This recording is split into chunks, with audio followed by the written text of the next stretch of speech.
Correct. The original Yankee Stadium took 284 days to construct, 1 to 2 years of horse travel. So it took 1 to 2 years just to get the stuff there, and this is all built in a year. That seems impossible, then, doesn't it, John? Yes, it seems highly...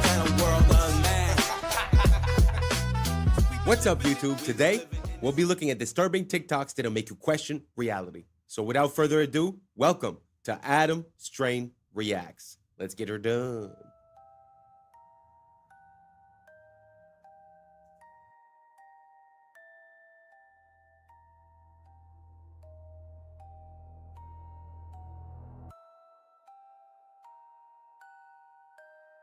Scientists just copied a fruit fly's brain into a computer, neuron by neuron.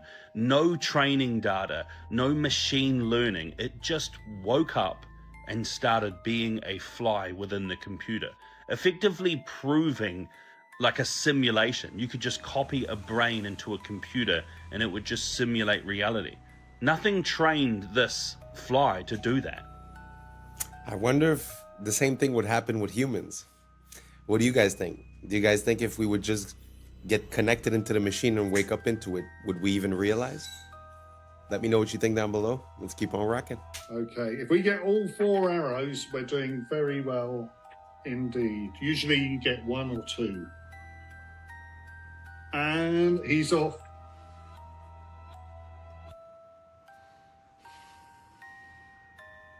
Oops, that's all right, that's all right. That's it, that's not the one he gripped.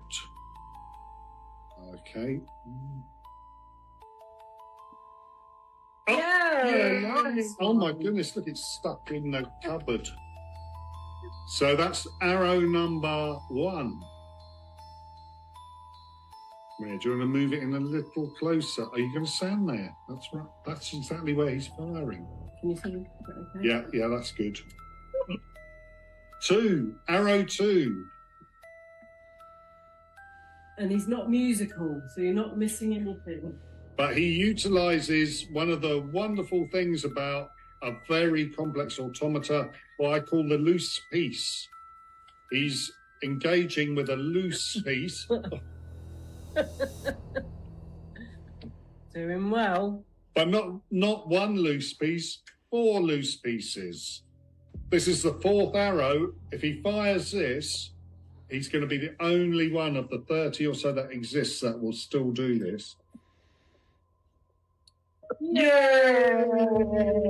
Woo-hoo! David Secret's Archer Automaton.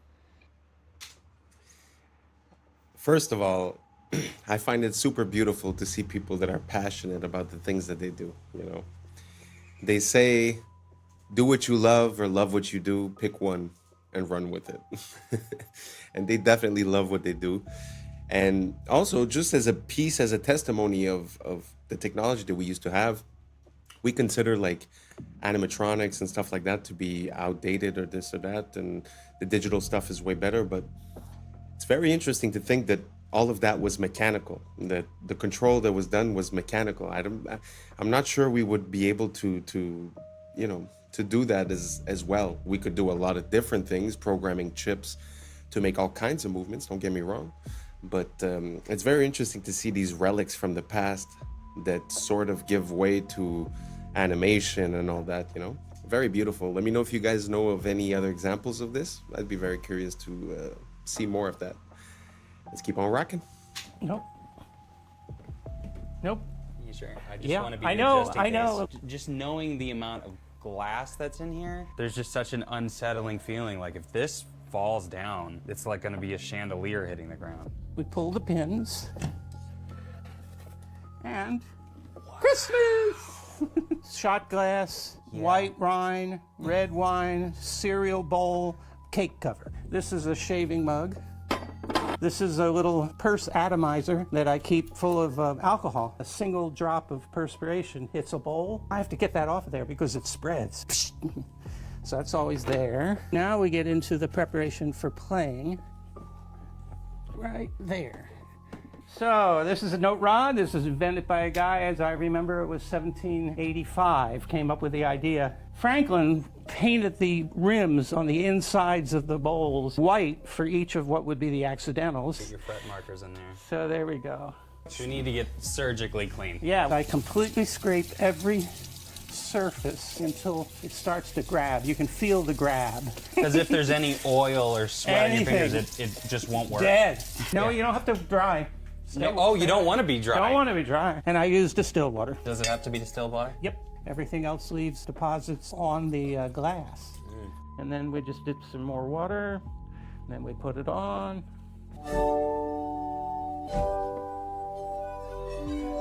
So that, and it isn't just slow chords. You can do. A German company just made forklifts obsolete. These things can go into any existing factory. You don't need anything special. You operate it from your computer. It doesn't require a person, and it's going to be cheaper than buying a forklift. It's just going to move things around your factory autonomously, and you can just sit in there on your laptop and tell it where to go. This is going to be everywhere soon.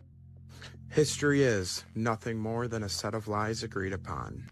One of my quotes I often use here, attributed to this man Napoleon, who is one of those sets of lies agreed upon. And no, that's not a Masonic symbol he keeps flashing in all of his pictures. History would tell us that's just indigestion. Suppose we use the same argument on Napoleon. If you've ever seen the statue of Napoleon in Place Vendôme, Paris, you will notice that the word there of Napoleon is written the Apollio. Now that would mean, making this Greek, that means that he is Apollo itself. So there never really has been a Napoleon. It's all due to the sun cult of Apollo. You think you studied the history of Napoleon? Ridiculous. Who was his mother? Letizia, wasn't it? Who was the mother of Napoleon? Leto. What does Leto mean? In one language and Letizia in the other. Both joy. That's how we got the idea that Napoleon was born of a woman named Letizia from Apollo. You believe that Napoleon had 3 sisters? He did, according to a myth, but where did the myth start? Apollo had 3 sisters. Didn't Apollo have 2 wives? One was the earth, the other was the moon. Napoleon had 2. Where's the sun the major part of the day? How long is it in the sky? About 12 hours. How long did Napoleon reign supreme? 12 years. See, sun myth. He never existed. Furthermore, where is the sun strongest? In the north or the south? It's the south, isn't it? Gets weaker in the north, doesn't it? Where was Napoleon defeated? In Russia. See? Napoleon never existed. Sun cult. Think. Very interesting. I had never considered Napoleon, but I have come to this conclusion when it comes to like Plato, Socrates, all these bigger than life historical figures that sort of came up with all kinds of stuff. It almost seems like if you would go from one, like let's say the way the world is now, right? If we would go from the way the world is now to a new way, there would be stories about this world, right? So sometimes it feels like that's what we're seeing. It feels like we're seeing an attribution of the contributions of that previous generation or that previous civilization being attributed to a single person, sort of to make it easier. So you could delete all the books, release one book for whoever it is, and then all of a sudden, all the information that's missing from that civilization gets transferred. I really have no idea if you guys are following what I'm saying. I feel a bit lost just saying it. But let me know if you guys think that it's possible that some of these historical figures are actually attributions of the past without necessarily being historical figures, if that makes sense. Let's keep on rocking. The entire planet was just 3D scanned using Pokemon Go. I cannot make this up. 30 billion images. LiDAR scanned with your phone. Create a digital clone of our entire world for AI. Yep, those Pokemon were not in random spots. They were in spots they wanted you to scan. multiple people scanning the same place, different times of day, different times of year, have all just created a map that is so accurate GPS can't even come close. This would allow robots to get anywhere on Earth. Now, before we start blaming the tech companies, that was right in the terms of service that everyone agreed to. Google also did this with reCAPTCHA. You ever wonder why it was almost only images of city stuff? It wasn't ever select the image of a shirt or a fork.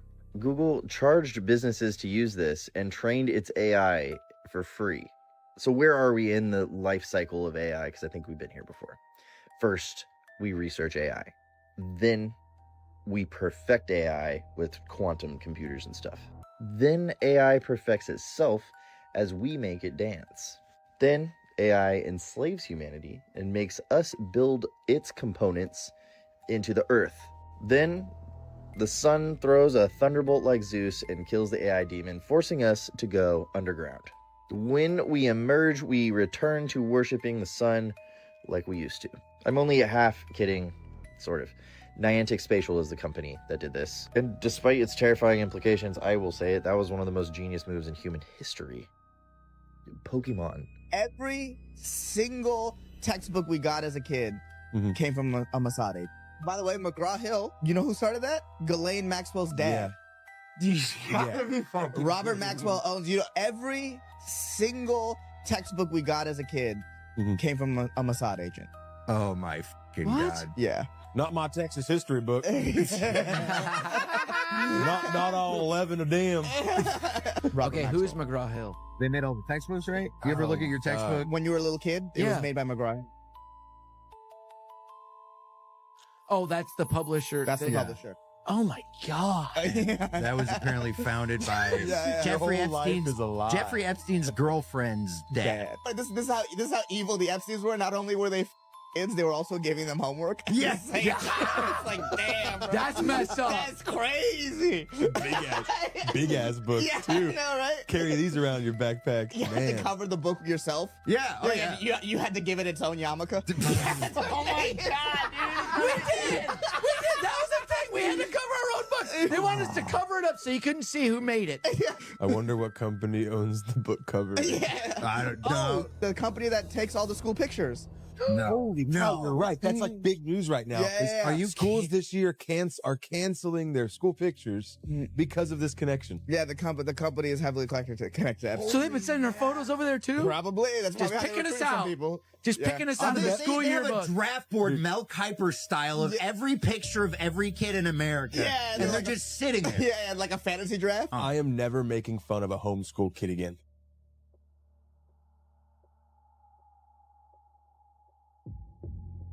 This is absolutely insane. So this Chinese student created basically a Google Earth for all the ancient artifacts that are sitting inside museums. So they were taken from their original land and he wanted to place them back where they were found. So you can go around the entire Earth and look at all the artifacts and where they were coming from, just to try and piece it together, using it as a tool to try and figure out what happened in our past. And I think it's just incredible.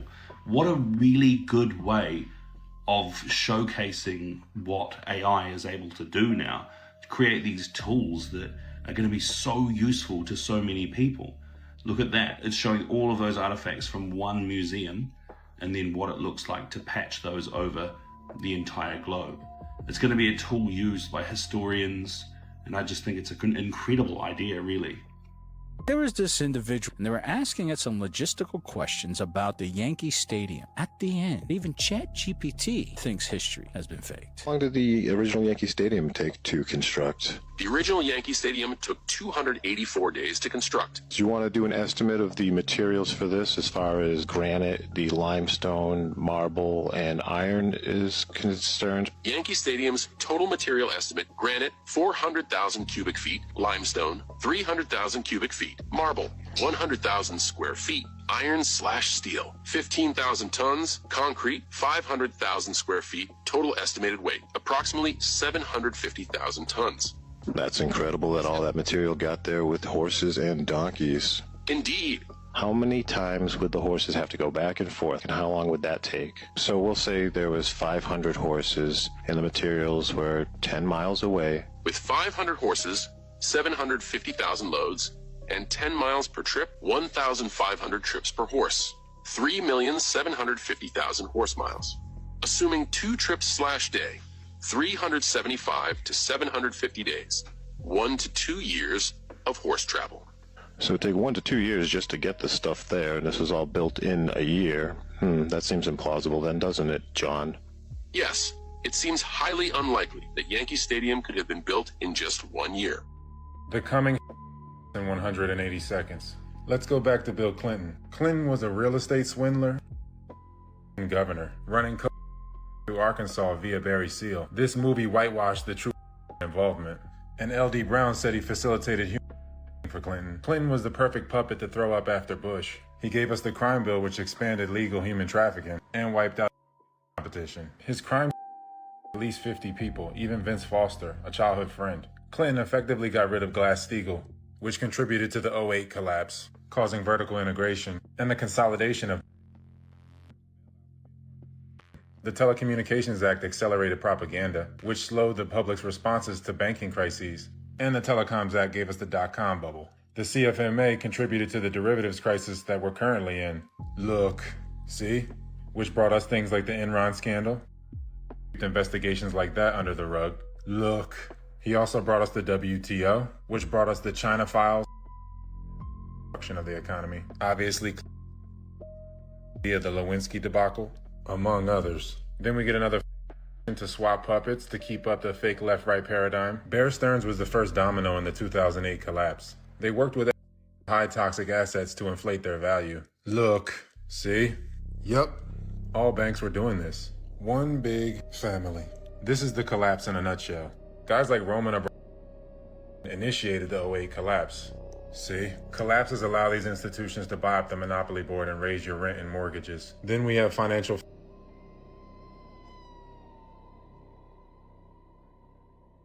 renters. They're all one company basically, and Citadel controls a large sum of the trading.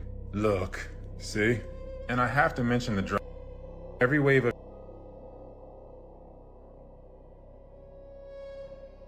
market. Then we get another fake election for the left-right paradigm illusion, which is why Obama continued the bailouts. Then we get another fake Clinton.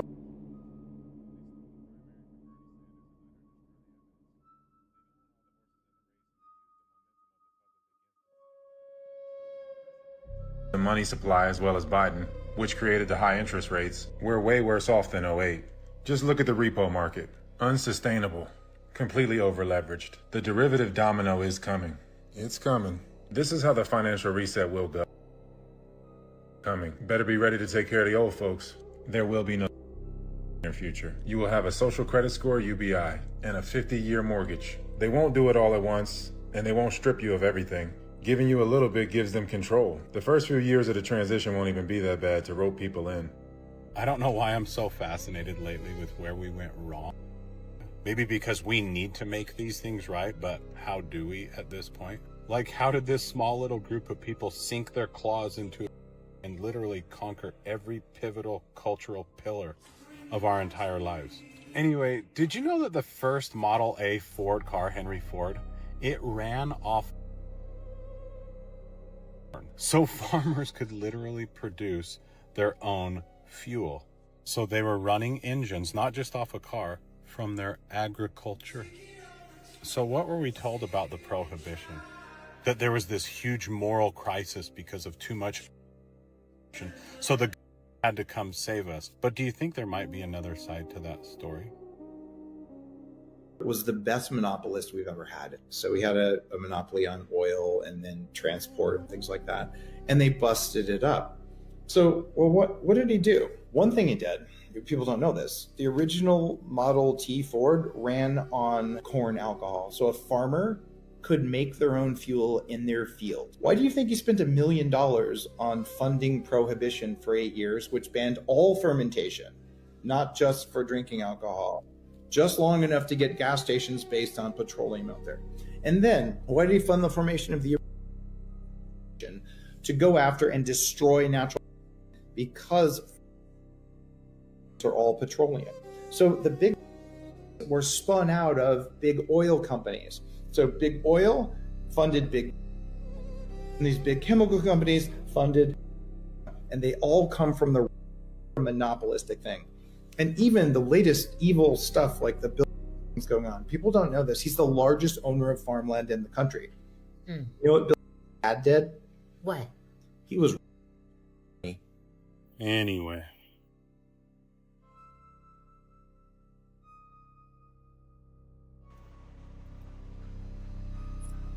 The more you know.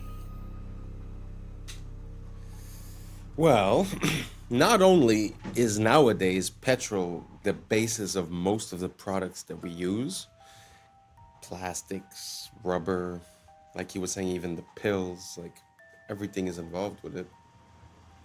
But further than that, if you think about it, if you had to go buy your gas, instead of going to the gas station, you would go to the farmer, then you'd probably be, buying food there as well.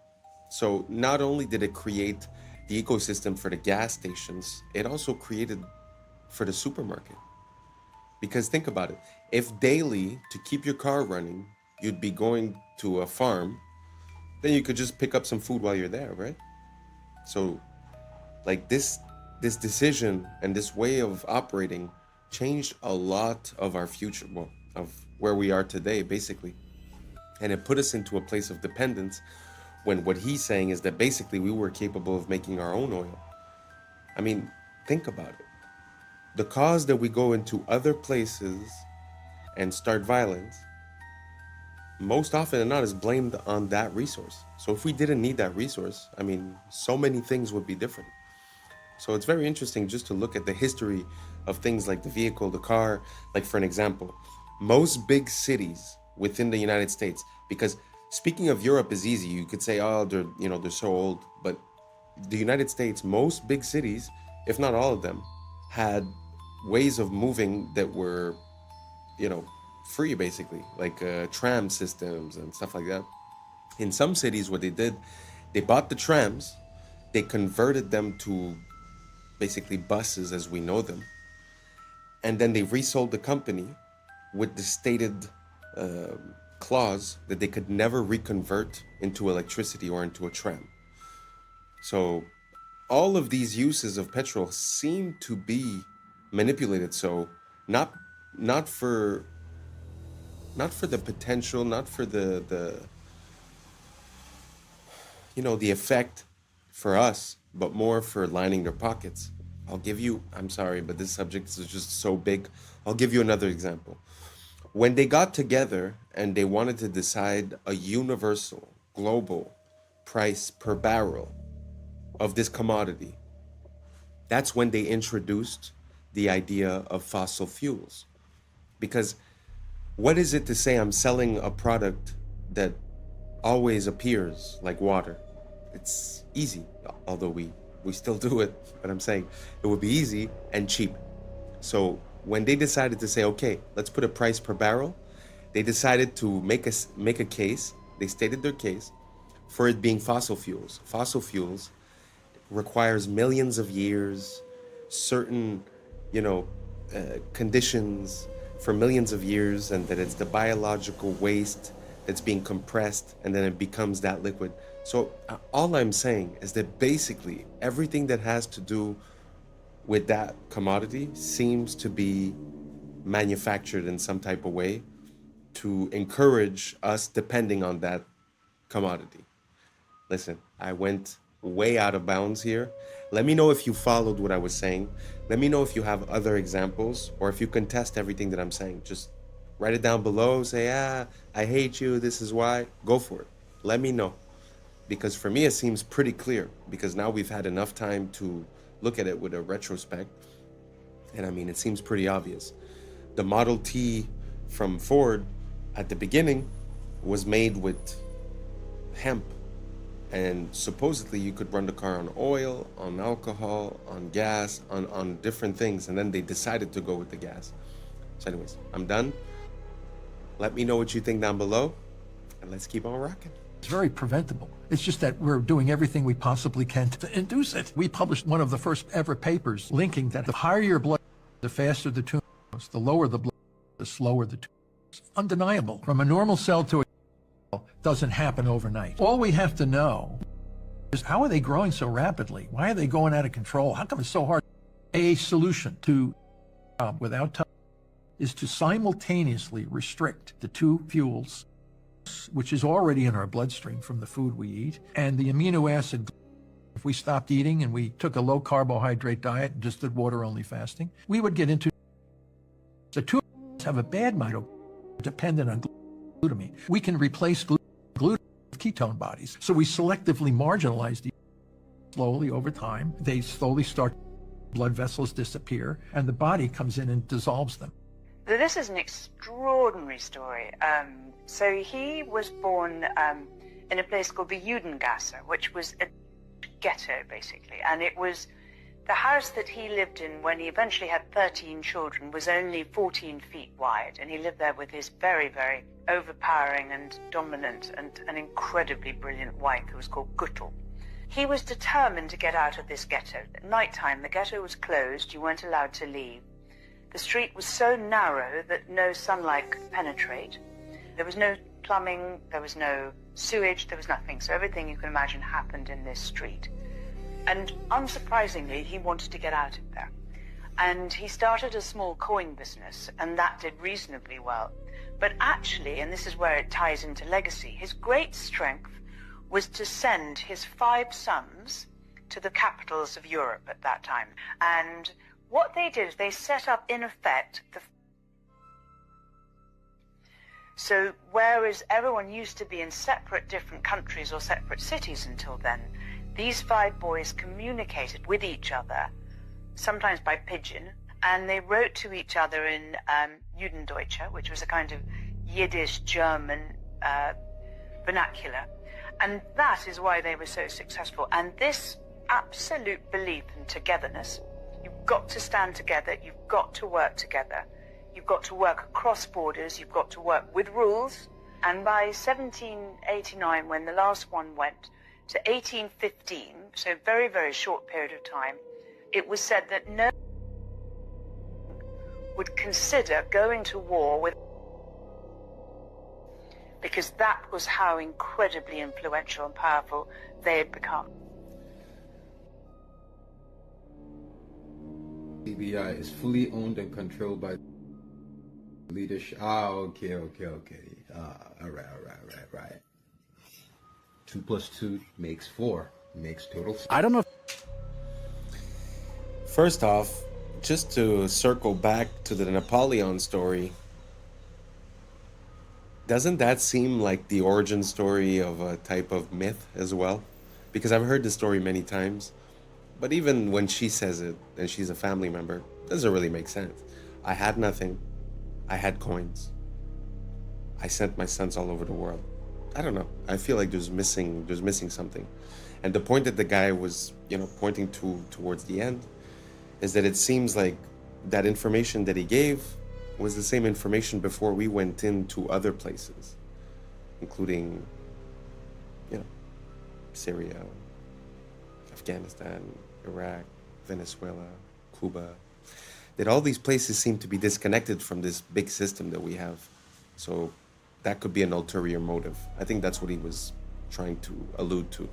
Anyways, let's keep on rocking. If you guys watch the Super Bowl commercials, they always are interesting. The Ritz commercial talks about an island. The Nerds commercial shows a guy who...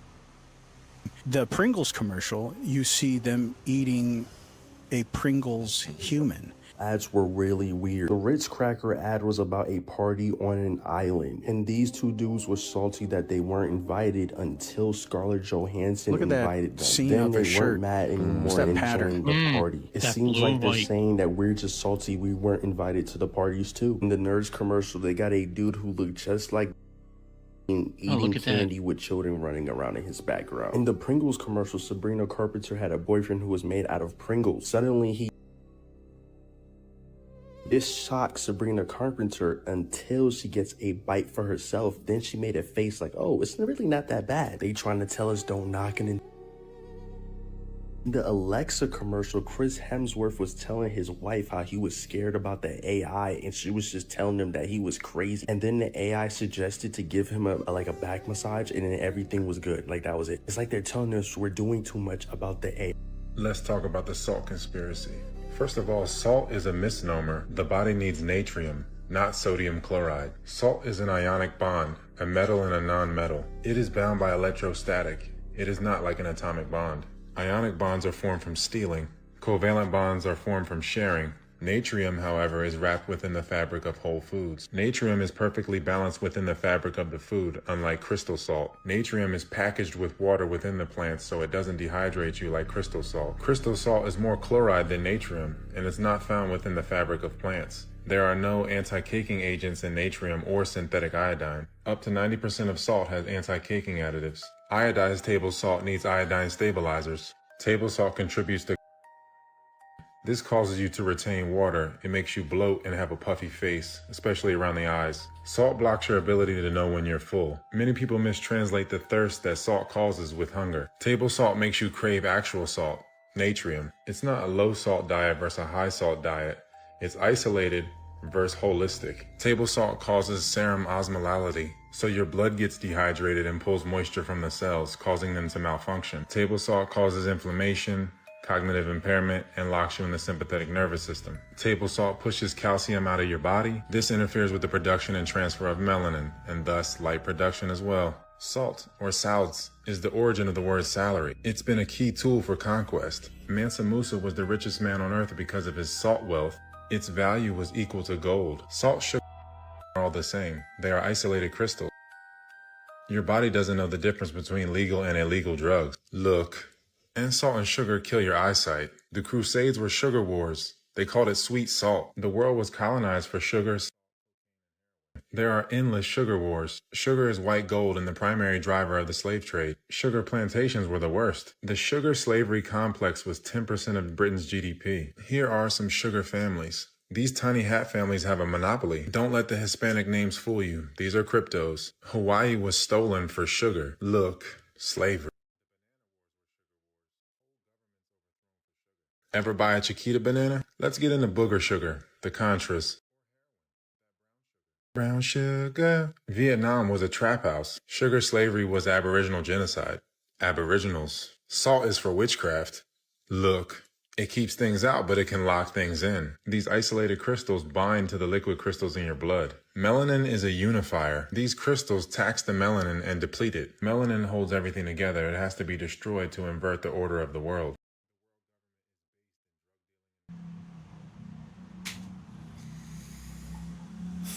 Yeah, I have to agree that the salt is a big part of it. I think that, well, basically, this is going to sound intense, but the whole world, the whole universe is made of salt, in a way.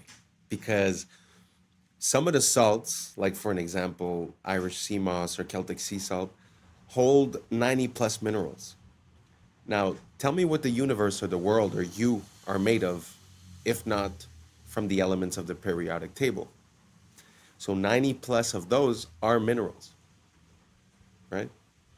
So the quality of your mineral intake, I think, is very important. And, you know, I could testify to this. My whole life, I was consuming only table salt and I didn't really indulge. Now I live in a much hotter climate. I sweat daily and I consume a lot of salt, but it's not the same salt. It's a high quality salt. And I could attest to the fact that drinking water doesn't necessarily hydrate you, and that when I put salt in my water, as well as a little bit of lemon, well, lime actually, it's completely different. The hydration is palpable.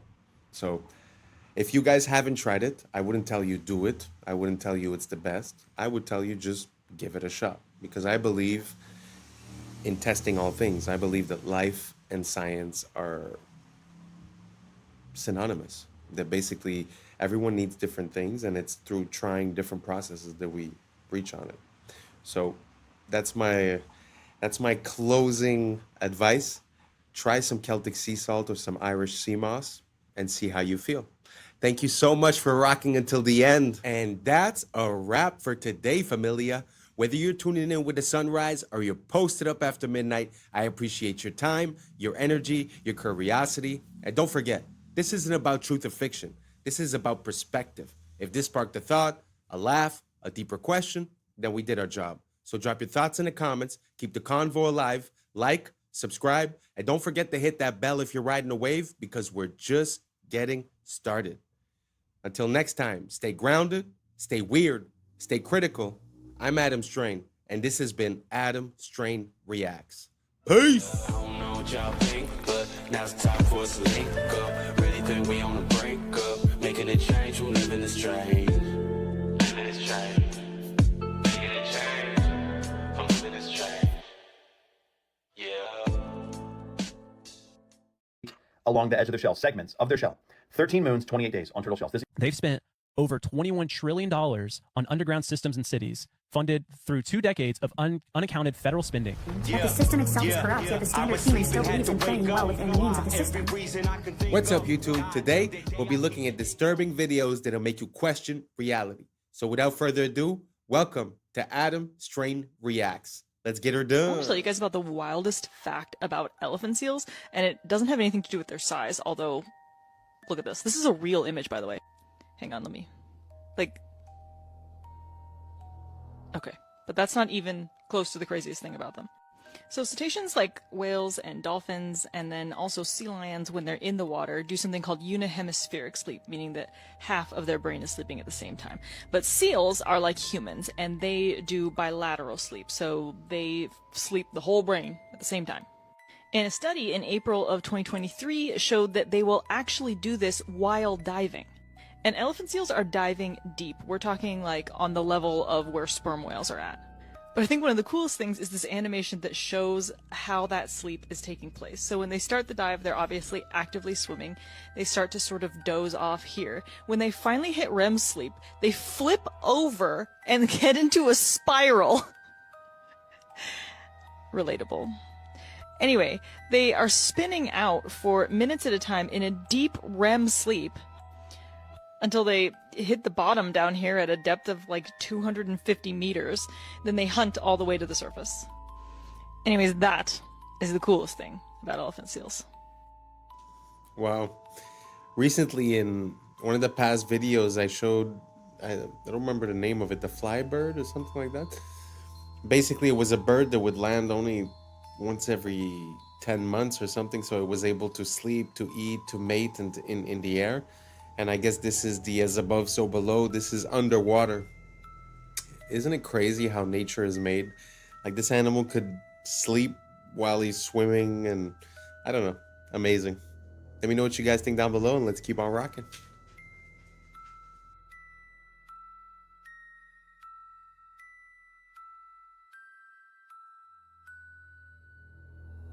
Okay, I just found out something completely shocking about turtles.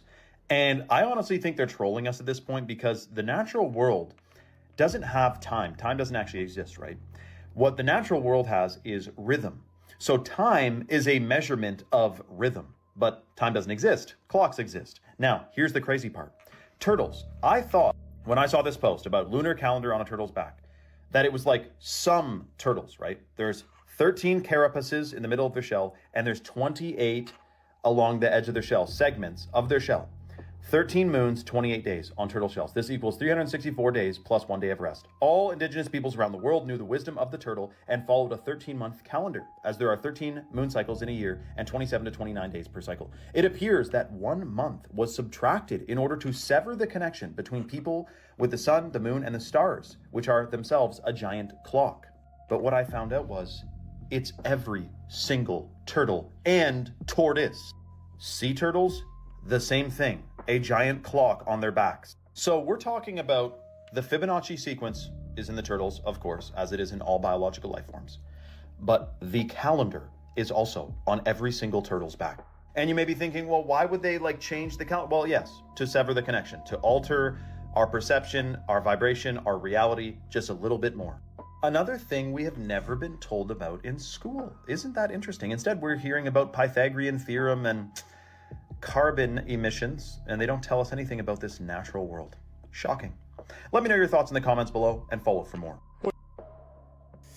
Sometimes it feels like we try to create our own interpretation of nature and of reality, but it seems like every X number of years, some of us wake up and we start realizing that nature has been screaming at us the whole time what the answer was. Can you imagine how time and chronology would have been encoded within these animals, and then after that to claim that all of the evolution of these animals is random due to the Big Bang? And like, how can you consolidate the encoding of this information within their physical appearance? I don't know. To me, it amazes me. I love this world and I love learning more about it, and hopefully you guys do too. Let me know down below, and let's keep on rocking. You're absolutely right, Judge. You know, what we have to look at is the president is the chief executive officer of this corporation called the United States of America. Of this corporation called the United States of America. Now, haven't I been telling y'all on this platform for a long time that the United States is a federal corporation? The city of is a corporation. The state of is a corporation. Anything of is a corporation. Anything in all caps is a corporation. Under Title 28 U.S.C. 3002, Section 15, A, B, and C, the United States means a federal corporation, an agency, department, commission, board, or any other entity of the United States or an instrumentality of the United States. So you guys remember when we were in school and we used to pledge to allegiance. And obviously they make changes to these things over time because they rewrote history, his story. Let's go ahead and go with the 1954. I pledge allegiance to the flag of the United States of America and to the republic for which it stands, one nation, under God, indivisible, with liberty and justice for all. But it says, I pledge allegiance to the flag of the United States of America and to the republic. That's two forms of government. I showed y'all on the $10 bill where the president has his back towards the republic. Remember, I pledge allegiance to the United States of America and to the republic. So he's got his back to the republic, which is we the people. And he's facing the Federal Reserve, the United States. He's facing the United States. And the United States is what? A corporation. The United... Well, you're absolutely right, Judge. You know, what we have to look at is the president is the chief executive officer of this corporation called the United States of America. Of this corporation called the United States of America. Now, haven't I been telling y'all on this platform for a long time that the United States is a federal corporation? The city of is a corporation. The state of is a corporation. Anything of is a corporation. Anything... Wow. What's the difference between the country, the republic, and the corporation? It's very interesting to look into it. I don't know if you guys noticed, but he had the Morocco flag. If I'm not mistaken, it was the Morocco flag that was there. It's very interesting to look at the history of the United States and Morocco, because Morocco was the first empire to acknowledge the United States as a country. So I wonder what the deal is with those two countries. If anyone knows, please let me know down below, because I've been looking into it, but there's a lot of different information, so I haven't presented it yet. But if you guys have any information, please let me know down below. Thank you so much, and let's keep on rocking. But yeah, this leads into another thing that I want to talk about, which is we've talked about it a couple times, but like underground cities. Yeah. This lady, the Tucker Carlson interview. Yes. I haven't seen it. I don't know what this is. This is nuts. Okay. Former Bush administration official Catherine Fitz. She was just on Tucker Carlson's podcast. Cool. And she did this really deep dive. She said it took 2 years to find all these connections with somebody else. I forget who it was. But basically, they uncovered of what they know of are all these major underground cities that the U.S. has been building since 1988. Pardon? Dude, what? With a total of what they found, paper trail, they've spent over $21 trillion on underground systems and cities, funded through 2 decades of unaccounted federal spending, money that vanished from the ledgers of the Department of Defense and the Department of Housing and Urban Development between 1988 and 2015. Well, it's happening. All this money is disappearing.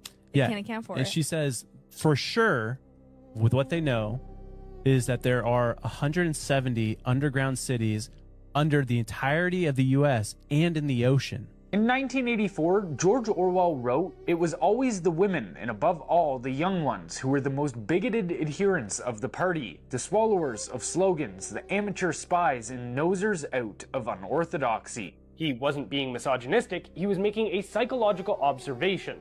In his view, women, particularly in their role as caregivers and moral enforcers, tend to prioritize safety and compassion over risk and freedom. And that instinct, while natural, is easily weaponized by totalitarian systems. When conformity is marketed as compassion and control is rebranded as care, the state taps into the feminine psyche to enforce ideological obedience. Now consider this. Men will do almost anything to attract a mate, so when the state captures women through propaganda, redefining tyranny as empathy and compliance as virtue, men follow, especially those who can't compete in the traditional dating market. They feminize themselves and trade strength for submission. This is what evolutionary biologists call the sneaky strategy, low-status males mimicking feminine traits or moral positions in hopes of reproductive access. And while all of this unfolds, families disintegrate. Single motherhood, a top predictor of poverty and social dysfunction, becomes the norm. Children from single-parent homes are far less likely to climb the economic ladder, and who steps in as provider and protector? Not the father, the state. But here's the kicker. The state is funded disproportionately by men, so rather than supporting the women they married and raised children with directly, men subsidize the state, which in turn provides for women through social programs. Why? Because women have been propagandized to see every relationship as a power dynamic, except one with the state, which is ironically the centralization of raw power. They've been told that to rely on a man is weakness, but to rely on a bureaucracy is empowerment. This is not progress, this is dependency with a new face. And both men and women are suffering. The childless middle-aged woman and the incel are two sides of the same broken culture. A woman without her own child often directs her maternal instinct towards abstract causes, infantilizing minorities under the guise of social justice. What we are witnessing from psychologically unwell men and women is Nietzsche's concept of resentiment, envy dressed up as morality. The strong became evil, the weak became good, strength became tyranny. We now live in a pathologically soft society that sides even with those who harm it, where punishing crime feels unfair and victimhood is the highest virtue. Nietzsche called them the tarantulas, those who preach justice but act from bitterness. They don't want to uplift the weak, they want to drag down the strong. Orwell saw them too. Quote, "Most middle-aged socialists, while theoretically pining for a classless society, cling like glue to their miserable fragments of social prestige." That was pretty interesting. I mean, when you think about it, back in the days, you know, if you had the woman staying at home and the man working, you could say in a way that only half of the people were involved in politics and whatever the state was telling them.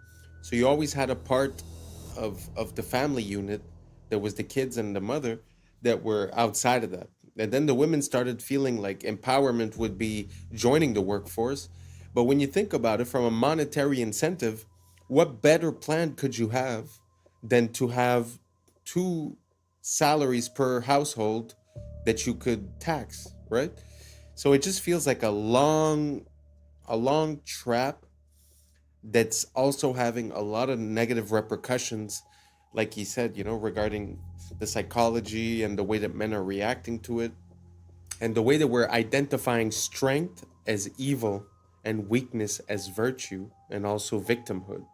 Very interesting. It feels like these guys were talking about, you know, the psychology of a long time ago, but it really applies spot on to today.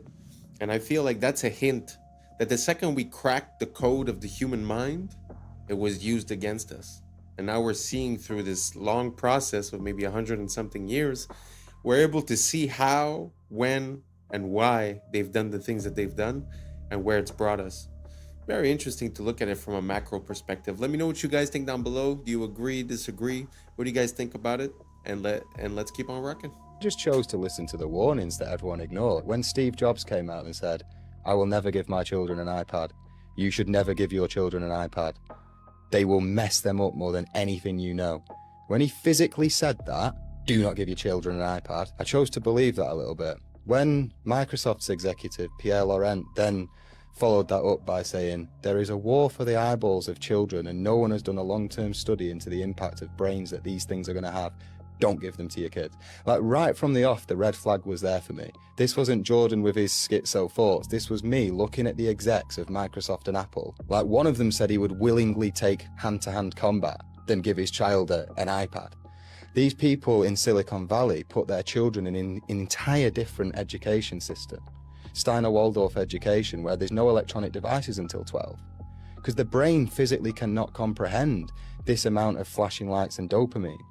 Like, it can't. And then people say, oh yeah, but your kids are going to be less good on technology. No, they're not. Because the rate of technological development right now is so quick that iPads are irrelevant in 12 years anyway. The children that are being given iPads and children that are getting aggressive and sulking when their iPad's being taken off them, I think that's going to manifest as some very dark stuff when they're an adult. I was lucky enough to get an education from Paul Chek, and he talked about Steiner extensively and brain development. I researched that, took my children in for an interview. My son Troy was in public school at the time, and he resonated with Waldorf like that. He started going to Waldorf at kindergarten, and my daughter also went through it. Most of those brain development years, the mind is myelinating 0 to 7, so your nervous system's being entrained, and we did the best we could to keep them off devices for the most part. And then when we got to Waldorf, that was the curriculum and template for the whole school. And I will tell you now that my children are 15 and 18,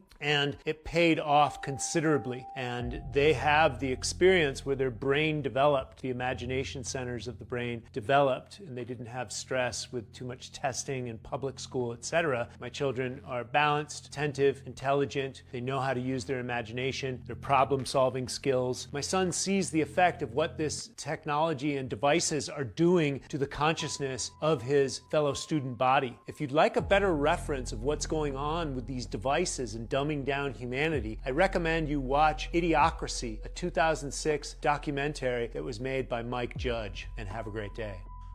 Wow, that was pretty good. That movie, by the way, is epic. Idiocracy, amazing. If you guys have the opportunity, please do watch it.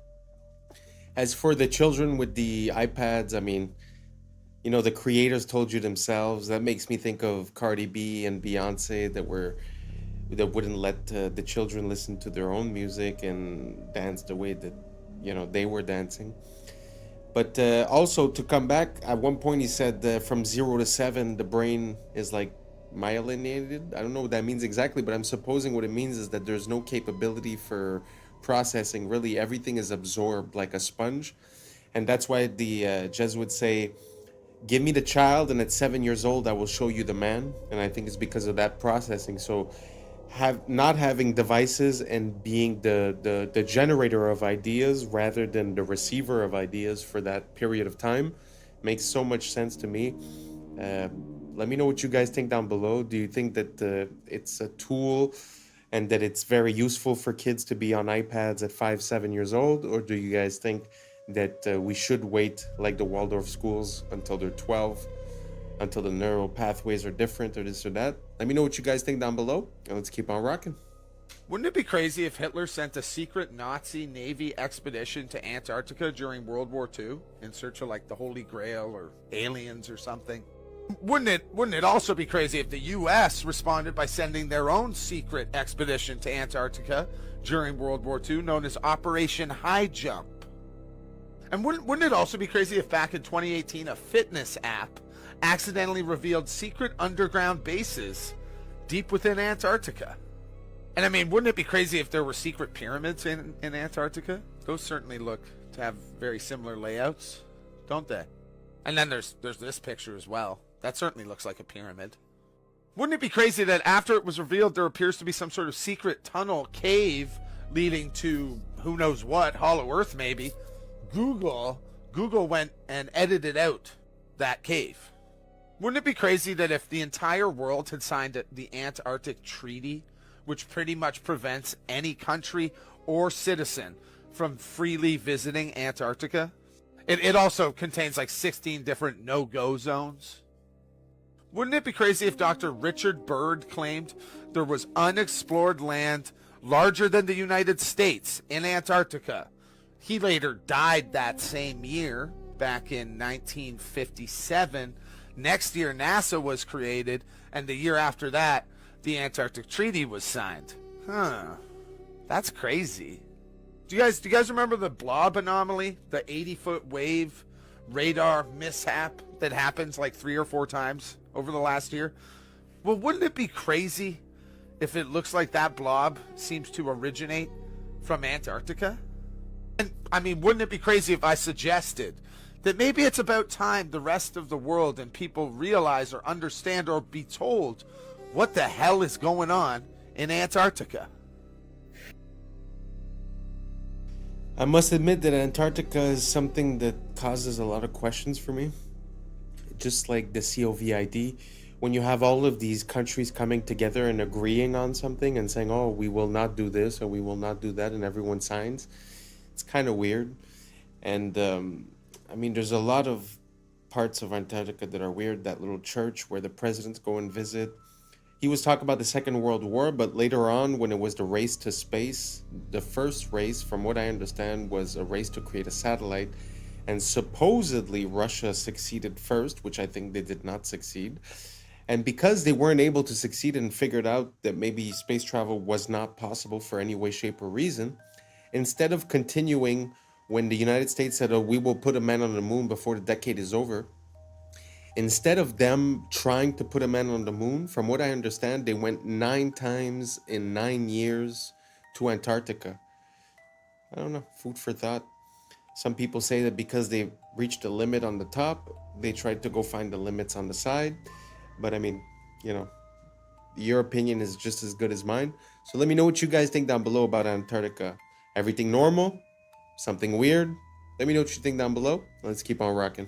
Yeah, I've been watching anime all my life, but to see somebody do some crouching tiger, hidden dragon type shit, some anime, and she hit that bitch on photograph, that shit raw. Even just plain increases and reduces. When it's like on steroids, it dramatically increases.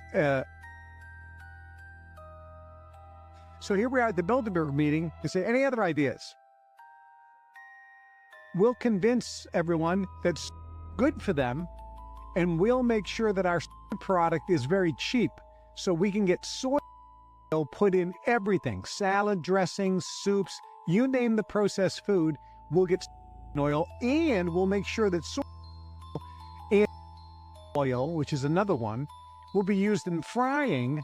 Therefore, anybody who's eating fried foods is getting the, which in addition to reducing testosterone levels, also screw up the stomach and the digestion. It'll give people gas and bloating, and this just will reduce their drive and initiative and make them more docile. They use to give to rats and animals to study because it makes them allergic. It makes them allergic to any protein you give. If you give a monkey eggs, it will immediately become allergic to eggs. So they can study egg allergies. They do the same thing with nuts in animals and rats.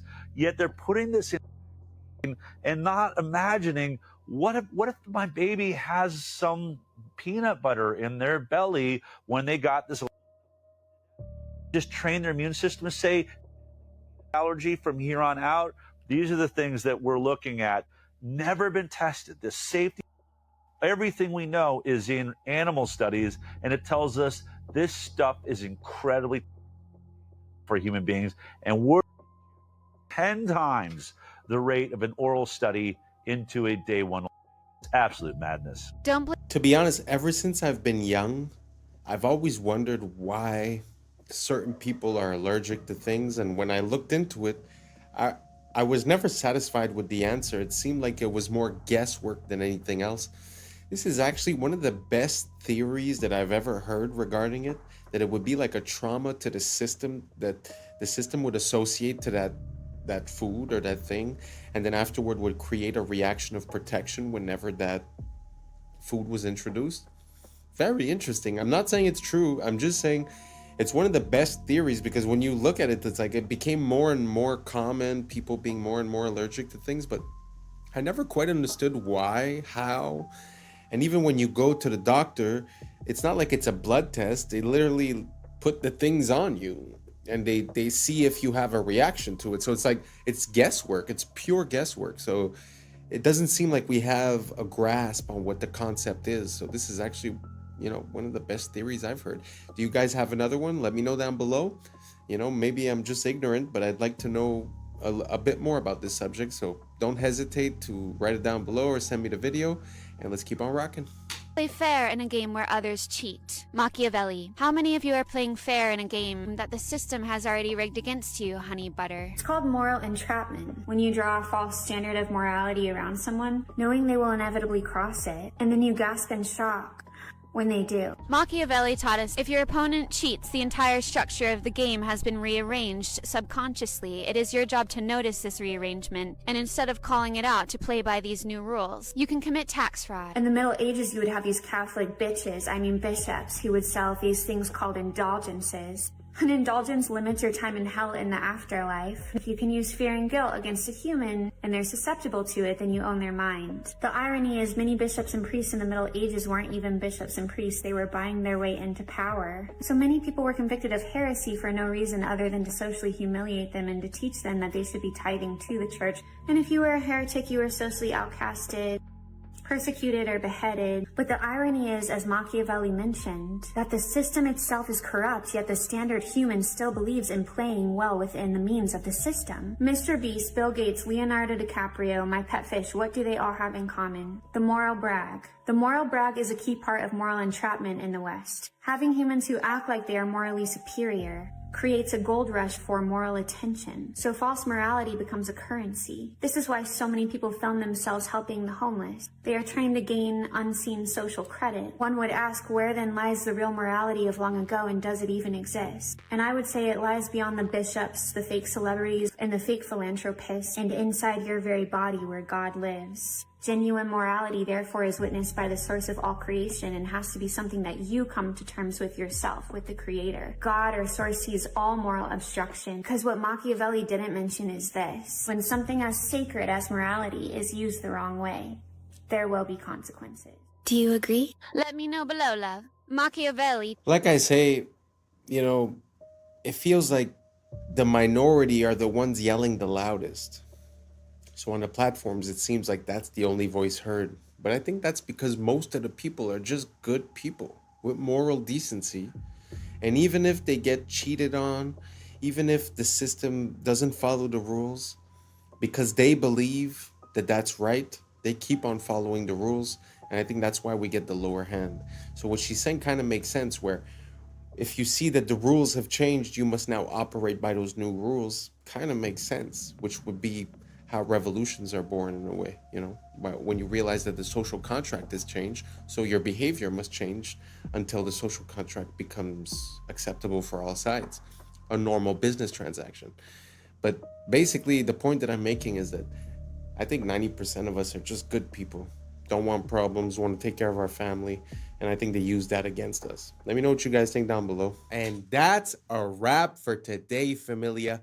Whether you're tuning in with the sunrise or you're posted up after midnight, I appreciate your time, your energy, your curiosity. And don't forget, this isn't about truth or fiction. This is about perspective. If this sparked a thought, a laugh, a deeper question, then we did our job.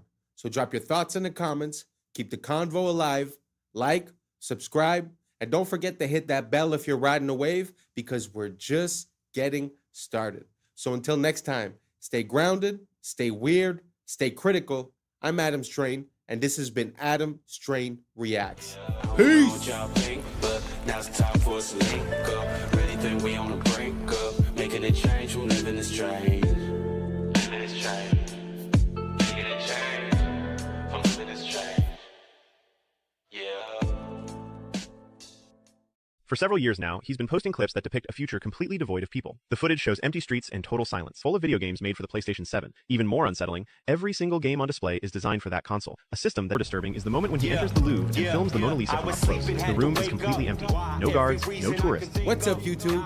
Today, we'll be looking at disturbing videos that'll make you question reality. So without further ado, welcome to Adam Strain Reacts. Let's get her done. History makes no sense. In 1969, we put a man on the moon. In 1970, we finally put wheels on a suitcase. In the 1850s, we deployed our first undersea communication cables. That's before the American Civil War and germ theory. Not only that, during the American Civil War, Abraham Lincoln could have sent a fax to a Japanese samurai requesting aid during the war, which would have been a crazy alt history. Sir Arthur Conan Doyle, when he created Sherlock Holmes, could have logically had a story where he goes to Japan and sees Nintendo brand playing cards, and the Holy Roman Empire falls after 1,000 years in 1806.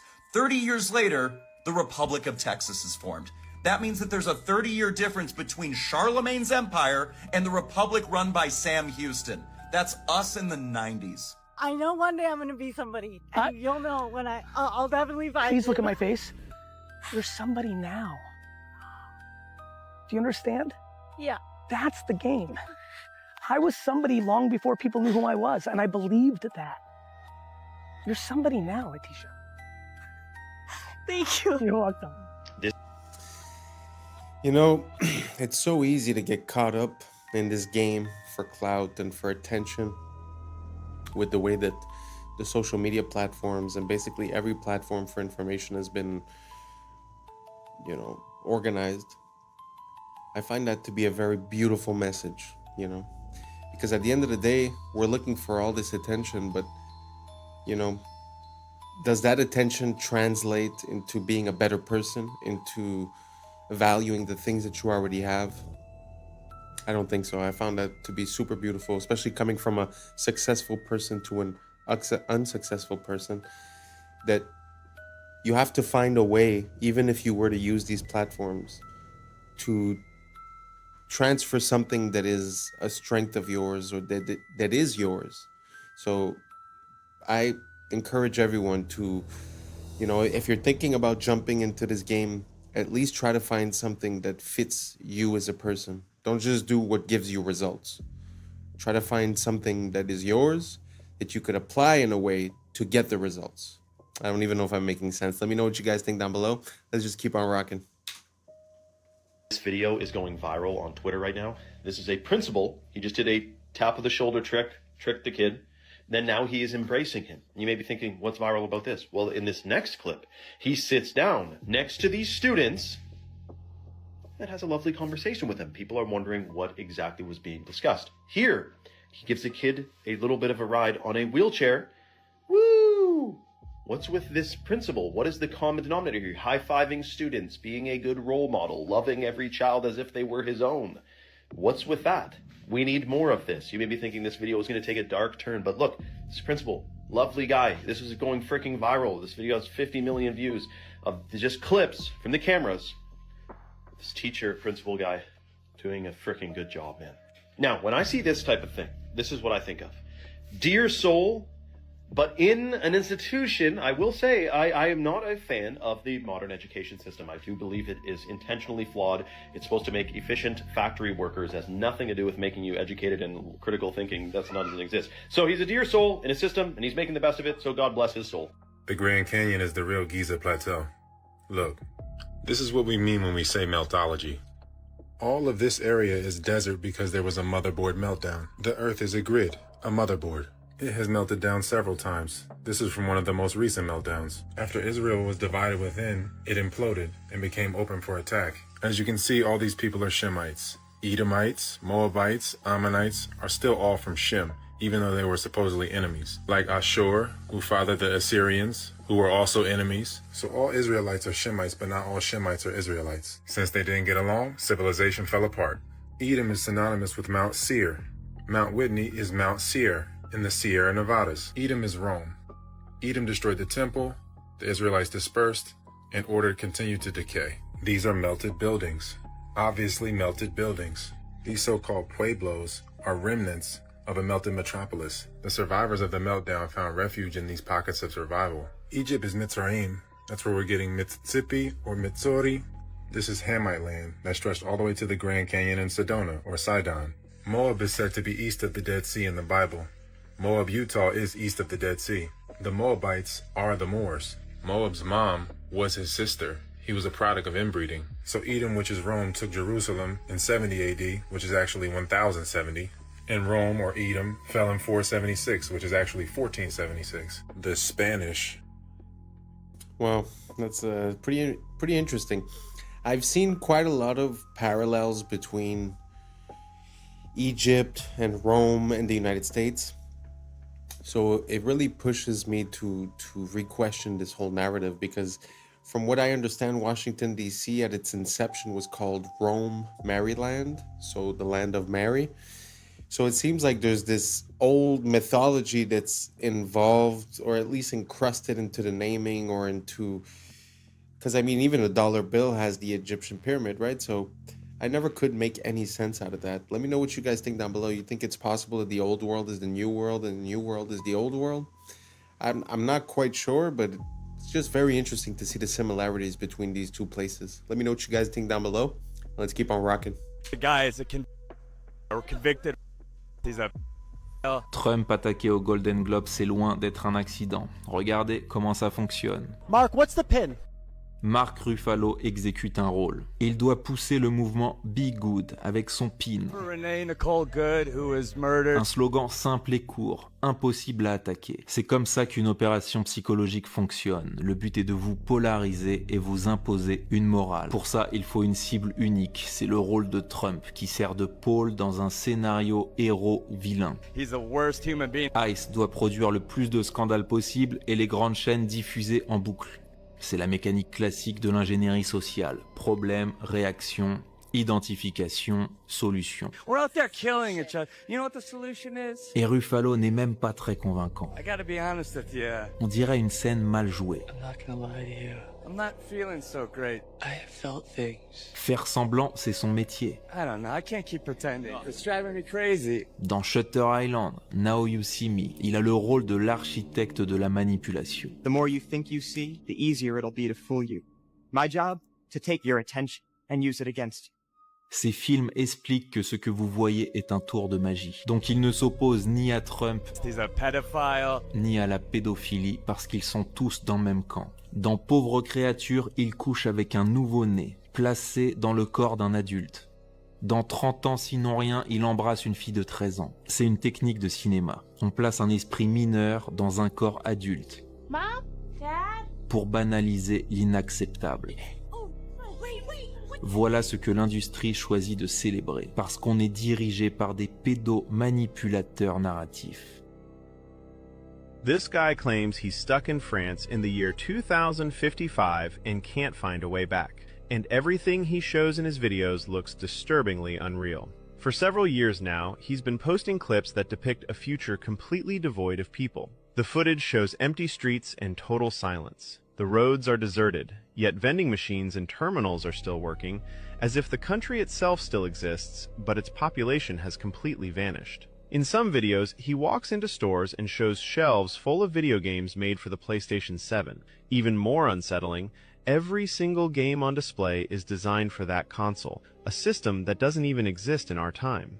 One detail in particular really alarmed viewers. A nearly empty vending machine with just one bottle left inside. The date on it is clearly visible, April 2055. According to him, it's a drink that hasn't even been released yet in our present day. Even more disturbing is the moment when he enters the Louvre and films the Mona Lisa from up close. The room is completely empty. No guards, no tourists, as if time itself has frozen. He does the same with the Eiffel Tower, showing it surrounded by absolute silence and emptiness. What makes the story even more unsettling is the fact that he started posting these videos long before the explosion of AI and modern visual tools.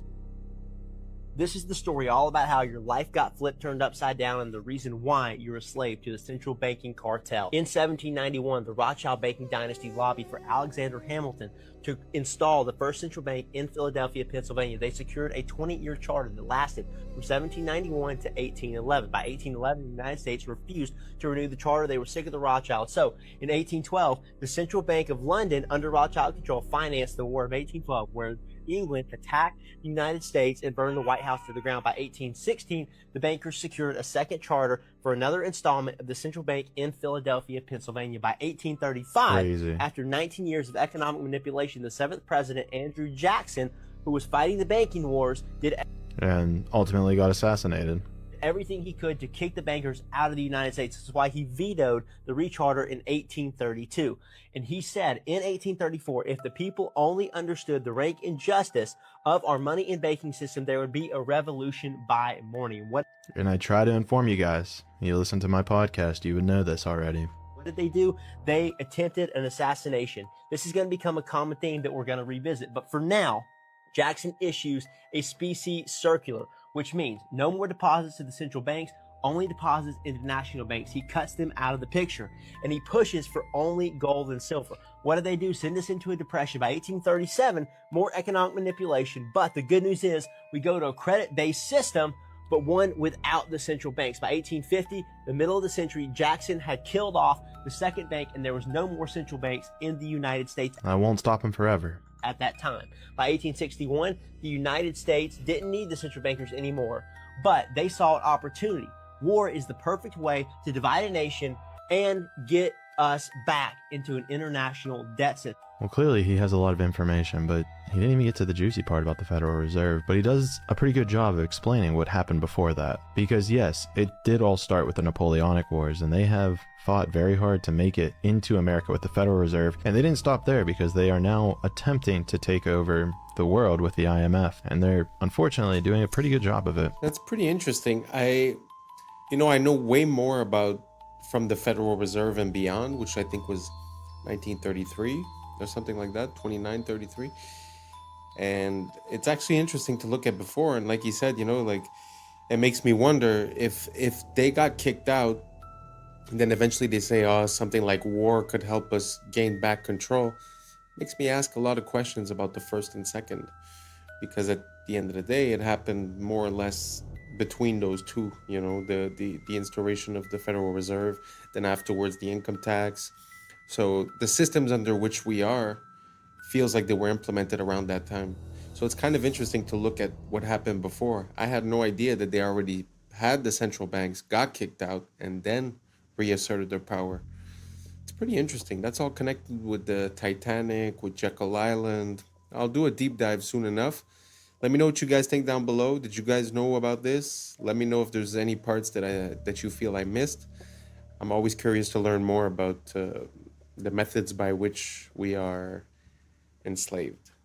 Let me know down below. Let's keep on rocking. Rare images that'll make you say, damn, that's rare. This was the unbelievable moment Devin Stratton, a skier from Utah, survived a 150-foot fall from Mount Timpanogos. In China, police officers aren't issued firearms, so this is how they subdue dangerous criminals wielding knives with the power of teamwork. Score 1 for Disney. It's almost impossible to believe that the scale of damage done to these engine blades was caused by a flock of birds. This horse is so well trained that it is able to protect its owner from a hostile mother cow while he routinely tends to her newborn calf. This is a theatrical demonstration of how the Victorians relieved themselves in the 1800s using a fancy porcelain pot mounted underneath furniture known as close stools. Hold on a second. They didn't wipe? In early 2024, doctors at Massachusetts General Hospital treated 3 people with recurrent glioblastoma brain tumors using a brand new drug. A single dose of the new cancer drug made the brain tumor almost disappear in just 5 days. Ever pictured a real Jurassic Westworld crossover? This amusement park uses a robot dog in a Triceratops costume to play with the kids. Thank you, Michael Crichton. This was the moment a fan assisted his favorite wrestler, Negro, using his wheelchair to prop him off the ground, stopping what would have been a direct disqualification criteria in this match. This is a photo of a LAN party from 2003. I know it smells crazy in there. Now here's something you don't see every day. This electric SUV can run Contra with its rear lights through advanced programmable rear light system. I've never actually seen anyone play Contra without the cheats. This was the moment an explosion hit the Oceana water park in Gothenburg, a water park that was under construction. But seriously, man, how do you even get a fire at a water park? So this is weird. In July 1518, hundreds of citizens took to the streets of France, breaking off into a form of hysterical dance that lasted several days and led to numerous fatigue deaths. The exact cause of this bizarre dancing plague remains unknown to this day. Watch how easy it is to cut a shard of glass underwater compared to air. This is due to a scientific principle known as the rebinder effect, where water molecules interact with the surface to accelerate crack formation and control shattering. This is aerial footage of a scenic River Canyon in Iceland. The ecosystem is so delicate here that stepping on the moss is prohibited by law in an attempt to preserve its lush landscape. When a specific nerve cord is severed, a mosquito has no sense of being full. It will continue to consume blood until it quadruples its body weight, whereupon it explodes. This is a rare sighting of a melanated fox, popularly known as the silver fox, a unique variation of the standard red fox species, existing as less than 10% of their entire population. Man, it's really heartbreaking when you realize that Chadwick Boseman filmed all these incredible stunts for Marvel's Black Panther while battling stage 3 colon cancer, a real-life superhero. Rest on, legend. This isn't a behind-the-scenes from Sharknado. This is the famous Headington Shark, a fiberglass structure erected in England on the 41st anniversary of the Nagasaki bombing as a bold anti-war symbol. Took me a moment to realize this wasn't the aftermath of a lethal shark attack. These are pelagic tuna crabs, a vital marine species known for their bright red hue and their affinity for moving in massive swarms.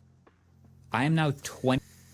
I mean, there's so much to go over in that little clip, but the only thing I could say is this world never ceases to amaze me, and there's always more to discover and to find out, and honestly turns me into a child every time that I get to learn about this world, because it's like you could never know it all, and it's so beautiful and well made, you know, so amazing. Let me know down below if you guys have any other videos like that. Send them to me, tag me. You guys have been sending me videos and I truly appreciate it. I'm gonna make a basically viewers sent in video soon enough. So keep on sending them in and let's keep on rocking. In massive swarms. I am now 20 nanometers tall. So, an individual transistor from a brand new 2026 M5 MacBook Pro is about the size of a garage for me. Now, I'll note that this most likely isn't 100% accurate because Apple's not going to share their exact chip architecture with me, but still, the smallest parts of it are still smaller than me, and at this scale, you can see individual atoms, which are the size of marbles. Now, obviously, or maybe not obviously, but 3 nanometer transistors this size aren't just built like other objects the way you might be expecting. There's a pretty refined manufacturing process called photolithography. Basically, it's like developing a photo with light projected through a microscope, but onto atoms instead of film. And that is how you end up with billions of these inside a computer that you can sit on your lap. Now, to be honest, I don't really know how much longer Moore's law can apply to semiconductors as they get down to the literal atomic level, but I sure do want to appreciate it while it's happening. Speaking of appreciating it, hey, this is Epic Spaceman. One of my favorite creators, and of course a massive help with this video. He's been down to this scale before in another video, and it's a pretty crazy view, right? Hi Marquez. Yeah, it really is. Even when you can stand on them, I still struggle to get my head around how many transistors there are here, considering this is just a tiny cutout section. The full chip is 32,000 times bigger than this. So yeah, the best way for my brain to really appreciate all of this has been to visualize this scale. From the tiniest 3 nanometer transistors we have in computers today, at the scale of DNA and individual atoms, all the way to the micrometer scale with the computers of the 2000s and 90s and 80s. Humanity has been so motivated for so many years to get this stuff down to such a ridiculously small scale that it makes a grain of rice look like a massive object. And yet it keeps going and going, all the way back to the earliest transistors the size of a deck of cards. You know, something else I've realized though, even though we've seen now all of this scale and how tiny things can get, sometimes it can still be hard to keep all the nanometers and picometers sorted and really comprehend it all. And sometimes it's actually easier to make things bigger rather than smaller. So let's try this. The world's first electronic computer is often credited as the ENIAC. They finished it in 1946, and they had light bulb-sized vacuum tubes called triodes. And of course, that computer was the size of a whole room. But if we still made computers like this, with transistors that big, how big do you think the iPhone would need to be to fit the 19 billion transistors that it has today? Think about it. maybe the size of a city block? Or what about the size of the entirety of Central Park? Keep in mind, you need to fit all these billions of transistors. Wouldn't it be crazy if we carry around the equivalent technology of a phone, the size of the city of Manhattan? Well, the reality is, these are all still too small. Your phone, with the technology from 80 years ago, would need to be the size of the state of New Jersey to fit them all. This progression of technology has given us a computer the size of a US state 270 miles long and shrunk it down to fit in our pockets. Thanks for watching. See you in the next one. Peace. Wow. To think to scale like that really makes me think of when I first understood, well, understood is a big word, when I first got confronted to what $1 trillion would look like, and what $1 billion looks like, and $1 million and 100,000. Basically, to count to 1 billion takes years, and to count to 1 trillion, like just going 1, 2, 3, would take 32,000 years. From what I understood, it was like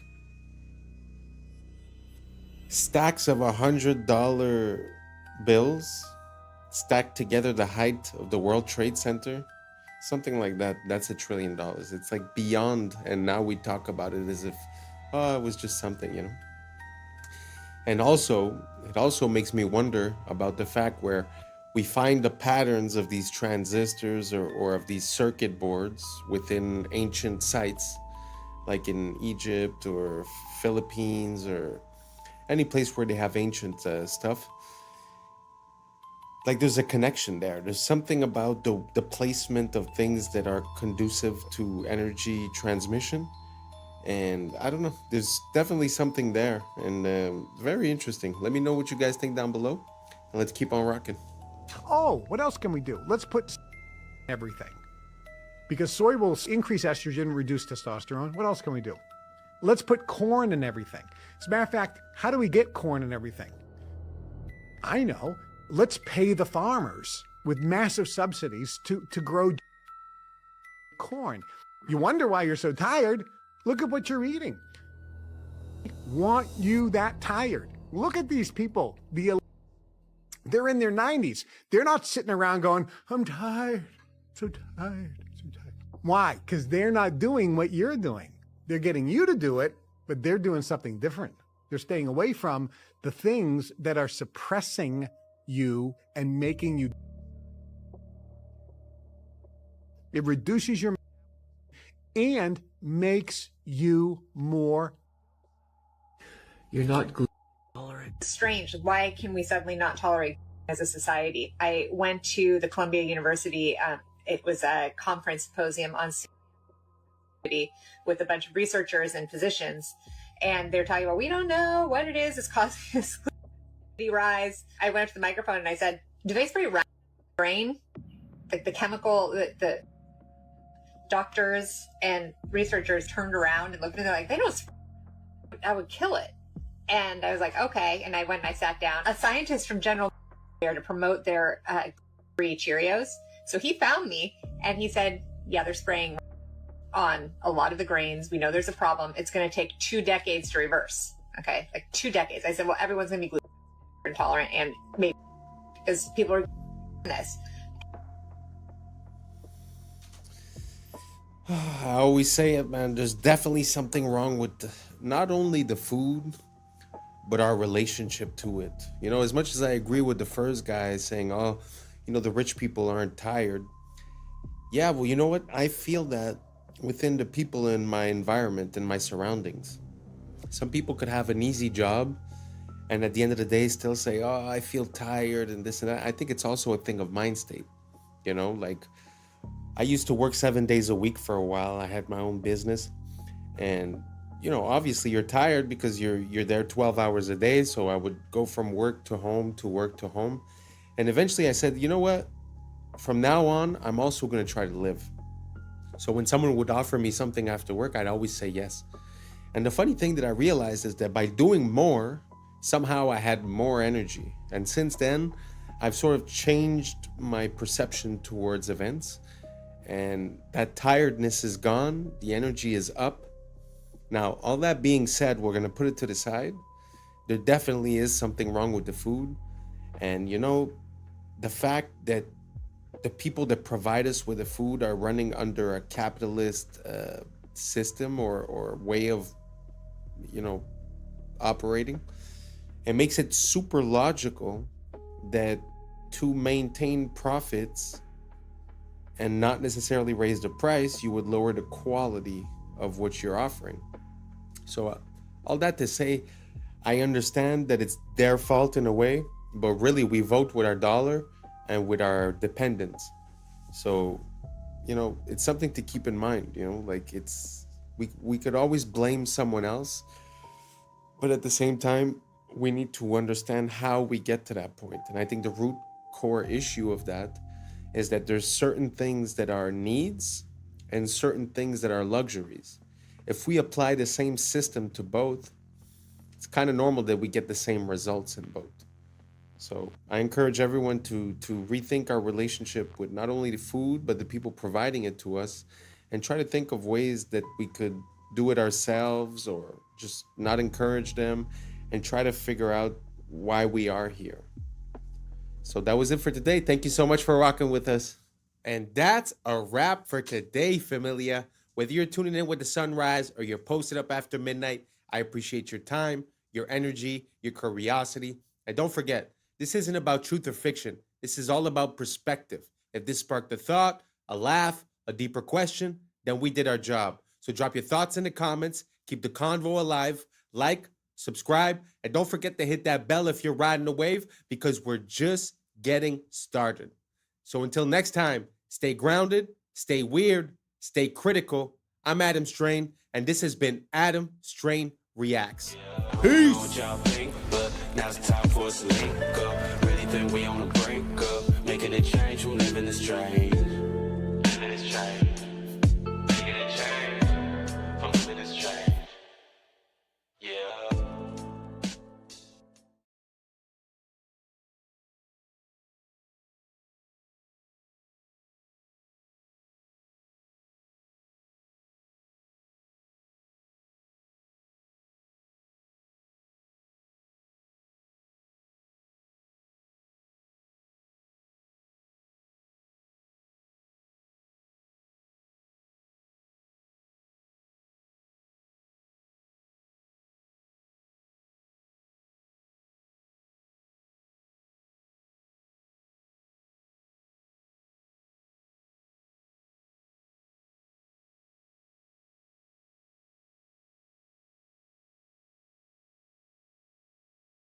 Things rendered in real life, this is it.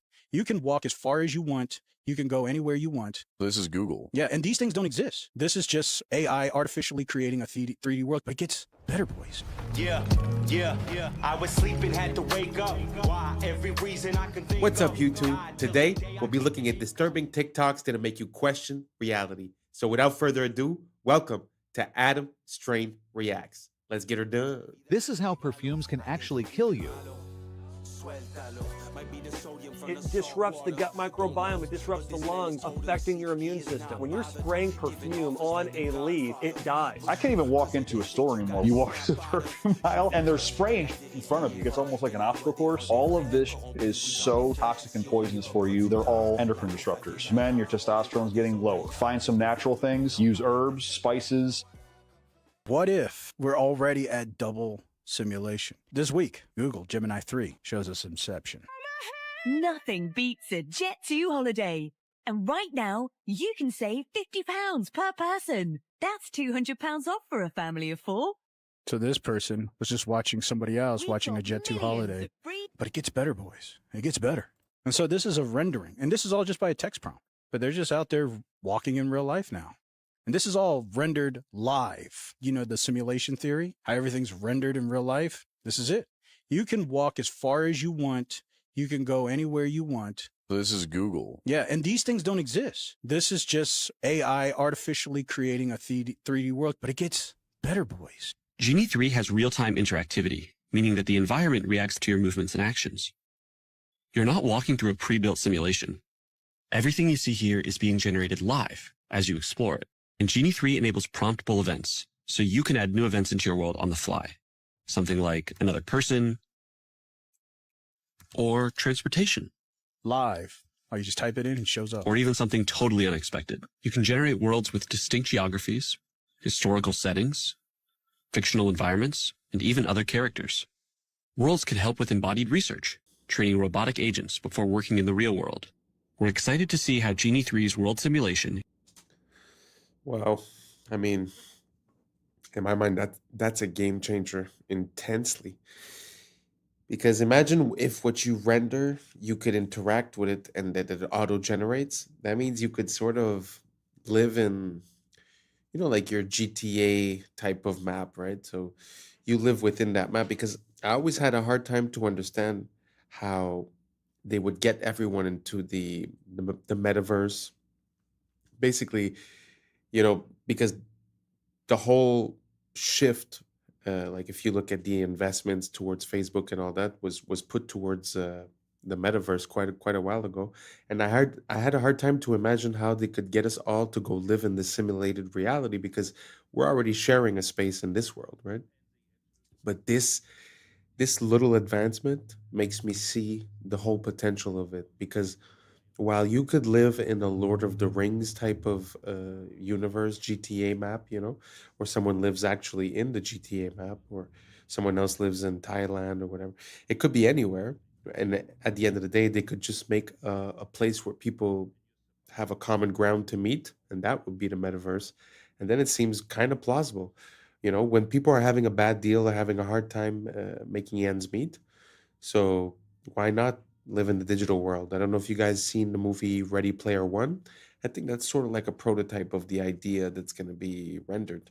And we all see that, in the past couple of years, it's like our money's worth less. If it just feels like, all the faith in the systems has eroded. The media no longer medias. The food no longer foods. The math ain't mathin'. I don't know if you guys get it, but I mean, it just seems like everything not only doesn't serve its purpose, but actually serves its opposite purpose. So, anyways, all that to say that this invention is pretty breathtaking. The fact that you create an environment that auto generates afterwards means you could spend the whole day inside of one prompt and then just adding in elements and stuff. Crazy potential. If you guys see any other ideas, any potential like that, or any other groundbreaking advancements in the AI space, let me know down below. I'm always down to check it out. Let's keep on rocking.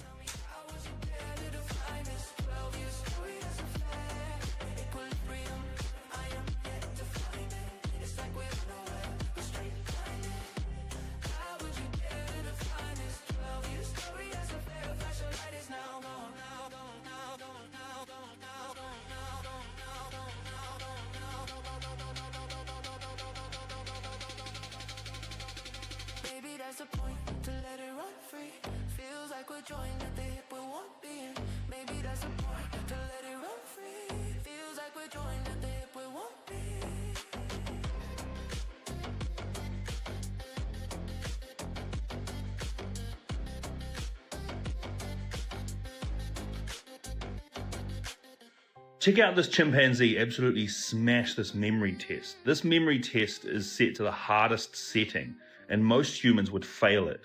95% of humans fail this test, but this chimpanzee seems to smash through each set of 9. What it does is it shows up 9 numbers, 1 through to 9 most of the time, or sometimes doubles up numbers, and you're supposed to go through an order of lowest to highest, and this chimpanzee is absolutely smashing it. Wow. I wouldn't have gotten that. Would you have gotten those? I was looking at the screen, I was like, no, way too quick. Isn't that crazy though, how we underestimate animals and their intelligence? I mean, it might not be the same type of intelligence, but I've heard similar things when it comes to dolphins, whales, elephants, bigger animals. They have these capabilities that are very, very impressive. If you guys have any other example, let me know down below. Let's keep on rocking.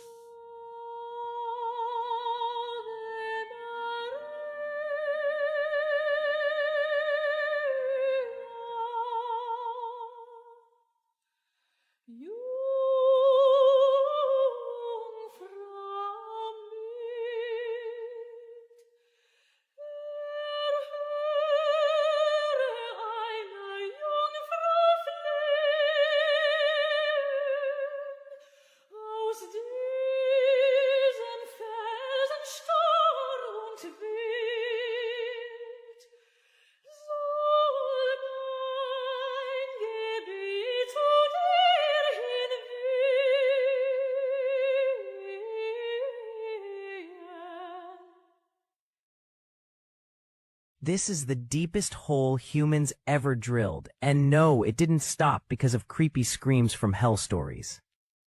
Russia's Kola Super Deep borehole, over 12 kilometers straight down, deeper than Mount Everest, is tall. Deep below, rock shattered like glass, seawater leaked out, and fossils showed up kilometers deeper than expected. At just 12 kilometers deep, it hit 180 degrees Celsius, nearly double what scientists expected at that depth.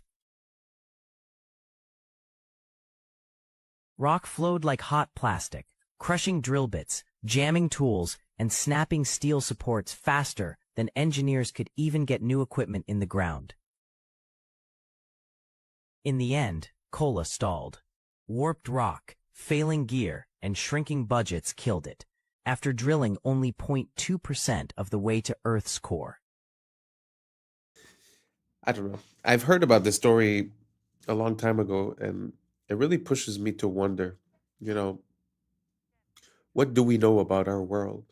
Because they say that, we live under gravity and that the source of gravity is the core and this and that. But like you said, we didn't even dig to 0.2 of the Earth. So we don't, we speculate. So it's not, I don't know. To me, the science isn't settled. So when I see stuff like that, it makes me remember how much we're missing to discover this world completely, Anyways, just a thought. Let me know what you guys think down below. Let's keep on rocking.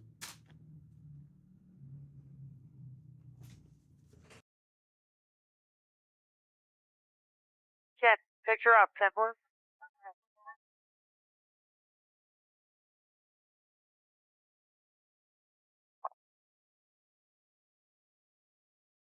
Okay, I'm going to flip to infrared because the smoke isn't bothering the infrared, okay?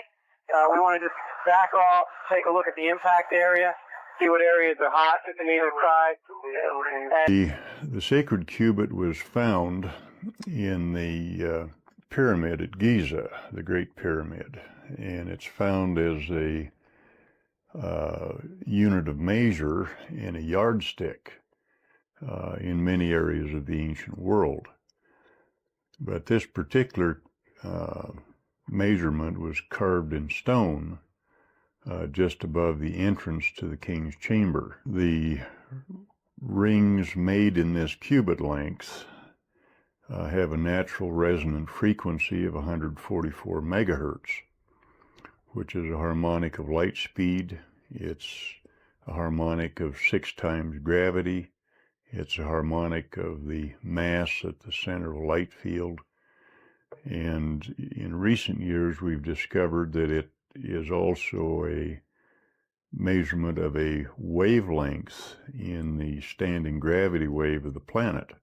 The reason why we call traders turncoats is because mercenaries used to wear military coats with reversible linings that match the color of the enemy's coat. So if they were losing, they could just turn it inside out and switch sides. And we call awards trophies because Greek soldiers used to raise the enemy's armor up on a wooden pole called a tropaion when they won a battle. And modern trophies still follow a very similar silhouette and design. The Emmy was originally called the Emmy Award after the imaging tube inside of old school TV cameras. But since the award had a very feminine design to it, people started calling it Emmy instead. The word groovy comes from the way that record players are designed so that the music plays smoothly if the needle runs along the grooves of the disc. So if the music was good, it was groovy. And lefties are called southpaws because baseball fields are designed so that the batters are facing towards the east to keep the sun out of their eyes during the afternoon, and the pitchers are facing west with their left arm pointing south. So a lefty would be a southpaw. We call them motels because they're hotels that are designed around car travel. They'll have rooms that directly face the parking lot and a roadside location. So it's a combination of the words motor and hotel. And a word that's formed by combining two words like motel is called a portmanteau, and we call it that because a portmanteau is a piece of luggage that splits open into 2 equal compartments. Okay, so this is either Pakistan or India, one of you guys will know, a river of trash. Some of these rivers, by the way, are biologically dead, like not even an organism is alive in it because of all the chemicals, not just obviously the plastic. This guy, who I'll tag and mention, goes and cleans it up. Like we're talking, he goes to their country, cleans up their rivers. This is while we ban plastic straws, by the way. This is the guy, Alexei Sabrinsky. I'll tell you all about it. But here's the shocking part. We talk all about philanthropy. You have the Rockefeller Foundation partnering with Mr. Beast. You have the owner of Microsoft. Philanthropists. Woo! Here's some philanthropy for you. bring back hemp plastic, and side note, dismantle Monsanto and the corporations that are trying to control the world food supply, and release the free energy patents. Otherwise, everything else is fake. I don't care what philanthropy they think they're doing until they release the free energy patents and the technologies they're hiding from us and start actually using hemp plastic. It literally is a few policies away. If I was in control, man, slickety split, we'd have policies out the yin yang, clean water, clean food, clean healthy, no microplastics, no toxins. But seemingly, there's an intentional plan to do the opposite of that. I'm not smarter than Rockefeller. I mean, of course, they know these things. It's part of the plan. Let me know your thoughts in the comments below and follow for more. Shout out to this freaking legend cleaning up freaking dirty river water. Wow. Props to him for doing something for nature and for the earth and something that he's passionate about. But it does make me think when he talks about the hemp, it makes me think of the first cars that were created. From what I understand, the first cars that were created, they were made out of hemp as well. And they were basically, hemp has always been a part of our society. From what I gather, even ancient seafaring civilizations, the reason why they were able to do that is because they have the rope to hold the sails and all that stuff. And supposedly those ropes were made out of hemp. So from what I understand also, hemp is per time, it's the fastest growing, one of the fastest growing things that you can make. The seeds are good for food. Like you said, you can make plastic, you can make oils, you can make all kinds of stuff based on something more natural. So yeah, very interesting that he was talking about that. I haven't heard anyone talk about hemp in quite a while. Used to be a big thing back in the days, but now don't really hear much about it. You guys know about hemp? You guys know about the potential of hemp? Did you know that the first car was made out of hemp? Could also run on other things than gasoline? Let me know down below, and let's keep on rocking. Charlie Kirk say to us today? I'm fine because my soul is secure in Christ. La voix d'un homme remplacé par un programme dans une église. On se croirait dans un film dystopique. A computer can take what really mattered to a man. Le plan est sous nos yeux, remplacer l'humain par la machine. C'est ça le vrai turning point. Kirk est exfiltré et on le remplace par une IA. It's a promotion. Même discours chez Melania. It is our duty to treat AI as we would our own children. Et Trump s'est réuni avec les 33 acteurs clés de la Silicon Valley AI is going to change everything. pour avancer l'agenda transhumaniste. Build out data centers and infrastructure to... Le 33, c'est la signature des rituels de transformation, c'est pour ça qu'il revient tout le temps. Et l'épisode 330 de South Park fait référence à Kirk, avant le tir. What is a woman? What is a woman? L'émotion divise et on pousse des lois contre la haine. With hate speech, we will target you. Woke contre MAGA, clivage Est-Ouest. L'issue, c'est toujours plus de surveillance. Il polarise la masse dans tous les contextes. Russie-Ukraine, Gaza-Hamas, Epstein, Clinton, Covid. Tout ce qui est mainstream est encodé. Ils avancent ensemble, comme Candace Owens l'affirme. I'm one of the Masons of Turning Point USA. Donc posez-vous cette question. Si les gouvernements étaient vraiment en conflit, pourquoi ils convergeraient tous vers le même futur? $7,000 per post. I know I've seen that happen a lot with you, Emily, and you're also at that meeting with influencers. So what's the reality of the situation? I'll speak on behalf of myself, and honestly, on behalf of... They target influencers who agree with the cause and then recruit us for meetings like what you saw with BB for messaging. With that being said, I can safely say any influencer. With all due respect, I don't think it's completely accurate to say that influencers aren't getting paid, because let me tell you, they offer that money to me, and I sent you that exact email, and let me pull it up. The Consulate General, okay, wrote me an email offering to pay me to go. They would pay all my expenses and also pay me, and then I had, they offered to give me a spot for my guest. I shut that down. I declined because it didn't sit right with me. This is about a year ago, okay? If tomorrow I got bankrolled, I am already, why can't I be paid for that? If they want to as a, paying me for a service, I work there. You should be registering, that's fine. I don't know what saddens me more. The fact that you don't see any beautiful passenger trains like this, especially in America, or the fact that Such amazing and beautiful pieces of old world machinery, like these trains, were allowed to sit out in the middle of a field and rot away. But just look at the railways of the old world in their prime and how beautiful they looked. Now compare a few of these to what we get on Amtrak today. I can certainly see why the federal government continues to pump millions of dollars into them. But they had everything from rocket trains to Zeppelin trains, like you saw in my previous video. And they even had Zeppelin trains on elevated rail. A truly beautiful golden age of travel. And sad how, in America especially, we've invested so little into proper passenger train service. The controllers would rather tear down all of our beautiful architecture to put up highways and freeways and ugly parking structures in downtowns, making sure we all are slaves to our oil-dependent vehicles. Amazing the innovation that came from that time. Question everything, friends. Until next time. Well, I don't know if any of those pictures were AI, but how impressive was that? It's hard to believe that there was that many iterations of the train when, I mean, the train didn't last that long, no? Because it was not too long before the cars, and once the cars came in, it sort of took over. So I don't know, maybe I'm mistaken, but in my mind, it's only 100 years or so, or maybe 200 years where it was the big thing. So it's kind of surprising that there was that many different versions and types, and I had never heard of a rocket train, a Zeppelin train. Super interesting. I'm gonna look for more information on that.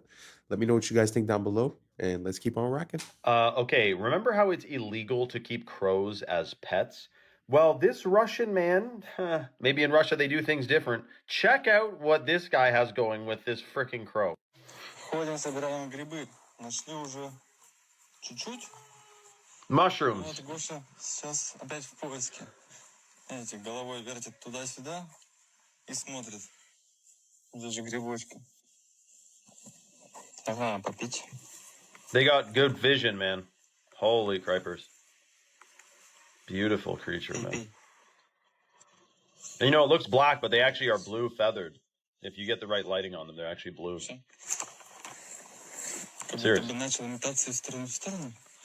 Может быть, что-то и заметил. Сейчас ближе подойдем. Может взять гриб. Но я его пока не вижу. Может быть, он заметил. Oh. Так. А, вон. Where's the mushroom? How'd he spot that? Дашь? Дай. Дай грибок. О, ты дал! Молодец! Good boy, man. Я думал, ты сам съешь. Ну ладно. На, ножку забрать. Oh, he's eating it. Умничка. Все, иди прячь. Wow. So the trick is, if you have a bill, you can put money in your hand and have seeds in your hand. And you teach a bunch of crows to bite the money first, and then you open your hand and give them seeds. You're training them to bring you money. You can do this, but you're not supposed to keep them as pets. But it's not like dolphins, where you're literally not even allowed to interact with them outside of an approved, like SeaWorld. At least crows, you can, befriend them, but you cannot keep them as pets. Which is shocking, because you could literally keep a bunch of weird stuff as a pet, but not a crow. Why? I love crows, man. Plus, crows can remember your face and can tell their friends, their peers, their children, their little hatchlings, they can tell them what you look like. They can transfer knowledge and information. I don't know, through their brainwaves, or I'm sure it's not from cawing. Like, caw, like that doesn't really tell you anything.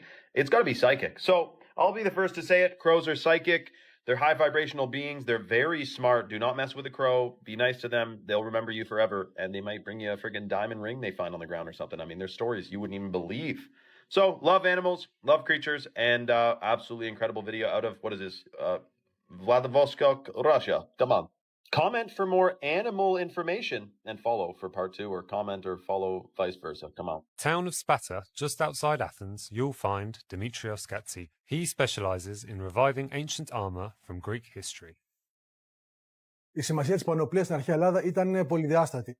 Από τη μία έπρεπε να κατασκευαστεί με τέτοιο τρόπο ώστε να προστάτευε τον οκλήτη από θανάσιμα χτυπήματα, αλλά ταυτόχρονα και να τρόμαζε και τον αντίπαλο.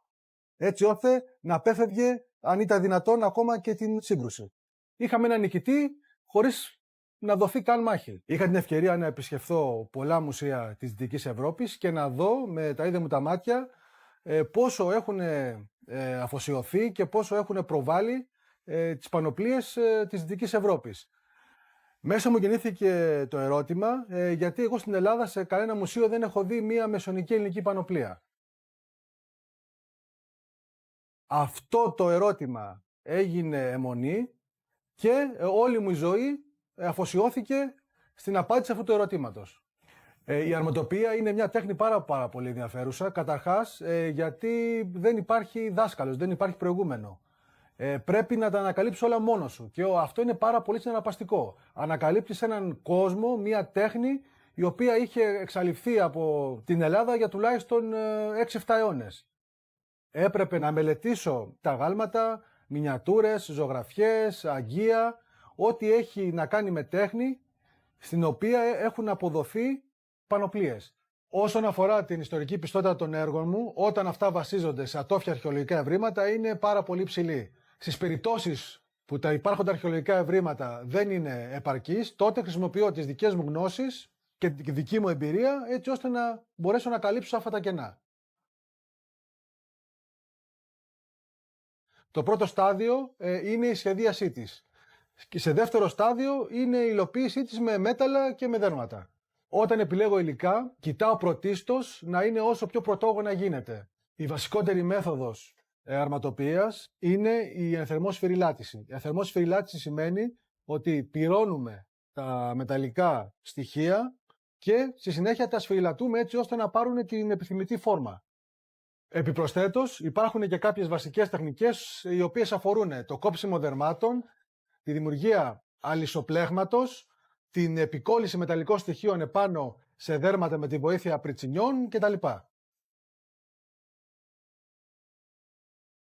Το τελευταίο στάδιο, από τη στιγμή που έχω κατασκευάσει όλα τα επιμέρους στοιχεία μιας πανοπλίας, είναι η συναρμολόγησή τους. Μία από τις μεγαλύτερες ικανοποιήσεις ενός καλλιτέχνη είναι να βλέπει τις εκφράσεις θαυμασμού στα πρόσωπα των επισκεπτών. Σε κάθε ιστορική περίοδο της ελληνικής ιστορίας υπάρχουν και διαφορετικές πανοπλίες. Κατά τη μικηναϊκή περίοδο οι πανοπλίες είναι τερατόμορφες, είναι τρομακτικές, προκαλούν δέος και τρόμο στον αντίπαλο. Κατά την κλασική, αρχαϊκή και κλασική περίοδο οι πανοπλίες μοιάζουν πάρα πολύ με το ελληνικό άγαλμα. Είναι καλέσθητες, είναι λίες, είναι λαμπερές και είναι όμορφες. Κατά τη βυζαντινή περίοδο οι πανοπλίες έχουν αυτή τη μεγαλοπρέπεια μιας χριστιανικής εκκλησίας. Πολύ συχνά η εικόνα που έχουμε για τους αρχαίους Έλληνες οπλίτες είναι τελείως λάθος, είναι εσφαλμένη. Η εικόνα των αρχαίων Σπαρτιατών έτσι όπως παρουσιάζεται μέσα από την ταινία The 300 είναι εντελώς λάθος. Οι αρχαίοι Σπαρτιάτες πηγαίναν στο πόλεμο πλήρως εξοπλισμένοι με μπρούτινες πανοπλίες. Δεν πήγαιναν με σλιπάκια και με γυμνούς κοιλιακούς. Βρίσκω την ιστορία ενδιαφέρουσα γιατί μας διδάσκει το μέλλον. Μπορούμε να πάρουμε πολλά παραδείγματα από το παρελθόν έτσι ώστε να αποφύγουμε προβλήματα του μέλλοντος. Πηγαίναν στο πόλεμο It's not the usual content, but I really like to see people that have these unconventional passions and that are really dedicated to it and listening to his whole process. I find it so amazing, and also his conclusion to everything is very nice. Anyways, we made it to the end. Thanks for rocking with me. And that's a wrap for today, familia. Whether you're tuning in with the sunrise or you're posted up after midnight, I appreciate your time, your energy, your curiosity. And don't forget, this isn't about truth or fiction. This is about perspective. If this sparks a thought, a laugh, a deeper question, then we did our job. So drop your thoughts in the comments, keep the convo alive, like, subscribe, and hit that bell if you're riding a wave, because we're just getting started. Until next time, stay grounded, stay weird, stay critical. I'm Adam Strain, and this has been Adam Strain Reacts. Peace! Now it's time for us to link up. Really think we on the brink up. Making a change from living this strange. Living this strange. Making a change from living this strange.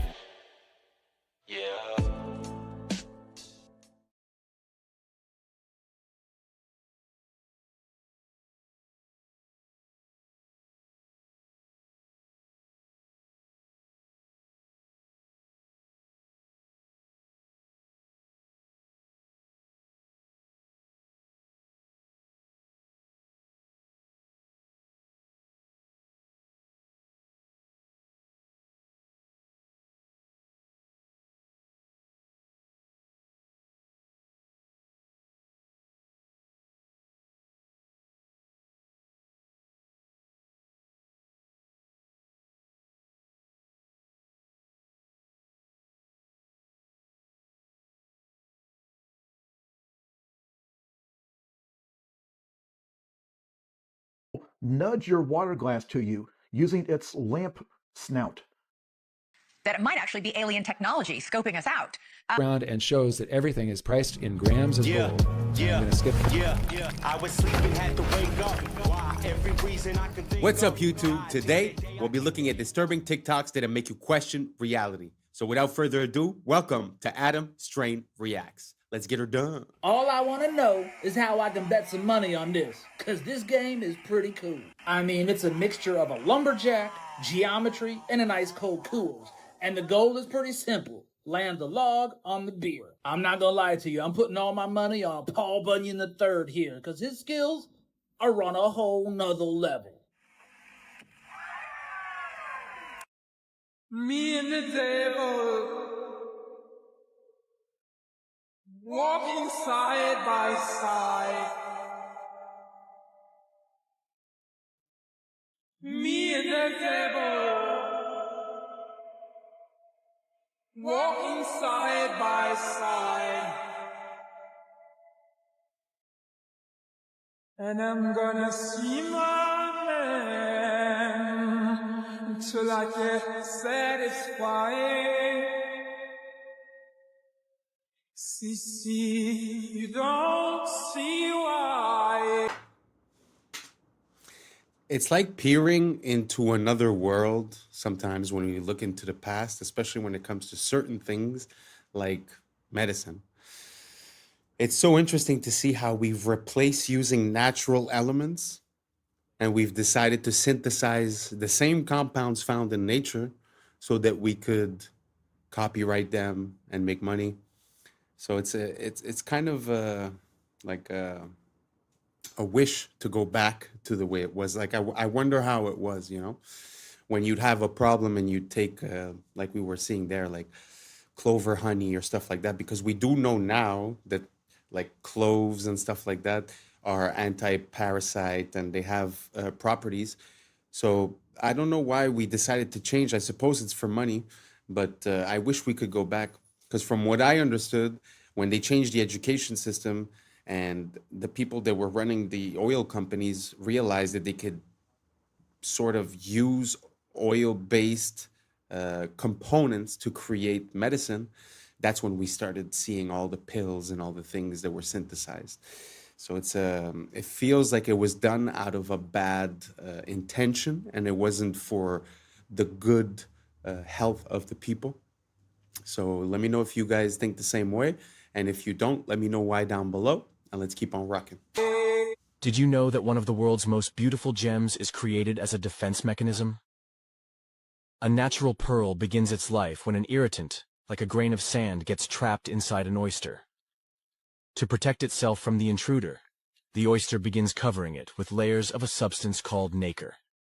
Over several years, thousands of these shimmering layers build up, transforming a simple piece of grit into a smooth, lustrous pearl. I've become obsessed with this kind of thing. Apparently, as part of the display at IKEA furniture stores, they have just a fake door printed on a background, but you see this wear pattern from where hundreds of confused customers have tried to open the fake door.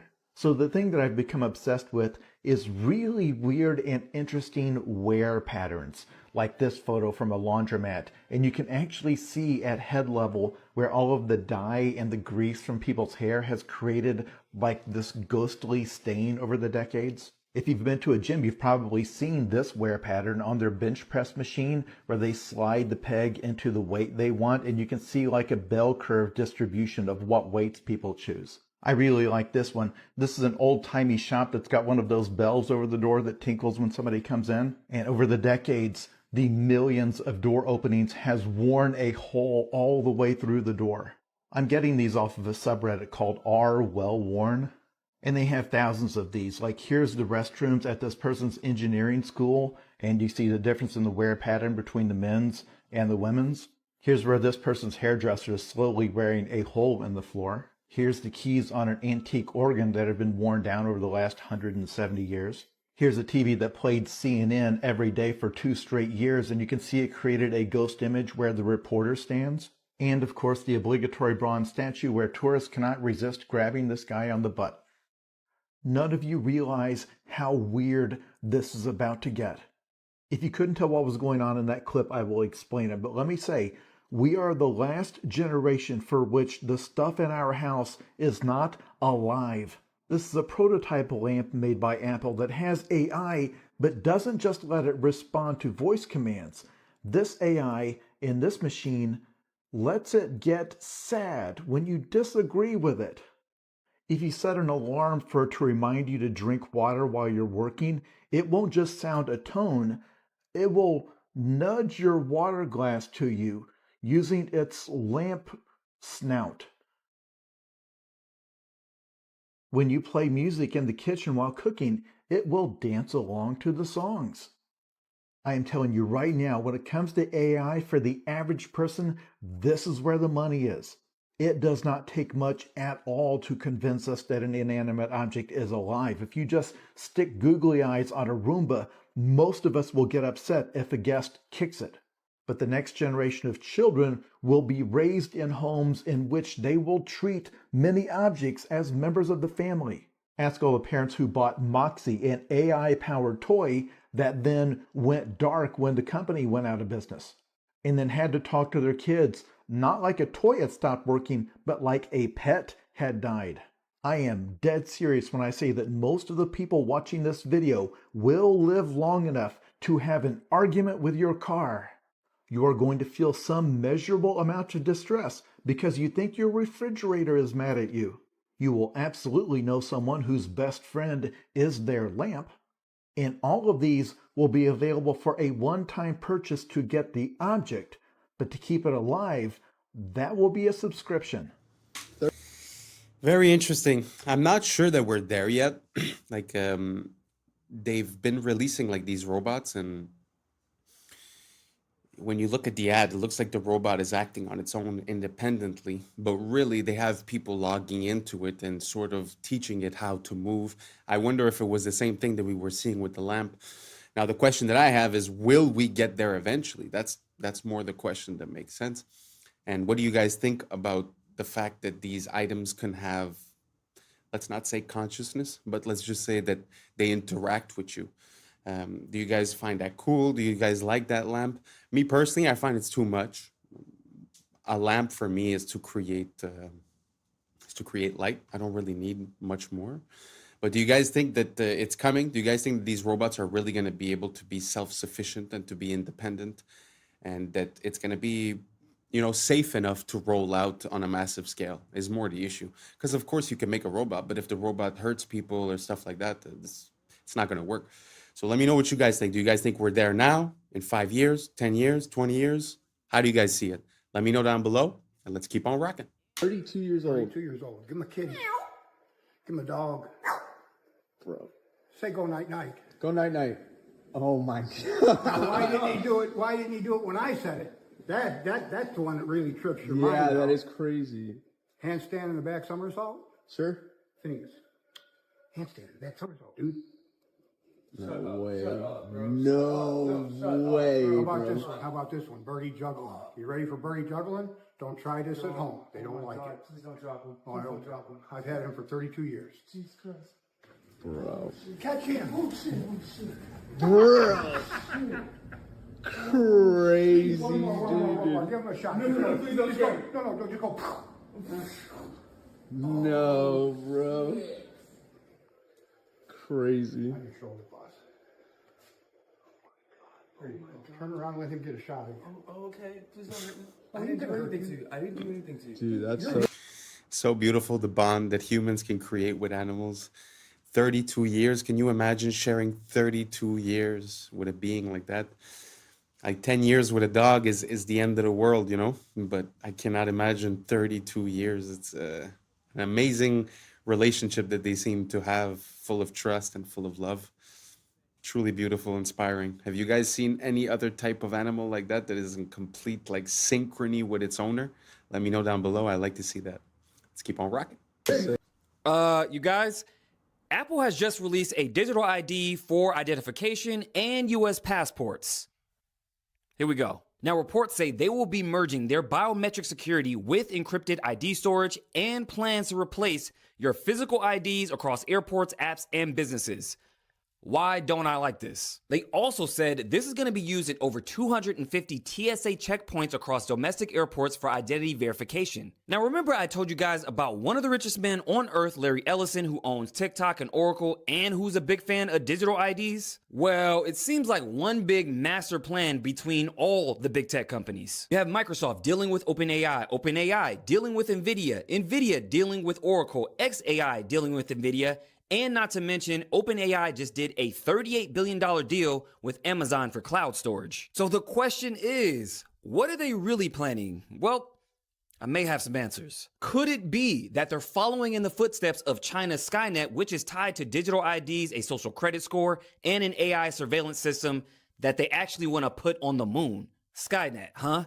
Why does this sound familiar? That's because it's the same name as the killer artificial intelligence in Terminator, Skynet. I'll say it once and I'll say it again. It's always in the movies. Make sure you guys go to my YouTube, Maverick Approach, where I do more breakdowns on this, but let me know what you guys think about all this down below.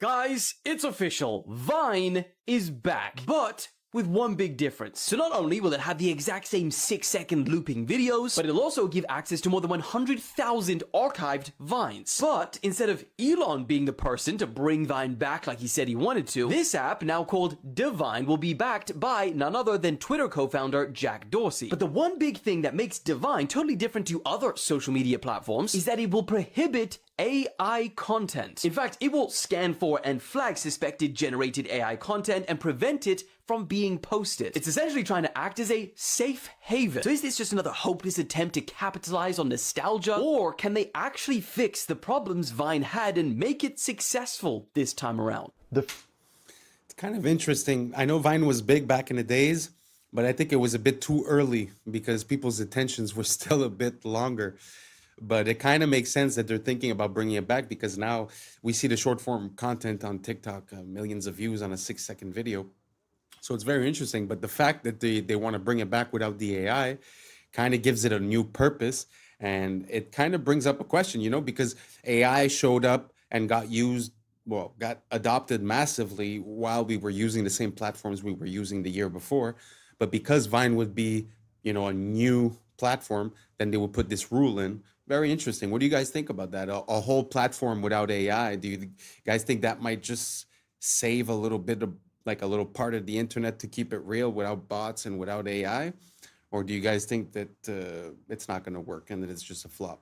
Let me know down below and let's keep on rocking. Freakiest thing that sounds like a weird conspiracy theory but actually is real is right here. Because if you walk down the street and saw somebody holding up a handmade sign saying they are putting chemicals in the atmosphere that makes people do evil things, they are literally driving us crazy and making us kill each other, you would absolutely write that person off as a crackpot. But it happened. Everybody agrees that it happened. In fact, I bet there's at least one person watching this right now who doesn't understand why at gas stations the pumps say unleaded. Like, why would they have lead in them in the first place? And why would you sell it on the basis of not having it? The reason is wild and terrifying. First of all, we used to put lead in everything. It's incredibly useful. We used to make water lines out of it, and cookware, and paint, even cosmetics. And back when automobiles were first becoming popular in the 1920s, they started putting lead in the gasoline. The reasons for it are technical. It helped with engine wear. The problem is that lead is toxic, but it is toxic in very subtle ways. It usually takes a lot of exposure over a long time to see the effects. And a lot of the effects are neurological. And so as there were more and more cars on the road putting more and more lead into the atmosphere, Everybody started getting exposed to lead. Keep in mind, if it's in the atmosphere, it means it gets onto the crops and in the soil. And lead exposure, especially in children, causes problems with things like impulse control. You get increased aggression, you get lower IQ scores. So here's the graph. The blue line is lead in the atmosphere. The brown line is the violent crime rate. And you can see the point where governments finally started to ban lead. That's why it says unleaded on those pumps.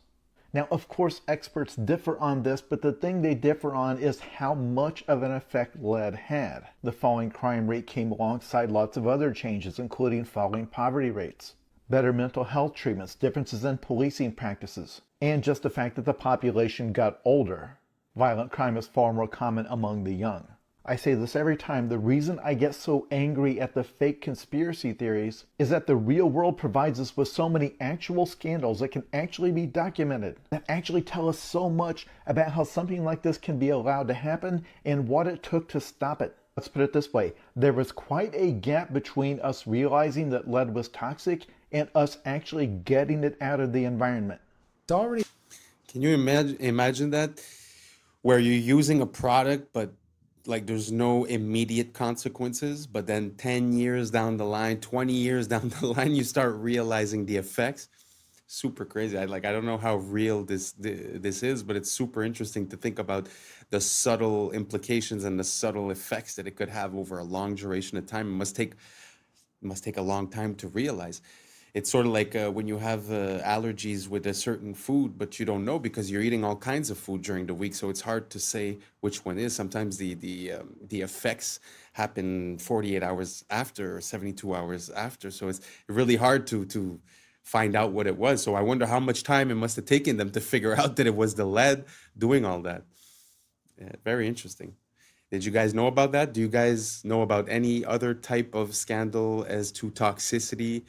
Sort of like this story? If so, write it down below. I'd like to feature it in some of my next videos. Thank you so much, and let's keep on rocking. Happening in Venezuela. A friend sent this from El Dorado, Venezuela. He goes into a supermarket where everything is priced in grams of gold. Historically, real money will win out over government abuse. Watch how they pay in gold. And this is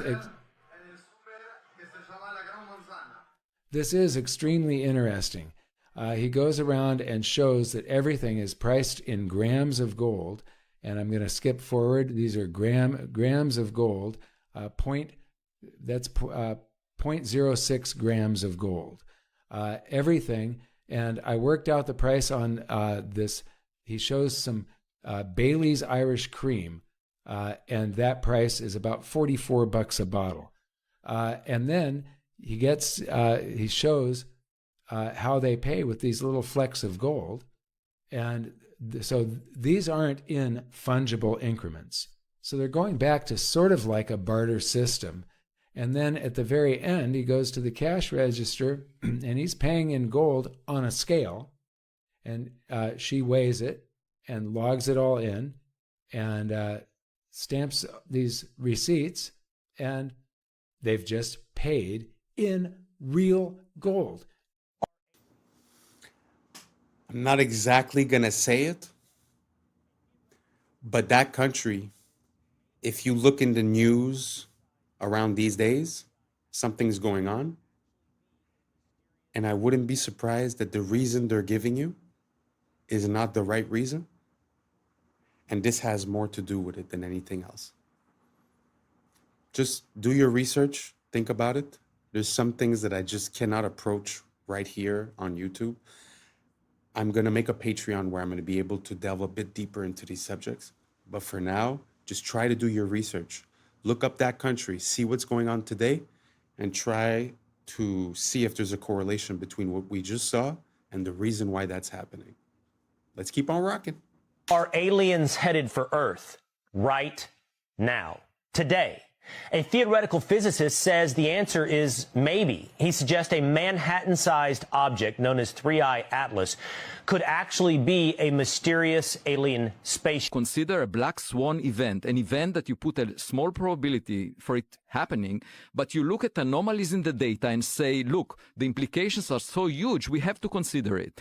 And therefore, we should consider the possibility that things like us existed long before us. All these civilizations that had their history initiated billions of years before ours could have done it. And all we need to do is to check.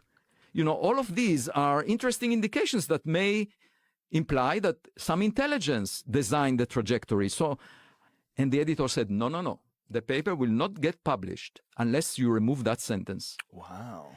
As the most enigmatic interstellar object ever discovered enters its most critical phase, perihelion, an unprecedented stream of data is arriving from multiple space observatories in real time. On October 29, 2025, at exactly 7:47 a.m. Eastern Time, Atlas reached its closest point to the Sun, marking the climax of its passage through the inner solar system. What has unfolded since that moment is leaving astronomers in disbelief. Astrophysicist Avi Loeb has just released findings documenting a rapid and sustained surge in brightness that vastly exceeds the rate exhibited by any known Oort cloud comet at comparable solar distances. Even more baffling, the object now emits a distinct bluish hue, bluer than the Sun itself. Researcher Avi Loeb has officially labeled this phenomenon as the 9th anomaly associated with this extraordinary interstellar visitor. Professor Loeb wasn't finished. He went on to talk about a Manhattan-sized interstellar object. He's been on the show talking about it a lot. Professor Loeb suspects that it might actually be alien technology scoping us out. What's NASA potentially hiding about 3i Atlas? The news yesterday was that this object came closest to the sun, and it received a huge amount of heat from the sun. And the latest report indicates that it became extremely bright, much more than expected for familiar comets. It actually is bluer than the sun. It should be redder, and any dust. But so what does that mean, Avi? What does that mean if it's hotter than the sun? We have another anomaly. His question now reverberates throughout the scientific community. Could this object harness an internal energy source that surpasses the temperature of our star? What these instruments have revealed simply should not exist according to current physics. The latest readings from the Stereo A SOHO and GOES 19 coronagraphs taken between September and October indicate an anomalous and unexplained brightness increase. Such an effect cannot be accounted for by reflection, sublimation, or any known natural process. To grasp the magnitude of this finding, it's worth noting that standard Oort cloud comets never exhibit this behavior. None show a sustained exponential rise in luminosity under comparable thermal conditions. Even the researchers involved in the new analysis concede that the reason behind Atlas's rapid brightening remains entirely unknown. We have to attend to the possibility that it might not be natural just because the implications would be huge for humanity. In a case where you have a visitor to your backyard, the visitor might enter through your front door. That's a situation where there is an important threat to humanity, and therefore even low probability events have to be taken seriously. NASA did not think as of yet about the possibility that an object which has some technology in it might be in the sky. NASA is not the most accomplished space agency in the Milky Way galaxy since the Big Bang, 13.8 billion years ago. So if there was another NASA-like agency around an exoplanet billions of years ago, their gadgets could have arrived at our backyard by now. And that's enough time for gadgets from other civilizations to have reached us. So we should be open-minded when we see new objects that are anomalous. What I'm about. Oh, that's a lot. Sorry, that was a bit long. But I haven't been featuring many of the videos for 3i Atlas because it's all little pieces of information, but really at the end of the day, it's not much. This was like a compilation of different ideas and different theories. So what do you guys think? You know, because If I'm not mistaken, a year ago, it was all about the drones in New Jersey. There's aliens here, aliens there, aliens everywhere. Now the aliens aren't here anymore. Now they're there. I don't know. I'm having a very hard time. Do you guys think that these are aliens? Like, I don't know. I need more information. If anyone has any, more information on this, something that would convince me otherwise, or something that would make the case a bit more strongly, let me know. But until now, to be honest, I'm having a hard time seeing this as anything else than misdirection, or just keeping it busy, filling the news cycle, because they've been talking about it a lot. But I don't know. Me personally, NASA is not something that I trust that much into neither. So like I said, if you guys have more information as for, the anomalies or anything that could convince me, please do not hesitate to send it over. And let's keep on rocking. We're almost done with this one. That to tell you seems too stupid to be true, but unfortunately it is. San Francisco has a street called Main Street, and you're going to say, so what? Every city has a street called Main Street. But here's the thing. Their Main Street, unlike all of the others, is named after a guy, Charles Main. Look it up. And there are a bunch of examples like this, many of them even dumber. I mean, imagine becoming wealthy and prominent enough that a major city names a street after you that nobody knows because your last name happens to be Main. Just outside of Chicago is a lovely place called Waterfall Glen, and I swear this is true. While it does have waterfalls, it is named after Seymour Bud Waterfall. The Los Angeles neighborhood of Westlake is not named that because it's in the west or near a lake, but is rather named after Henricus Wallace Westlake.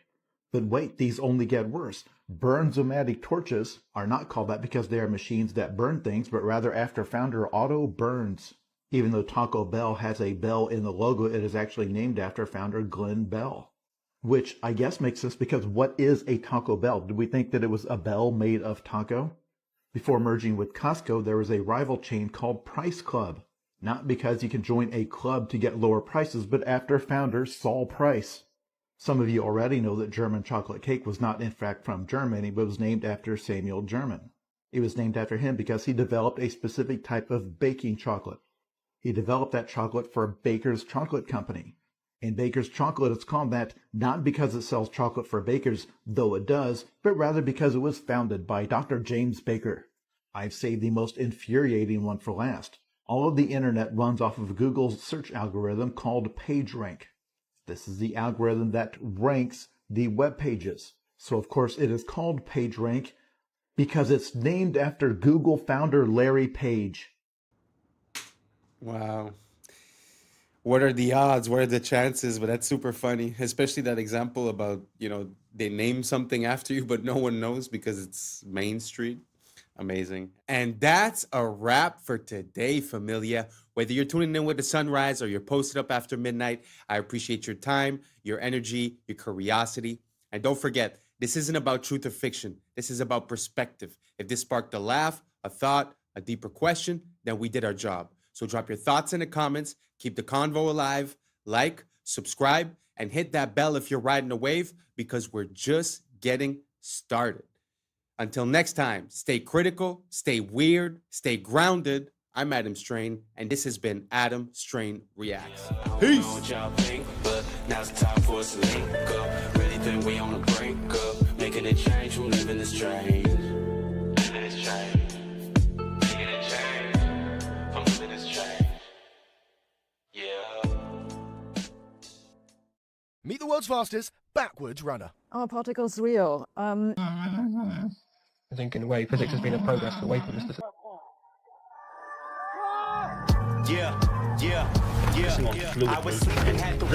the best I've seen. What's up, YouTube? Today, we'll be looking at disturbing TikToks that'll make you question reality. So without further ado, welcome to Adam Strain Reacts. Let's get her done. Hi, I'm Aaron Yoder. I'm a backwards runner. I have the world record for the fastest smile ran backwards. My fastest backwards smile time is 5 minutes and 54 seconds. I've been running for over 20 years. I started running competitively when I was in elementary school and then ran on scholarship during my early 20s. I ran so much that I sustained a knee injury. My doctor told me to stop running, and I really didn't want to stop, so I knew I had to make some sort of change.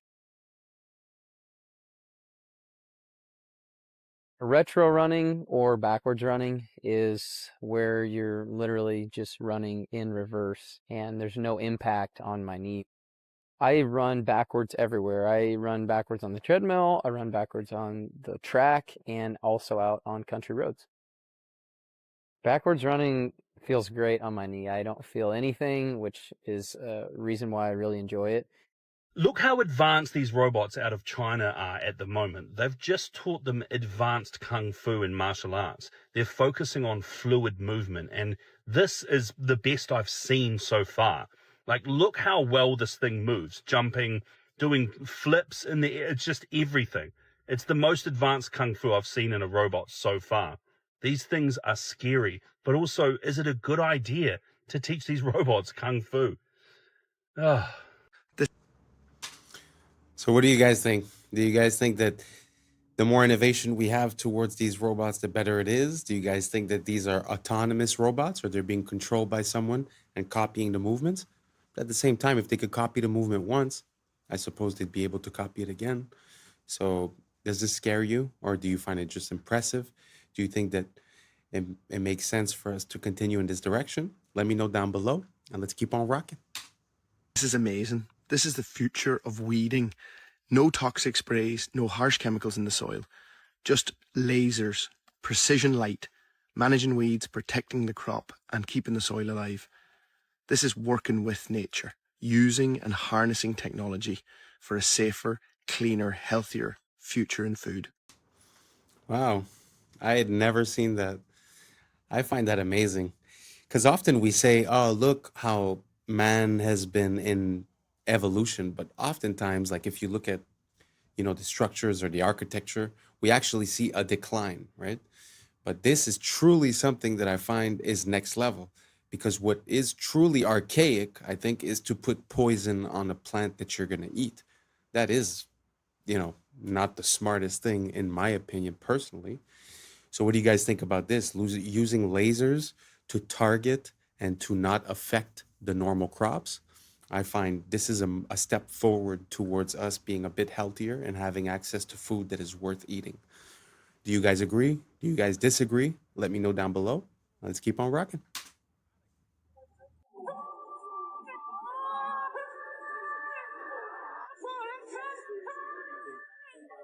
Oh, God.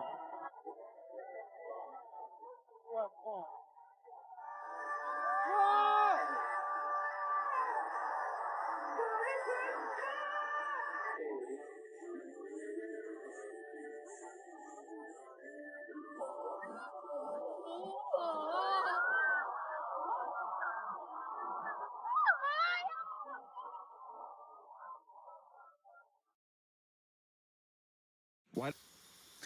I know y'all have already seen the memes that say like, oh, Japan or China is living in the year 3000. Sometimes it doesn't make sense, but this actually does make sense. It does look like the future when you look at that show, the way that they've already implemented the robotic help part, very interesting. So do you guys think that it's going to help, or do you guys think that it's going to take away the job from, backup dancers? Do you guys think that it takes away from the art? Or do you find that, listen, times are changing and we got to go with the flow? So let me know down below and let's keep on rocking. Doesn't the Parthenon have any straight lines? It turns out the problem wasn't bad construction. When the Parthenon was built in 432 BC, the Greeks had spent decades perfecting the design and used the most calculated advanced mathematics to calculate every measurement down to the millimeter. But they discovered a problem with perfection. When you look at straight horizontal lines from far away, your eye tricks you to think that the lines sag inward. The Greeks realized that if they built the Parthenon with straight lines, the entire structure would look warped from a distance and it would ruin how it looked. So how did the Greeks fix the optical illusion? They fixed it by building it wrong on purpose. I'm here at the only full-scale replica in Nashville, Tennessee, where you can see that the base of the temple rises about 4 inches in the center, The columns lean slightly inward and bulge in the middle, and even the horizontal beams across the top curve upward. But from ground level, these intentional distortions cancel out the optical illusion, making the building look geometrically perfect. So the Greeks knew that perfect architecture isn't about what is straight, it's about what looks straight. Sabina, what's your opinion? Are particles real? Are particles real? So I would describe myself as an instrumentalist. I don't believe that mathematics is real. I think mathematics is a tool that we as physicists use to describe the world. And in this mathematics, we have definitions for things that we call particles. That might be an excitation in a field, or it might be an irreducible representation of the Lorentz group, or it might be a quantum of energy, and these are all related. And then we know what we're talking about. That is what I mean by a particle. But are particles real? I don't know. I'm not sure I know what this even means. This is a question I leave to philosophers. Lucky we've got one. For me, the interesting question is, are particles fundamental? The particles that we currently know of in the standard model of particle physics, electrons, quarks, photons, and so on, are they fundamental or are they made of something else? I know we like to say that the science is settled, but truly a lot of the things that we operate on are basically adaptations, or their theories, or their ways of comprehending the world and explaining it. But to hear a physicist say, just utter that question, are particles real, actually just shows how there might be a difference between what we believe has been understood and what truly is understood. Because when you look at a physical representation of something, like let's say a map, the map looks authentic, it looks like it makes sense. But we know nowadays that when you look at the details of the map, it's very hard for it to be a perfect 1-to-1 ratio. It's actually, I think, impossible.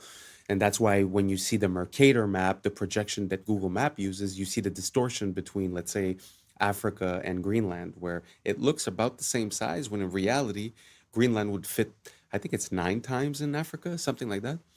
So it kind of makes sense to me that that would, transpose into this application. But tell me what you guys think down below.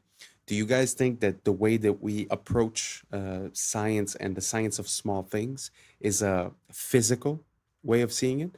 Or do you think it's a way that we can understand the concepts and give a name to the effects that happen, when in reality it might look physically different?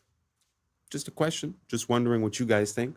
Let me know down below, and let's keep on rocking. All right, boys. So before I got on my freaking airplane ride, my Spirit Airlines ride, I went around looking, right? And I was taking videos, and I was like, oh, Palin gonna freaking love this. But so I was looking for anyone fueling planes, right? I went and I found this truck. I was like, oh man, I wish he'd be fueling. I wonder how much fuel that thing holds, right?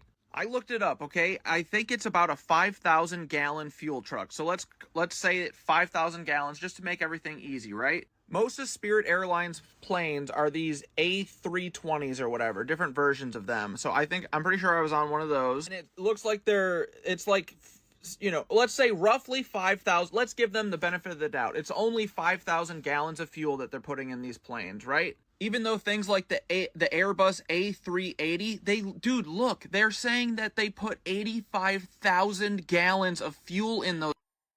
Like, come on, what are you talking about? What is 85,000 divided by 5,000? They're saying they put 17 of these fucking trucks in there, okay? Okay, so that's a big plane, right? Let's just assume they're putting one of these trucks in my size plane, my little, it's only one floor. These A380s or whatever, they got double deckers, right? So my plane can, at the very least, hold a whole 5,000 gallon truck full of fuel, supposedly, right? So why are they showing up with this? What the hell is that? Look, again, Jet A fuel, okay? Where's the, what is it? They're not putting 5,000 gallons of fuel into this wing. And then don't even get me started on the fact that they say it's in the wings, dude, right? Think about it. You're a big old jet airliner. You're going, what does water do? What does jet fuel do when it tips? it all sloshes, okay? So if you're sloshing it around, do you really want that in the wings? Minus that, if you ever watch outside of the plane wing or the plane windows, what are these wings doing? They're going. Are you putting flammable fuel inside of a floppy little wing noodle? What are you talking about? Then also, how long would it take to put 5,000 gallons of fuel? How long does it take to put 10 gallons of fuel in your truck, right? This hose, not that big. It's not that big, right? So this guy was there for like 3 minutes. What the frick are they trying to pull on us? 5,000 gallons of fuel? BS, dude. And I'm not crazy. I'm not saying that we enter like a hyperbaric chamber and they put us to sleep and it's all 3D. I'm saying this flying on sky electricity, and that's what they're hiding from us. These things get started on the ground. I don't even think the plane starts them. I think they have a machine that starts these turbines, and then they just run from electricity or fuel. Love you. Bye. The planes are very interesting because, you know, it's sort of like the day that they decided to put a price, like a global price on the barrel of oil.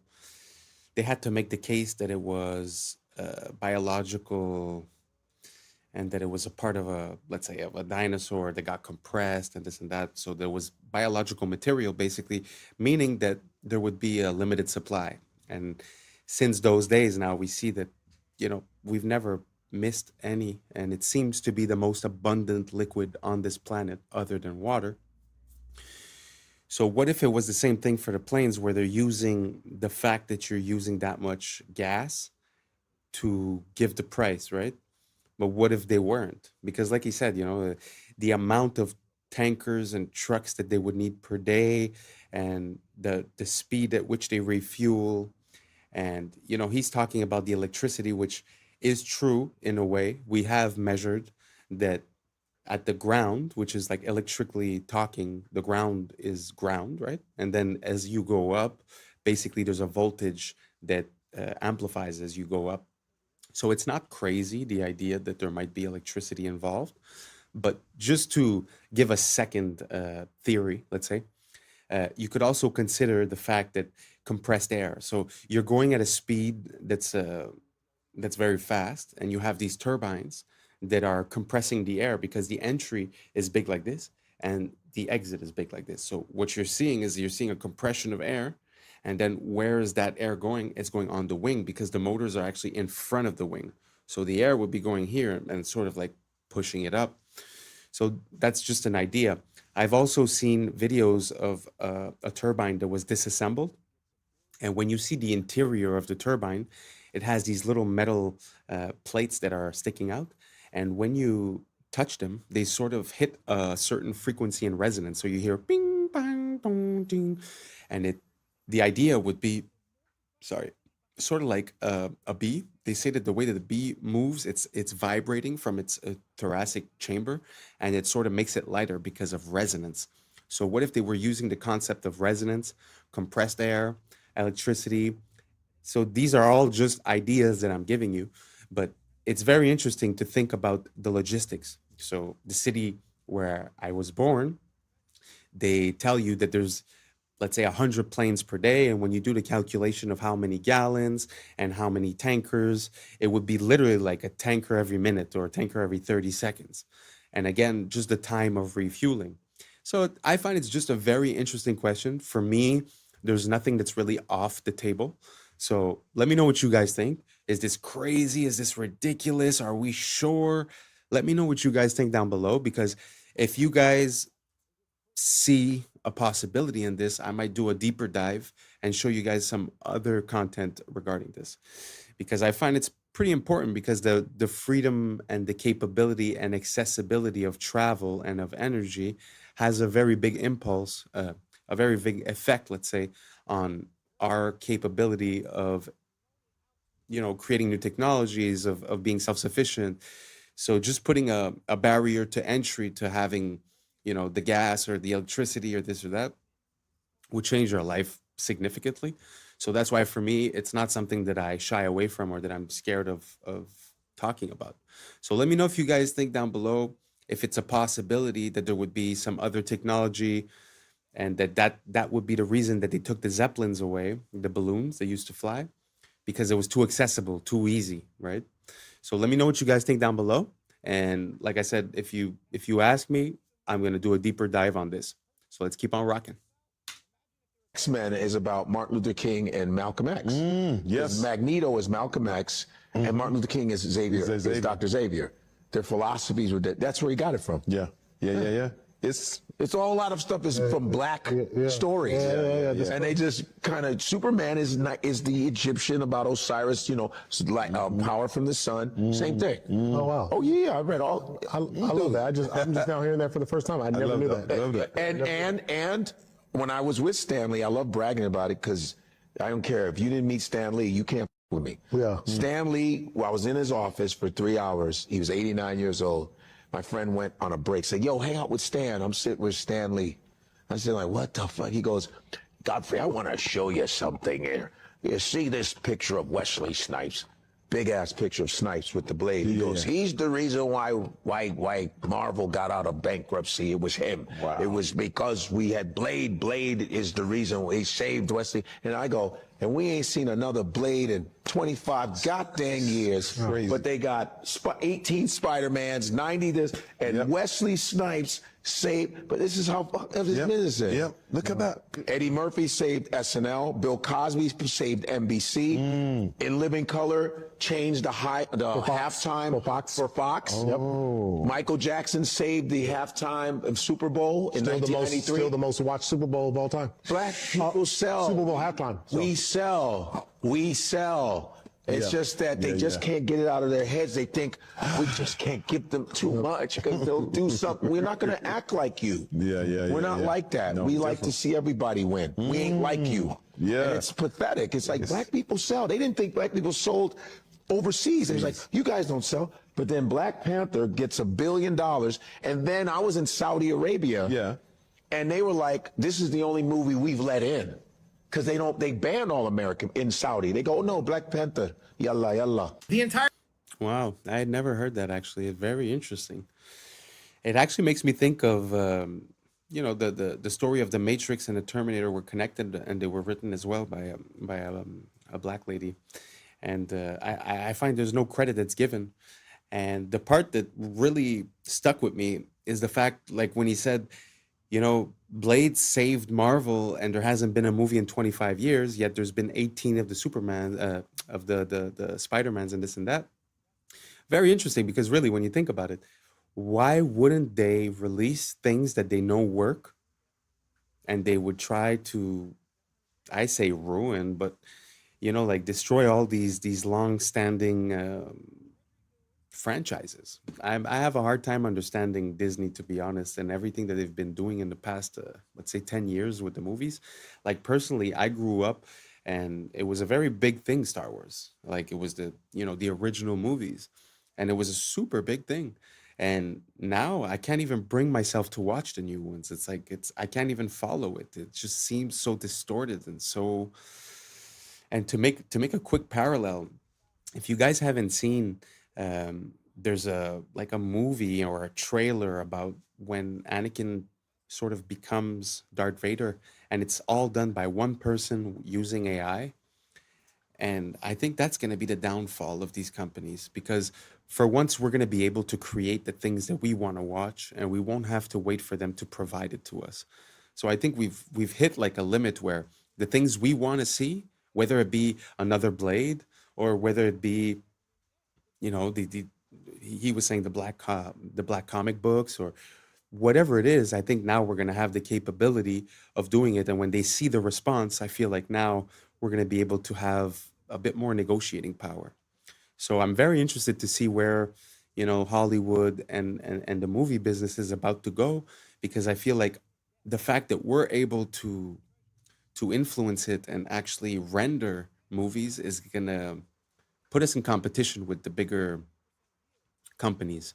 Do you guys see what I'm saying? Do you guys see the fact that maybe they've had control for too long and they've been taking decisions that haven't been based on the reception and have been based maybe on things that they'd like to put into our subconscious, our mental?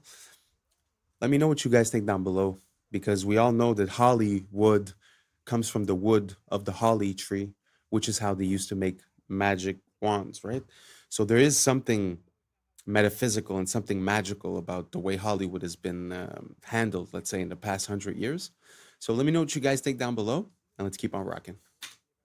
Our banking system just got exposed, and they're using crypto to multiply your money behind the scenes because nobody understands it. You're going to understand it now. The Genius Act was signed into law in July that allowed banks to create stablecoins legally. If a customer wants a stablecoin, the bank can issue it, but the customer needs to give the bank real cash, and they get to use that cash for investments. I don't know if you guys knew that. So you get 100,000, for example, in the form of a stablecoin to use in crypto, and the bank gets to use your 100,000 for other investments. The vast majority of those investments are usually treasury bills. So the bank takes your money, they put it into treasury bills. Now, a treasury bill is basically debt from the United States.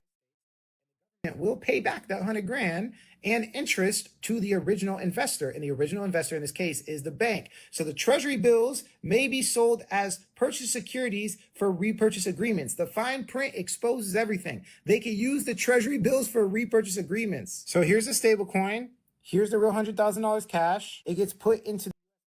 I want you to remember the colors because it shows the multiplication, duplication they're doing. Because got 100,000 from the bank, which was your money from the stablecoin, they get a treasury worth 100,000 plus a 3% yield. The bank profits $3,000 off of your money. And then because of the fine print we just read, they're allowed to take that treasury and loan it out to an investment bank and get another lump sum of cash for no reason. Let's read it again just in case you forgot. Treasury bills may be sold for repurchase agreements. This is called the repurchase agreement. So the investment bank takes a little fee and they give the original bank even more cash. $99,000, they take their fee, they give them more cash. And then they take that new cash and you guessed it, they put it right back in debt. The government gets another investment, that's the green right there, and then the government another T-bill for another 3% yield. So the original bank has two T-bills and double their yield. Now this is where it gets even more scary. Well, remember that person that got the stable coins out? Imagine if they were colluding with the bank and they decided to take that stable coin and put it right back into debt in the form of tokenized treasuries. Right now in crypto, you can buy tokenized debt. Yeah, there's a token version of everything I explained up there, and you can get the 3% yield. So now it has three lump sums from that original $100,000, and you thought it was over. Well, if you invest in tokenized debt, they give you a token worth your dollar amount. Right now, it's called USYC for one of the funds. Binance offers loans against USYC right now. So on that original 100,000, you could take a 70% loan, and then you guessed it, put it right back into debt. The original $100,000 now has 4 forms of yield. Everybody's waiting for the to inject liquidity into the market, but they're already doing it through stablecoin multiplication. And we are going to have the greatest bull run we have ever seen in human history. It's going to be similar to the 2008 bubble. Wow, that was a lot of information. Gee whiz. So this makes me think like money came from the idea of value. And now we've gotten so far away from value that it's seeming like a video game. It's seeming like, you know, when you go on a game and you look for money duplication glitch, you could find some of those. Seems like that's what's going on. So you're buying it and then they're reinvesting it, but they're also buying treasury, which is debt, which we end up paying at the end of the day. And again, they could re-lend it, re-put the assets and start the circle again. So yeah, it feels like banks have been given basically a blank check. And that's without speaking that in the days of the COVID a couple of years ago, they went, you know, fractional reserve spending means I have $100. Normally it was I have to keep $10 and I could lend out $90. Now it's zero. So meaning they could have $0 and lend out $1 billion and no one's none the wiser. So I don't see how this changes anything in the way that there's really no value behind bank money. But at the same time, I'm seeing what he's saying where it's involved with the treasuries. So it's like a cycle that's over and over again. It makes me think like the way like when you get a mortgage, the bank is like doubly insured. It's insured with your assets. It's also insured with an insurance company and your insurance company. So they're actually triple protected. It seems the same way. It's like they're 10 times protected and us, we have to pay for everything. So I don't know. I don't know where we're going with this, because it just seems like the more they win, the more they devalue, but the more they devalue, the more the crash is about to come, right? Unless they are artificially inflate. And so I guess that's what he meant at the end with the bull run. So everyone's going to feel like they're winning, when actually the disparity between the people winning and the people at the bottom are going to be so much bigger. So I don't know if I caught all of this. Maybe I'm probably missing some parts. So if you have any information to give and share, don't hesitate, write it down below. I'm still learning about all of these subjects. This is why I'm here. This is why I made the channel, so we could collaborate, and we could we could collaborate on ideas and build better ideas together. So let me know what you guys think down below. Do you have a wallet? Do you keep it on a cold storage? Do you keep it on the exchanges? I'm going to put some more crypto stuff in the next videos. So please don't hesitate, write down below, and let's keep on rocking. How were we allowed to be fooled for so long? And no, I'm not talking about this beautiful architecture here, saying it was built by horse and buggy. I'm talking about Timu, Han Solo, and Chewbacca here.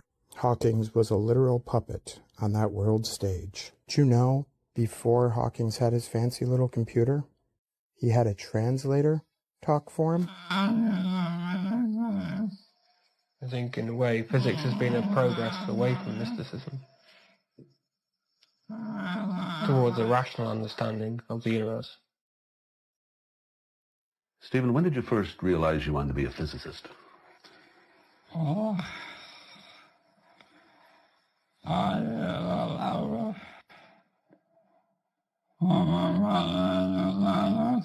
think I knew from about the age of 9 or 10 that I wanted to be a scientist. Most of my activities, like playing with model fireworks, or model railways, or playing complicated games, was aimed in some way at finding out how the world worked around me.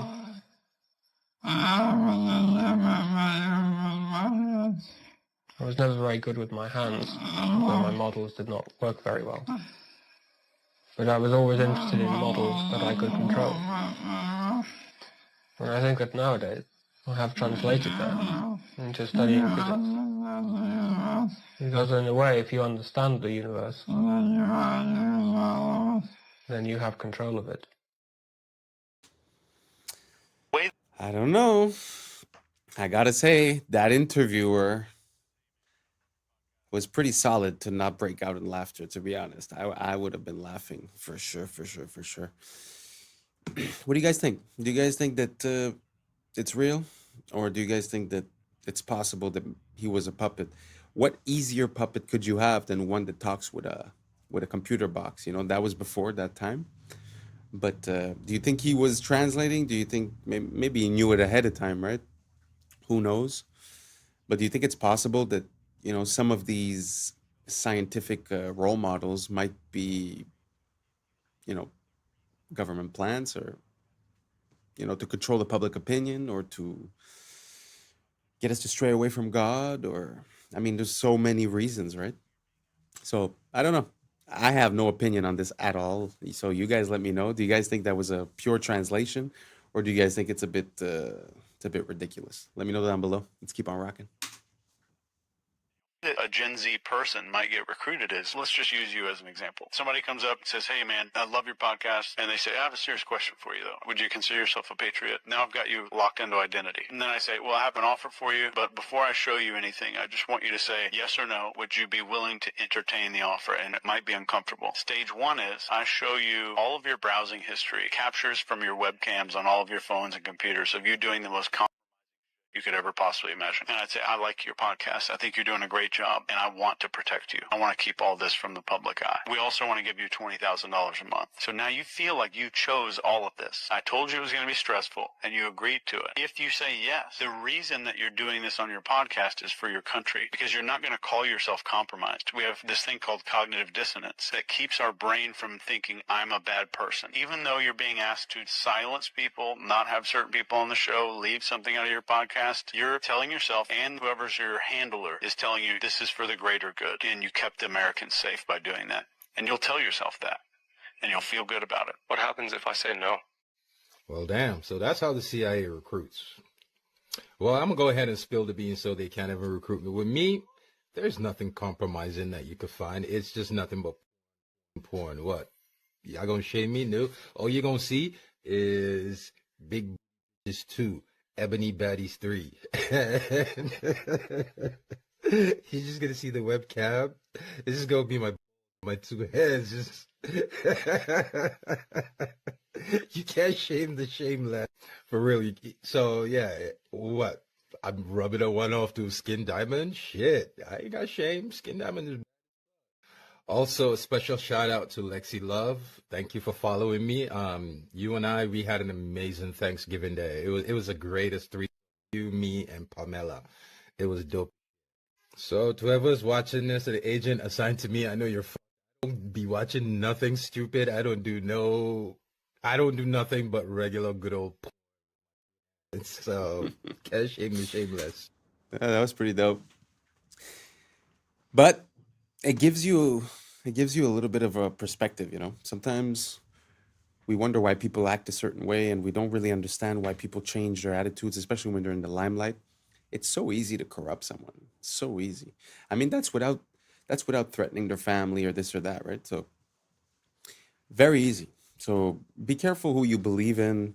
Try not to have too many idols. Try not to put people on a pedestal. We're all human. We're all the same. Well, I mean, most of us, don't get me wrong. What do you guys think? Would you be compromised? Are you scared to be exposed? That's not a good look, you know? If you're scared to be exposed, maybe you should, you know, comport yourself in a way where you don't live with shame, you know? So anyways, very interesting. Let me know what you guys think down below. Would you be easily corruptible if they made you that offer? Do you have things to hide? Let us know down below. I know you won't, but you can. And that's a wrap for today, familia. Whether you're tuning in with the sunrise or you're posted up after midnight, I appreciate your time, your energy, your curiosity. And don't forget, this isn't about truth or fiction. This is about perspective. If this sparked a laugh, a thought, a deeper question, then we did our job. So drop your thoughts in the comments, keep the convo alive, like, subscribe, and hit that bell if you're riding a wave, because we're just getting started. Until next time, stay grounded, stay weird, stay critical. I'm Adam Strain, and this has been Adam Strain Reacts. Peace. Now it's time for us to link up. Really think we on the brink up. Making a change from living this strange. Living this strange. Making a change from living this strange. Yeah. This is a tongue-eating louse. It cuts off circulation, and the tongue eventually... Horses can have mustaches. They have horizontal eyes. Last year, December of 2024 to be exact, that is when it became official that the bald eagle was America's national bird.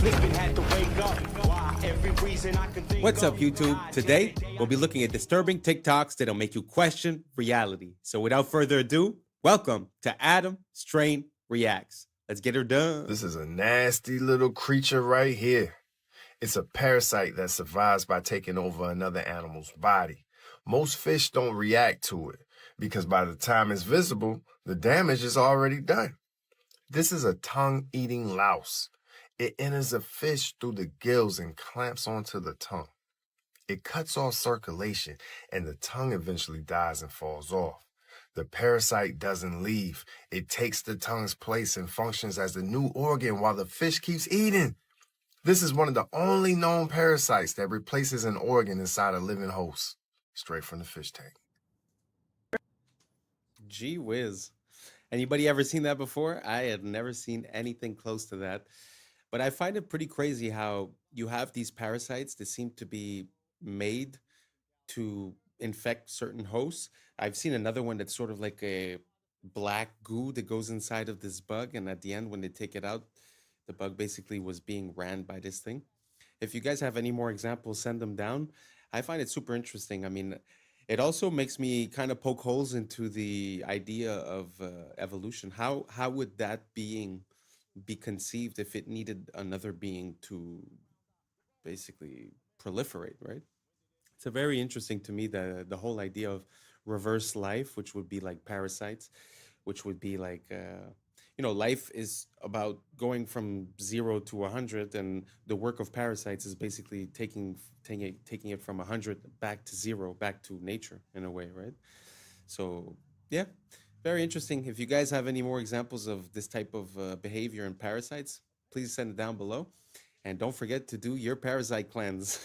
Let's keep on rocking. Apparently this guy found 6 new Mandela effects. Top 6 changes of animals in this timeline. Number 1, cow tipping. Cow tipping is not a thing. You cannot cow tip. There's no evidence of you can cow tip. Apparently, that is not a thing in this timeline. It's never been documented. It's not a thing. It changed in this timeline. Number 2, horses can have mustaches. Yes, in this timeline, horses can have mustaches. Sometimes they shave them off. It's a thing, but they do have mustaches. Also, horses do not have round eyes. They have horizontal eyes. They do not have round eyes in this timeline. Apparently, we all just misremembered that because in this timeline, they do not have round eyes. The bald eagle is America's national bird. When did it become the national bird? How about last year, December of 2024 to be exact? That is when it became official that the bald eagle was America's national bird. In this timeline, there are Civil War camels. Yes, the camels fought in the Civil War. We have American camels, and they're here. They've been here since the Civil War, and there's actually famous ones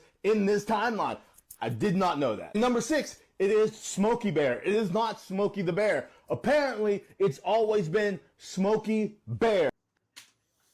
Wow. I don't know if you guys know about the Mandela effect, but these are a few that actually, I mean, I didn't grow up on a farm, so I mean, I wouldn't really know about horses that much. I've seen them maybe a handful of times in my life, but you know, both the mustache and the fact that their eyes have like horizontal slits. Never seen that before. The camel in the States, I have no idea. I had no idea that that was a thing. And also the bald eagle being declared the national animal for the States last year in 2024. Well, more than a year ago. That is kind of weird. That is kind of weird. I always assumed that the bald eagle was the national bird, or at least animal, of the United States. Did you guys think the same thing? Or is it completely normal that they did that because it was never so? I thought that they had put it everywhere on the flags, on the money, on the stuff. I don't know. I thought it was common knowledge. Maybe I'm just ignorant. So you guys let me know down below. Are these Mandela effects that you guys knew, or just mistakes of collective remembering? Let me know down below, and let's keep on rocking. This is an AI-powered cleaning robot developed in China, and they've made it because they want to clean up the oceans and the rivers and all the waterways around the world. And so they've developed this thing that can sort of move around autonomously. Hopefully they succeed in this effort, and hopefully India buys some, maybe? Wow.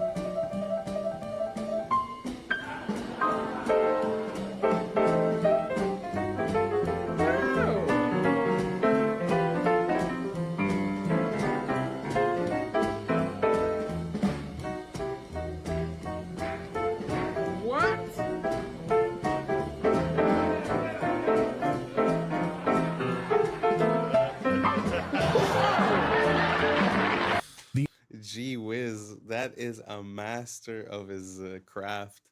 Beautiful to see. I had never seen anything like it. And also the bot that was cleaning up in China, that AI bot. Gee whiz, I think that's one of the first good applications I've seen them put AI on, because they've been talking about replacing politicians with AI, all these crazy things, but that I approve that message. Let's clean up the water with AI. Thank you very much. That's a good idea.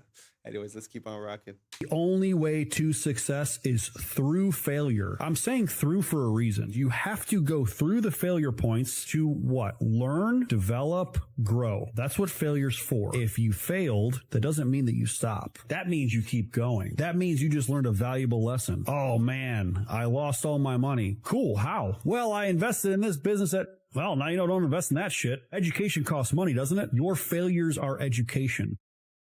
This right, like as he did, right, underneath, and try and keep it, that feels pretty tight right there, right? Mm-hmm. Okay, so you can, just breathe naturally. Let's just see what happens. Okay. All right, so we're at 1,367. We've already just passed 2. So now we're in the place where he can be having headaches. He can be, we're at 3,786. Look at this. We've just passed 5,000. Now we're in the toxic level. Right now we could be doing this 7,000 inside this mask of the CO2. 8,000 parts per million. And now this thing's gone off the Richter scale, folks. It can't even register how high the CO2 levels are inside. And look how many seconds that was. Wow. It's pretty crazy to think that we recommended that for all of our kids, no? I mean, it's a sad thing to see, but at the end of the day, I guess that's what it is. And regarding the video from before, it was saying that you must go through failures to reach success. I find that very interesting because it made me click for the first time. I've heard the phrase, I've internalized the lesson and stuff, but there's one little part, one little distinction that kind of hit me this time around. Sorry. And it's the fact that, you know, through all this information that we have and all the access that we have, I find that something that we try to do, even as a mentor, we try to save our students from living certain failures. But as he said, you know, going through that failure is the education. And I wonder if the fact of giving the lesson as a secondhand experience has the same impact as the person literally going through the failure. I don't know if you guys get the distinctions that I'm trying to make, but I totally agree. I think that our fear of failure and our fear of not succeeding has caused us to be very careful. And I think being careful is not an attribute that makes a billionaire, if you get my drift. Anyways, let me know what you guys think down below, and let's keep on rocking. This Love Patrick. is One of my oldest Legacy friends. Park in Brambleton, Virginia. And I think whoever planned this community had serious beef with their boss. And every time they showed them the plans for this huge neighborhood, they must have presented them upside down. The main area of focus here is obviously the park, which is an above average size park. And you can see here the design starts here at the pond and just works its way out here to the tip where you have this fountain leading into this building right here, which is apparently called the Best Brains Learning Center. I'm pretty sure that they built this part much sooner than expected. Now moving back to the base, which looks a little overgrown, there is an elementary school across the street, and I'm not sure how this park is allowed within 500 feet of an elementary school. So let's turn on the street view. Seriously, this thing has veins. Yes, it's a giant park shaped like a huge cock. How did they get away with this? That's awesome! It's incredible. You think that's real? That's real. It's real. This Wow. is real time right here. You think that they actually did that? This has to be a fairly new subdivision. Look at the documents. If you look at the college documents, if you look at the documents, and you look at some other, documents, which I'll be happy to share with you if any of your listeners want to see some of that stuff. They don't refer to those towers as cell phone towers. They refer to those as directed energy weapons. They actually refer to your phone as a direct weapon, your router as a direct weapon.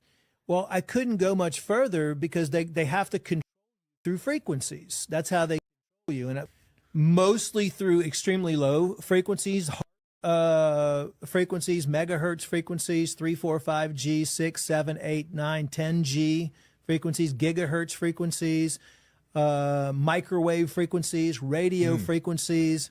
They can do it through music as well. Wow. But there's always the opposite of that too, like the good music with the solfeggio tones and, Right. and So stuff no more like that. microwaves, you're saying? Don't use those? Oh, throw your microwave away. The microwave kills the nutrients in the food anyway. Wow. Yeah, I mean, so that's when you get into, they also want a lot of metals in your body. They need a lot of metals in your bodies as transducers and as receivers. And they want you to be exposed to all these and all these frequency devices. So the solution is to get rid of all the chemicals in your body. You could do that through binders, organic activated charcoal, like stuff like that. doing all of this transhumanism stuff. We're already coming up with solutions, which are just detox your body, do liver cleansing.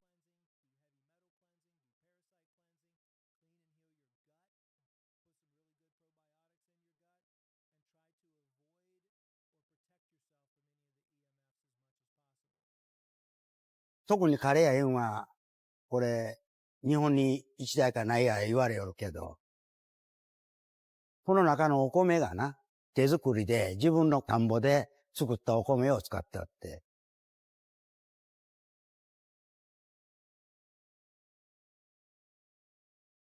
日本の自動販売機では、ジュース、これとパンとか食べ物、ジュースはもうあらゆるところにある。名前吉本正と言います。年は74か。ここの自動販売機ではもう40年ぐらい前からやっております。うちの自動販売機はね、日本にあんまりないっちゅうんで、なんかあらゆるところを来とるように思う。そうじゃ、お米がな、60度ぐらいあるに機械の中が、と置いたらやっぱりこう、乾燥してくれるよ、お米が。硬になる。1日2回ぐらい入れ替えするように、また新しい米になってるんで。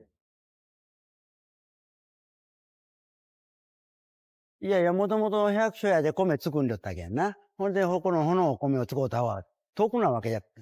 買うよりは自分の米を使うた方が得だったけん。ほんで、これ今作っとんが日の光。米を一応洗って水につけて15分か半時間ぐらい置く。スイッチを入れてから45分ぐらいで容器に詰めるんです。これから機械まで入れるにやっぱり1時間以上かかると思う。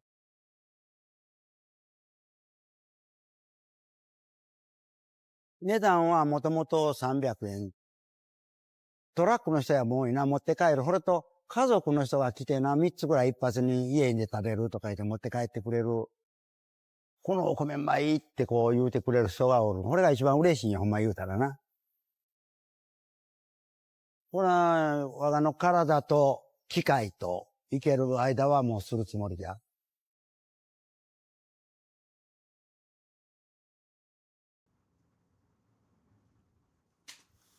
I know it's not such an impressive video, it's not an impressive story, but I found it very inspiring to see, I don't know, that blend of new and old, that organic, mechanic, accessibility, but yet fresh from the ground. I found it super inspiring. I think if we could harness this idea and push it to its maximum, it might just help a lot of people have access to good food. You know what I mean? I don't know if it exists or if it's possible in your city, but you could easily buy a machine and prepare some plates and people would have a better option instead of, all the junk food that they always sell in those things. The reason why is because the shelf time is so high, they could just fill it up and not really think about it, right? But if you would have a catered, vending machine, I don't know. I've never thought about it, but I find it super interesting. If someone could take that idea and run with it, I would be so happy to hear that I've created an enterprise. But hey, just an idea I'm sending out there in the cosmos, and you guys let me know if it hits, and let me know if you've ever seen a vending machine like that, like a handmade, custom, from the ground up. I really love this man. I find it super beautiful. He loves what he does. I just wanted to shed a bit of light on his situation. I find it so beautiful. Let's keep on rocking. These robots are inspired by ants and were developed by South Korean scientists. Each micro-robot is 600 micrometers tall and interacts with others using magnetic fields. The micro-robot swarm was able to unclog tubes that resembled blocked blood vessels. This technology could potentially be used to clear plaques from clogged blood vessels in medical treatments. In this other application, the micro-robot swarm transported a chunk of the metal indium to complete or break an electrical circuit. This allowed it to turn a light on or off with precision. The micro-robots were able to assemble into a group and coordinate their movements to walk over an obstacle.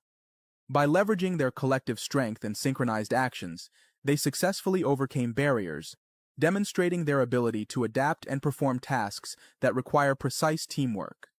The micro-robots used centrifugal force for self-throwing, propelling themselves over obstacles. A swarm of 200 micro-robots successfully separated heavy liquid metal into smaller pieces in just 5 seconds, despite its high surface tension. They then moved the pieces, joined them back together, and shaped the metal into a smooth sphere. This demonstrated their ability to handle complex tasks with precision and control. The micro-robots formed a spinning swarm on water, creating a floating raft structure that allowed them to carry a pill 2,000 times heavier than a single robot across the surface. This approach could be applied to deliver lightweight medical supplies or drugs across liquid environments in remote or constrained settings. In this example, the swarm used orbital dragging motions at 2.5 Hz to block the superworm's path and stop it from reaching the food. As soon as the swarm stopped its spinning, the worm was able to move toward the food. The micro-robots guided an ant by using a spinning motion to block its path and topple its legs without causing harm. By controlling the swarm's direction, they successfully steered the ant to a desired location. This technique could be applied in pest management or controlled behavioral studies of small organisms. The micro-robots can assemble into structured swarms or disassemble into individual units based on the strength of the magnetic field. By adjusting the magnetic field intensity, their configuration can be precisely controlled to perform tasks like transporting materials or navigating complex environments. Here we see the micro-robots using orbital dragging motion to rapidly circumvent obstacles with precise single-axis manipulation. This allows them to navigate barriers efficiently, completing the task in just 180 milliseconds. Well, that's pretty crazy that we're there. Micro robots. Kind of scary. I mean, as much as it's impressive, it's kind of scary because if you could have that in your blood vessels, who knows how it gets there. I mean, obviously for a surgery or something, it's interesting. But to have something so small that could be ingested raises some concerns. And also, if somehow this little robot would have the capability of flight or levitation, I don't know, the possibilities seem to be endless, like a swarm in the air, or I don't know, kind of scary to me. But let me know what you guys think down below. Let's keep on rocking. It's a bad idea to let the people who make the food give you advice about what food to eat. 4 of the most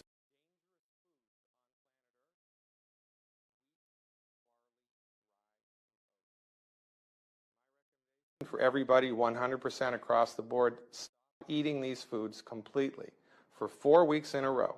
4 weeks. 4 weeks in a row. 28 days. Then on day 29, eat a lot. Have pancakes for breakfast, have a sandwich for lunch, have cookies and crackers, have pasta for dinner, and see how you feel.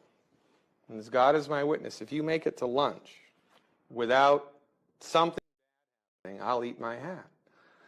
This is one of the most overlooked things in the country right now. This is a deadly combination of not enough minerals in the food, period, and then interrupting your body's ability to absorb what little nutrients there are.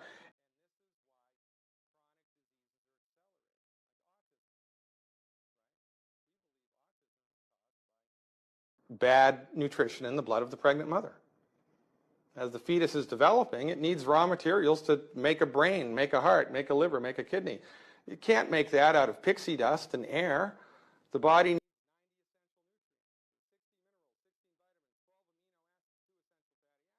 but they're not in the blood of the mother because she's eating whole wheat cereal and skim milk and margarine and is avoiding salt like the plague.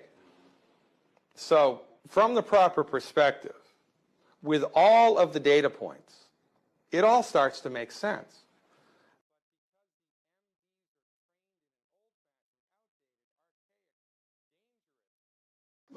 Understanding of the human body, they completely miss all of the most important things. So their job, again, is not to fix the problem. You can manage it, which is better than suffering. But it's better, don't you think, especially in the United States of America, to try to get to the root cause of what's causing the problem and fix it? And that's what we do. One of the most famous Old Testament sayings, my people are destroyed by lack of knowledge. Well, Simple things that people can learn can make all the difference in their Wow. lives. As much as I love to listen to him speak and it makes so much sense, it kind of makes me sad to think that there's not more doctors talking this way or approaching things this way, seeing the body as a whole and seeing nutrition as the main medicine that man needs. Wow, that was really interesting. Listen, I'm gonna give it a shot. 28 days, no, what did he say? Wheat, oats, barley, and rye. I think it was those four. I'm gonna do it. I'm gonna do it starting today, and I'll let you sorry, I'll let you guys know how it goes. And if anyone wants to do it as well, you let me know down below how it goes for you, and we could compare notes. Let's keep on rocking. I bought my dugout as a fairly small 2-bedroom dugout, and I've been extending it over the years. For somebody driving into town the first time, you wouldn't think there was a lot here because 95% of it is hiding underground. People drive in and go, where is the place? I don't understand. Kupapiti is from the Aboriginal Kupapiti, which means white man in a hole. At the moment upstairs it is about 122 degrees Fahrenheit. Down here we're sitting on about 71, 72 degrees. No air conditioning necessary. We're right out in the middle of nowhere. It takes a day to drive here from Adelaide. I'd say there's about 1,000 underground dwellings and at least 1,500 people living underground. We've got 5 underground churches. We've got underground motels. There's some amazing underground homes here. Many bedrooms, underground workshop. You name it underground, we've pretty well got it. I bought my dugout as a fairly small 2-bedroom dugout, and I've been extending it over the years. Some of this I blasted out when I could get away with it. The cops don't like us blasting in town. We don't do it anymore. Back in the old days, if somebody was going to have a baby, we'd rock round there with a couple of compressors on a weekend and some jackhammers and a couple of cartons of beer, and by the Sunday night we dug out a room, cemented the floor and wired it up, and there's your new baby's room, honey. Even though we're so far away geographically from anywhere else, I don't know why, but we just love the place to bits.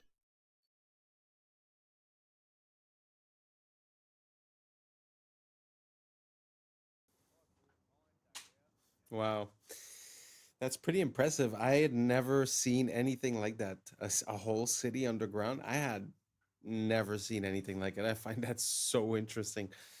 And to be honest, I could get it. I could get how living there must be so different, and you feel like you're living in another world in a way. And to change to go from that to something that you have to pay expensive for cheap materials. And like you said, we show up with a pickaxe and we make a new room.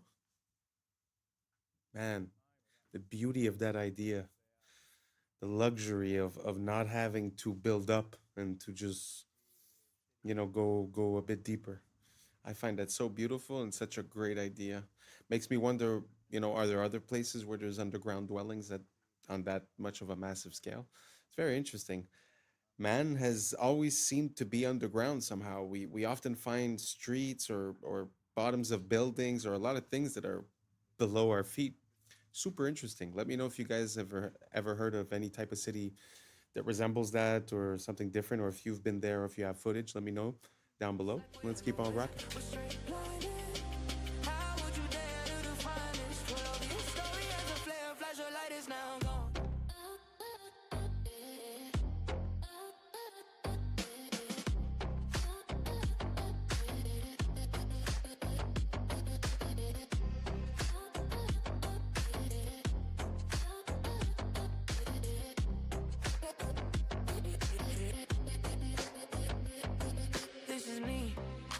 Tell you, I am such a mess without you, and I must confess it's black or white unless we find equilibrium. Oh my God. I'm really not a skater, but damn, all that in one shot?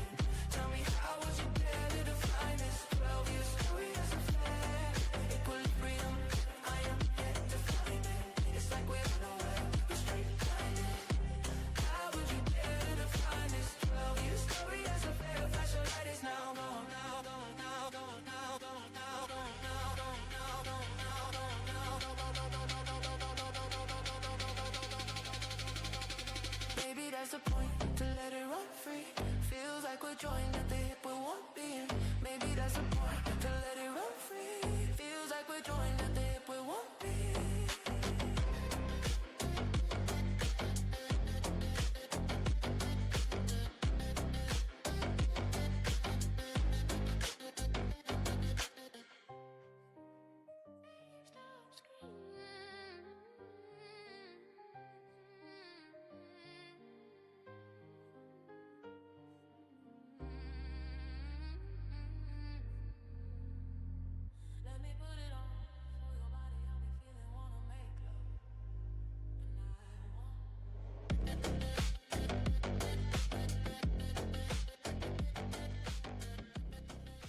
Wow. I didn't see the whole thing. I just put it in because the guy started off crazy. I don't know where this guy is from, but most of the skaters I see have a hard time pulling one of those, 2, 3 of those off. I mean, gee whiz. Wow. Props to this guy. Anyways, we've reached the end. Thank you so much for rocking with us. And that's a wrap for today, familia. Whether you're tuning in with the sunrise or you're posted up after midnight, I appreciate your time, your energy, your curiosity. And don't forget, this isn't about truth or fiction. This is about perspective. If this sparked a laugh, a thought, a deeper question, then we did our job. So drop your thoughts in the comments. Keep the convo alive. Like, subscribe, and don't forget to hit that bell if you're riding the wave, because we're just getting started. Until next time, stay grounded, stay weird, stay critical. I'm Adam Strain, and this has been Adam Strain Reacts. Peace! Now's the time for us to link up. Really think we on the brink up. Making a change, we're living this change. Living this change. Making a change. I'm living this change. Yeah. To see if I get the same result. From my Abu Dhabi building that was built 15-story in 12 days. The most evil organizations in the world today are the international.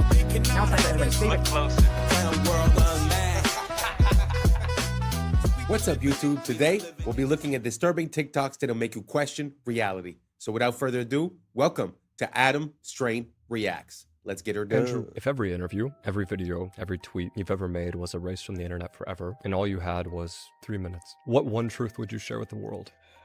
You know, truthfully, amongst all the shit I've seen and all the shit I know, I've only ever pushed one message, and it's the message that I've come to because I believe that since the dawn of time, every single generation has believed the world is ending. We can't pretend that we don't feel like the world is currently ending, because we do. But we can't believe that the people in World War II didn't feel like the world was ending, or the people in the Napoleonic Wars didn't feel like the world was ending. Imagine being in Rome in 2000 BC. Imagine when the barbarians bust through the gates of Rome for the first time. The world is over. The world is ending. The world will never recover. But the world limps forward, and new empires are built, and everything seems to come back, and then it's all destroyed again, and then it comes back. It's the circle of life. So every single generation has believed the world is ending. And it seems that in my simplification of all of these hyper complicated historical events, the only thing that's ever resisted enslavement or built a society worth living in has been bands of brothers, of good men who stick together, who are brave. The reason I push masculinity is not because I'm trying to be the world's biggest tough guy. It's because I actually believe it is the resistance to the enslavement. I think that a bunch of men who say, we're not afraid of you, we don't believe you, make me scared. You can't. I don't care what you say I should do. I don't want to do it. That's only ever been the resistance that's ever existed. It's always been that way. And the reason we're in the trouble we're in today is because this is the first generation in history where there's no warriors. We always had warriors. There's the enemy. Get our guys together. Let's go fight them.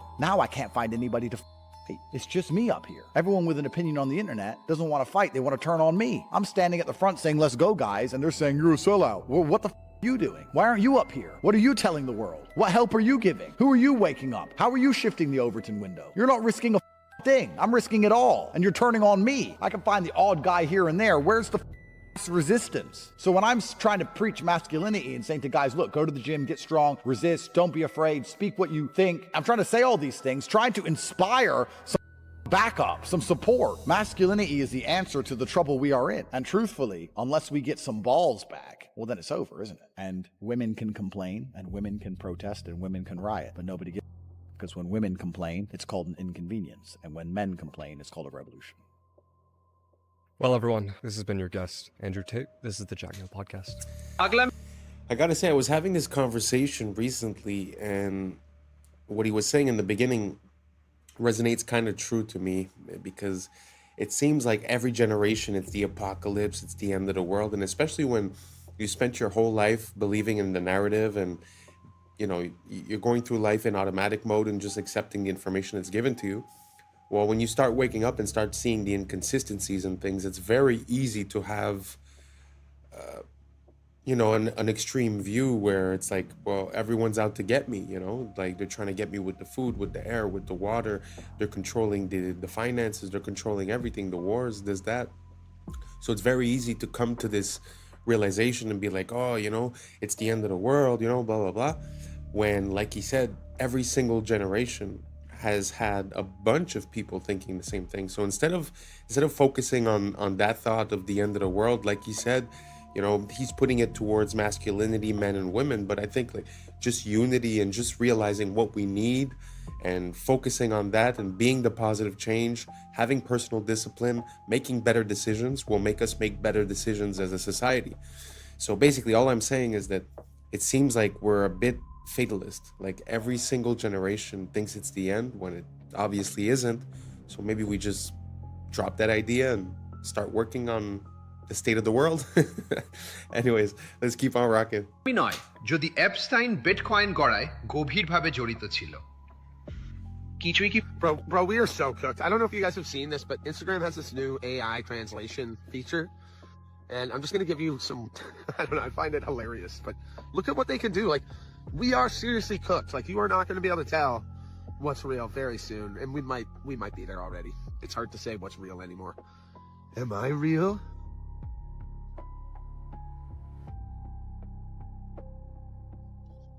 Here's me talking in different languages. পবিত্র নয় Coin. Nada es sagrado. ¿Queda algo que no haya sido tocado por estos sinvergüenzas? No, es la respuesta. Así que cuando Coinbase solo valía 400 మిలియన్లు ఉన్నప్పుడు Epstein అందులో $3 million పెట్టాడు. ఇది Epstein files లో ఉంది.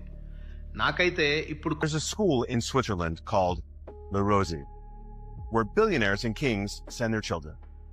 Their classrooms overlook Lake Geneva. In winter, the whole school moves to Gstaad, their private ski resort. Physical education?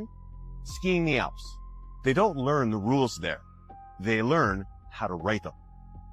Their classes are power, diplomacy, and silence. They're taught how to walk into a room and own it, how to speak less and be listened to more. They're not tested on grades. They're tested on presence, confidence, and connection. Because Le Rosey doesn't prepare you for a career. It prepares you for control. I admire a lot of nationalities, but the Chinese and the Germans, for me, they come top. They are the smartest mind. The smartest people who come from school and university, they are the people who are running China. They don't run technology companies. These guys are so serious. The West do not even know they are so serious.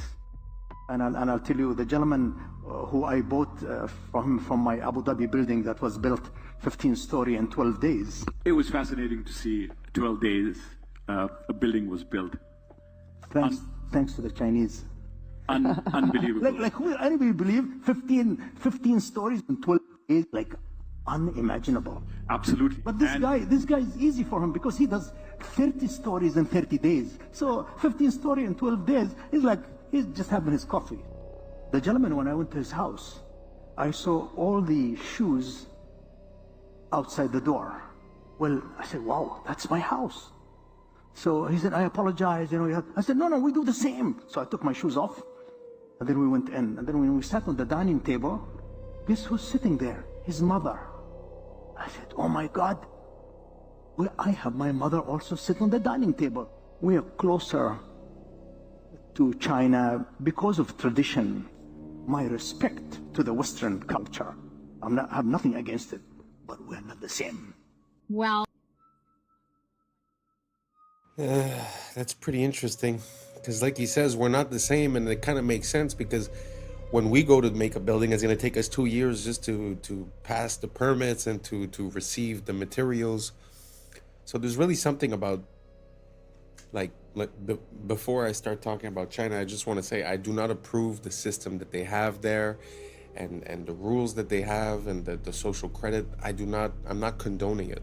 But there is a difference when you're able to get your people together to do something quickly and efficiently, and I think we've lost that. It's sort of like, I don't know if it's Saudi Arabia or Abu Dhabi, but when they decide that they're building a castle, they're building a castle, and everyone is on it, and it gets done quickly. Here, they talk about plans, they estimate how much it's going to cost, it doubles the cost, doubles the time, doubles the work, right? So we're really in a different mind state, in a different capabilities zone. So I do tip my hat to those societies that are able to get things done, As for us, it seems like it's all red tape and bureaucracy. I don't know if you guys agree or don't. Let me know down below. And let's keep on rocking. his 36 plus worldwide is not new research. And so we started working with him and our herd of ostriches here. And we were looking at developing the alternative to working with natural antibiotics to create resilience in your own body for virus. And we were very successful. So we have scientific proof and data that we were able to neutralize, not block them, actually neutralize it. And this is all just through lozenges or nasal sprays. And so that was very exciting. But the lab that we were working with at the time actually got shut down. Immediately after all of our robust came back in, Frederick Leduc, a lab immune bio back, got shut down and had to sign an NDA and was no longer allowed to talk. I found this book at the local antique shop yesterday, and it was written in 1926, The Secret World or the Hidden Hand, Unrevealed in History, 100 Historical Mysteries Explained. There's a secret, and they are of the nature of the individuals who are taking over now, the blues, that they are the ones that have been running society because they made a pact with a god. But that's his position. But I want to read to you this very specific, I have to be careful about what, I really was trying to debate whether to put this on the internet at all because it could really get me in trouble. But this particular page, I just want you to see this particular part, talking about proof of the existence of this invisible hidden hand. He says, the world is governed by very different personages from what is imagined by those who are not behind the scenes, i.e., not by kings and ministers. Said not others, but different, which means not the kings, ministers, or other similar men, but absolutely different, possibly even of a different. Who they are must be known first of all, and only then can we control them and establish peace, but not before. You know how I'm always saying, I'm calling them creatures and creeps, and I'm saying they're not human. I don't know what they are. And this has been my biggest reason around this. I ain't unifying because I don't know what these things are. This apparently has been known. This has nothing to do with religion. I'm talking about like a species of a soul or something that's on this planet. And that's what he's talking about here. Bismarck, the Iron Chancellor, perceived the existence of invisible forces, but could not or did not wish to formulate them, and called them imponderabilia, powers which no one could fathom. In 180 seconds. This is supposedly the body attacking itself. This is an identity crisis. It starts with taking. After the thing that bites and stings causes your body to react improperly. Essentially all Lyme disease. Lyme was released from a bio. See? The rest of the world knows Lyme as Borrelia. They are not the same. It is a or abomination. These are all spirit programs. Programs kick in as autocorrectors where will is lost. When these spirit programs are blended and tacked on to vectors that bite and sting, they spread into the human system. Lyme is a spirochete like syphilis, thus it can be transferred through the mouth and sex, and it hides in the Dr. Judy Mikovits said it's just the new Lyme. Many claim that be delivery system. They are structured the same. This chimeric spirit program creates a biofilm matrix within you to act like a middleman between you and your body. It was released the same year as Lyme, and Fauci was the head of that program. These programs demand more energy than you would actually need. Programs don't want to kill, and they will go dormant if they have to. Cells are just cells that follow the orders of the program. Many people are chimeras. At least 8% of the collective is personified. Gog and Magog are a chimeric clan. Esau bred with Canaanites. Esau's part Canaanite grandson crossbred with Japheth, aka Chittim. Chittim is part of Gog and Magog, the Chimera clan. This is who took over Europe and the world. These are essentially personified free radicals. They are highly reactive. There has been a collective genetic forced integration with the so there is a collective identity crisis. The steals resources and causes your cells to kill themselves. That is why self-harm is widespread. Codes are being deleted through mutation or silenced. But the collective is reaching a rejection point like a bad organ donation. Everything is being homogenized and stagnating. This always leads to collapse. The environment has to be balanced. When it's not, it's like a cartel that has eliminated all its competition. The chimeric clan is part animal. That's why these so-called are zoonotic. The body is a natural hyperbaric chamber, and the breath is the key to ending the identity crisis. The breath is the spirit. Spiritual immunity brings physical immunity. The breath aligns your true identity and maintains your terrain. The breath will show you which programs need to be updated or deleted. Only a small remnant will endure the coming rejection phase. Don't waste time with people you can't homestead with or make a network of homesteads with. Some sleeper cells will hide in the remnant, so it's important that we make the strongest remnant we can make. It starts with the breath. The true breath signature or algorithm restores the true identity. Okay, this is absolutely insane. Did you know that Austrian researchers put students in classrooms made of conventional materials, steel, cement walls, etc., and they put students in classrooms with wooden furniture, wooden rooms, natural materials. They measured their heartbeats, okay? And the students in the synthetic, let's call it, classroom with the unnatural materials had on average 8,600 extra heartbeats per day per student on average. Why? It's the difference between real materials and synthetics. They have a different frequency, which apparently they found that your body registers plastic, laminate, and vinyl as a low-grade stressor, even when it looks like wood or marble. So remember those fake desks we had that looked like wooden desks, but it wasn't. That was like a plastic, and it's unfortunate. I mean, what does that do to your body in 10 years when you're in school you're in kindergarten, then grade school, then high school, and it's all synthetic materials. Now, not to mention, this study was done before artificial lights, like they just had light bulbs. Now we have compact fluorescent and LEDs. Not to mention all of the Wi-Fi routers that are in schools now. Like every 20 feet down the hall, there's a freaking Wi-Fi router hanging on the ceiling. That is something else to be discussed. Now, when it comes to our homes, especially if you're building a new home, I mean, dude, you can really make it an organic eco house with some easy, hacks. But what if we're at home surrounded by unnatural materials as well? Then what are we doing? Are we shortening our lifespan by being surrounded by plastic? I mean, think about it.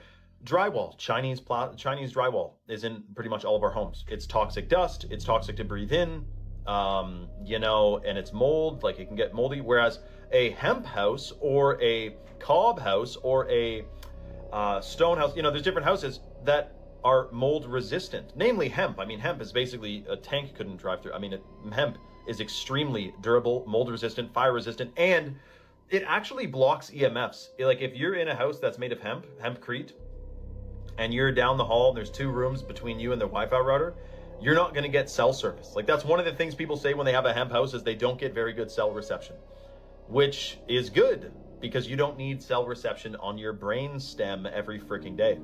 But is that study shocking or what? Frequency, energy, frequency, and vibration. Nikola Tesla knew all about it. Let me know your thoughts in the comments below and follow for more. Very interesting.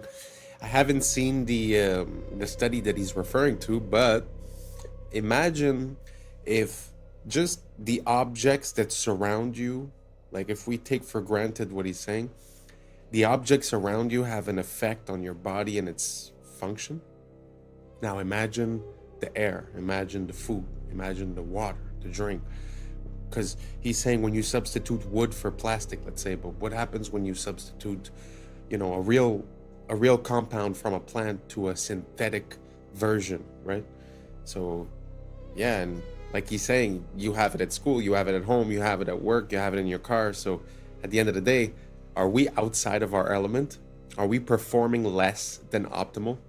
Not only by food, but also by just the materials that we use to build the stuff around us. Such a interesting thought to have. I'm going to look into it a bit more. Let me know what you guys think down below, and let's keep on rocking. What's the difference between the debt and the debt that African nations own? Because the US debt doesn't keep the from being one of the leading powers of the world, but then African nations can't make it because of that debt that is strangling them. What makes African and third world debt different from the American debt? Number one, it's going to pay its debt. It doesn't have to. Its debts are in its own currency. We can simply print it. The African debt is not in its currency. The African debt is in dollars. Africa has to earn the US dollars, and the only way it can earn the dollars is not to be for growing its own food and becoming independent and doing something that the does not like. The principle underlying the foundation of the World Bank is that no country should grow its own food. Africa and the third world should only grow export crops. In order to have an oversupply of cocoa and other tropical raw materials to keep down the price, they must buy their grain from the or Europe, so that if they do something that we don't like, we can do what tried to do to China in the 60s. We can sanction them. We can say, we're going to starve you. We're going to not export any grain to you. So owing their foreign debt in dollars means that they have to somehow sell something they want, not what they want. I think the most evil organizations in the world today are the international. Now it's time for everybody's favorite food to microwave, the grape. And you know what? Let me go ahead and cut it almost in half, just to make sure, you know, it heats nice and evenly, you know? Like this. And yeet.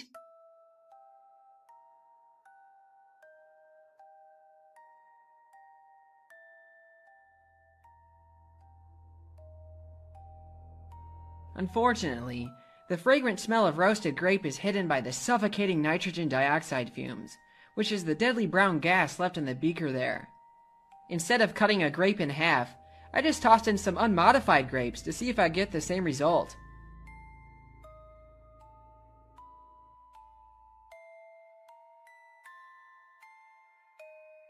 Yup, grapes are haunted.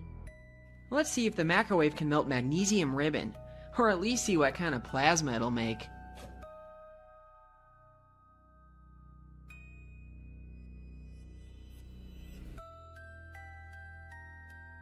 Not only did it melt and burn in there, but it also managed to show off some of its green spectral colors, which is in contrast to the white you get by simply burning it in air. Aluminum melts at only slightly higher temperatures than magnesium, but for the sake of curiosity, I'm going to toss some foil in there anyway. Alright, here goes nothing.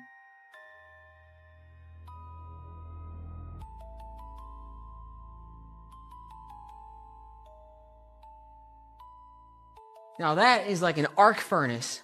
Oh my goodness. Now it's time for something more challenging. Copper needs to be very hot before it melts, so let's see how it holds up in the microwave.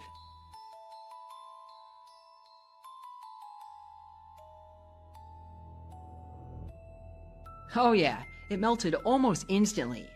Now this also brings up an important point about the glass. It's actually astonishing how well these Pyrex beakers have held up to the plasma. The same cannot be said about this Pyrex bakeware. The difference is that the beakers are made from borosilicate glass, which has very low thermal expansion. Pyrex bakeware used to be made from this as well, but has since been changed to tempered float glass, and its internal stress patterns are easy to see in a polariscope.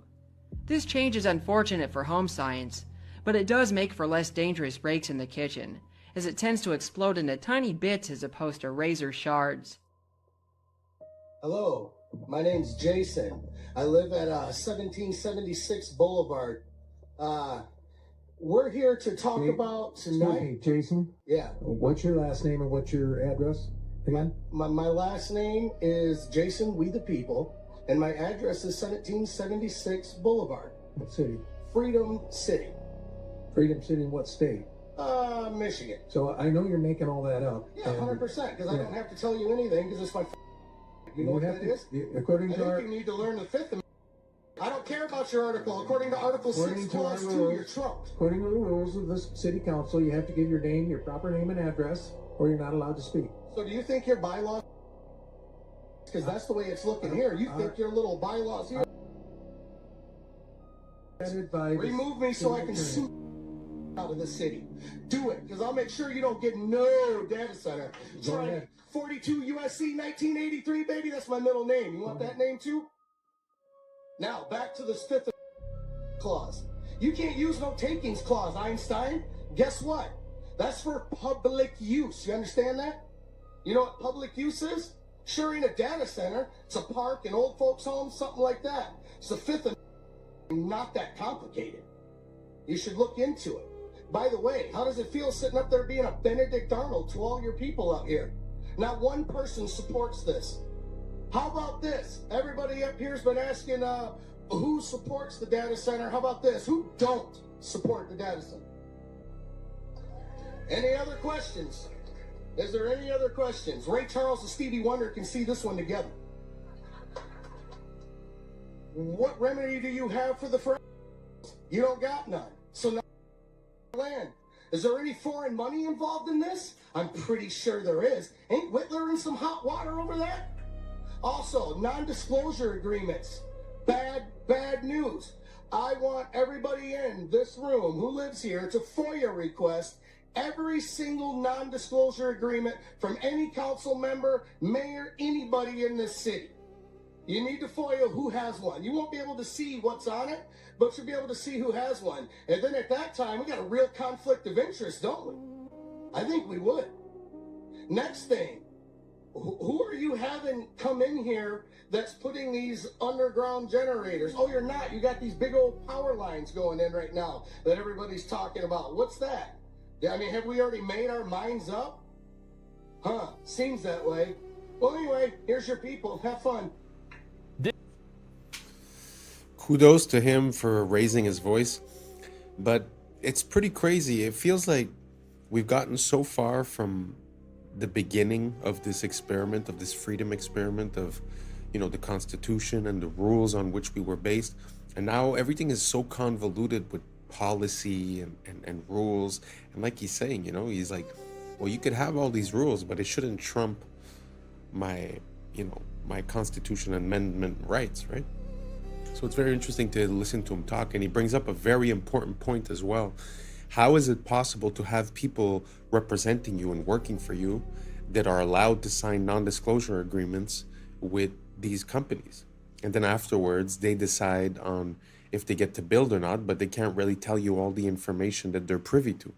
So if they're a representation of you and they know something, but they can't tell you, I really don't see like how that can work.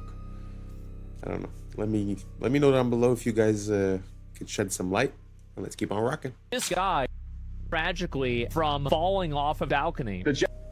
He was also obsessed with bioengineering. So he had all of these scientists that he would donate money to their charities, and he would have them work on things and stuff. But what I heard, and this is completely unsubstantiated, but I heard it and I thought it was fascinating, was that he also had these same guys, because they were and everything like that. He had them design a novel That was his basically, that was his trump card, which is like, I don't go to jail or I release this.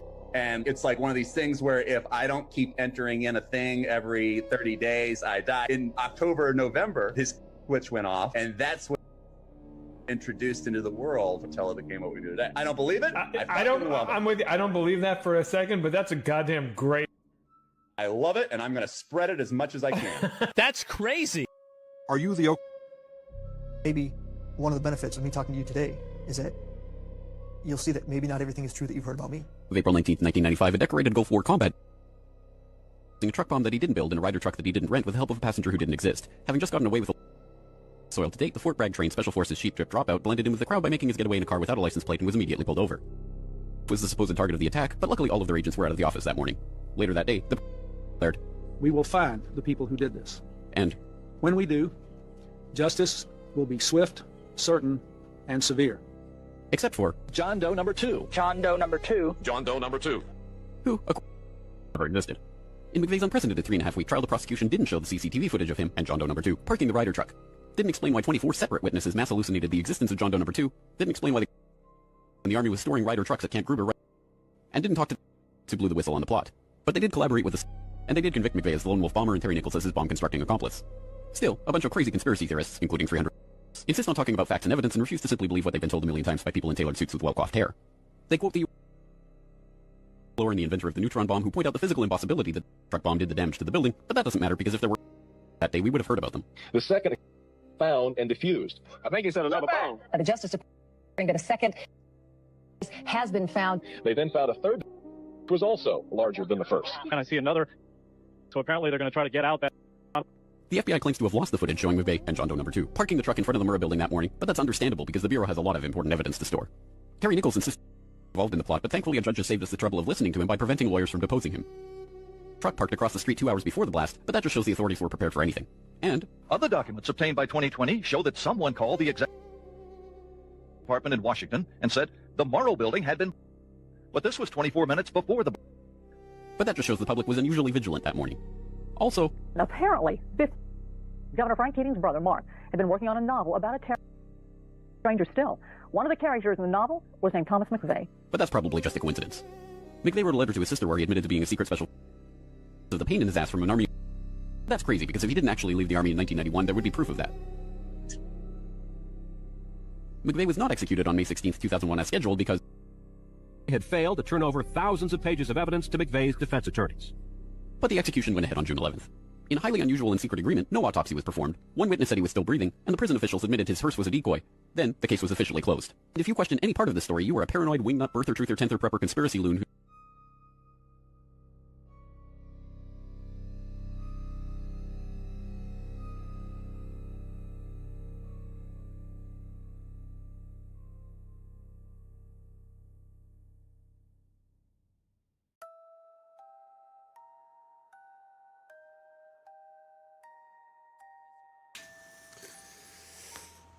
It just seems sometimes, especially when you look at these major events, that the more you look closely, the more inconsistencies you can find.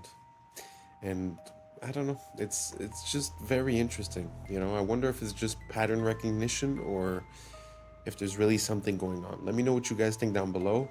I also want to refer you to the person who made that video. Is actually James Corbett, and he's a great creator. For the past at least 15 years, he's been always present, always talking about everything, always backed up with sources, references, and never speculating, truly saying the facts as they are. Amazing creator. So anyways, thank you so much for rocking until the end. That's a wrap for today, familia. Whether you're tuning in with the sunrise or you're posted up after midnight, I appreciate your time, your energy, your curiosity. And don't forget, this isn't about truth or fiction. This is about perspective. If this sparked a thought, a laugh, a deeper question, then we did our job. So drop your thoughts in the comments, keep the convo alive, like, subscribe, and hit that bell if you're riding a wave, because we're just getting started. Until next time, stay grounded, stay weird, stay critical. I'm Adam Strain, and this has been Adam Strain Reacts. Peace! I don't know what y'all think, but Now it's time for us to link up. Really think we on the brink up. Making a change, we living this strange. Living this change.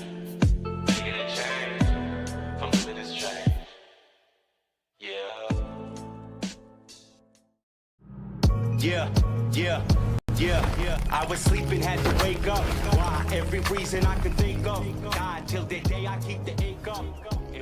What's up, YouTube? Today, we'll be watching disturbing TikToks that'll make you question reality. So without further ado, welcome to Adam Strain Reacts. Let's get her done. They've been keeping this from you.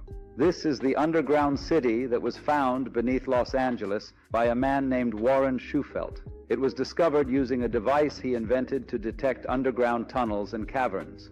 Shufelt mapped out a network of passageways stretching for miles beneath the city. And here is where it gets crazy. His maps indicated a central chamber filled with gold and advanced artifacts. Shufelt said that upon analysis of the artifacts and the scriptures found within the passageways, they all pointed to a lost continent named Lemuria. Despite his groundbreaking findings, city officials abruptly shut down his excavation. They officially claimed that the tunnels were old subway lines. But this is where they messed up. The Los Angeles subway system didn't begin operation until 1990, over 70 years after Schufelt's discovery. So what subway lines were they referring to? Some speculate that they were referring to an ancient civilization that had access to a subway-like system. Some have even gone further to say that the city officials had knowledge from the future. They knew that Los Angeles would eventually have a running subway system in the years to come, therefore it would be the perfect cover-up, perfectly concealing its true origins. Yesterday we witnessed... I find it very interesting when we find underground either tunnels or city streets and stuff like that. When we find them in Europe, people have a tendency to say, but Europe is really old, so they just built on top, it's normal. That's why I love to find these type of things in the United States, because the history of the United States is so young that it's kind of hard to explain away like a whole tunnel system under a street. You know, if you compare that to Paris, like the catacombs, you could say, it was in the 1600s, so they had a lot of time, this and that. But when it comes to the United States, like you see, the timelines are a bit off, and it's kind of hard to explain away. So what do you guys think about that railroad? Do you guys think that there was something below Los Angeles before the metro stations? Or do you think that maybe they got their wires crossed and they just made a mistake?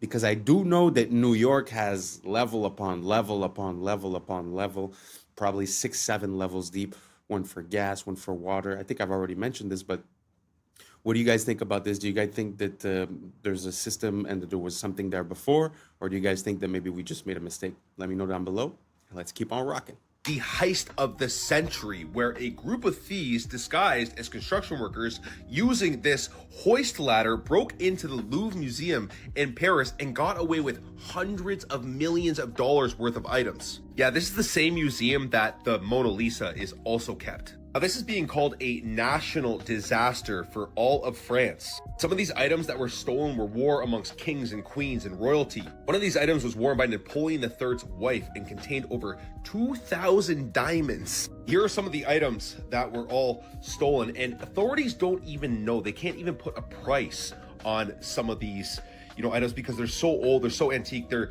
so unique. And what we know is they got in and out within 7 minutes with chainsaws, cut the windows, got in, cut all the, display boxes, and got out within 7 minutes and left on mopeds, because in France, the traffic is crazy. So they were just able to, maneuver their way out easily. And authorities are saying if they're not caught within a week, all of these items are going to be gone. Now, I find it very interesting that the governments have been screwing the people for so long. And what I'm seeing right here is the people start to fight back. This was professionally done, guys. In and out in 7 minutes. That is crazy. Where's all the security and everything? It was done Sunday morning at 9:30 a.m. in broad daylight. Let me know what you guys think about this in the comments down below. Don't forget to like, share, and follow for more hidden truth. Peace and love. Everybody is complaining about exploding watermelons. Here is the video. Walmart watermelons exploding everywhere.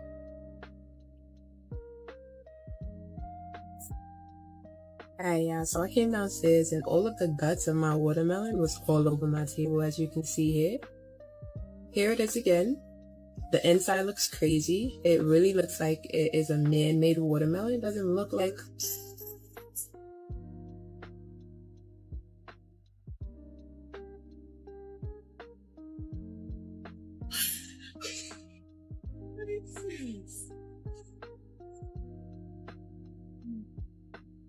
The second watermelon from Kroger that's been doing this.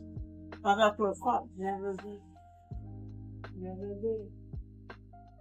No, I didn't. Never did. By Kroger.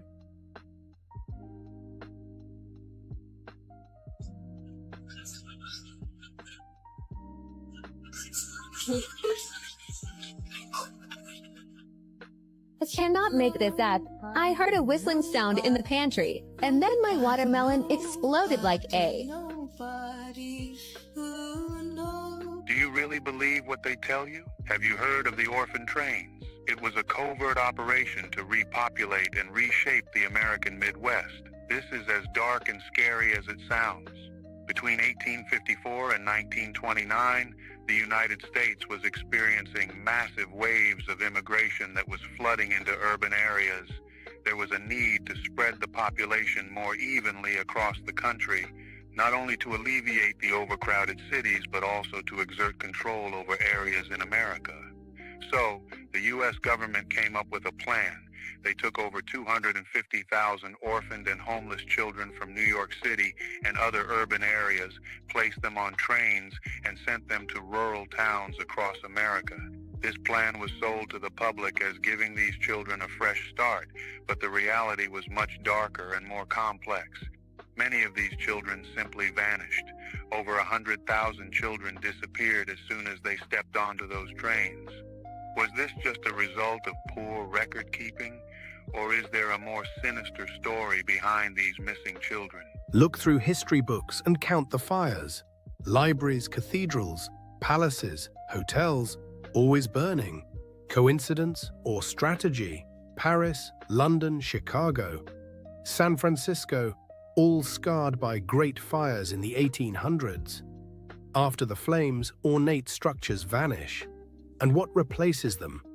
Concrete, steel, glass boxes. Even in 2022, Easter Island's sacred landscape burned, shortly after reopening to tourists. Always fire, always loss. Fire doesn't just consume wood, fire erases memory. In the ashes, you can write a new story. And maybe that's the point. Destruction as a reset button. A way to overwrite the inconvenient beauty of the past with the cold efficiency of the present. The Grand Canyon is not just an American sightseeing location. There are strange and dark secrets that lie within. Some have even encountered a gateway to a hidden world. In 1909, the Arizona Gazette published an article about an expedition funded by the Smithsonian. This expedition was led by a man named G.E. Kincaid, and he discovered an ancient underground city within the Grand Canyon. But here is where it gets interesting. This city was filled with artifacts from ancient Egypt, hieroglyphs, statues, and even a pyramid. How did ancient Egyptian relics end up in Arizona over 5,000 years ago? Is it possible that they had access to flight? But it gets even stranger. The Smithsonian seized all the artifacts and shut down any further exploration, which led to 90% of the Grand Canyon being restricted till this day.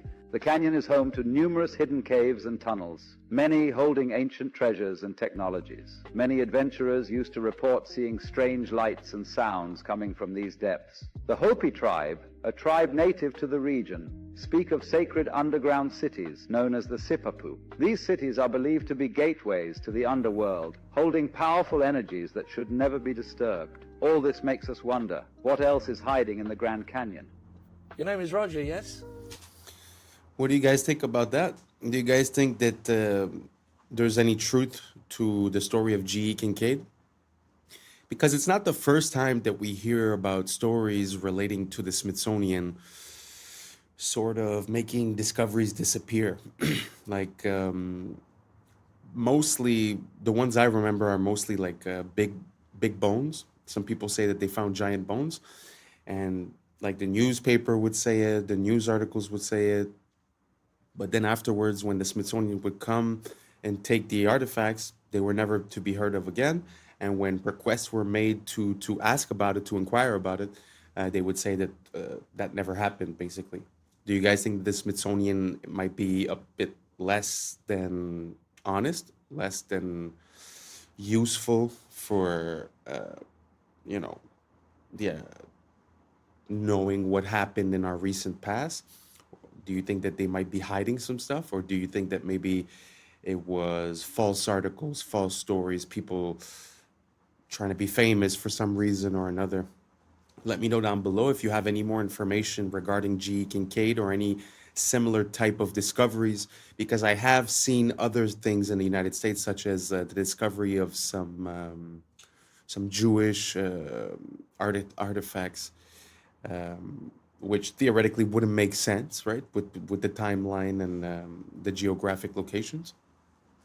There's also a similar story regarding they found cocaine from South America in the pyramids of Egypt, supposedly. So do you guys think that there's a possibility of this cross contamination of the new world and the old world having a contact before? Or do you guys think that there's something else to this? Let me know down below, and let's keep on rocking. Roger. Ah, that's your name. Roger. Good. And what do you do, Roger? I'm a financial consultant. Ah, financial consultant, eh? Roger, Yeah, yes. terrific. And Roger, how's business at the moment? Not bad, thank you. Been a bit quiet lately. How do you mean lately? Since the war, been a bit quiet. Fair enough. Okay, Roger, your special subject tonight is the economies of the European community. Your time starts now. Best of luck. Thank you. How much does Greece owe, Roger? $367 billion. Correct. And who do they owe it to? Mostly to the other European economies. Correct. How much does Ireland owe? $865 billion. Correct. And who do they owe it to? Other European economies, mostly. Correct. How much do Spain and Italy owe? $1 trillion each. Correct. Who to? Mainly France, Britain and Germany. Correct. And how are Germany, France and Britain going, Roger? Well, they're struggling a bit, aren't they? Correct. Why? Because they've lent all these vast amounts of money to other European economies that can't possibly pay them back. Correct. So what are they going to do? They're going to have to bail them out. Correct. Where are they getting the money to do that, Roger? That's a good question. I don't know the answer to that one. How much does Portugal owe? Hang on a minute. What was the answer to that earlier question? Just keep answering the questions, Roger. Where is Portugal going to get the money it owes to Germany if Germany can't get back the money that it lent to Italy? Just a minute. What was the answer to the previous question? The question was, how can broke economies lend money to other broke economies who haven't got any money because they can't pay back the money the broke economy lent to the other broke economy and shouldn't have lent it to them in the first place because the broke economy can't pay it back? You're wasting very valuable time, Roger. How much money does Spain owe to Italy? $41 billion, but where are they going to get it? Correct. What does Italy owe to Spain? $27 billion, but they haven't got it. They're broke. Correct. How can they pay each other if neither of them has any money? They're going to get a bailout, aren't they? Correct. And where's the money coming from for the bailout? That's what I'm asking you. Correct. Why are people selling the European currency and buying the US dollar? Because the US economy is so much stronger than the European economy. Correct. Why is that, Roger? Because it's owned by China. Correct. And very well done. And after that round, you've lost $1 million. I've lost $1 million. I thought you said well done. Yes, well done. You've only lost $1 million. That's an extraordinary performance, I've Roger. only lost $1 million. Very well done. And that's quite good, is it? Oh, it's excellent. Sell everything immediately. Quickly. Jeez. Wow. Like, money rules our life, but when you really break it down, it's kind of funny. Like, it doesn't really make sense. Like he was saying, like, all the countries owe money to themselves, but they can't pay it back. It's kind of ridiculous. At the end of the day, no one's going to get paid, and no one's the wiser, right? So it just feels like some of these big companies that have shell companies, and the only goal is to, like, keep the money moving, right? And as the money keeps moving, everything's fine at the end of the day. Feels like that's what we're seeing, but on a massive scale, as if they're fudging the numbers, hoping that no one realizes. But I mean, at one point, this bubble will have to pop, no? Or we're just going to artificially inflate it forever? I don't know. You guys let me know. It's not like this is financial advice or I'm an advisor or nothing. This is just pure common sense. How do you pay back something you don't have? How do you lend something you don't have? Who do you sell it to? Who do you give it back to? It really doesn't make sense. So if you could shed some light on this to me, go for it, and let's keep on rocking. Speaks the real truth about men. You don't want to miss it. Realizing, I think the real thing that they find attractive in women is a woman who is incredibly nurturing. I think no matter how self-sufficient and how masculine a man is, but when a woman takes care or predicts his needs before he says it, he can't help but melt. So if she knows he might be hungry and there's something ready, if she knows that he might be tired, there's a coffee ready, if she knows that he's got work in the morning, he's going to be in a rush, there's a shirt ironed, these kind of nurturing acts makes a man feel loved. And I don't think they realize it because they're so conditioned to not expect that from women anymore and see that as oppressive and see that as toxic. They're just like, oh no, I don't even expect that. But when they receive it, they act like babies, like just received an opened present. They're like, oh, coffee for me? Like, you know, like you did that for me? And it's like, oh yeah. And I think they don't realize that that is actually their universal love Men language. are very simple. We're not complicated. We're just looking for a good, godly woman that wants to be with us and take care of us and be for us. And if you agree, type amen. It was a prank. They got a doctor to wake him up and tell him, you're waking up from a 12-year coma. You've been in a coma for the past 10 years. Well, all right. One of their friends got arrested because they were driving drunk and they were passed out. Okay. Because they got into like an accident, hit like a sign But they were or whatever. actually drunk. Yeah, they were drunk driving. So what they did, since he was so knocked out, they put him in a hospital, like simulated hospital room. Okay. They got a doctor to wake him up and tell him, you're waking up from a 12-year coma. Can you hear me? You're in the hospital. You're going to be fine. You're going to be just fine. Wow. Look at you. You just woke up. And he's like, what? What happened? Some time ago, you decided you was drinking. You was out drinking and you decided to drive and there was an accident. This accident took place back in 2013. Mr. McKinney, this is 2023. You've been in a coma for the past 10 years. Well, all right. They've been contacted. They're on their way. But you're going to be taken care of. You're going to be all right. Make sure, let me check on my colleague. Make sure he's in here. He's going to help you better make a transition from where you've been to where you need to be. It's all right. Just try to relax. And then another doctor came in and he started slapping his face. That's why you don't drink and drive.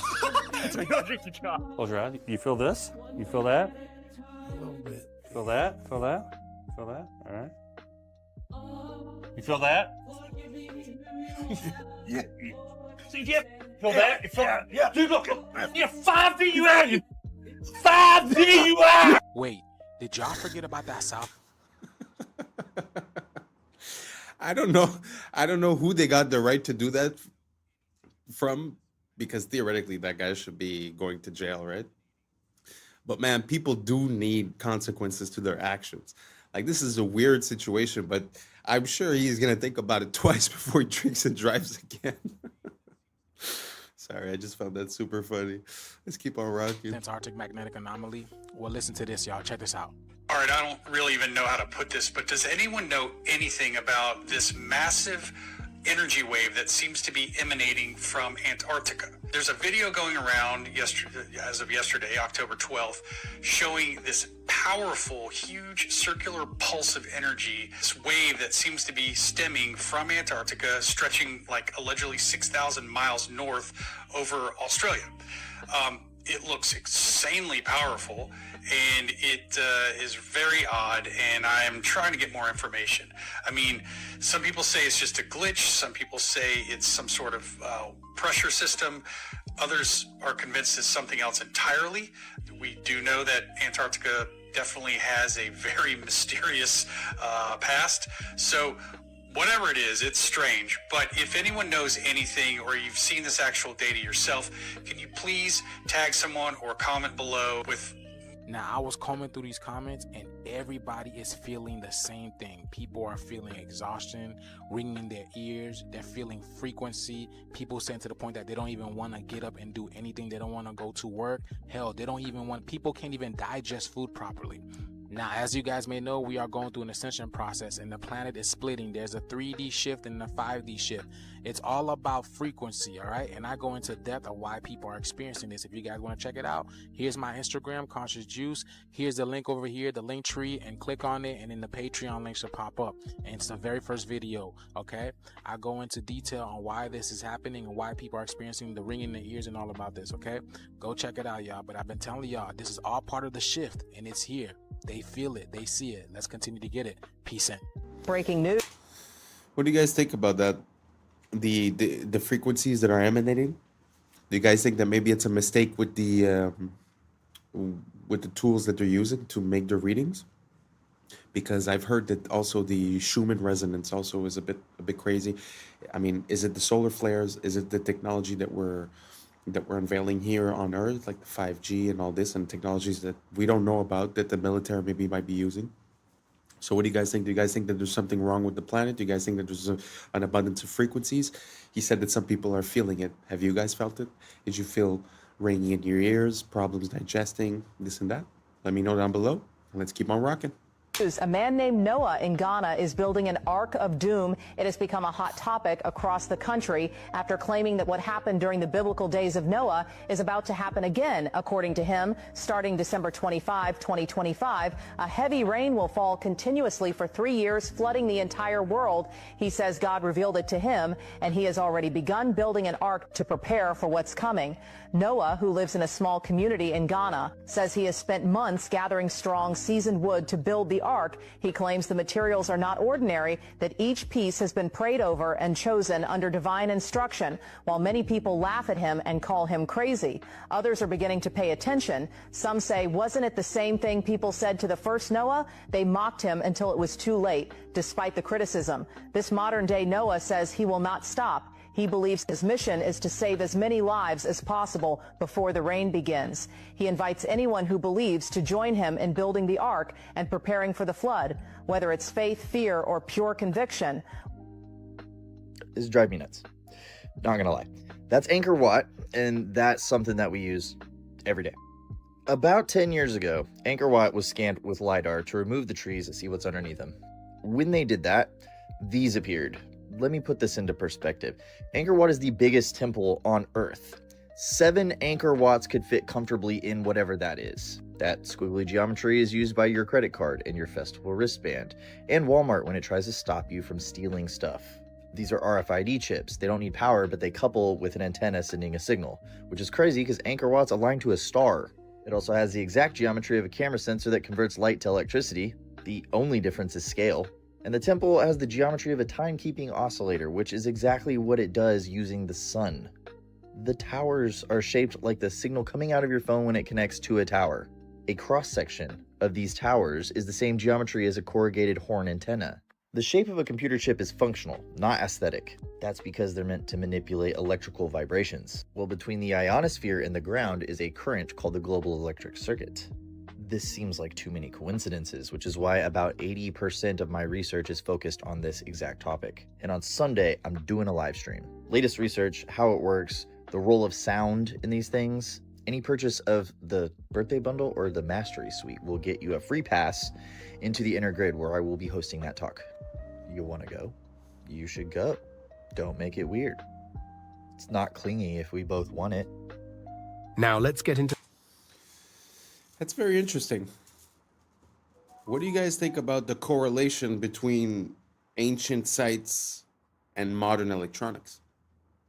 Do you think one is inspired by the other, or the other is inspired by the one? Meaning that did we recognize these patterns and then incorporate them in our technology? Or did we just create the technology and then, hey, look, this looks like that? I don't know. If anyone knows, let me know down below. But what could it mean if the way that things are structured and the way that they're presented and their alignment is the exact same as our computers? What would that imply? That this world is a grid, that this world is a computer, that this world is, I don't know, a game? I don't know. What would it mean to you if we were able to prove that? Let me know down below. And I'm very curious to see what you got to say. And let's keep on rocking. Something even stranger. meltology. Not in your history books, but it's there if you look. Old walls, ruins, what they tell us are natural mountains. Glance quickly, you'd believe it. But up close, you see melt marks. You see drips, flows, stone that looks like it was once liquid. Outside, scarred, jagged like lava. Inside, preserved sharp, arches still intact, columns still standing. So what is it? A natural mountain? Or a giant building burned so hot it fused into rock? Nature doesn't carve perfect arches. Nature doesn't make flat walls cut like a blade. Those things are not natural. They were architecture. And now we call them mountains. So the real question is, who built them? When? And why were they all burned, melted, buried? 1923, these local authorities that were sided with the USSR, they come into this Ukrainian village and they tried to get the people in this village to sign a petition to basically get rid of their church. What it was met with was everyone protested it and they're like, get out of here. We're never signing that. We're never shutting down our church. So the authorities left, but they left and they were really mad. And right outside the village, there was this giant wooden cross, the metal figure of Jesus on it. One of these police officers, they struck the side of Jesus on the cross, instantly started pouring out blood. What? Freaked them out. They ran away from it. Word spread real quick. And by that evening, over 30,000 Christians in Ukraine gathered around this cross and were praying. For weeks, these soldiers, they kept on trying to remove the cross. And they said that they were not able to because they felt an invisible force pushing them away. Wow. And this Jewish doctor, he's like, I just want to see this. And so he goes and collects a sample, tests it, and he's like, it's blood. Oh my gosh. There's blood pouring out from the side of Christ. The USSR, they're heavily persecuting the Christians, so like a lot of people were like turning away from the church. Yeah. But it basically rallied them back up, at least for a short time. And then the USSR came in, they were finally able to tear down the cross, and then they outlawed and destroyed all crosses within Soviet Russia. Good Lord. You fully believe that story happened? I do, yeah. Y'all, that shift is a lot closer than you think. What you're witnessing right now is not just a light in the sky. This is the cosmic breath of the black sun, the hidden heart of creation, pulsating beneath the crust of the earth. These auroras, they are not decoration, they are communication. The heartbeat of Gaia that is sinking, the pulse of the cosmos, the solar radiation, the cosmic radiation, the green ray, the emerald fire. This is the vibration of love and healing itself. It's the heart chakra of the planet that's activating, reminding you that the heart and earth are reflections of one another.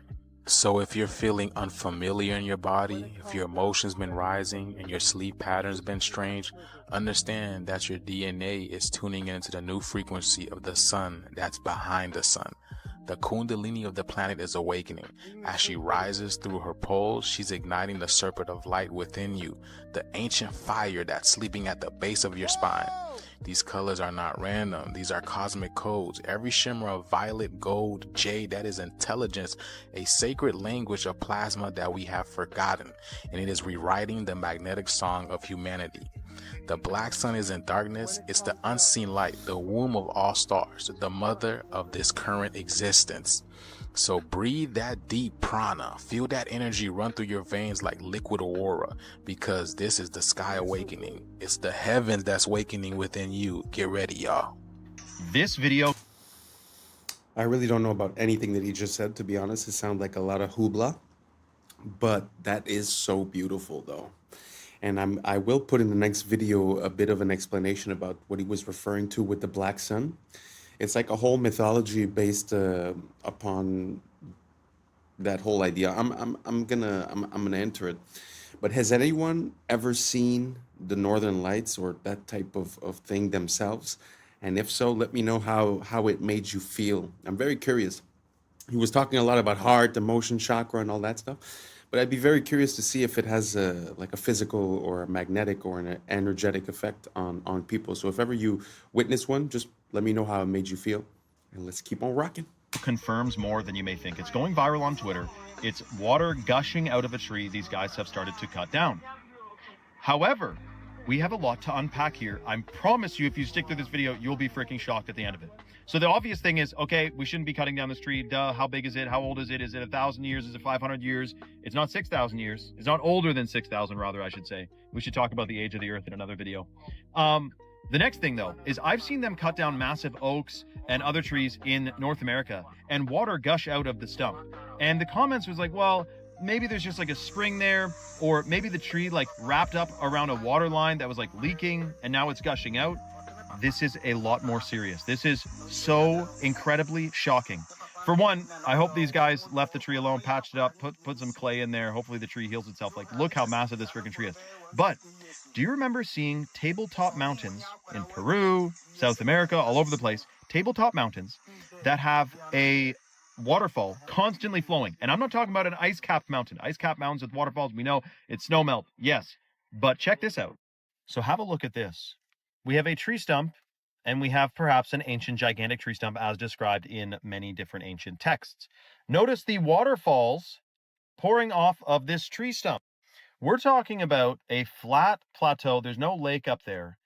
Is it that the roots of this tree, when it was anciently still alive and connected, I mean, the ancients believe that even rocks are alive, so that would make sense if rocks are remnants of ancient trees anyway. But I'm talking the roots of this silicon-based tree tapped into the water supply. When it got cut, this is what's said in the Bible, the angels came and cut the trees down so the Nephilim couldn't climb the trees and survive the flood because they were cannibalistic and everything. Cut the tree, and the waterfalls are still flowing out of it. We may have cracked the code. Let me know your thoughts. And hopefully this tree survives and they patch it up. That's what I'm talking about. I've been thinking about this for actually quite a while, because I was at the top of a mountain. I was looking at this waterfall and I was wondering, how is it possible that the water just keeps flowing? And to be honest, the only thing I could come up with in my mind is that there's sort of like a pressure that's created to make the water go up and then it goes back down, because it's impossible that it's just rain. Because when you look at like a little river or waterfall, I mean, those are thousands of gallons per second. So, I mean, there's no way to have that amount of water constantly flowing, because if it was rain or something like that, it'd be less sometimes, more sometimes, but somehow these waterfalls are very stable. And the example that he was showing there on the mesa, obviously, how do you explain it? Because there's, like he said, there's no river on top. There's no source of water. It wasn't raining. So it's very interesting. What do you guys think about that? Do you guys think that the water somehow has a way of completing the cycle? Sort of like when you would have a pump and it pumps the water up and then the water goes back down and then you restart, sort of like how we use fountains and stuff like that. Do you guys think it works like that? Or is there another explanation that I am completely missing? So if you have an idea, just let me know down below, because it's been something that's been in my mind for a little while. So I'd be very curious if you could help me out. Thank you so much. I appreciate you being with us today. And that's a wrap for today, familia. Whether you're tuning in with the sunrise or you're posted up after midnight, I appreciate your time, your energy, your curiosity. And don't forget, this isn't about truth or fiction. This is about perspective. If this sparked a thought, a laugh, a deeper question, then we did our job. Drop your thoughts in the comments. Keep the convo alive. Like, subscribe, and don't forget to hit that bell if you're riding a wave, because we're just getting started. So until next time, stay weird, stay grounded, stay critical. I'm Adam Strain, and this has been Adam Strain Reacts. Peace. Now's the time for us to link up. Really think we on the brink up. Making a change, we're living this change. Living this change. Making a change. I'm living this change. Yeah. Only organics are stacked in a row. You never put regular bananas under organics because then it makes it not organic. We grab our liquid, put it in a little machine. 2 bottles for this one. Pour it up. Close the room. Temperature to 60 degrees. Both sides. This is all set. We turn our little sign here. What's up, YouTube? Today, we'll be looking at disturbing TikToks that'll make you question reality. So without further ado, welcome to Adam Strain Reacts. Let's get her done. Yo, this video is kind of scary, but not in the way that you would think. Now, this simple drawing is something that you'd probably do in high school. But what if I told you that these simple lines can actually trick your brain? Now watch closely. It looks completely random. That's until the paper folds. But as the camera moves, something that didn't make sense just a second ago starts to look a little different. With a simple change of perspective, it looks like a perfect cube, almost like you could reach out and grab it. But the drawing never changed, only your point of view did. If you can understand this, then you can understand how life works. Most people get caught up in a certain way of looking at the world and think that it's actually reality. But most of the time, it's just the angle that you're looking at. Don't confuse perspective with reality. So this has got to be one of the most shocking stories I've ever heard, but it turns out the most powerful elites from our main foreign adversary, China, are basically ordering American babies like they're spring rolls from Panda Express. The Wall Street Journal recently reported that Chinese billionaires are using California's relaxed surrogacy laws to have dozens, even hundreds, of American children without ever stepping foot in the United States. One of the Chinese billionaires they profiled, Zhu Bo, openly admitted to having over 100 children through American surrogates. He just sent over his genetic material, and within a year, he got back a baby with the full rights and privileges of American citizenship. Another prominent Chinese executive hired U.S. models as egg donors to produce at least 10 baby girls with the stated intention of eventually marrying them off to other powerful businessmen. And some of these babies are sent back to China immediately, others stay here to be raised by nannies, and there's now an entire American industry built around this. So obviously a bit disturbing, also ripe for human trafficking, child exploitation, and abuse, but it's also probably a national security issue, right? I mean, even putting aside the prospect of literally creating a Manchurian candidate, it doesn't take a whole lot of imagination to see how the system can be exploited by some horrible people and America's worst enemies. You want to know what's natural? This. You want to know what's not? This. We use our ethylene liquid, which turns into a gas. Going to be doing room 3 today. These are the bananas for today. So in here we do gas, organics, and regular bananas. But the only difference is that nothing is stacked. Only organics are stacked in a row. You never put regular bananas under organics because then it makes it not organic. We'll grab our liquid, put it in a little machine. 2 bottles for this one. Pour it up. Close the room. Change the temperature to 60 degrees, both sides. This is all set. We turn our little sign here saying that it's gas. I'm going to show you guys after the bananas get gas what they look like. We're going to pull a banana out. This is one of them. This is maybe 3As. After it's been gassed, it starts to turn yellow. We have this little pulp thing that checks the temperature and the pulp on these. That gives us a reading. And this is what the other side looks like. Starting to break in a little bit of yellow. Both of them compare left and right side. Wow. Listen, let me try to link all of these things together. See, the first video was talking to you about perspective, which is pretty much the goal of the channel, is to just allow for new information to maybe help you carve a new, what I call a prism of perception, because basically light passes through the prism in our eyes. So I use that metaphor to sort of explain. Now, if we take as an example this situation with the bananas, it kind of makes sense from one perspective, which would be we want to save money, we don't want the food to rot, all these things. But at the same time, when you really think about it from a macro perspective, once you take a step back, how would it make sense that we're putting all these chemicals in the stuff that we're going to consume? So we know that the effect on the fruit is that it's going to mature and it's going to change color, meaning that they cut it before it was ready and they sent it, maybe they layered some other chemicals on it to keep it from maturing during the voyage. And then when it gets here, they start gassing it. So the only point I'm making is that I could understand how these companies have a perception that this would be good, but I just wonder as a people and as humanity, how we got to this point. How our prism of perception has been carved and manipulated for us to not even blink twice about all these chemicals and just the fact of basically trusting in the government, right? Or in these companies to make the right decision. So Anyways, food for thought. What do you guys think about these these bananas and the way that we process them? Does it make you want to eat them more or less? Do you realize that maybe importing stuff from another place maybe is not as cut and dry or easy as we thought? Because if importing something from somewhere else means that we must treat and chemically process these things, wouldn't that mean that maybe we shouldn't be doing that? I don't know. Just an idea I'm having. Let me know what you guys think down below. Do you think, like, does it make you want to eat those bananas more or less? Let me know down below and let's keep on rocking. Creating art only using natural materials.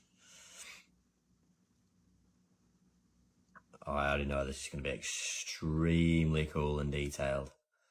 Look at them eyes.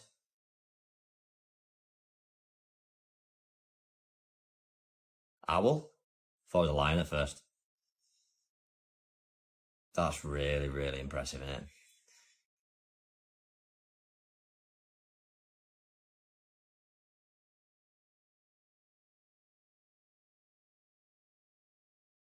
Cool. Peacock. I know.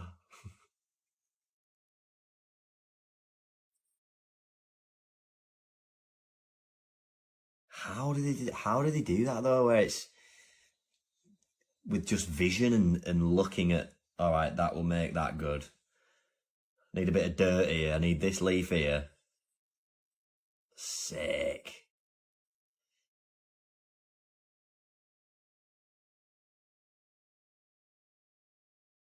What are they for its claws? Wow. Wow. Impressive. What we're looking at is the Yukon Pacific Expedition, which was finished in 1909. This is in the Seattle area, and what is left of this expedition has become the University of Washington, which is north of downtown. The dates are going to be important here because this expedition supposedly was finished in 1909, but the first settlers to come to Seattle only made it in 1851. So that means after arriving in a covered wagon on Alki Beach, 58 years later, these Seattleites built this city. And as World's Fairs are supposed to be temporary, notice how permanent these buildings seem since we're still using them as the University of Washington. And this university has something called the Red Square, which you see surrounded by the nice trees. And look at these libraries where people study in. So you're going to tell me people arrived on the West Coast and 58 years later built this. We must have lived in a world of witches and warlocks and magic to have put together a city like this in only 58 years. You be the judge. It's a brain wrecker, to be honest. Like, how in 50 years would you build that? Nowadays, to build one building, it takes us like 2 years, 3 years. Look at the size of that city, or even just the campus of the university. It's very interesting, and also the fact that I don't know how real this is. I'll have to look into it a bit more. But if they were really conceived to be a part of a World's Fair, which normally, like she said, they're all, temporary structures, how is it that 150 years later we're still using them? I don't know. What do you guys think about the World's Fairs? Do you guys think it was all stucco and plaster? Or do you guys think these were real structures? Were they built by us? Were they built before? Maybe we just had a technology that they're not admitting to. I don't know. Let me know what you guys think down below. And let's keep on rocking. Do European royals always look like men? Maybe there was something wrong with them. The testosterone could have been too high, or maybe we all know the real reason why. Oh, ma'am, that's a gent. Ma'am, oh, that's a gent. It's not all, but like 90%. Take a look through history, it really ain't no mystery. 'Cause now, that's a gent. Let's take a look at Sweden first. They'll have you on your knees. There's Charlotte, Ingrid, Sylvia, and don't forget Louise. And then there's good old England, quite a selection there. And now we have Camilla sitting in that chair. Oh, ma'am, that's Jen. Ma'am, oh, that's Jen. It's not all but like 90%. Take a look through history. It really ain't no mystery. 'Cause, ma'am, that's Jen.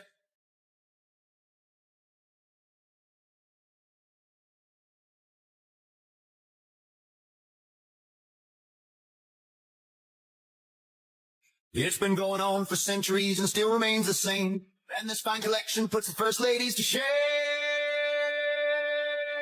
Oh, ma'am, that's Jim. Ma'am, oh, that's Jim.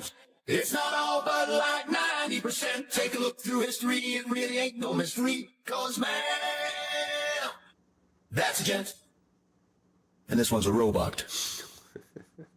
Look. Oh. It's not easy to talk about this. It's a pretty taboo subject. But nowadays, it's a bit more out in the open, though. Like, men are being women, women are being men. But it does happen that I stumble across some older photos, and especially people that are very high in the echelons of power, where, well, like in this example, that the wives seem a little bit special. Do you guys think this is a possibility? Do you guys think that there's something behind it, that they were basically paving the way, or that there's a different perspective that we're not seeing? Maybe I'm missing something, but do you guys think it's a possibility that maybe, I mean, nowadays it might be actresses, it might be models, I don't know. Do you guys think it's a possibility that they've been doing this for a very long time, and that now we've gotten to the point where it's like openly admitted, but that basically it was like that across history? I don't know. It's something I'm looking into. Let me know what you guys think down below. And let's keep on rocking. Up every that has been identified by science to be a virus.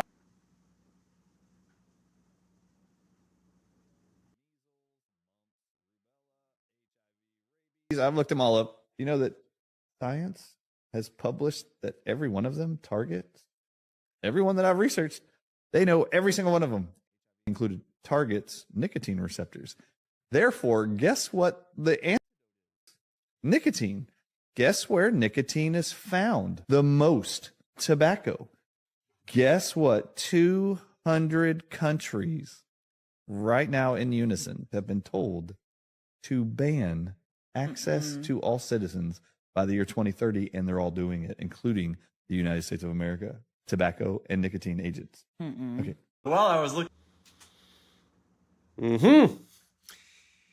Wow. Well, do you guys think that's possible? Because I have heard something along those lines a few years ago when we had that big medical situation.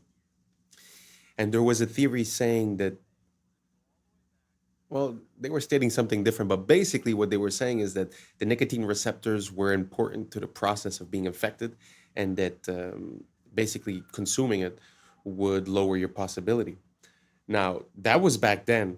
That was a conspiracy. That was taboo.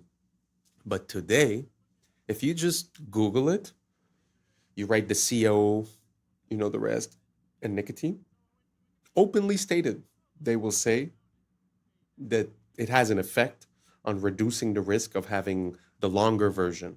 So they don't say for the initial infection, but they're still attributing a positive effect to the Nico.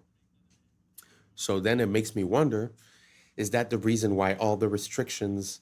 I used to have a vape store, and basically, you know, year after year, more and more restrictions, more and more restrictions, double, triple tax. Now it's basically 150% tax on any item.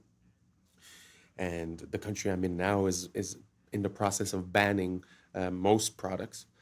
So do you guys think this is a possibility? That basically, you know, maybe we escaped the intended effect by consuming the Nico, and that because they're trying to get it out by 2030, that afterwards we would no longer have that protection in a way. So I don't know. You guys look it up on your own side. Like I said, it used to be taboo, but now it's very out in the open.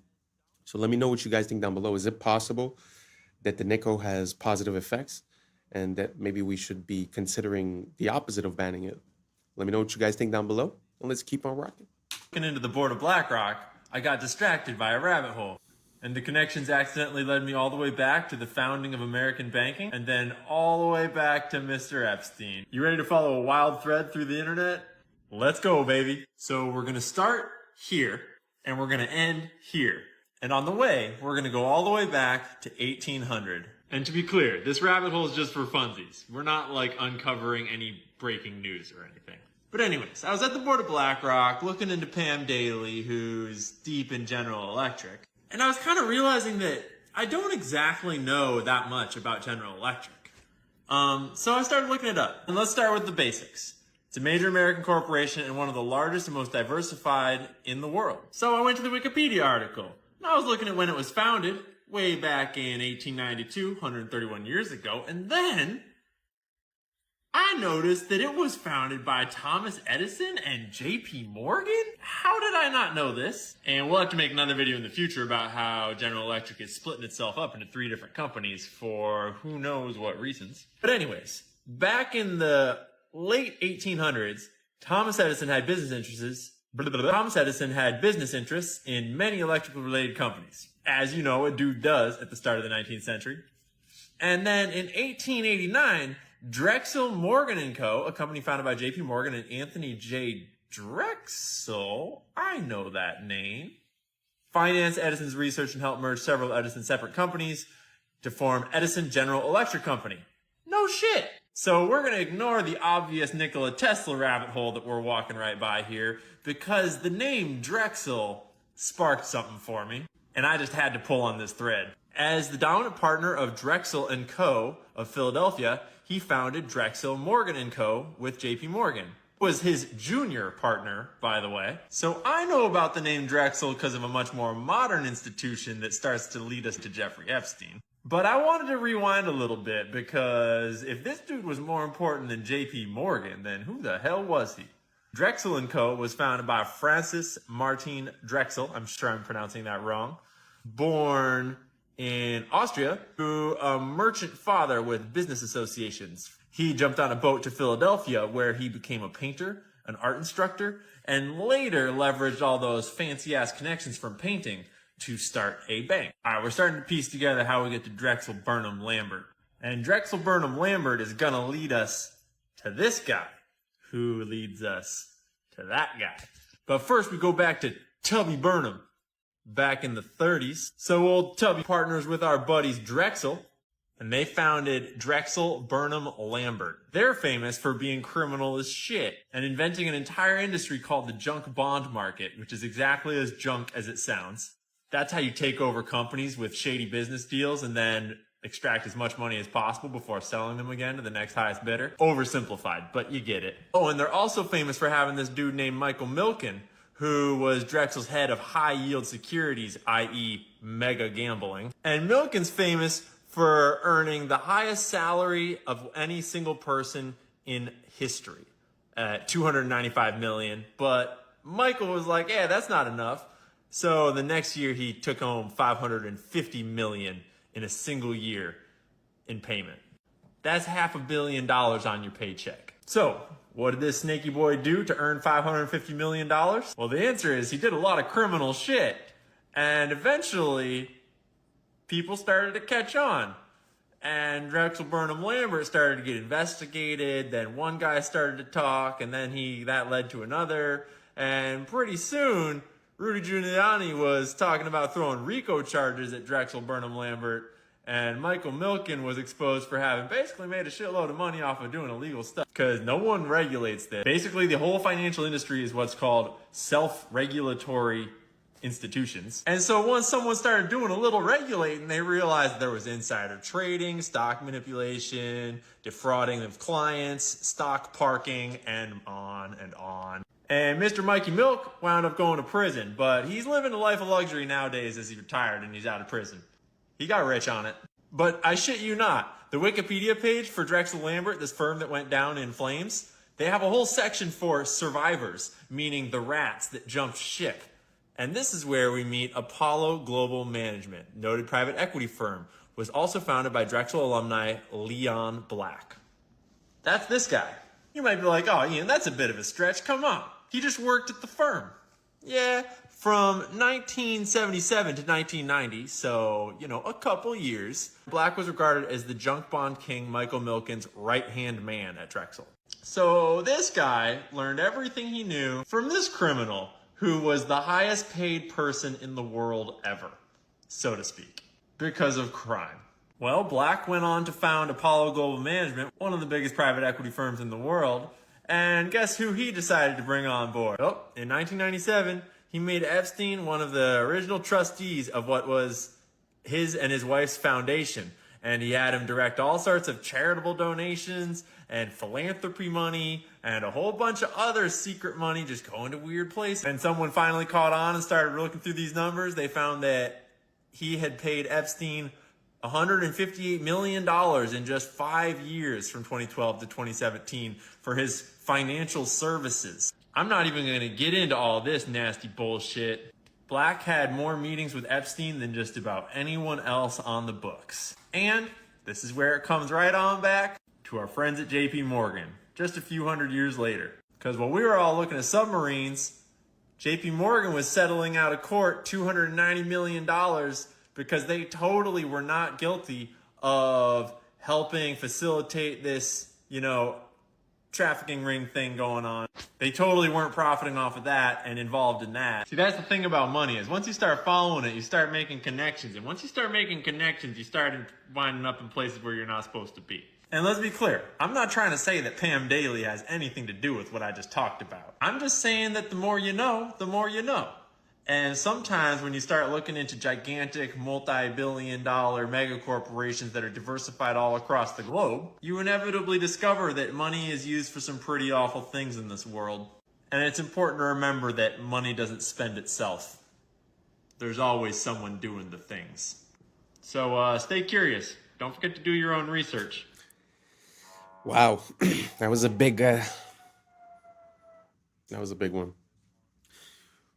It's very interesting to see historically how these things happen, and this rabbit hole really doesn't have an end to it, especially with that dude that everyone's talking about with the files.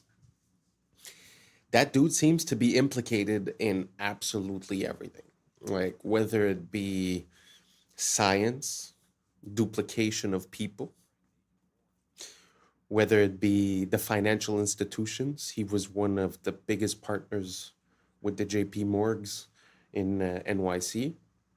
He was bringing in clients like Mr. Gates, all these billionaires.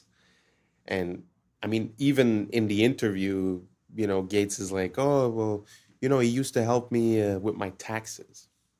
Like, what does that have to do? So anyways, the connection that we see, it seems like a hidden control system. And, what goes on the stock market, like you said, it was a self-regulatory system, meaning no one's involved, right?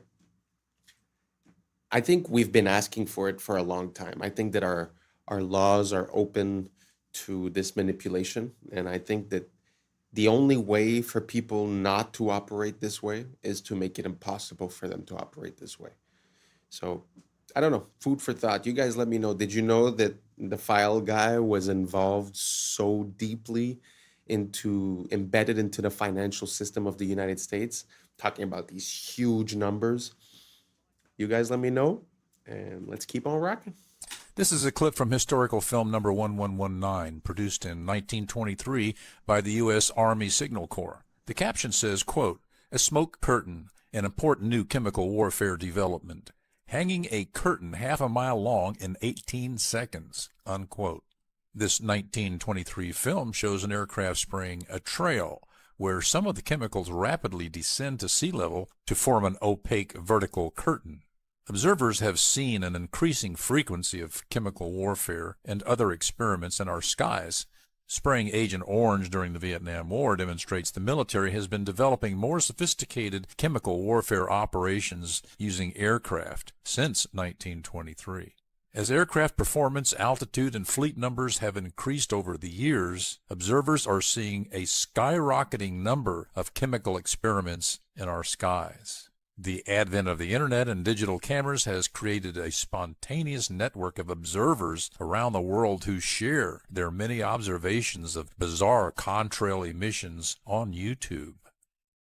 An online source for this and other historical films can be found online at criticalpast.com.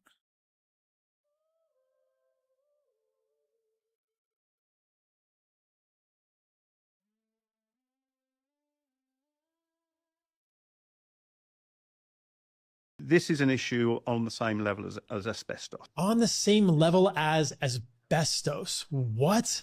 This is a part, and it's big. The LED has got a big blue spike in it, although we tend not to see that. And that is even true of warm LEDs, and there is no red. The light found in LEDs, we can watch the mitochondria gently go downhill. They're far less responsive. The breathing very well. Can watch that in real time under LED lighting at the same energy levels in a domestic or commercial environment. This blew my mind. Dr. Glenn Jeffrey on Huberman's podcast, in his experiments and many other experiments exposing the powerhouse of the cell to this short wavelength light consistently leads to a decline in mitochondria.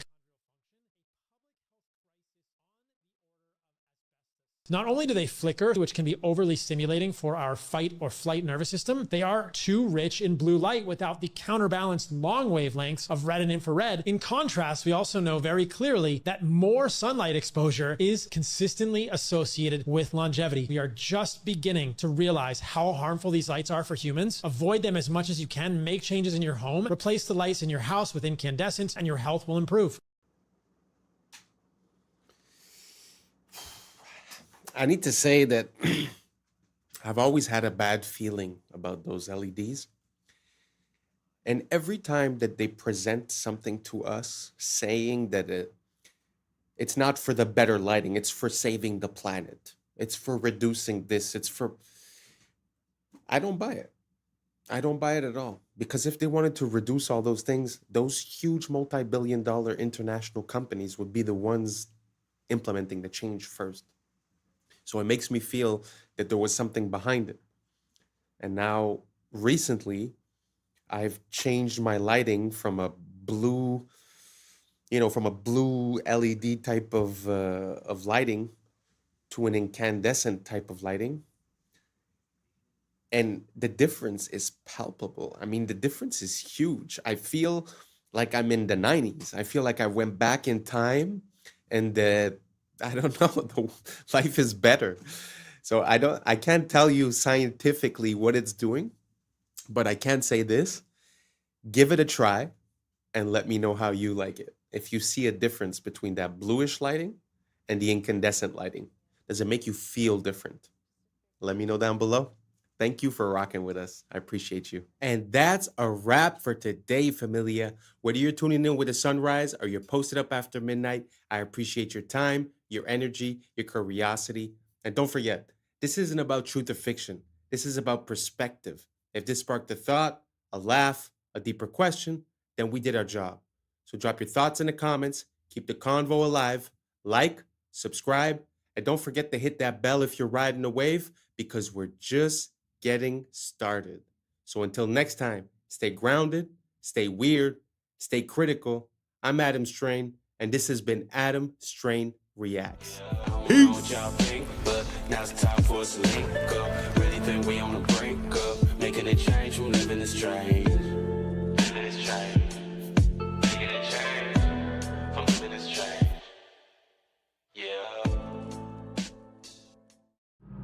Yeah.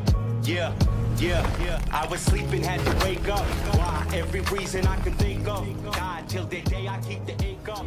In my priority. What's up, YouTube? Today, we'll be looking at disturbing TikToks that'll make you question reality. So without further ado, welcome to Adam Strain Reacts. Let's get her done. He hacked and looked at all of the code of ChatGPT and figured out that ChatGPT isn't a computer-generated system. What is it? It's actually someone's soul.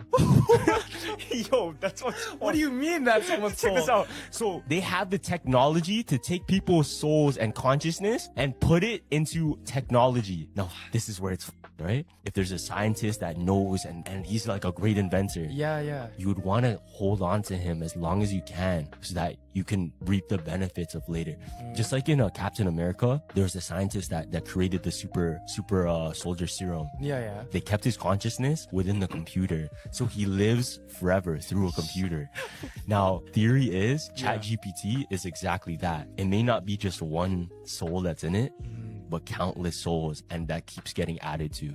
I'm a builder, and whenever I talk about these Tartarian buildings, my wife has to remind me to bring up the logistics. Talk about just how impossible it is to move stones of these size, especially without power tools. With little more than horse and buggy technology, they constructed all this, we're told. And yet, as a builder, I just have to call bullshit. All my fellow builders who have built anything also call bullshit. This is our repertoire. This is what we have to work with. Awesome diamond tip tools with infinite power. We can go to Home Depot and buy custom cut lumber of whatever we want. And we don't do much better than this. Like, sorry guys, this would pass inspection in most counties. And it really doesn't make sense that our buildings are so shitty when the old ones were so magnificent. You can say craftsmanship and pride and hard work, but I don't think so. This is a stone fucking palace, guys. And I'm sorry, this is not good enough proof that you built it. What is that motherfucker doing right there? No way we caught this fella working on this building. It's so dumb. Rather, I think that little fella built it as much as this artist built this one right here. This is all fake history. And I think the biggest truth they're trying to hide from us is that we're post-apocalyptic. We were more advanced once upon a time, and this is not, in fact, the high watermark. We are squatting in structures we did not build. Obviously, none of our structures look like this anymore. They look like dog shit. And it's no offense, again, as a builder, I'm not trying to shit on anyone. But just case in point, here is the Elks Temple in Tacoma, Washington. It has the same hanging fruit basket motif as the Capitol building. And this is just where the men of Tacoma get together and talk about their civil duties, right? A wealthy boys club of all the best men in town. And this is what they built. But this is what they built in Olympia. They weren't able to found one here. They had to build it themselves. And it's an absolute testament to the mediocrity of our current age. What's the good explanation for the fall off in quality? Here's a Mason temple, magnificent, Romanesque to the nine. Again, a shitty little sign outside. But look at the fucking size of this thing. And then juxtaposed to this modern Mason lodge that went up in the 80s, right? The other one went up in the 20s. This one went up in the 80s. That's only 60 years, guys. And that timeline should terrify everyone. This is the brewery. It shut down in the 20s. It's been here, abandoned ever since. God, I want to move in there yesterday. Renovate it, make it a hotel, make it something sick. But no, the city of Olympia or somebody owns it. They founded it. So you realize we're hemmed in by paper tigers. You can come out of the bushes at any moment and throw you in prison for something you definitely did. But like, we're all just doing what they are doing. We founded these buildings the same as them. And so I take great comfort in how recent all the bullshit is. I know that we're on top of centuries of bullshit, but all of these narratives aren't actually that old. 1907 is what I keep going back to. That's like my rock. Most of the psyops come from 1907. Of course, they are piggybacked by much older psyops, but I think the past is supposed to be exhausting. It's supposed to be not remembered well and like kind of like, man, I'm really glad we're done with the past and we can move on to the future. But I'm the complete opposite. I want to know what has happened here. Who controls the present now controls the past, and who controls the past controls the future. They absolutely have a stranglehold on all of our past lives. That's some bullshit, and I think it's time for it to be done. The lies are comical, and it still baffles me they have never been scrutinized before. But as they say, no time like the present. What a gift to be alive today. But when you see... Wow. Really hits home when you see the same organization building something 40, 60 years apart, and you see the drop off in quality. Like he said, it's very scary because, you know, we have this mental thing where we're like, oh, we used to build like that a very long time ago, and now we build different. But now we're talking about 50 years. We're talking about the type of 1 or 2 generations.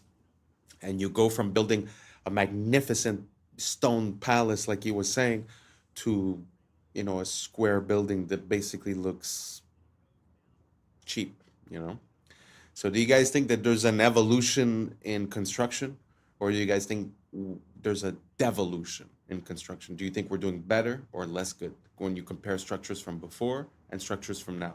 Let me know down below, and let's keep on rocking. See this stuff in America, you know what's really weird? All the state capitol buildings that don't really match up. Like, why did they build something that was straight out of ancient Rome in like Iowa?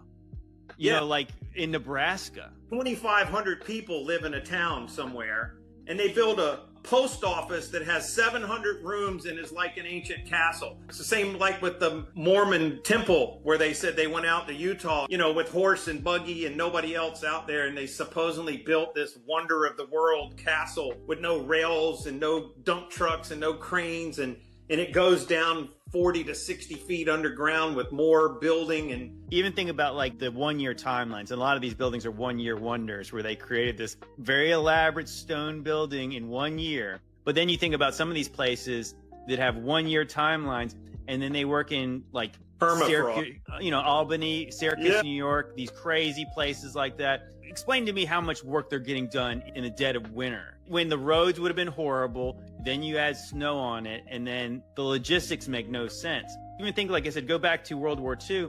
We're told that the Germans were not necessarily defeated by the Russian army. They were defeated by the Russian winter. Yeah. Because even with the high-tech German stuff, they couldn't even move the equipment during a harsh Russian winter. Mm-hmm. So that is like the highest tech stuff in the 40s. And then you're talking about these things were built with horses and buggies in the 1840s.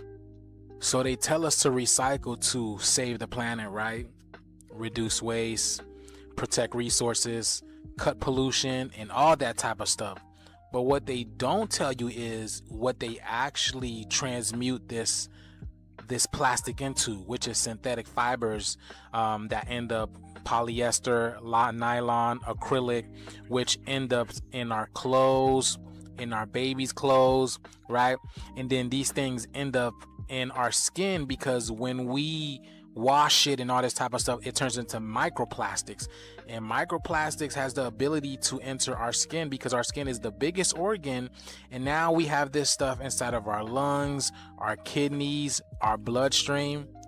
Look at this, y'all. All of this stuff is going inside of our body. So all of these so-called new hip clothes that men and women are wearing alike, you know, the Lululemons and these workout gears, all of this is created from synthetic fibers that contain microplastics now that you are absorbing.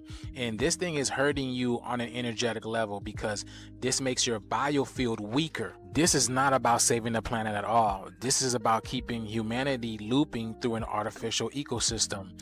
We are divine beings. Divine beings need to wear cotton, hemp, linen, bamboo, and all these things that actually help strengthen your bio. That's why they make these new clothes look appealing to the other sex, because they want you to buy this, but it's hurting you on an energetic level. Have you guys seen this 60-minute interview with financial journalist Andrew Sorkin? These two people go into detail about how we're getting ready to see a crash very soon, but they don't explain when or how fast it's going to happen. But I want you to pay attention to the details, y'all. Pay attention. Check this out. Do you think that we will have a crash or not? The answer is we will have a crash. I just can't tell you when, and I can't tell you how deep. But I can assure you, unfortunately, I wish I wasn't saying this, we will have a crash. I know you guys see it. And I know there's no way in hell that that lady that's sitting right across from him did not see it. And then she proceeds with the interview. She proceeds to ask him that question. And there was a little lag. Maybe she was trying to tell him about it. But why would they continue the interview? Do y'all see that? And then even her, she doesn't look normal either. Is it me? Or does this lady look like some type of gray? Do you guys see the resemblance over here? Look at this, y'all. And they told us, right, these gray beings were created by the reptilian beings as stewards. Like, they're the ones that go and do the dirty work for the reptilians.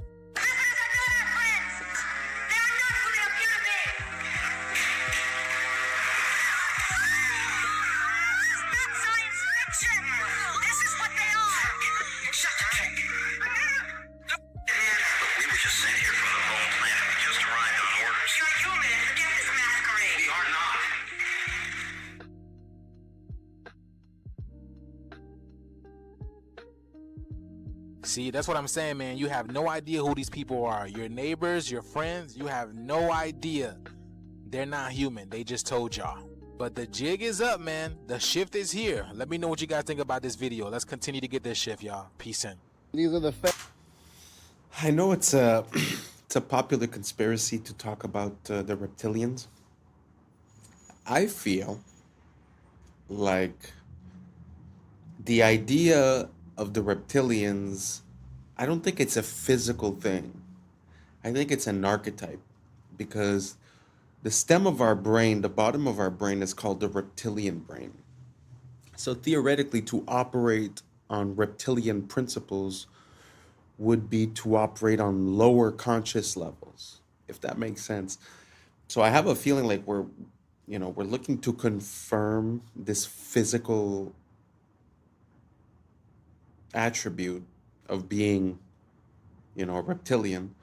But I think it's more of a metaphor. It's more of the fact of being like, what is a reptile? A reptile is cold-blooded, A reptile is like an animal, instinctual. So I don't know what you guys think about that. Do you guys believe in reptilians? Do you guys have any proof that you think would sway me to your side? Or do you believe, like me, that it might be more of a metaphysical or a metaphorical thing? Let me know down below, and let's keep on rocking. Next, we are here at Chick-fil-A. And people want to know, does Chick-fil-A have the warning signs? They sure do, right there. We go. Warning, certain foods that are sold or served here can expose you to chemicals including acrylamide and many other fried or baked foods, mercury in the fish, which is known to the state of California and cause effects and other reproductive harm. Now, the acrylamide ain't bad. It's all the other chemicals they're not telling you about. Yep, Chick-fil-A. Finally got their ass, because a lot of these stores, they don't have the warning sign, or they might have it in the drive-thru. But this is one of the first ones I done seen right there on the door. And these are the facts. Damn Chick-fil-A. Project Iceworm. Project Iceworm. Cold War era. U.S. and Russia did a lot of weird things during the Cold War era. There's an ice sheet over Greenland, and it's taller than any building in New York City. Here comes the United States of America. They made a deal with Greenland, like, hey, can we just basically occupy this couple tens of thousands of miles in the northern part of Greenland? And they're like, yeah, sure. They had this genius idea. We're just going to bore giant tunnels into the ice, put buildings inside of there. Their goal was to set up 600 nuclear missiles underground in the ice in Greenland. What they did not account for is that this ice sheet over Greenland constantly moves. They ended up pulling out and just abandoning the whole site. During this stay, they did drill into the ice, and they hit the ancient floor of Greenland. Wow! And they collected soil samples, and they brought it up, and they just forgot about it for years. And then in 2019, somebody's like, what are those jars? Oh, they're from the 60s when we went to Greenland and found ancient Earth? Let's study it. The conclusion that they found was that this ice sheet over Greenland is not millions of years old, much younger than that, and it's actually melting at a rapid pace. At Project Iceworm, they had dumped tons and tons of nuclear waste into the ice, thinking that it would be there for millions of years. And now they're saying this nuclear waste will be in our ocean in 70 to 100 years. Somebody go clean it up right now. They've tried. Listen, if there's a hole for a tunnel, we just make a big vacuum at the top that covers and suctions to the top. Suck it all up! And shoot it into space. Yes! Walk through the oldest part of any city. You'll notice the clues if you know where to look. Cathedrals with spires so tall and carvings so detailed they seem impossible without modern tools. Star-shaped fortresses, perfectly symmetrical, as if designed from the sky itself. Domes and copper towers glinting like antennas, as if built to catch signals from the heavens. And yet, according to history, these were made by men with hand tools, wooden scaffolds, and horse carts. Somehow, that was enough to carve massive granite columns, to lift seamless stone arches, to forge metalwork that even our factories today struggle to copy. Look closer, and the mystery deepens. Stone scorched, warped, melted, as if kissed by fire from the sky. Entrances half buried, windows below ground, entire floors hidden beneath our feet. Why build such beauty if no one was meant to see it? Some researchers suggest these weren't built in the 1800s at all. They were uncovered, excavated, the remains of a world lost to disaster, then repainted with a new backstory. High above the plains of Lycia, cliffs bear facades carved like temples. Pillars, pediments, doorways, all hewn into sheer rock. These are the tombs of Myra. That's the story, at least. But think, to carve these monuments into vertical cliffs would demand scaffolding, precision, labor. For what? For corpses? For facades no living community could even use? Compare Petra in Jordan or Lalibela in Ethiopia. Grand facades explained away as tombs or churches, yet suspiciously mask-like. Were these truly built as tombs? Or did someone later repurpose older, greater works and call them graves? Either the ancients were skyscraper architects for the dead, or the story we've been fed is incomplete. The buildings that shouldn't be here, the tunnels that weren't supposed to exist, the architects who might never have lived. Springfield, Illinois, a city most people drive through without looking twice. But if you stop, if you really look, you'll notice something that doesn't make sense. Right in the heart of the city stands the Illinois State Capitol building, a massive dome of cast iron and limestone, 361 feet tall, taller than the Statue of Liberty, weighing more than 8 million pounds. They tell us it was built between 1868 and 1888 by hand, with no cranes, no electricity, just ropes, horses, and a lot of determination. But there's a problem. There are no verified construction photos. None. You can find portraits of the politicians and photos of men posing after it's done, but not one image showing the dome being assembled. The archives talk about budget delays and winter setbacks, but somehow every column aligns perfectly. Every arch mirrors the next with millimeter precision. Each limestone block was quarried in Joliet, carried nearly 100 miles by rail before rail cranes even existed. And yet, no record of how they lifted the 80-ton dome sections.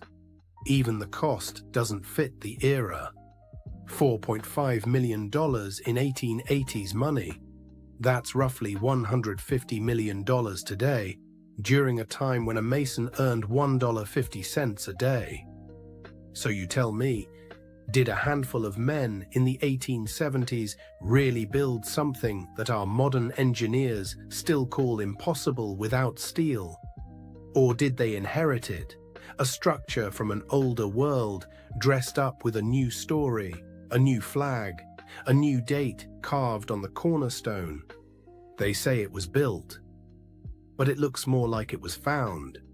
Religions were made to hide the truth about yourself. And there's been a few videos like this in this compilation that show us the beautiful structures that we've built, and to be honest, it makes me a bit emotional to see how beautiful the world is and how capable man is. Throughout generations and generations, we have left things of beauty. Like all those temples that are carved into the rock, carved into the mountain, all those spires, all those... I find it so impressive. Sometimes I feel like they're trying to tell us that we live in a gray world where everyone's bad and, you know, lack and fear but man, this world is beautiful. This world is abundance. The things that man is capable to achieve has no limits. I swear to you, it makes me emotional to see the beauty that man can attain. Man, I just wish we could let go of all this evolution talk and go back to what we were. I don't know if you guys agree or not, but man, that's how I'm feeling right now. Let me know what you guys think down below, and let's keep on rocking. Let's go. God stands for Generator, Operator, Destroyer, the mind, soul, and body. Brahma, Vishnu, Shiva, the Father, the Holy Spirit, and the Son. The generator is the mind, the beginning of all creation. The operator is the soul, what you feel. Because what you feel then takes action with the physical body, the destroyer. The Father, the beginning, the Holy Spirit, the feminine emotion. The Father, the mind, the emotion, the spirit, give birth to a son, physical action. You take action on what you care about. If you lose care about watching this video, you will continue to scroll. The body acts out the heart. The body follows the heart. These are the three forces that generate your experience in your reality. All creation goes through this threefold process. These are the three forces, thought, emotion, action, we must gain full control over to generate a good experience. Aligning our thoughts and action with the Holy Spirit, which is a purified emotion, because emotions are what guide us. Our emotions tell us what is right and the wrong. Seattle, Chicago, Oshkosh, Springfield. Everywhere you dig, you find the same thing, a city under the city. In Seattle, the underground tour shows old sidewalks 20 feet below today's street level, buried after the 1889 Great Fire. In Chicago, entire blocks were lifted 4 to 14 feet between 1856 and 1875 to install sewers, and now you can still see doors half buried in brick. In Oshkosh, Wisconsin, old walls were found under Main Street in 1931, stone foundations for unknown buildings. And here, in Springfield, walk around the Capitol Avenue area, and you'll see window arches below the current sidewalk line. Whole floors buried under new pavement. They say it's urban development, but the more you study the pattern, the clearer it gets. We're not building new cities, we're reclaiming old ones. Each foundation is just the roof of what came before. History isn't linear, it's layered, like sediment, like memory. Maybe we didn't start from nothing. Maybe we started from someone else's ruin. Quiet music builds, ambient piano. They tell us we're living in the modern age, but maybe we're just walking on rooftops of a forgotten world, pretending we built it. Engineered human meat.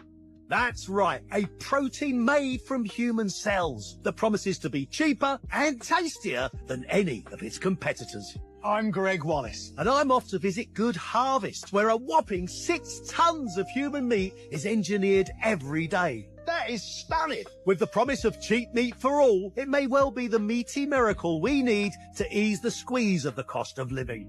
Anyone for human meat? I'm Michelle Ackley, and while Greg comes face to face with the production line, I'll be conducting a taste test with some very picky palates. It's really, Sender. For the first time, we're going to find out where it comes from, how it's made, whoa, and what it tastes like.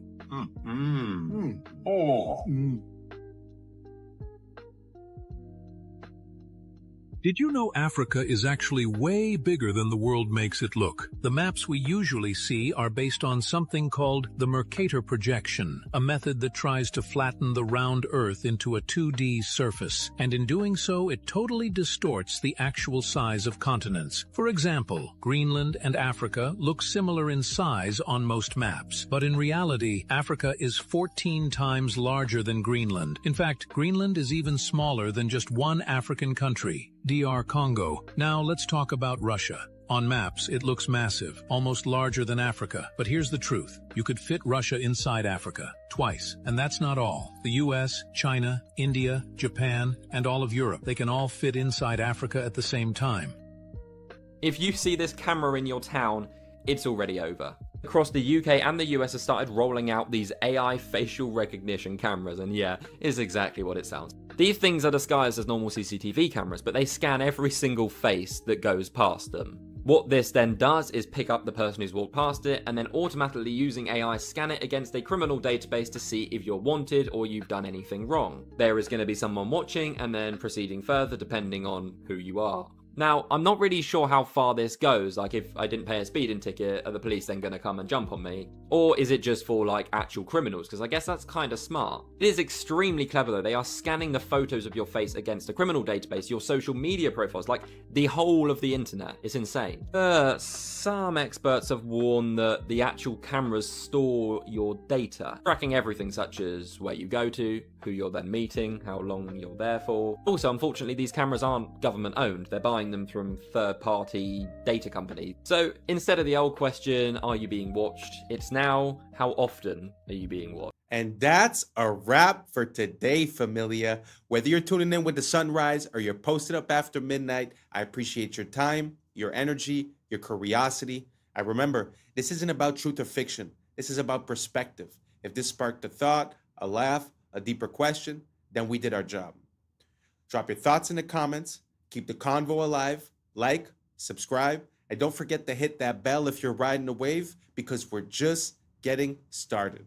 Until next time, stay grounded, stay weird, stay critical.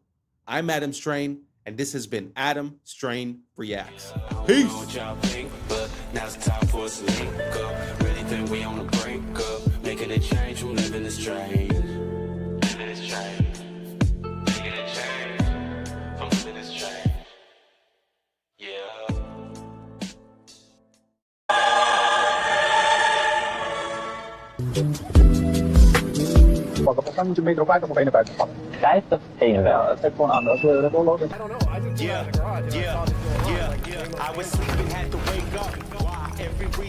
What's up, YouTube? Today, we'll be looking at disturbing TikToks that'll make you question reality. So without further ado, welcome to Adam Strain Reacts. Let's get her done. Since World War II, there's only been 7 countries that did not have a controlled central banking. Now, if you take a look at the names on that list, you will notice they all have something similar or in common. After World War II, the United States has been to war with all of them. And I can't put my finger on it, but I just know there has to be some reason for that.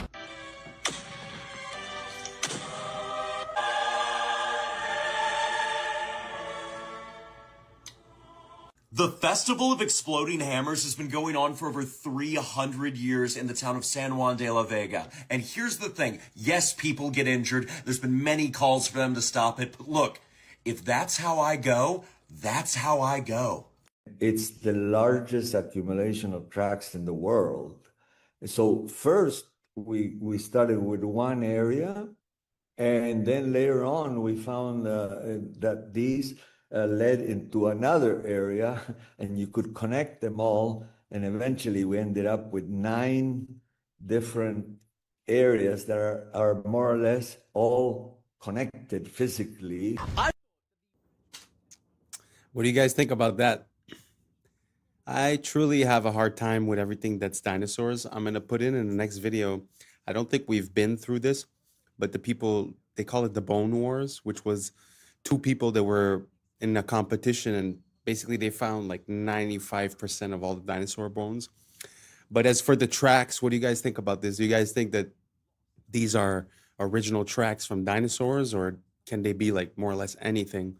And if they were tracks from dinosaurs, how come we haven't came across them before if they were just on the surface?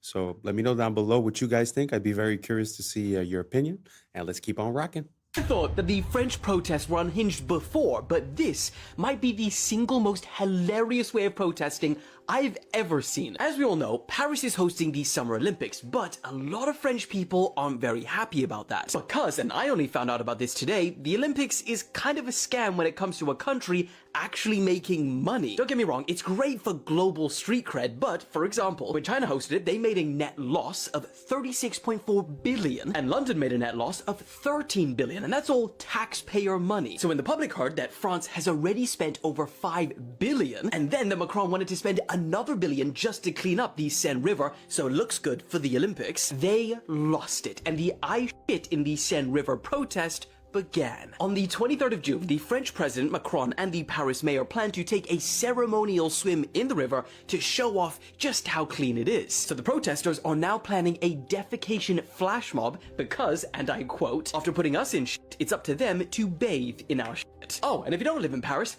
No bloody problem, because someone created this website. You type in how many kilometers you are away from Paris, and using a water flow algorithm, it will tell you precisely the day and the exact time you need to fit into the river to reach Paris at the time Macron will be swimming in it.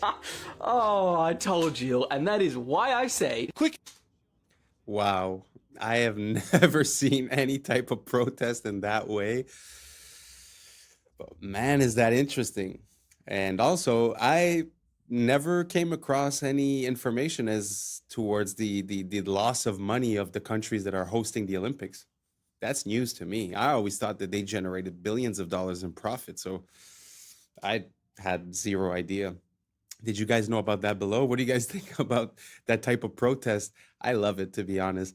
And the person that came up with the website to coordinate the poos with the swim,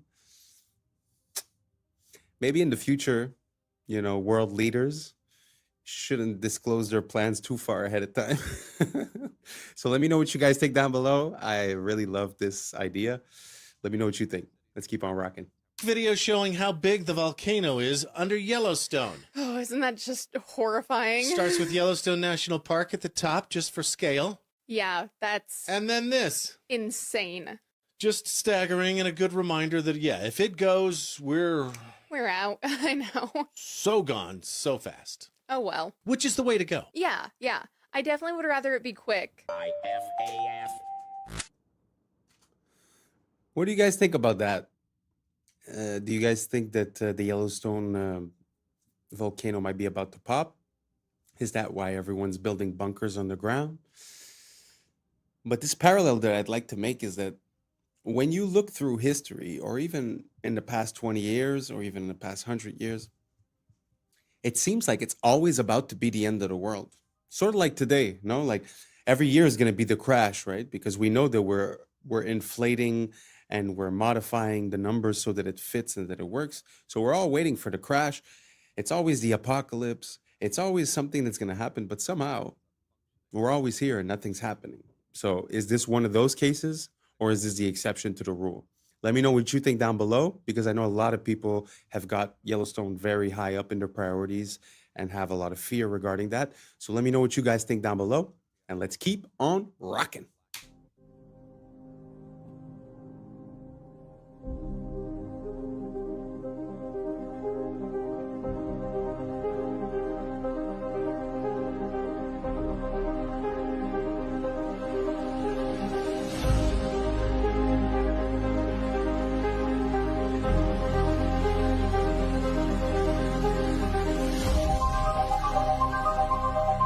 Four cities. Wow, I didn't know we were that ahead with the surgery stuff. How would you guys feel if you went in for surgery and you were underneath that robot? Do you guys feel better about that? Taking away the possibility of human error, but would that leave, possibility for machine error or loss of power or any other? I don't know. What do you guys think down below? Would you rather have a human, or would you rather have a machine conducting your operation? I'm very curious. I'd like to know what you guys think about this. Write down below. Now let's keep on rocking.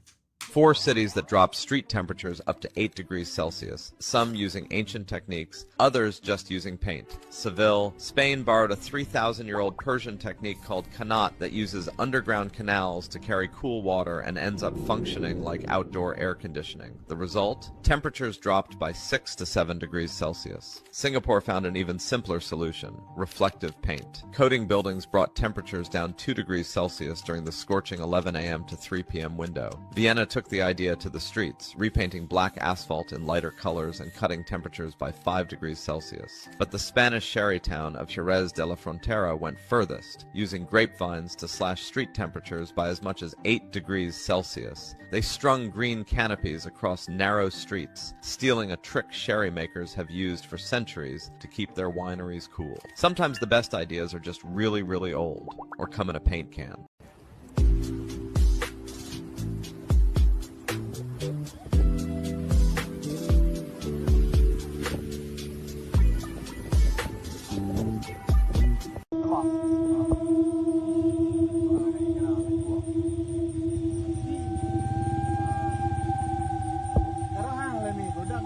This makes me extremely uncomfortable that I now know that snakes can do this. Could you imagine running up a tree away from one of these things and then you look down and see it doing this? So yes, a new fear has been unlocked. So thank you, Internet. I can always count on you to provide me with unwanted trauma. Something happened here that will likely never be replicated for as long as the human species exists. This occurred during a baseball game, but even if you're not a sports fan, you will understand this, and you will understand why what happened is just wild. It was August of 1957, and at the plate was a Hall of Fame batter named Richie Ashburn. He swings at a pitch, he fouls it off, and the pitch goes into the stands and hits a fan, injuring her. The fan was named Alice Rock, and the ball hit her so hard that it broke her nose, and they had to stop the game. Like, just imagine the silence falls over the crowd. They stopped play, and paramedics had to get her out. She was there with her grandchildren, and get her onto a stretcher, and everyone's watching as they take her away from the stands. So they're hauling her away, covering her bleeding nose, probably taking her into that tunnel right there. They resume play, and on the very next pitch, Richie Ashburn hits another foul ball that flies into the tunnel and hits that woman again while she's on the stretcher being taken out of the stadium. She recovered fully. The two of them, the woman and Richie Ashburn, became friends after this. It was a hugely famous incident and something that I am confident will never, ever happen again. Wow. I guess some things are meant to be, you know? Like, what are the odds of you being struck twice? But what's so beautiful about that in life is that somehow, you know, a friendship came out of that. So it's a bad for a good, you know? But I guess it's fun sometimes to have stories that have happy endings. Let's keep on rocking. Today's episode of Random White Acts of Danger, we basically have the most dangerous ski run I've seen in my entire life. Margin for error, you guessed it, death. My boy, left, right, it's over. You see how far down that is? My hand's over here sweating just watching this shit. A little bit to the right, cooked. You splattered down beneath. How do you even get up there? And as you can see, this is the trail not taken. My boy's the first person to ever do some dumbass shit like this. White people, I found your ski leader, but I don't even know who his name is. Look at this. What's happening? He looking back up, shit look like the top of Mount Everest. How the fuck do you even get down? You know what I'm saying? I'm so scared for him. Like, what type of ski training, all of a sudden you're like, you know what, I'm about to go ski off the top of a mountain. My boy looks like the edge of the world. That even look like it's possible to go down, and that's the way he's going. The amount of skill this chick must take, my legs is tired just watching this shit. Oh my goodness. Man, white people, different breed, man.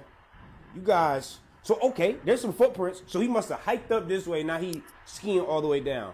At least now it's almost like, nope, it's not even a normal ski. Look at all these rocks. My death count, by the way, I'm at least 20.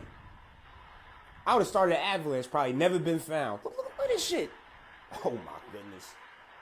Nah, bro, how do you get the idea of like, you know, I'm gonna hike all the way up to that mountain, I'm gonna ski down, even though it doesn't look possible to ski down. Why? Because I'm him. The fuck? Statue, he needed.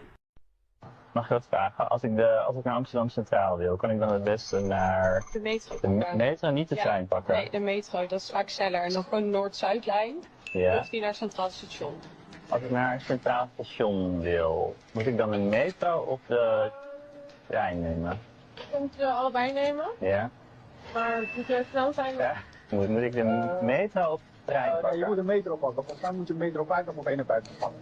50, 51. Ja, het geeft gewoon aan. Als je rechtdoor loopt, dan zie je de metro. Ja. Metro 52. Klopt het dat je orthopediepraktijk van Schiedam? Ja? Ja?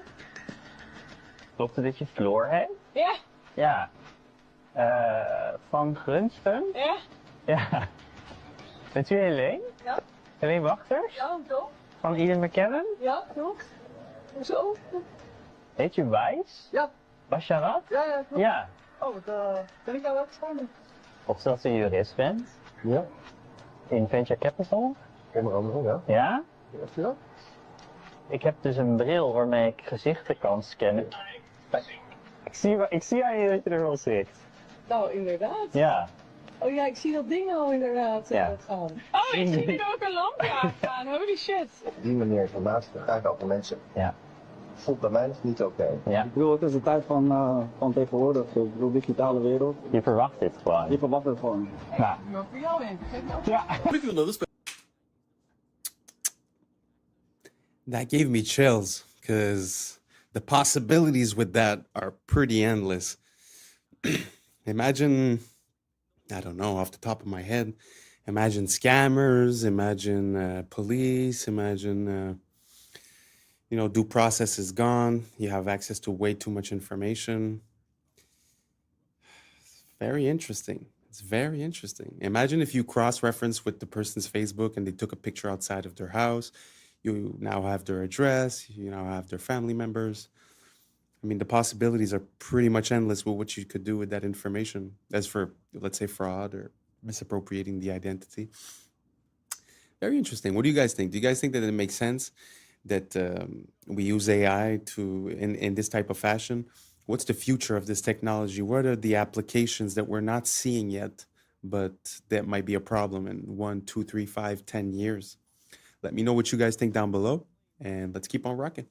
In the 1990s, there was a conspiracy theorist with a public access show where he ranted about crazy crackpot theories every single day, and nobody took him seriously. But then after he died, it turned out he was right about everything. In the late 80s and throughout the 1990s, there was a man named Clay Tiffany who had a public access TV show called Dirge of the Charlatans, where he would sit for hours on end and just rant and ramble about all kinds of conspiracy theories about elite government corruption within the city. He would talk about judges laundering money through nonprofits and NYPD officers false to throw people in jail, and members of the NYPD acting as roving and enforcers for the mob. But then something happened to Clay Tiffany. In March of 1997, he was pulled over by an NYPD officer named Nick Tartagliani, who said that he had seen Clay Tiffany's show and wanted him to stop talking about the NYPD, and that he was connected to the mob, and if he didn't shut up, he would have him taken care of. Or at least this is what Tiffany claimed the following day on his show, where he talked about the incident. And as Clay Tiffany claims, the next day after this broadcast, Nick Tartagliani showed up at his house, threw him against his police cruiser, arrested him, and brought him in on some made-up disturbing the peace charge. But Clay Tiffany was not going to be bullied, and he would not give up. So the next several years on his show, he did a full investigation of Nick Tartagliani, sending in a bunch of requests with the Freedom of Information Act to the government to get documents about him. And he dug up a ton of dirt, like multiple police brutality reports, a bunch of excessive force complaints, and unexplained departures from dozens of his previous police jobs. And in response, Clay Tiffany claims that he was attacked and brutalized by Nick Tartagliani and his cop buddies multiple times throughout those years. The first incident, he was attacked outside of his home again. The second incident, he was thrown to the pavement and beaten outside of a town meeting. And the third incident, he was beaten so badly that he was hospitalized for weeks. Tiffany ended up suing Nick Tartagliani. He didn't win, but there was an undisclosed sum settled out of court. But more importantly, he had lost any credibility that he ever possibly had because of these repeat accusations of Nick Tartagliani, and people started actively calling for his public access show to end. So in the early 2000s, that's exactly what happened. The show ended and Clay Tiffany disappeared from public life. And in 2015, he died from heart failure. But in 2016, Nick Tartagliani was arrested for the of 4 men in a drug trafficking job gone wrong. Clay Tiffany was right. Nick Tartagliani was mob connected, he was corrupt, and him and his buddies were running as enforcers for the mob within the NYPD. And what's even crazier is that Nick Tartagliani was at one point his cellmate and the last person to ever see him alive that we know of. And real quick, if you like my videos and you want to see more in-depth writing from me about pop culture, movies, TV, video games, weird historical facts, so on and so forth, you can do that here. Wow, what an interesting story. I mean, if that's not like something out of a movie, I don't know what is. Gee whiz. Dude is talking the truth and then he gets... And it's crazy how no one would believe him, because people believe in the integrity of the police in a way. And also, they're the biggest gang in the world, as we say, right? Wow, very crazy. And plus with that final connection with that dude that had that island. Wow. So he's the last person to have seen him. I mean, if you ask me, he'd be the perfect person to help out to carry out something that would be under the radar, let's say. Anyways, I have no proof. I make no claims. This is for entertainment purposes only. So please, YouTube, I appreciate you. Let's keep on rocking.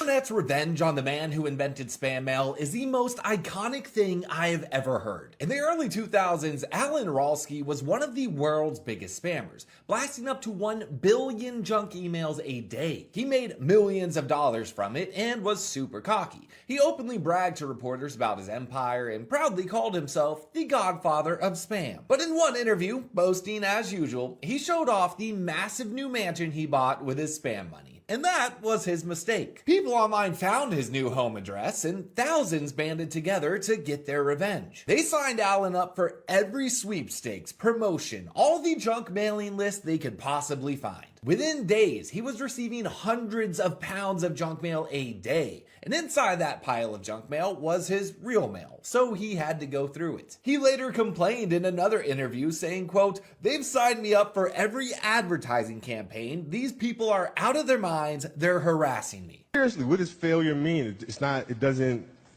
exist. It's a figment of your imagination. What does it mean? Pulling a Jedi mind trick on me right now. I was like, does it exist? No, I'm serious. Like, I'm trying to think, like, how can I explain it? So, let's use happy endings, right? And then we can relate this to failure and why it's not existent. Like, you know, everybody talks about, like, everybody wants a happy ending, right? Now let's go to the reality of it, right? Let's look at a fairy tale story. Let's look at Snow White. She gets a happy ending. She finds Prince, whatever, she goes on. She lives happily ever after. Well, I call bullshit on that because 2 months later, the fact is they had an argument and he's sleeping on the couch. Right? So the point is, the story continues. The story continues. So if you fail on Monday, the only way it's a failure on Monday is if you decide to not progress from that. Right? So to me, that's why failure is not existent. Because, you know, if I fail today, okay, I'm going to learn something from that failure and I'm going to try again on Tuesday. And I fail and I'm going to try again on Wednesday. So it doesn't exist. You know what? Should my ratings go in the tank? That's exactly what I'm going to say to the boss. Hey, it doesn't exist. Yeah, but you know what? We should try it again on Thursday. If your ratings go in the tank, and you know, which they won't, but if they did, you had learned a valuable lesson. You had learned a bunch of ways of how not to make a show that sucks. So then the next one will be better than the last one, right? So are you telling me then, let's just say all the career statistics that you've compiled, they all still exist, still play for the Lakers, still, and all of that still happens. If you finished your career without a championship, you would not have looked at that as a failure? No, I would have looked at it as being extremely disappointed because I had a dream and I had goals that I wanted to accomplish, right? And if I don't accomplish those goals, I have to ask myself why, right? So from my position, the reason why I would not have accomplished those things is poor leadership, failure to communicate properly with my teammates to put them in positions to be successful, lack of preparation. You know, all those things would be reasons why I don't win, right? So now, if that was the case, in my career, I have to sit and I have to analyze that. And then as I move and I evolve, you know, post-basketball into business or whatever, those same weaknesses are going to reveal themselves there, right? So if I don't learn from that, I'm going to struggle here too, right? So I can take those situations and learn from those and have them, you know, make me a better person later in life. But if I don't take that stuff and apply that someplace else, then that's failing, which to me is the worst possible thing you could ever have, is to stop and to not learn. So the winner. Very good message. I really like the way he handled that question and the way he explained it. And there is a saying when the billionaires, you know, a lot of the billionaires that made a lot of money that are now successful, they often say that they've went bankrupt a few times. And I guess if they would have seen it as a failure and then on Wednesday they would have quit and just went and worked for someone else, I guess it never would have made it. So I guess it's all a question of perspective. And as a parallel, I mean, using proper words and positive words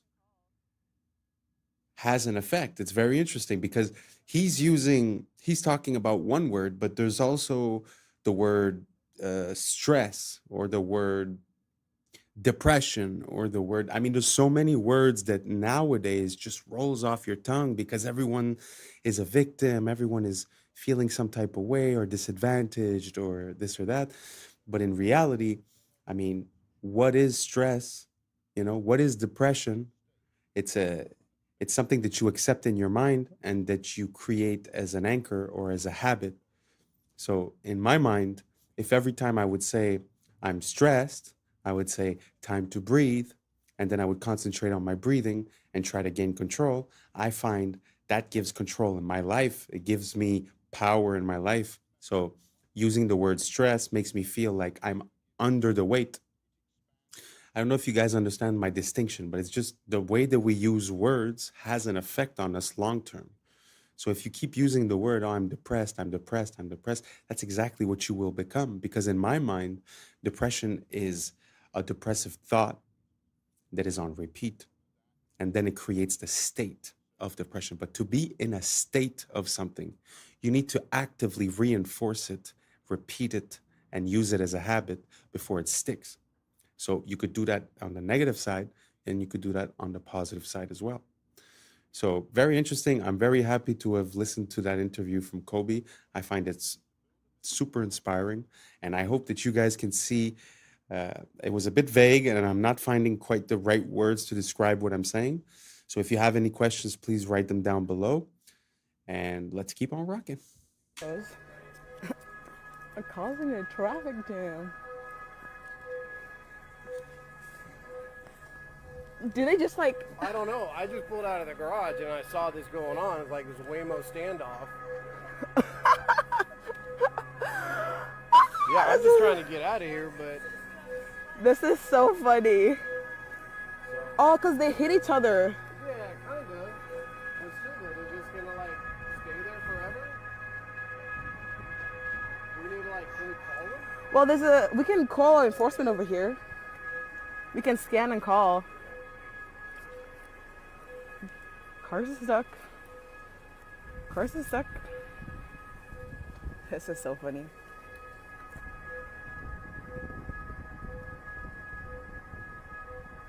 Digital is the biggest step towards the surveillance state this country has ever faced in my lifetime.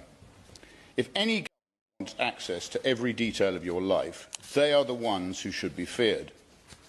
We live in a country where the state can't even run a basic IT system without losing data or leaking personal details. It won't last a week before a mountain of sensitive personal data is left at a bus stop in Kent again. I do not trust any government. I certainly do not trust this government. And let us remember, once government gets a new power, it never gives it back. It expands and evolves. Digital ID will not stop at proving who you are. It will creep into travel, banking, housing, benefits, even voting. Today it's voluntary, tomorrow it will be required for security reasons. The day after that, you won't be able to access basic services without it, all for your own good, remember. It's supposed to be a country where the government serves the people, not the other way around. A country built on privacy, liberty and trust. People just want the government to leave them alone and get out of their lives, to build a business, raise a family and live in peace. Digital ID treats every citizen as a suspect. It assumes that the state has the right to look over your shoulder.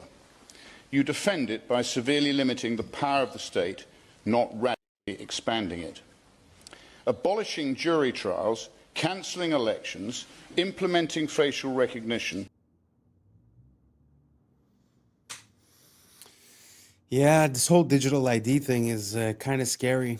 And as a parallel, when you look at Australia, they're saying that they want to put a age limit. So basically, if you're 16 and under, you can't have access to social media, which in a way I agree with, because the kids are obviously being brain rotted. But, you know, what they will use that for is probably to create a barrier to entry.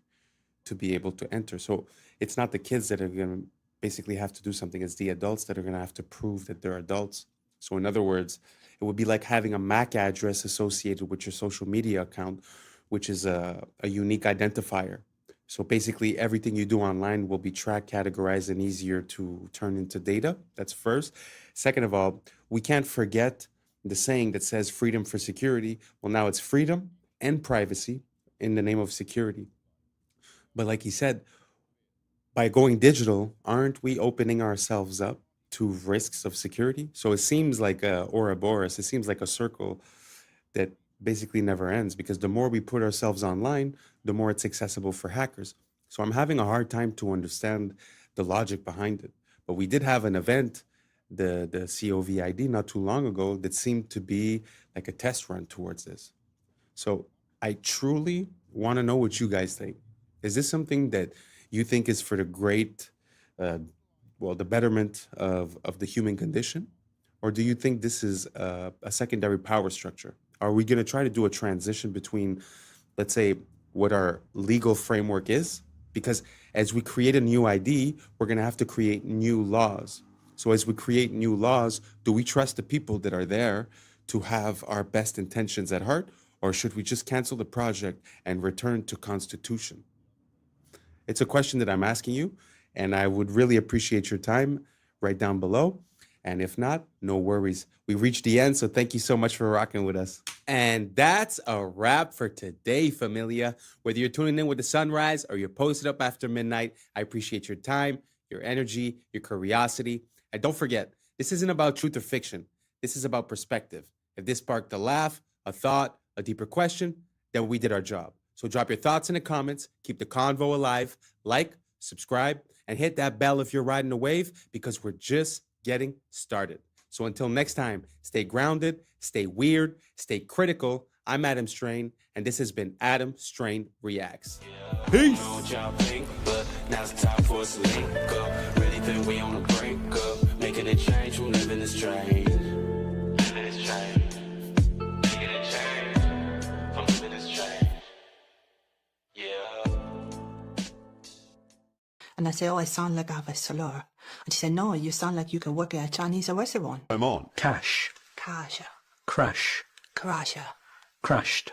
Crash. Yeah. I was sleeping, had to wake up. What's up, YouTube? Today, we'll be looking at disturbing TikToks that'll make you question reality. Before we get started, I just want to wish everyone a happy new year, 2026. Let's get it. And may everyone exceed the expectations that they set for themselves this year and reach even higher. So without further ado, welcome to Adam Strain Reacts. Let's get her done.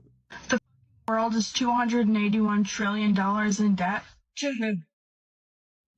You are in luck. There's a parable all about this, and it's awesome. And there is a town somewhere in the middle of nowhere, and everyone owes each other money. And then one day, a traveler comes to town, and he stays in a motel. The motel has a full refund policy after 24 hours. He puts down $100 and gets a room. The motel owner, he looks at this $100 and he's like, whoa, oh my God, this is exactly how much money I owe to the baker. So he goes and pays off his debt to the baker.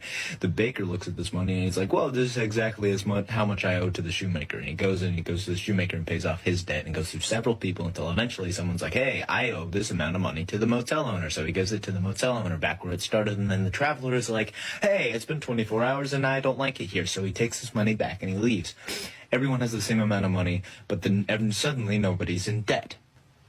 Because money isn't real, but debt motivates people. So it's important to the economy for some reason. That's pretty interesting. I mean, really, I've always thought about this. Like, who do we owe a debt to when you're a country? And they say the International Money Fund or these, other countries.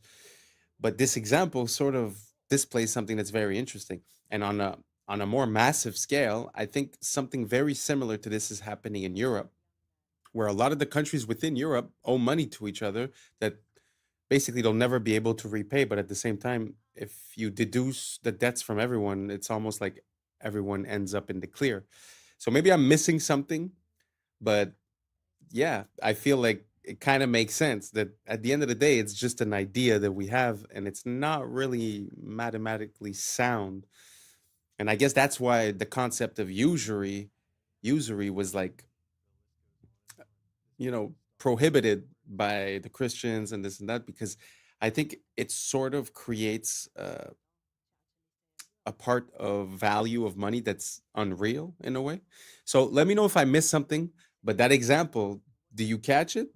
Does that make sense? Everyone paid each other, but at the end of the day, the same amount of money is there, and the guy took back his $10, but everyone's accounts are settled. So maybe I'm missing something. Write it down below, keep me in the loop, and let's keep on rocking.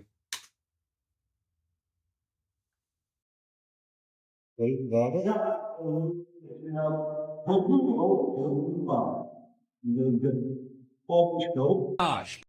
Okay, Nikki is causing dads to leave the home. Hold on, I don't think that's a good role model for 18-year-old girls. I don't. And what do you think about for young men? For young men. And for young men, don't be new scum. Yes, see, they're young men. Are you? Yeah, that whole situation, I haven't really spoke about it much because I find that there's not much information and a lot of speculation. But it's kind of interesting that you're trying to live off the legacy and continue the legacy of someone, but it seems like you're not following that person's beliefs at the end of the day. So I find that whole situation to be pretty cringeworthy, to be honest. Let me know what you guys think down below, and let's keep on rocking. Coming to the tree, they strung up a man, they say we murdered three. It's not the same. Strange things that happened here, stranger would it be? We met at midnight in the hanging tree. The list goes on and on. This must be stopped. And in order to stop this, join the American Congress Party. It wasn't until I was in the ambulance on the way to the hospital, she actually said, "Are you aware of the way you're speaking?" And I said, "Oh, I sound like I have a slur." And she said, "No, you sound like you can work at a Chinese restaurant." She said, "Yeah, you look good working the local China house or something." Sarah was an IT specialist until a severe migraine, bordering on a stroke, brought the syndrome on. Cash. Cash. Crash. Crash. Crashed. Crashed. Okay, let's try reading. You wish to know all about my grandfather. There are Wow. Imagine that. You get into an accident, you come back, and it's like you're speaking a different language, or at least a different accent. Never seen anything like that. If you have more of those, send me. I find that super funny. Let's keep on rocking. Plotting how to move the flavors they find in this grove to your supermarket shelf, and then on to your stomach. I can see it in a sports drink. I can see it in a water, flavored water. And I also can see it in a twist on an orange carbonated beverage. When they find something they like, they extract its flavor molecules from the fruit on the tree. Then back in the lab, they mimic Mother Nature's molecules with chemicals. Essentially, what you do is you take whatever this smells like, Right. and copy it. Right. Exactly. And then I suppose you could, if you choose to, you could quote unquote improve on it. Exactly. We all the time. The holy grail, a flavor so good you can't resist it. In our fruit flavors, we're talking about we want, a burst in the beginning and maybe a finish that doesn't linger too much so that you want more of it. And you don't want a long linger because you're not going to eat more of it if it lingers. So it's going to be a quick fix. And then have more. And then have more. But that suggests something else. Exactly. Which is called addiction. Exactly. You're trying to create an addictive taste. It's a good word. Or something that they want to go back for again and again. It's a good word. Shameless. Shameless. There's really a problem. And to be honest, the problem is not really them. They're the symptoms of the problem. The problem is us not seeing the value in what's natural. Thinking that you could improve on nature, I think is a mistake, and the fact that we continue to consume these items just gives them more money to hire more people like this and continue the process. So I think the only way that we could really find a solution to this is voting with our dollar. You know, if you compare the same thing in the States and in, let's say, Spain, one of them is going to use natural ingredients and the other one is going to use all these chemicals. So until we realize and until we stop craving for these things and we break the addiction, which obviously that's what it is, I don't think we're going to be able to get out of this. You know, at the end of the day, this is more than just reproducing a taste. This is mind control. They're playing with your mind and hoping to get a desired outcome, which now they admitted is addiction to a certain product. So I find it very sad. I'm not taking the blame away from the individual that's consuming this on a daily basis, but it's kind of hard to get out of it at one point. So let me know what you guys think down below. Do you guys think that doesn't matter if it tastes good, it's fine? Or should we be more focused on what gives us a good effect within our body? Let me know down below and let's keep on rocking.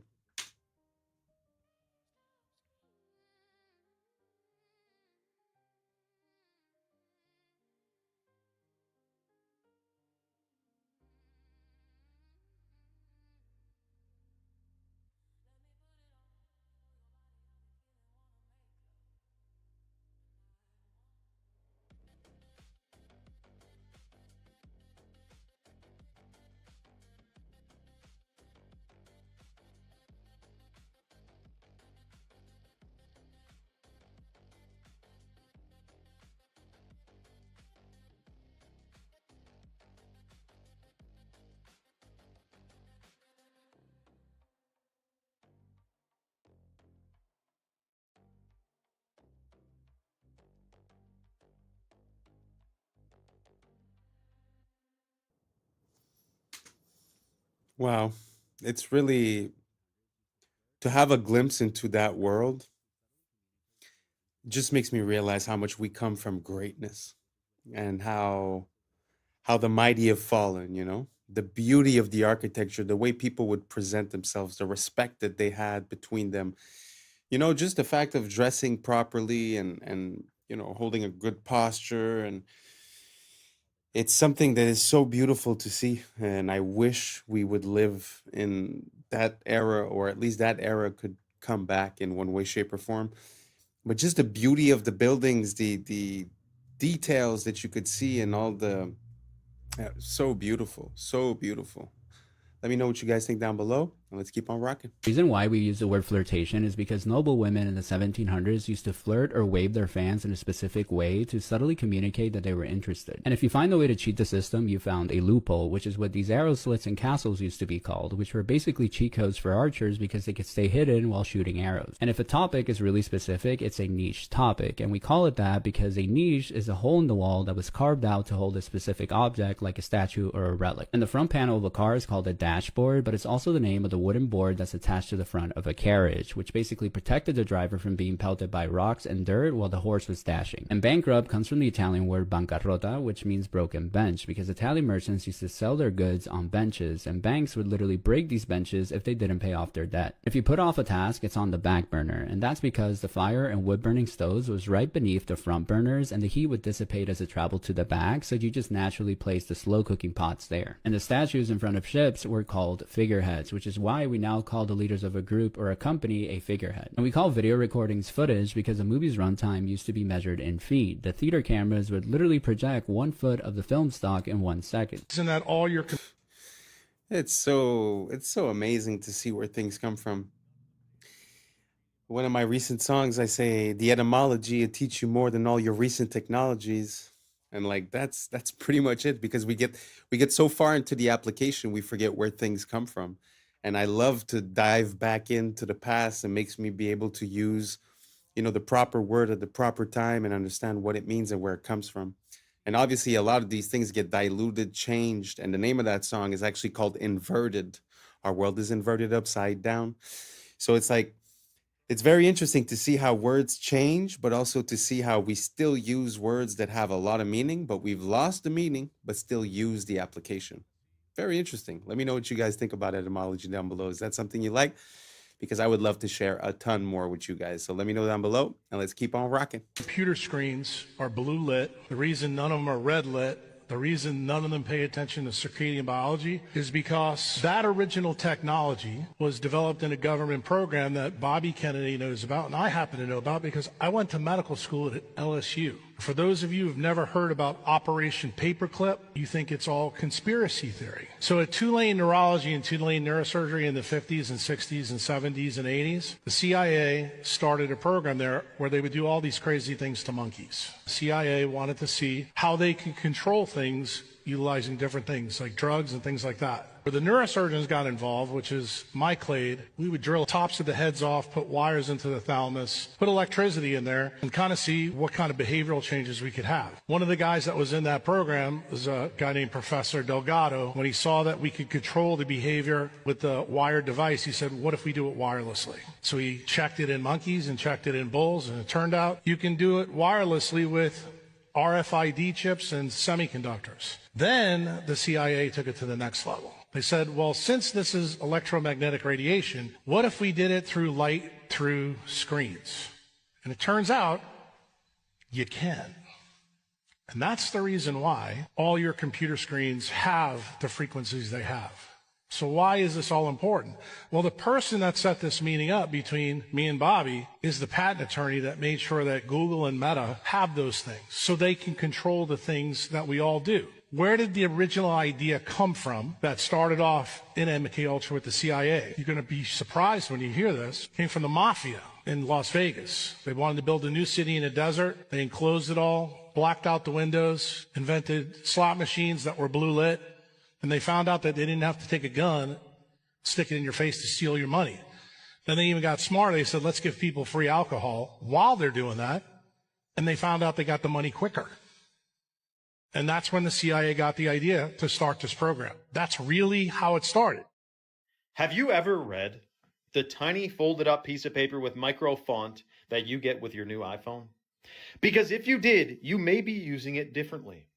The FTC requires that this warning be put in not only the settings of your phone, but also in this piece of paper, the manual that comes with it. Exposure to radio frequency. That's the emissions, the wireless emissions. This is a hot topic. On your iPhone, go to Settings, General, Legal and Regulatory, and RF Exposure. What does it tell you in the RF Exposure part of your settings? No big deal. Just that you should keep it away from your body to ensure exposure levels to these electromagnetic frequencies remain at or below the as-tested levels. Did you know putting your phone in your pocket exceeds the as-tested levels of frequency because it's too close to your body? Or how about putting your phone to your head?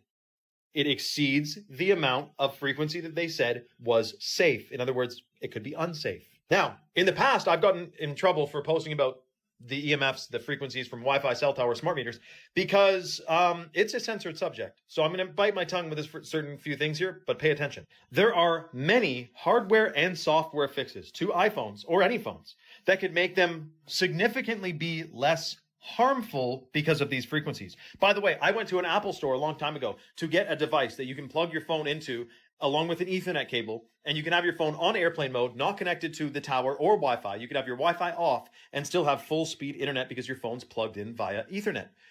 I'm talking to this guy at Apple, and he goes, I told him why I'm doing this, and he goes, yeah, well, I don't really see it's a big deal. Like, I'm sure it's totally safe. And then he goes on to tell me that on his thigh, where his phone is always in his pocket, you know those guys that work at Apple, they got 3 phones in 7 different pockets. I mean, it's crazy. He's like, yeah, I do have a rectangular mark of red skin on my thigh from where my phone sits all day. Yeah, dude, that's called a rash from radiate. I mean, what do you think? It's EMFs, man, electromagnetic frequencies. It disturbs your cells. Now, it turns out one of the things you can do if you're using Wi-Fi, which I recommend figuring out how to not use it, but if you are using Wi-Fi, have your phone on airplane mode while it's connected to Wi-Fi. Then it's not trying to connect to the tower and the router and reduces the EMFs. Ideally, though, you plug your phone into the internet and have it on completely airplane mode. And obviously, don't put it in your pocket or talk with it directly pressed to your head. Let me know your thoughts in the comments below and follow for more. I mean, it kind of makes sense. You know, you're connected at a distance from a tower that's radiating all these EMFs, so it kind of makes sense that it would be dangerous to have it close to your body.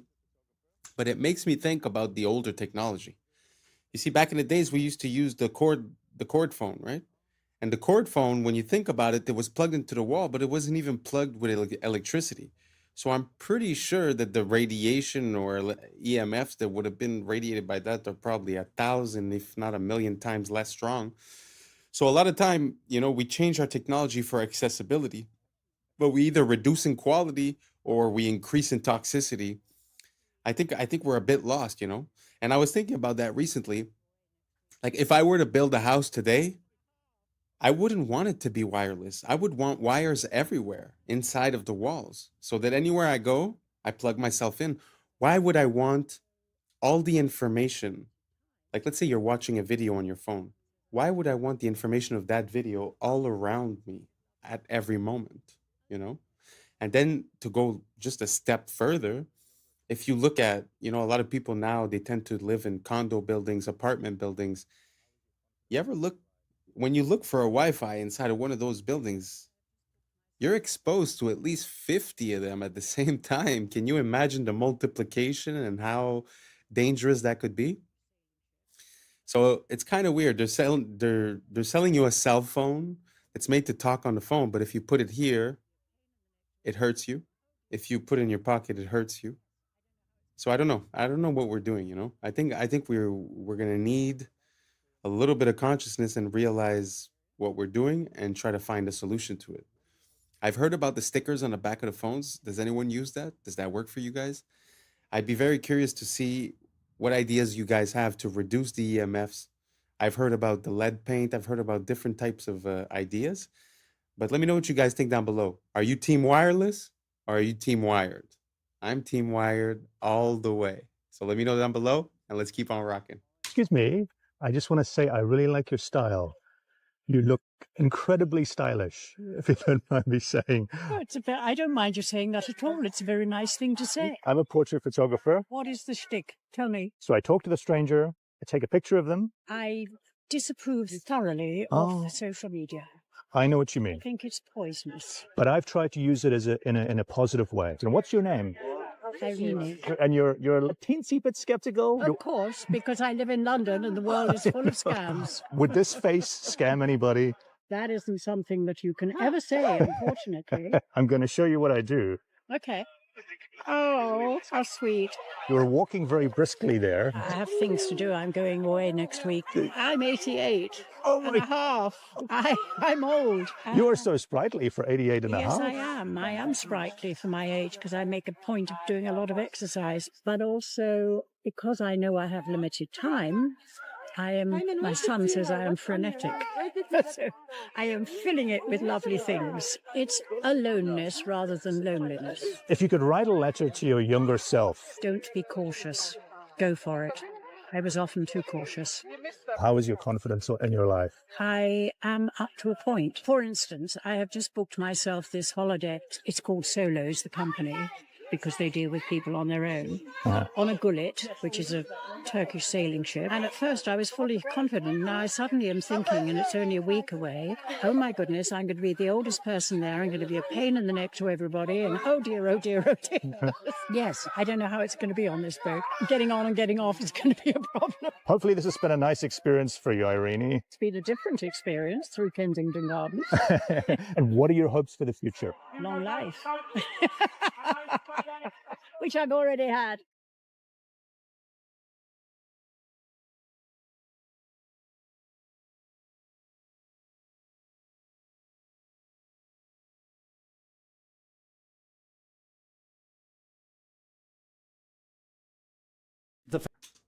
Wow. What an amazing woman. I really love everything that she said, to be honest. Don't be too cautious. It's aloneness, not loneliness.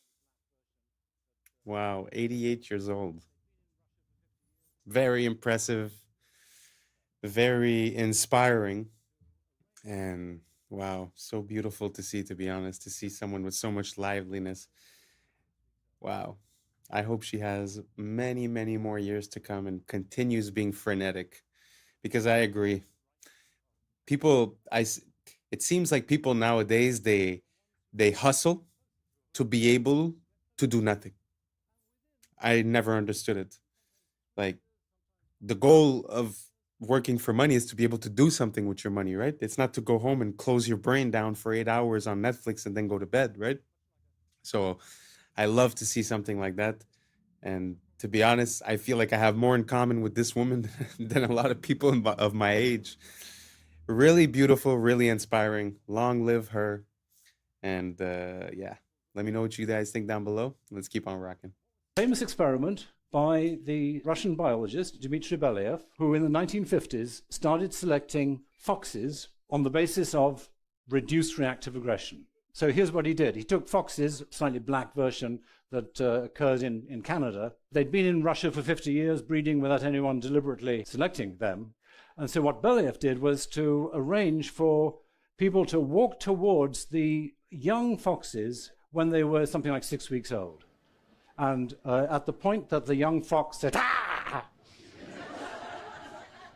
then they would write down, well, how far was that? And they would breed from the ones who got closest, who allowed the human to get closest. And within a few years, in sometimes 3 years, sometimes 5 years, sometimes 10 years, different features that are found in domesticated animals suddenly appeared, such as these white patches. Doesn't look much like a fox anymore, does it? It looks like Fido. Floppy ears. You probably remember that there's only one animal in the wild that has floppy ears, or one kind, and that's elephants. Floppy ears are characteristic of our friendliest dogs. So these are examples of features of the domestication syndrome. And what we're seeing here is evidence that you select against reactive aggression, and then, boom, magic, you get these features of the domestication syndrome, which is why goats and horses and cows and cats and dogs all have individuals that have got white patches of fur on them. Floppy ears occur in all of these animals too. And it means we can now reverse engineer, as it were, and go backwards and say, okay, if you show a self-domestication syndrome, or if you show a domestication syndrome, that means that there was selection against reactive aggression. And fascinatingly, Homo sapiens, that's you and me, or most of us anyway, I think here, has key features of domesticated species as determined by archaeologists. So archaeologists working in the range of, say, 5,000 to 10,000 years quite often find an animal bones, and they want to know, was this a domesticated species or was it a wild version? Was it a wolf or was it already a dog by this time? So they look at the bones and they say, well, okay, how do we tell? And here's how they tell. Lighter body, shorter face, smaller teeth, feminization of the skull and skeleton, and brain reduction. And guess what? Homo sapiens shows all of these features in relationship to our earlier ancestors. So why did it happen? Wow, isn't that crazy? How a fox sort of becomes a dog just by selective breeding and by reduced aggression? That is completely ballistic. I wonder if we're going to start drooping our ears soon, because when you think about it, we're all pretty much domesticated now. It's very, like, socially speaking, they talk, as soon as you show any sign of aggression or you say no, or you're categoric about something, they call it toxic masculinity. So there's this association that aggression is toxic, So I wonder what's going to happen to us. Are we going to start having patches on us? Are we going to start drooping the ears? What do you guys think down below? Did you know about this? I had no idea. That is, to me, it's mind-blowing. But let me know what you guys think down below, and let's keep on rocking. Dubai is absolutely insane. They plan on building this, which is a real Emirates A380 that's being decommissioned, and is going to be on the top of a 580-meter building, 125 floors. It's going to cost $3 billion to build. And it's absolutely insane. They've got a sky bar with glass walkways over the wings being proposed, a restaurant in the cockpit, infinity pool, exclusive lounges. They even want a helipad on this thing. It's still in the proposal stage, and this is obviously an AI recreation from the designs. But man, Dubai, first the wall, and now this, it's going to be insane. Absolutely insane. 75% of the brain and central nervous system is made from cholesterol. All of your sex hormones are made from cholesterol. All of the walls of all of the trillions of the cells in your body are made from cholesterol. Cholesterol is so important to the human body that your body makes it. She's from Texas, I can tell by the way he's two-stepping round the room. And judging by the smile that's written on his face, there's nothing I can do. It doesn't take a crystal ball to see. A cowboy always finds a way to leave. Drinking Jack all by myself. Rome is in the middle of the Americas. It's all a Roman corporation. Every time I see the Mexican flag, I see the Italian flag because it's exactly the same minus the Roman eagle. Rome, which runs Mexico, in fact, Mexico is the center, Mesoamerica, it's the center of the Americas. This is where the Jesuits came, installed their Inquisition. Mexico had a violent, vicious Inquisition. They're telling you in your face, if you know what you're looking for, they've got the eagle, the Roman eagle, right in the middle of the green, red, and white, exactly the same as the Italian flag, which comes from the Persian flag, which is horizontally green, white, and red. Because the Roman elite families, the Farneses in particular, the Orsini, the Pallavicinis, Aldobrandinis, they're all from Persian. They're all Iranians. And that's a wrap for today, familia. Whether you're tuning in with the sunrise or you're posted up after midnight, I appreciate your time, your energy, your curiosity. And don't forget, this isn't about truth or fiction. This is about perspective. If this sparked a laugh, a thought, a deeper question, then we did our job. So drop your thoughts in the comments, keep the convo alive, like, subscribe, and don't forget to hit that bell if you're riding a wave because we're just getting started. So until next time, stay grounded, stay weird, stay critical. I'm Adam Strain, and this has been Adam Strain Reacts. Peace! Now's the time for us to link up. Really think we on the brink up. Making a change from living this train. Living this train. Making a change from living this train. Yeah. He's actually conducting electricity now through his tongue. It looks very smart, but it may not be as smart as you think it is. How? Yeah. I was sleeping, had to wake up. Why? Every reason I look closer. Tell the world unmasked. What's up, YouTube? Today, we'll be looking at disturbing TikToks that'll make you question reality. So without further ado, welcome to Adam Strain Reacts. Let's get her done. Okay, one more time, because it is pretty incredible. That's the tail that you're looking at, the one that looks like the head. I'm trying, but until she turns around, that looks like a snake, right? It's not. It's just a caterpillar, but it's made to look like a snake. And this one, more than any other, looks the most like a snake I've ever seen. Guys didn't even believe me. Jesus, look at that head on it, but it's a tail. The head is actually up here. It's so cool, this thing. So good. Thank you for doing that, Leah. Jesus, look at that. Incredible.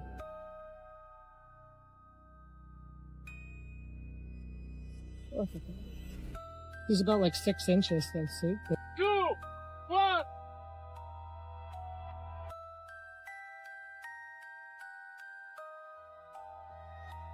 Não posso parar. Não posso parar.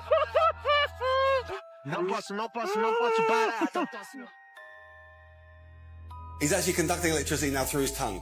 And anywhere on his body, electrical current coming from that plug socket through his body and actually light this light bulb.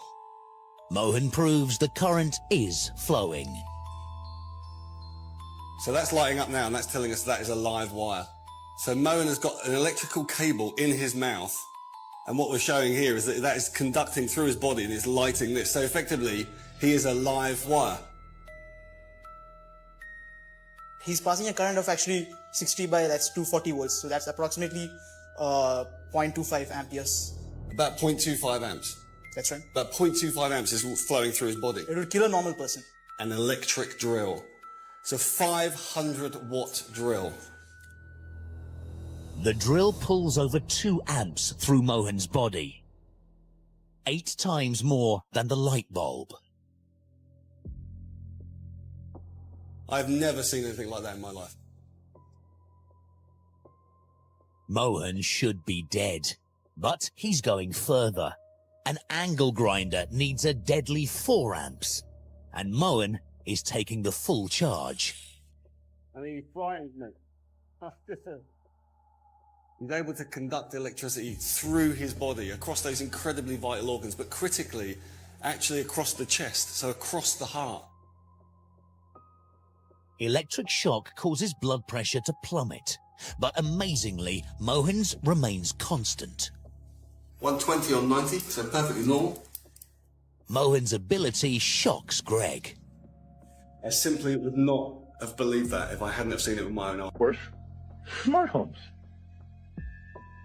They have a whole chapter on this. One will absolutely floor you. It did me. In 1997, and this is, you can do the word search and research yourself. They predicted, not 2025, but by 2020, that people would be working from home virtually. Come on. This is causing widespread devices. This stuff was never even heard of. Digital currency, and last but certainly not least, programs. I'm sorry, I got to chuckle, because if I don't, I'll cry. Programs run by organizations like the has yet to emerge. First printing, February 1997. I mean, she just folded a few books together. It's not like it's that interesting.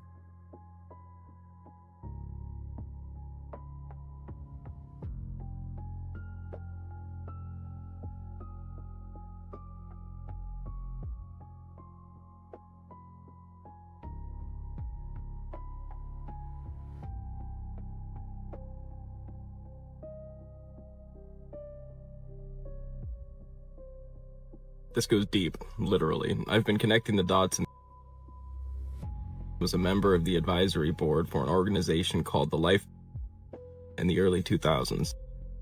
And well, they have a program called Life, which discusses developing fallback positions on Earth in the wake of an apocalyptic event. The Life is interesting because it was the second organization ever to perform a wireless money transfer in the early 90s, decades before cryptocurrency. Money transfers was the original large-scale currency mining software. So now you have an organization that is able to perform large-scale, infinite, untraceable money transfers, and they're building giant underground infrastructures. Donald Barr was a man who inducted the Dalton Institute in a college degree. He authored a sci-fi novel called Relations in Space about an aristocratic slumlord class who traveled. What's even stranger is the U.S. general who was supposed to prosecute was William Barr, Donald Barr's son, also recently surfacing information about a former official named Catherine Austin Fitz. She managed $40 billion and says 20 was quietly stolen to build secret underground society civilizations, all interconnected by underground transportation systems. She watched it happen from the inside. She sat inside in urban development. She saw the money move, and she said it went somewhere the public, you and I, were never meant to find out about. An estimated 170 underground bases, subterranean transportation networks, advanced energy tech, an entire parallel world funded by our tax dollars, all built while we were told the budget was too tight for school and hospital improvement. And the CBDC that's being rolled out right now, Fitz says that's the control grid to manage the people left on the surface. If a former official with direct access to is saying 21 went missing to build deep underground civilization and transportation networks, and the government never told you where it went, what does that tell you? That is exactly where the national... Well, that's very interesting.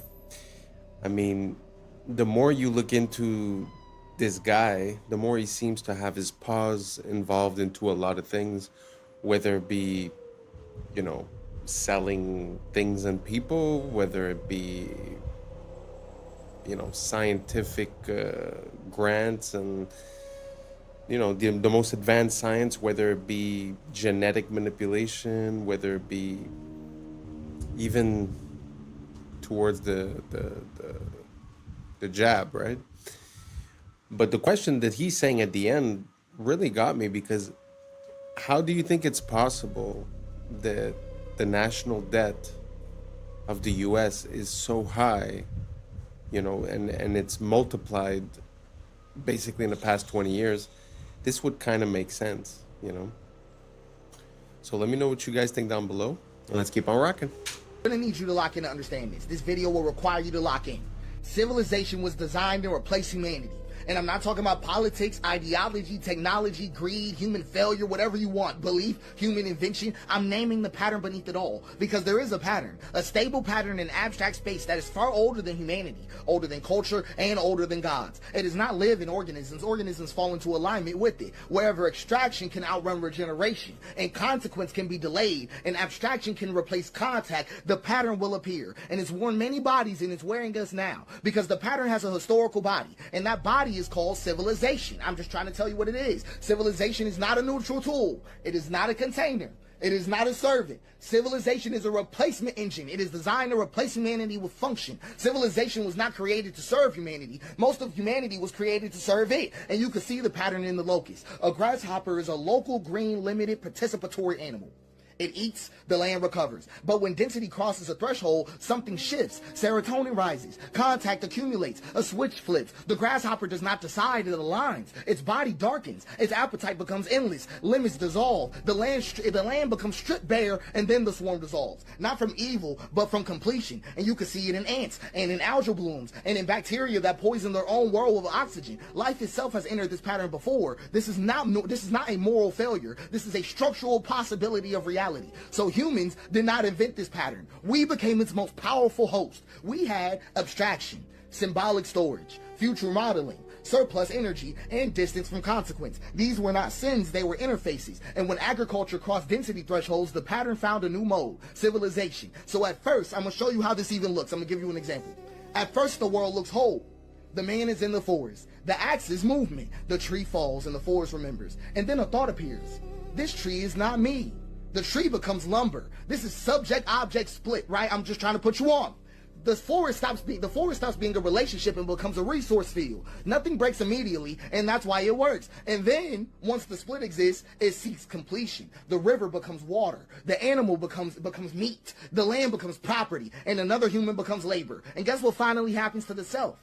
The self becomes useful, right? The split turns inward, right? So here's the pipeline, how it shows up in your life. You are born human, but you're converted into function. It always starts in stage one. You start with an identity and they turn it into a role. Someone asks you, who are you? But the answer is no longer I am. It becomes a job title, a school, a status. Your being becomes utility. Then stage two, the role becomes a performance. You must execute correctly. Metrics measure adequacy. Your existence becomes conditional. And then stage three comes in right on time. Performance becomes permission. Good performance grants resources. Poor performance withdraws them. Survival becomes earned. And then stage four hits like a truck. Permission becomes morality. Work becomes good. Rest becomes lazy. Productivity becomes virtue. Idleness becomes sin. And that morality reaches identity. I am what I produce. The conversion is complete. Human instrumentality achieved. No external oppressor required. You now self-enforce your own instrumentalization. You are your own warden, and you can't even think outside of it. I want you to understand you cannot think outside of civilization, because civilization installed the thinking apparatus. Your categories were not discovered. Race was not discovered. Race was assigned. Class was assigned. Wealth was assigned. Gender roles were assigned. Status was assigned. Merit was assigned. Success and failure were made the fuck up. I'm trying to put you on. All civilizational abstractions. All of them. Even your own name was designed, decided. You're right. Your naming conventions were standardized by Romans 2 full civilizational cycles before you existed. Your calendar, your week, your hours, your inheritance structures, your educational model, your legal personhood, all of them are preloaded. All of them. You do not stand in civilization. Civilization stands in you. And that's why escape fantasies fail, because you cannot leave the water using the concepts water taught you. And this is the mistake people think in. Gods can fix this. God can fix this. No God has ever addressed this situation, because they think gods stand outside the pattern, like gods oppose the pattern, like gods interrupted. They don't. Every god that has appeared inside history has either emerged already aligned to the pattern, or been absorbed, inverted, or repurposed? Let's go through them. Yahweh is a civilizational God from the start. Yahweh was never a threat to civilization. Yahweh is a God of law, land, borders, lineage, obedience, continuity, and inheritance. A God of accounting, a God of command, a God compatible with empire. And that's why Yahweh was not crucified, because Yahweh already belongs to the pattern. Let's talk about the real God going on here. Abba. Right, that's the interruption that had to die, because Abba was not Yahweh. Jesus never said the word Yahweh. Abba was presence without a ledger, forgiveness without a transaction, worth without productivity, life without a hierarchy, and love without a boundary, and rest with no permission. Abba dissolved every role. Abba collapsed moral accounting. Abba returned people to participation, and that cannot be absorbed. So it was executed. They did not crucify God. They crucified the interruption. That's all they did. They didn't kill God, they killed the Father. And then civilization performed its most elegant move ever. It absorbed the corpse and then built a church around it. Let's go to Buddha. Let's go to Buddha right quick, right? Dissolution. That's all it was. Dissolution got contained because Buddha names the trap: desire, attachment, identity. So civilization doesn't fight Buddha, it domesticates him. Meditation becomes optimization. Mindfulness becomes stress control. Liberation becomes private wellness. And awakening was neutralized. Let's go to Allah, because Allah appears transcendent, but structurally, Allah is an absolute authority requiring total submission, an eternal law, and continuity without interruption. A God perfectly compatible with civilizational order. Absorption was seamless. It was seamlessly absorbed into civilization. We can even have fun with it. Let's talk about Zeus, because Zeus was never outside the pattern. None of them were. The Olympus mountain was an empire mythologicized. Hierarchy, domination, violence normalized. Zeus did not fall. He became unnecessary. The state absorbed his function. So every god that is ever born made a choice: remain illegible or become useful. That is the choice of every god. If a god remains illegible, it is destroyed. If it becomes useful, it is absorbed. There is no third option. So I'm just being honest with you. Civilization does not deny God. No, it doesn't. It replaces God. It becomes the source of law, the arbiter of worth, the distributor of survival, and the judge of morality. And like all gods before it, it demands sacrifice. Human sacrifice, but just not on altars. So I'm going to show you what civilization does. It replaces humanity. Sure does. It replaces participation with abstraction, presence with performance, care with compliance, and relationship with roles. It turns humans into instruments of throughput. Burnout is not a malfunction. It's not a malfunction. It's the completion signal. It means the instrument has been fully consumed. So I'm going to be flat with you. No system in existence can save you. Communism is going to curdle. Anarchism will crystallize. Western civilization, Eastern civilization, capitalism, whatever you want, free market, constrained market, whatever you want. Every system will repeat the same betrayal, because systems are water and abstract space has a hill. And whenever a system is poured, it flows downhill. And that basin has a name. It is the hyper throughput attractor. Every system that is ever born must choose: preserve the human, preserve humanity, or preserve continuity. It will always choose preserve continuity. Not because it's evil, but because continuity is required for the system to exist at all. Humanity is not. So it's not corruption. I'm just talking to you about physics. So this is the most dangerous part about it. The pattern is extremely easy to instantiate. The hyper-throughput attractor does not require malice. It doesn't require greed or even intelligence. It doesn't require anybody to be bad. It requires just these conditions. So the pattern instantiates wherever consequence is delayed, virtue is abstracted, extraction is rewarded, regeneration is externalized, and continuity is prioritized. That's it. That's all. No ideology is necessary. No conspiracy is required. No central control is needed. You can build it accidentally. You can build it while trying to prevent it. You can build it while believing you're righteous. So let me give you the conditions again. Consequences delayed. Value is abstracted. Extraction is rewarded. Regeneration is externalized, and continuity is prioritized. So a village that stores surplus without immediate redistribution, vulnerable. A tool that increases efficiency faster than accountability, vulnerable. A system that remembers outputs but forgets the cost, vulnerable. A structure that survives its makers, vulnerable. That is enough. Once instantiated, the pattern does not need enforcement. It reorganizes behavior automatically because people align, because alignment is rewarded, and deviation feels unsafe, and resistance appears irrational. So the pattern does not coerce anybody, it selects. That's why every system eventually betrays humanity. That's why reform accelerates collapse, and that's why optimization sharpens the blade. Because the hyper throughput attractor is not rare, it is easy. It's easy. And this is why it appeared again and again across life, across history, and matter itself. And that's why it's so lethal. So I'm going to give you a formal definition. The hyperpredatory throughput attractor is a non-biological, substrate-agnostic, emergent pattern in abstract space that arises when extraction outpaces regeneration under delayed feedback, reorganizing agents through maximizing throughput at the cost of the conditions that sustain them until collapse terminates the configuration. So, all that is left after this, just being flat with you, is humanity. Not humanity as a plan, not as a future, but as a contact. I'm talking about bodies, land, risk, and care. No installation and no delay. You cannot leave this system. You cannot outthink this system. You cannot outsystem this system. The only thing that can ever survive this system is I am. Not your role, not your function, not even your name. Just I am. That's the only thing the pattern can't. Wow. This man is on another level.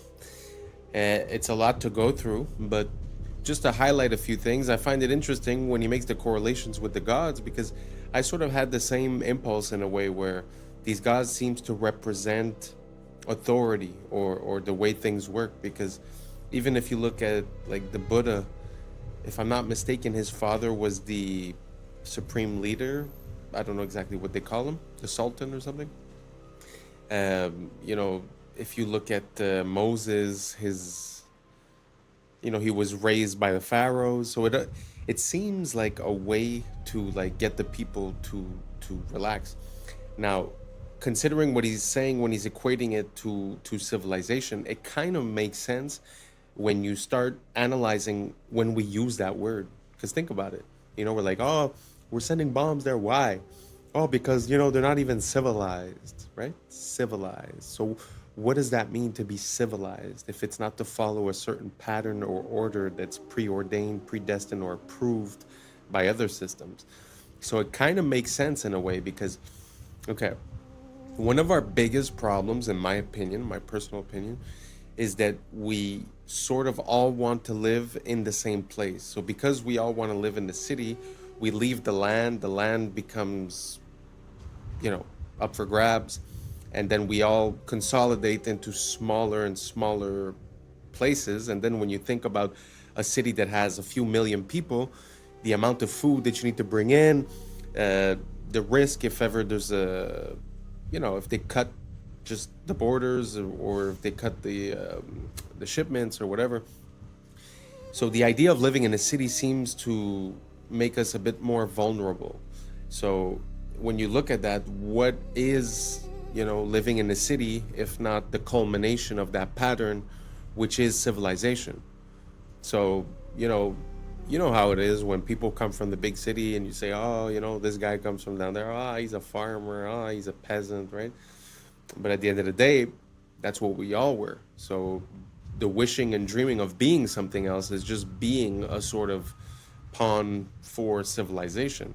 Because like he said, at the end, the only thing that will remain is I am, which, funny enough, theoretically is the name of Yahweh, if I'm not mistaken. I am that I am. So very interesting. Shout outs to that guy. His brain is running 1,000 miles a minute, making mine run 1 billion miles a minute. Really appreciate that content. If you guys liked it, if you guys followed it, if you guys have any suggestions, let me know down below, and let's keep on rocking. It looks very smart, but it may not be as smart as you think it is. How intelligent is AI actually? Because look, GPT-5 can pass the bar exam, it can ace medical licensing tests, it can build entire code bases. However, the problem is that all those answers, or some form of those answers, already exist on the internet. And these models have seen these answers during training, so you could argue that they're not necessarily solving, they're pattern matching and remembering. So 11 mathematicians from Stanford, Harvard, MIT, and Yale decided to test this. They each pulled a problem from their current research. This is real math that they're working on right now. Problems they've already solved, but haven't published anything. So there's nothing about it. There's no papers, no forums, no traces, no mentions, nothing. The goal was if we gave these AI models these math problems, would they be able to solve them? So they tried it out with 10 problems, and these aren't impossible questions. They're lemmas and proofs to math problems that PhD students typically grind through. And they gave them to GPT-5 and Gemini 3. One shot each. There's no back and forth conversation. Just, can you solve this problem? And after testing, the AI nearly failed all of them. It can understand the questions, it can even rephrase them in its own words, But when it came to actually proving the answer, nothing. The results are pretty clear. AI didn't pass the test. That's very interesting. I know a lot of people are, afraid of AI or afraid of its capabilities or it's going to replace everyone and this and that. But it's kind of interesting to hear the opposite side of it, because I've had a lot of interactions with AI where I caught it in a lie, I caught it, making mistakes, I caught it not analyzing the things that were provided to it, although still responding as if it did. And every time you catch it, it's like, oh, yeah. And sometimes even clarifying and saying, in the future, please do this. It says, yes, of course, and then it doesn't, right? So I wonder, are we attributing the intelligence of AI to, like you said, pattern recognition, where, it already saw that type of problem, it already seen many people resolve it, so it just goes in and repeats what it's seen? Is it really capable of making the change? I mean, it's still yet to be proven. What do you guys think? Do you guys think that the AI is going to take over? Do you think that it's smarter than us? Or do you think that basically all it's doing is it's learning how to give an answer that it will be accepted by the person receiving it? Sort of like humans, just to come back to the point of earlier, living in civilization and in a society, acting a certain way is the prescribed way to act. So we it's not because you believe in it necessarily, but you'll just act that way. So I'm wondering if the AI is doing the same thing. Is it giving us the answers that will make us happy? Or is it really understanding, the information that it's processing? I don't know if that makes sense to you guys. Let me know what you guys think down below. Let's keep on rocking. Announced a little while ago that they had done a partnership with this Israeli company, and they were going to use surveillance data about you to figure out how much you were willing to pay for a plane ticket. You have a funeral to get to, or that you've got a meeting on Monday. A wage is a price. Uber drivers, they bucket themselves into two groups. They call themselves either pickers or ants. So pickers are people who are picky. Ants pick every ride that comes along. If you're a driver, Uber can impute a level of desperation to you by how many lowball offers you're willing to accept. Now there's 4 giant apps. They all sell themselves as Uber for nursing. So the app, before it gives the nurse a shift, finds out how much credit card debt they're carrying.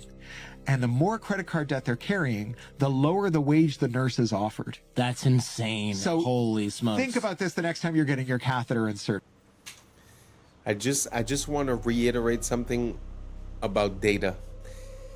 Like, you see this example where it's able to cross-reference the bank statements of the person to see how much debt the person is carrying, to then carry out a dynamic pricing and have a lower offer to the person. That's what I try to explain to people when I say, they shouldn't have access to our data. It's because we can't even consider what they're going to do with it. We can't even consider how all these data points correlate into an advantage for a company or for something, right? Or a disadvantage for the user. It's very interesting. Let me know what you guys think down below. Is it scary? Is it okay? Does it make sense? Is it fine? Let me know, and let's keep on rocking. These are tiny little microscopic holes. Light goes straight through. This is all hollow. Look at this. Every single one of this headpiece.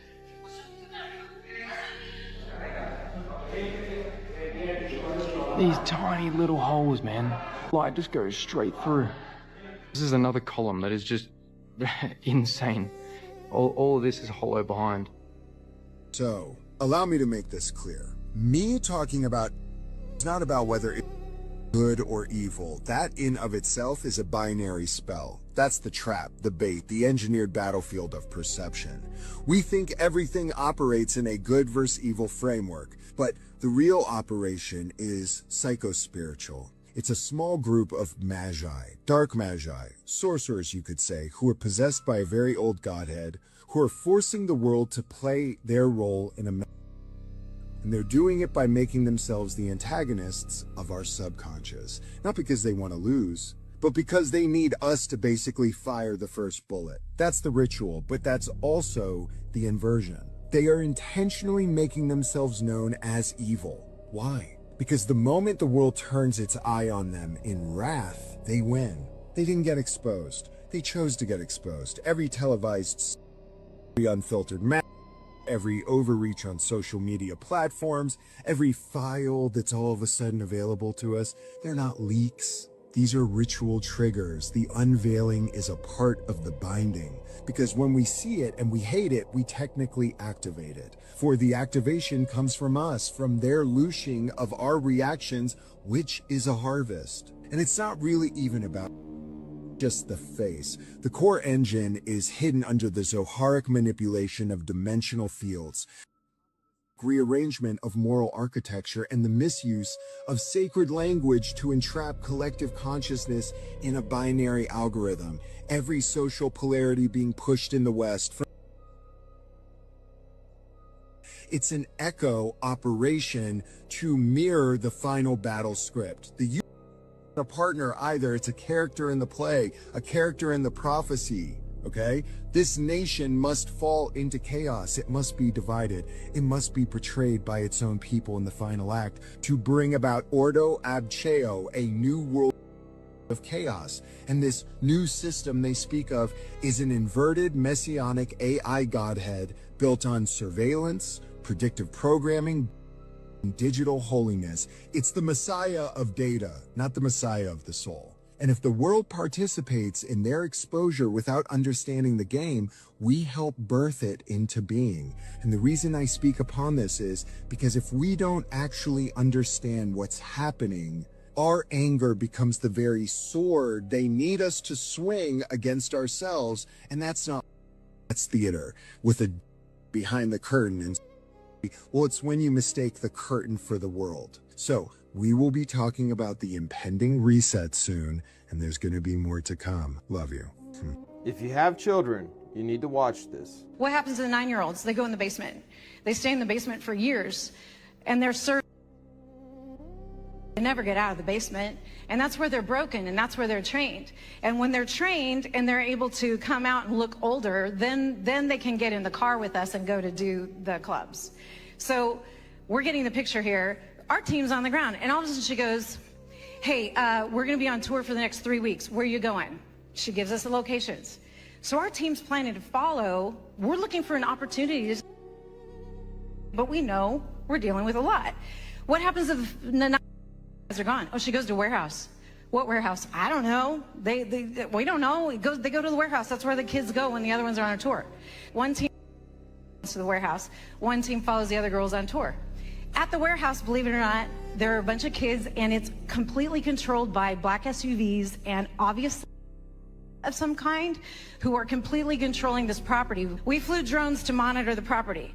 We decide, based on the number of bad guys there, that we need a 3-letter agency to help us out. So I get on the phone with my contact with a 3-letter agency. The agency says, yes, we'll call our counterparts, and we're going to send a team to go raid that place. Guess what really happened? Now, we're flying drones over, and we have surveillance on the ground. That 3-letter agency rolls up, knocks on the door, tips everybody off.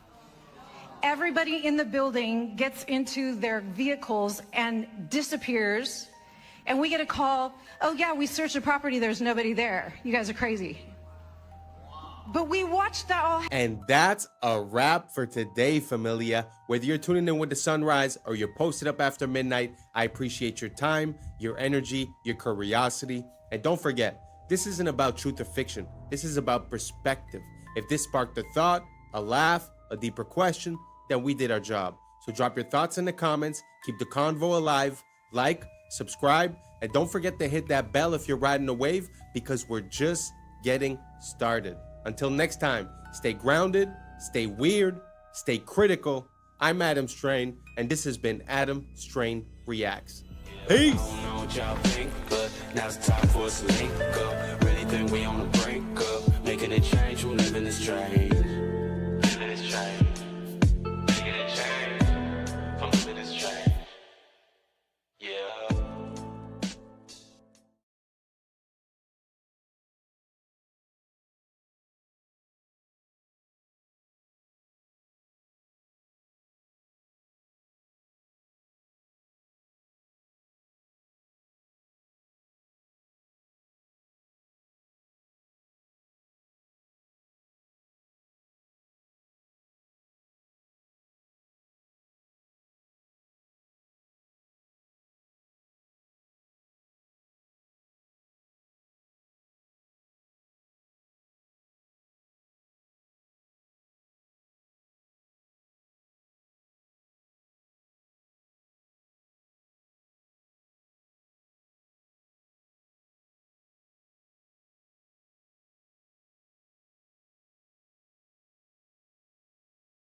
first photo of its kind in history. High detail. Natural instinct to push all the other eggs out of the nest. Down by police. That has happened in Woodland Hills, LA, and according 93 million. Yeah. I was sleeping, had to wake up. Why? Every reason I could think. What's up, YouTube? Today, we'll be looking at disturbing TikToks that'll make you question reality. So without further ado, welcome to Adam Strain Reacts. Let's get her done. General Electric, of all things, in 1947, they wanted to be #1 in any category or #2, and they were falling behind in some of the categories because they were a conglomerate that did so many different things. They said there's only one way to become #1 or #2. We have to recruit the CEOs of our competitors. And the only way we're going to be able to recruit them, because a lot of them are in their 40s and 50s, is to offer them something that they currently don't have, which was a pension. So they said, if you work for us and you can get us to #1 and #2, and you can work for us for at least 7 years, we'll give you a pension for the rest of your life. The moment the person said yes, they bought life insurance on that person. And what would happen is they would use the cash value to supplement the pension, depending on how long they lived. But when that person died, the death benefit would come tax-free back to the company, replenishing all their spending plus a positive return. What a brilliant strategy. And that's what led me to find out this is what the Rockefellers had been doing for 6 generations. These guys. Wow. Sometimes I feel like we're out of the loop, you know?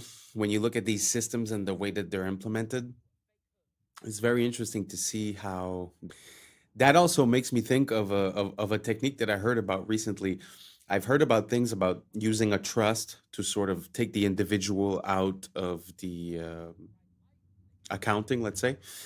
Well, there is an idea like this where you take out a life insurance towards yourself, and instead of asking for a loan for the bank with a percentage of interest, you could borrow against your life insurance, sorry.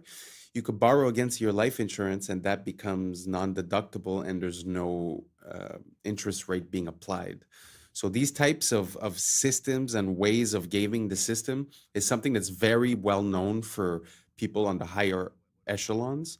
And I find that we're lacking a bit of this economic literacy, because if you're going and take a loan to the bank while someone else takes a loan towards their life insurance, I mean, the difference is pretty big when you put that loan on 5, 10, 15 years. The amount that you pay in interest on a house, let's say, you almost pay double for the house. So the fact of not having interest on that is actually life-changing and allows you to not be late on your payments, because when you have interest, you're sort of late. It's time. You have to take more time, make more money just to pay back what you owe, and so that you could be up to date, you know? Anyways, long story short, very interesting system. Do you guys have any other economic systems like that you could game the system with? I'm all about it. If you send me a few videos, a few links, I'm going to do a deep dive and I'll put into the next video. So without further ado, let's keep on rocking. Don't just look like snakes, they act like them too. This is the snake mimicking caterpillar. When threatened, they inflate the front part of their body, widening it into a fake hood, kind of like a tiny cobra. They also thrash, lunge, and sway to help sell the illusion. And the eyes, they may be the most convincing part. They're not just blobs, they're domed, glossy, and reflective. They're shaded with 3D depth, and in the right light, they cast a shadow like a real eyeball. These guys are one of the most accurate snake mimics on the entire planet. The more you know. Curioso experimento, porque alguien te puede explicar que las burbujas puedan ser cuadradas, pues esta persona va a hacer una burbuja cuadrada. Fíjate lo que hace. Es cuadrada la burbuja. ¿Cómo te queda? Burbujas cuadradas como cubos. Literal, fíjate. The reason that there is such a void of male role models for young men is because we literally do not have adult males in our population anymore. What do I mean by that? There's no adult males. Like, there's grown men everywhere, but they're not actually physiologically adult human males. They're not. I'm going to teach you guys some fun shit. So in biology, there's this thing called neoteny. It's essentially an organism will retain juvenile traits as it ages if it doesn't get stressed out enough. Okay? If you live in an environment that's too, like, easy, you don't actually develop adult characteristics. I noticed this when I was in high school. I grew up in a very affluent area. And when we went to our grad night, it was at Disneyland. And we went with a bunch of inner city schools. And everyone I was with realized that all of these kids looked like adults. They looked so much older than us. It's, yeah, because they were in a more stressful environment, which caused their adrenal glands to upregulate, which caused higher testosterone levels, which made them literally adults. It made them adults in a way that we were still juvenile. Every organism has multiple phenotypes it can have. All right. Your phenotype's dictated by your genes, but what dictates which genes get expressed is your environment. The best example of this is pigs. So domesticated pigs, the pink ones that you all know and love, that's one phenotype. It's not even their healthy phenotype. You take a domesticated pig, you release it into the wild after 6. It's kind of very interesting. I did realize that at one point in my life that there was some people that, you know, we were like 16 when we graduated, and I would see graduates from another place, and it's true, they did look like huge football players, and somehow we looked a bit, you know, younger. And to this day, I still find like there's never been a moment where, okay, now I'm an adult. Like, yeah, I handle, you know, taxes and all that stuff, but I mean, I still don't feel any different. It kind of makes sense in my mind what he's saying, that if you're not stressed enough, you might retain characteristics of something that's considered like not mature, not developed. Kind of makes sense. Do you guys agree with this? Do you guys identify with it? Or are you a manly man or a womanly woman? How do you feel about it? Let me know down below, and let's keep on rocking.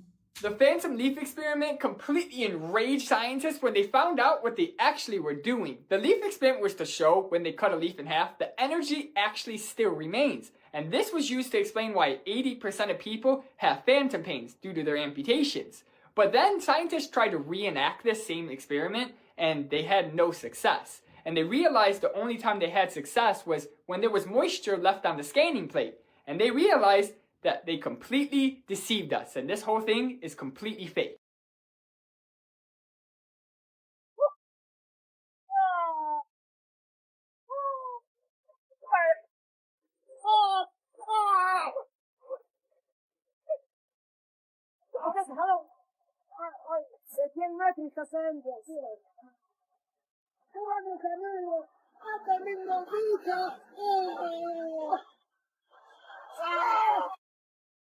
That's very interesting. I've seen a few videos like that where you see like localized rain. The thing that I'm going to say is that I find that in the past 5 to 10 years, I find that there's a lot of new meteorological phenomenons that are being named and attributed as if, oh, well, this has always been here. This is normal. But I feel like some of these things weren't normal before, like the intensity of the weather changes. Like, you know, I grew up in a place where you have 4 seasons, and it feels like the more time has went, the more they get intense. So it gets intense heat and also intense cold, and it's like it changes very drastically. I don't know if you guys see the same thing. I find that yeah, the weather has been changing these past couple of years. What do you guys think? Do you guys think it's all the same? Is it just the fact that we have more information coming from social media, or do you guys agree that there's a bit of a intensity to the weather compared to before? Let me know down below, and let's keep on rocking. Yep, that bird just wiped out the whole nest. That's not even the worst part. Meet the cuckoo. Like most birds, they lay their eggs in a nest. The only difference is they don't lay their eggs in their own nest. Nope, they lay their eggs in other birds' nests. And they usually pick a bird whose eggs look a lot like theirs. That way it blends in. It's kind of genius. And then they just skedaddle and have that other bird feed and raise their baby. This is known as parasitic nesting. But it gets a lot worse than that. You see, when it's time for the cuckoo to lay its egg, instead, it'll wait 24 hours and keep it on the inside. This ensures that the cuckoo egg will hatch before any other egg. And when a cuckoo is born, they come stocked with the natural instinct to push all the other eggs out of the nest. It comes right out of the egg as the villain. That's impressive. And even if the other eggs do hatch, they'll push the chicks out. They take over the whole nest. That way, they get all the food, they grow up big and strong, so they can go and do it to another bird. Talk about a vicious cycle. And as always, follow for more facts.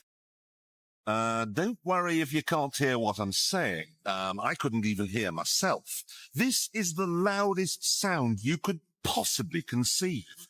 And as it turns out, the cleanest.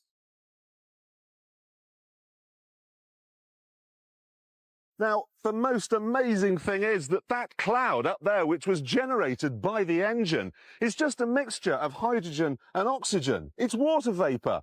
And in about an hour's time, someone in Mississippi is going to get wet washing. It will actually rain.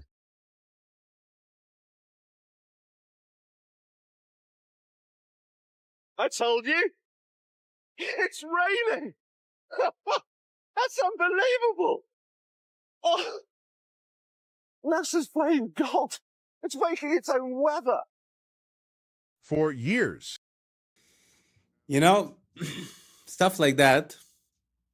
I find it just shows how this place is ridiculous, because on one hand, they're going to tell you, oh, weather modification is absolutely not a thing. And then on the other hand, they're going to tell you, oh, well, look at this. We made it rain. I mean, you have services that are selling you the service of making it rain in Dubai or whatever. So obviously it's a technology. But like you said, NASA's playing God. And I find that there's a lot of things like that that we're just not aware of. We're out of the loop for national security, for this, for that. But I do not agree and do not consent with playing with nature or playing with the weather, because I think that there's repercussions that we might not be aware of in the immediate present. And I would rather we not do that. And if we're stating consent, I would also, not consent for anything that has to do with cloning, anything that has to do, all that type of stuff. So what do you guys think about that? Do you guys think it's fine that we might be controlling the weather? Like, this theoretically is by mistake because it's like the byproduct of the engine. But do you think that intentionally the government might be doing that? Let me know down below, and let's keep on wrecking. I believe sound was just a physical phenomenon. Vibrations through a medium, measurable, predictable. But then I came across something that changed everything. The Tartarian Bell Towers, a lost civilization, an architecture of impossible precision. We thought they were just church bells until a 250-year-old recording was discovered, preserved on a wax cylinder, buried beneath a collapsed monastery in Eastern Europe. A recording that was never meant to be heard again. And when we analyzed it, the data made no sense. Frequencies appeared that don't exist in modern tuning systems. Oscillations extended beyond standard auditory perception. Decay patterns defied known acoustic laws. The harmonic overtones weren't random. They matched geometric structures found in sacred architecture, resonating at frequencies that align with bioelectric fields in the human body. This wasn't just a sound. This was a transmission. Modern science tells us that sound can affect the brain. It can synchronize neural activity, stimulate the vagus nerve, even alter gene expression. But this was something else. The Tartarians built these towers with frequencies engineered to interact with human biology. Their bells weren't just ringing. They were broadcasting structured resonance, potentially influencing consciousness itself. And then all of them were removed. The towers dismantled. The bells taken down. The recordings locked away. Why? What were they trying to erase? And if this is just one recording, how many more are out there? I put that video in because I like the visuals and I like the storytelling. I like the association that they're making with the frequencies and with the effect that it might have on the human when it comes from the bells. It could also be the organs, it could also be the churches, it could also be all that kind of stuff. But one thing I want to say is that personally, I don't put any credibility to Neil deGrasse Tyson.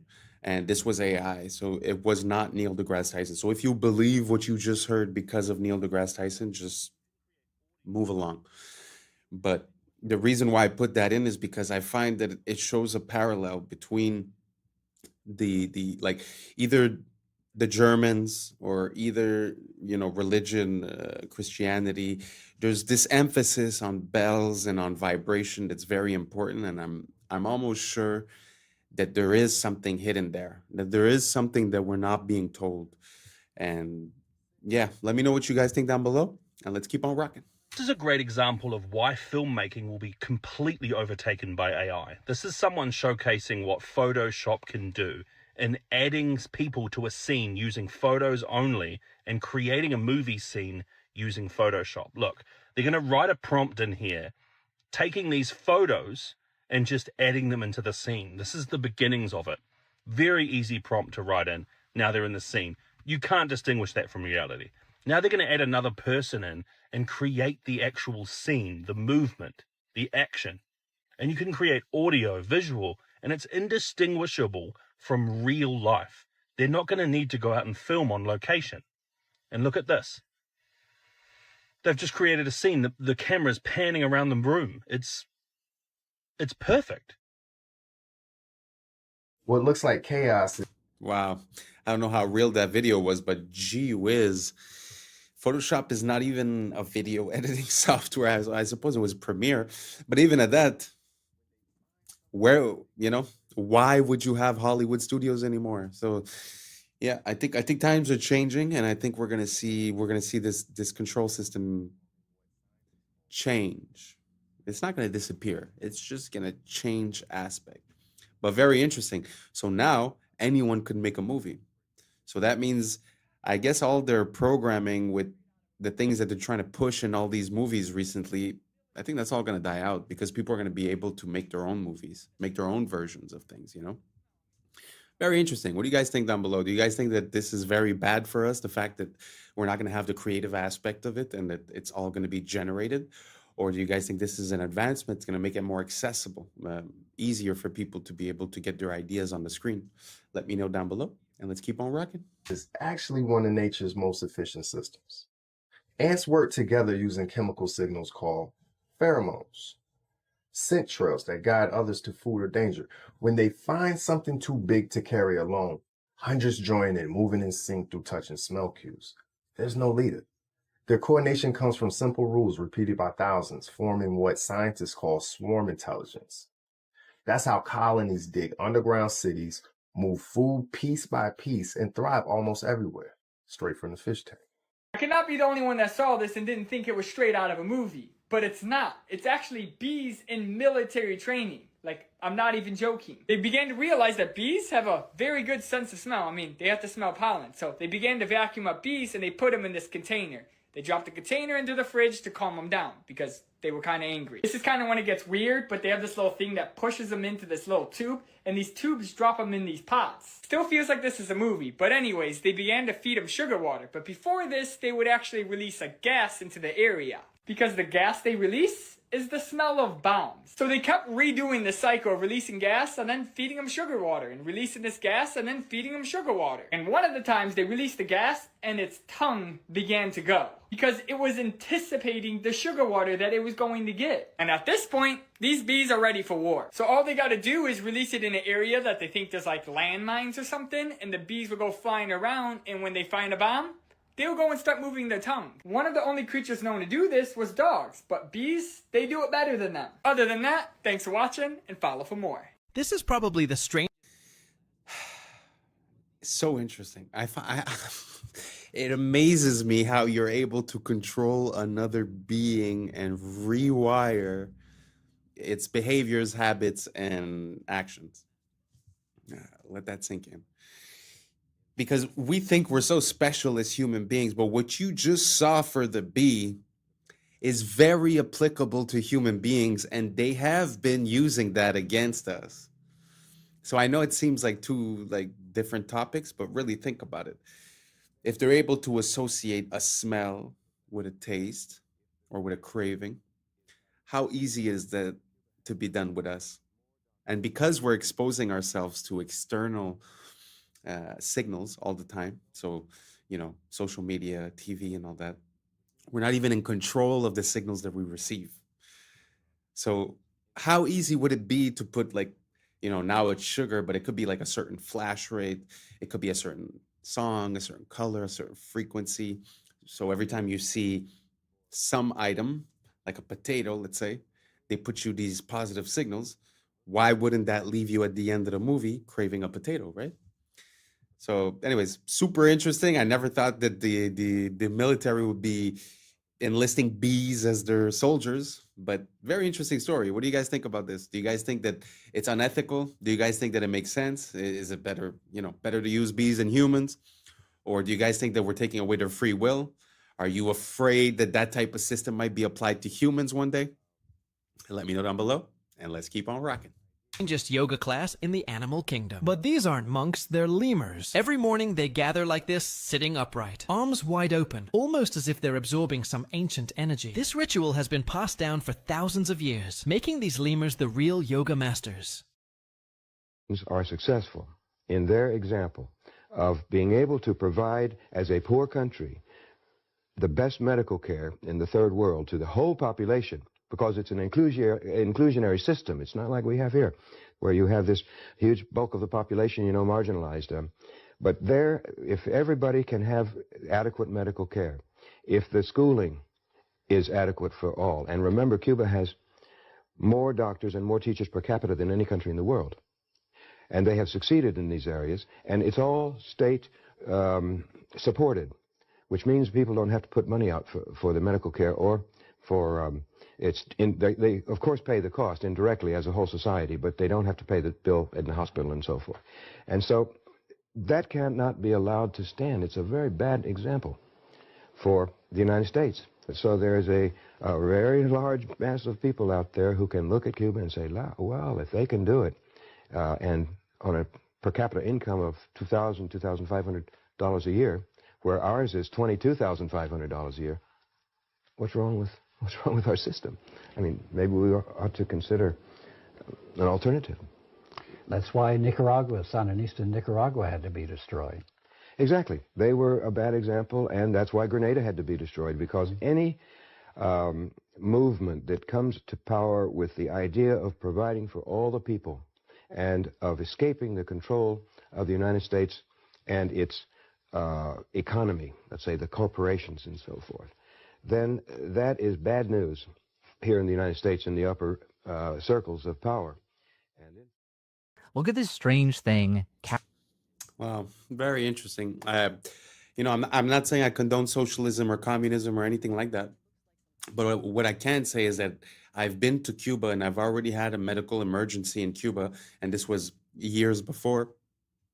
But I do remember that it is a complete different world. I mean, the doctor was there, he was present, he was happy, he was helpful.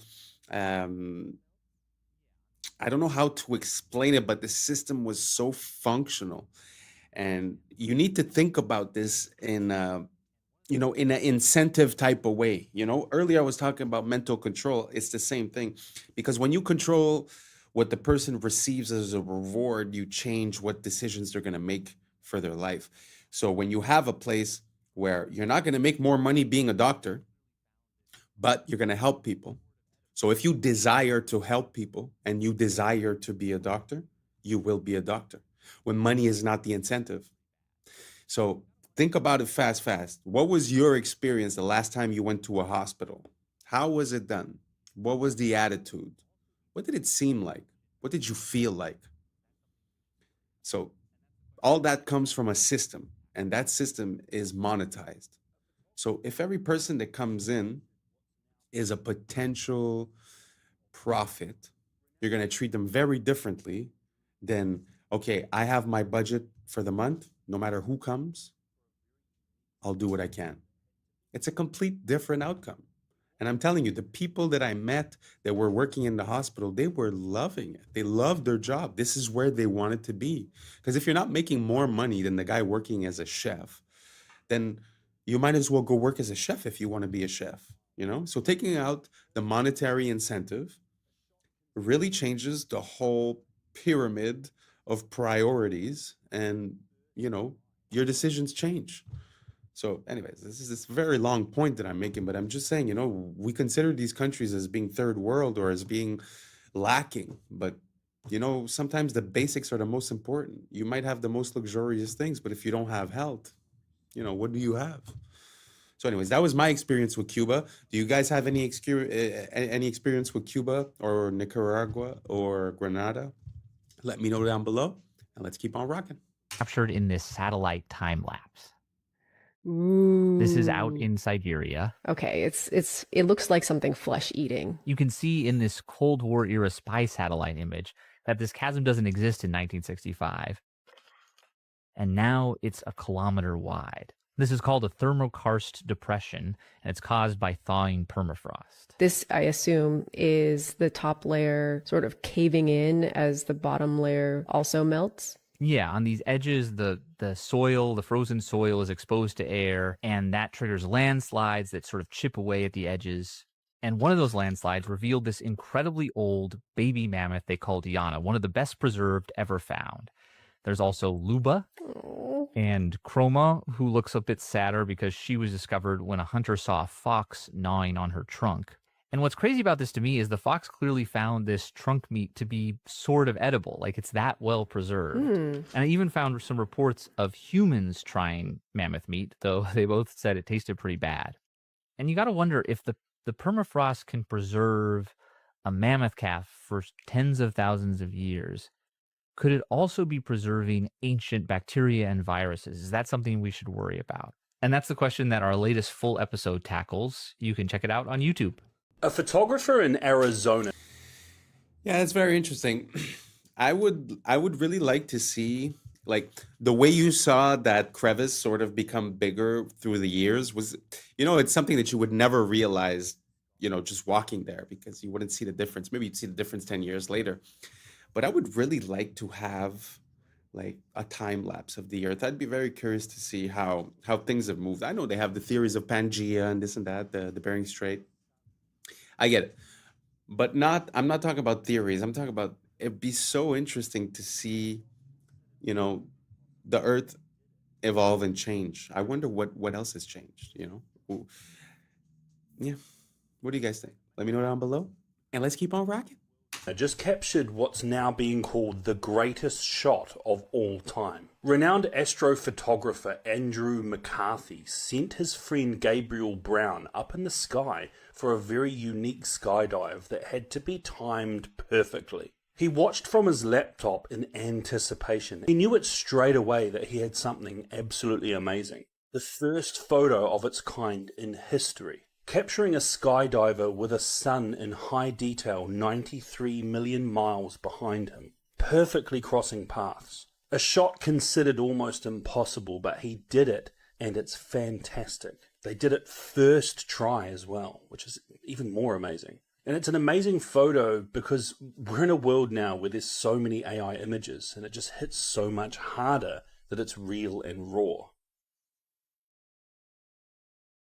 Dostoevsky warned us, tolerance will reach such a level that intelligent people will be forbidden to think so as not to offend the imbeciles. And the prophet was right. We live in an age where thinking has become a crime, where the sensitivity of the fool is worth more than the clarity of the wise. Truth must now apologize, thought must walk on tiptoes, and he who dares to question it is silenced, labeled, and canceled. What they call tolerance is in truth the new name for cowardice. A society that protects stupidity is doomed to be ruled by it. Dostoevsky saw the abyss long before us, and he was right. The world won't be destroyed by the wicked, but the cowards who can't stand to hear someone think differently. Researchers at Rice University have developed...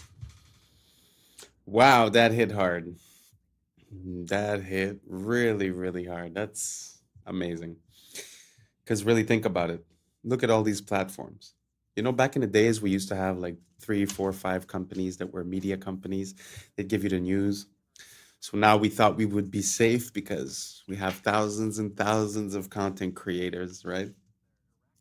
But you sort of realize that the incentives are being manipulated. So if you want the engagement, you're going to have to be repeating the signals that they send. And if you repeat the wrong set of signals, then you get the opposite result. So it's very, very easy to control what's allowed to be said, what's not allowed to be said. Like he said, the questioning of the fool has now became more important than the knowledge of the wise. It's very, very interesting and powerful words in these days. What do you guys think down below? Do you guys think that we've made it into the new era of information?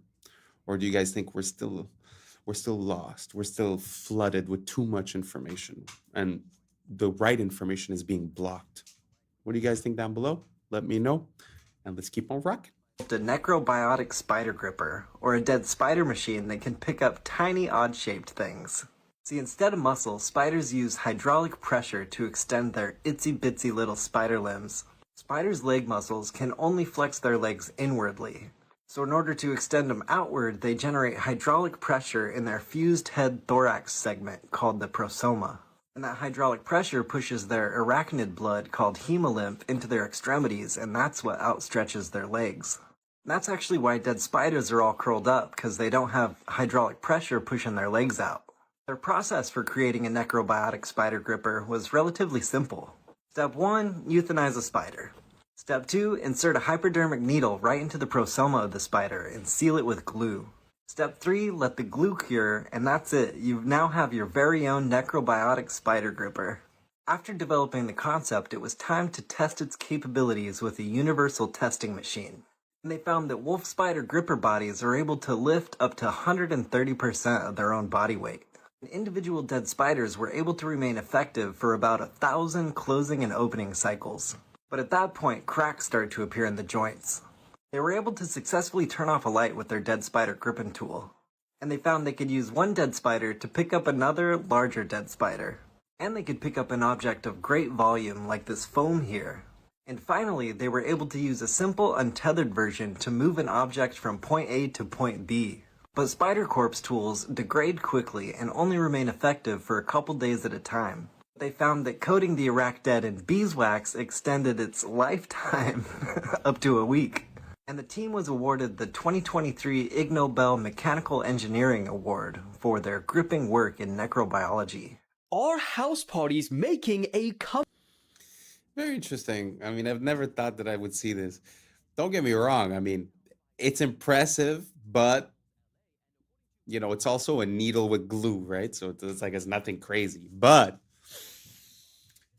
are y'all ready for them to use this technology on humans? Yo, that's scary. Imagine they're using dead bodies to start doing, I don't know. I find that one a bit questionable. What do you guys think about this technology? You guys see any applications? You guys think that there's a future for this? Or it's just super creepy? Let me know, and let's keep on rocking. We're almost there. What you are seeing is footage of an insane Halloween party that got way out of hand and had to be shut down by police. This happened in Woodland Hills, LA, and according to Royal News, who captured this footage, the host initially promoted this party online, selling tickets in advance for just $35, but then charged up to $150 for whoever wanted to pay at the door. But, similar to the real Project X, way more people turned up than anticipated, and things quickly started getting out of control. Dozens of 911 calls started flooding in, reporting injuries from stampedes. A massive fight broke out, people were spilling out into the streets, and the LAPD's air support unit estimated over 3,000 people in that neighborhood alone. When police turned up, one teenager was discovered lying unconscious in the street and was rushed to hospital. Several others were treated for injuries that they sustained in the stampede. And you'd think that most people would condemn this kind of behavior. But 2025's been so rough that people were actually proud, saying things like the earth was healing because the kids are partying again, and that there was still hope for the next generation after all. Nah, are they working together? Yes, they are. And according to researchers, that is the most dominant partnership in the entire animal kingdom. Let me explain. In North America, badgers and coyotes started hunting together, and it's so unfair. Basically, badgers are incredible diggers, and they're known for digging right into an animal's burrow. The only problem is if that animal takes off running, badgers are slow.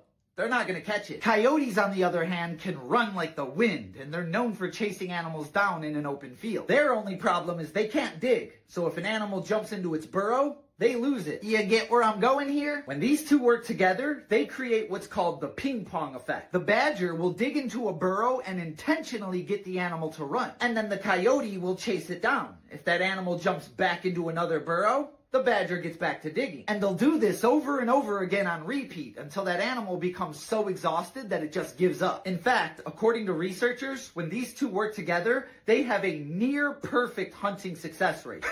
Now that is what I call a killer friendship. Literally. And as always, follow for more facts.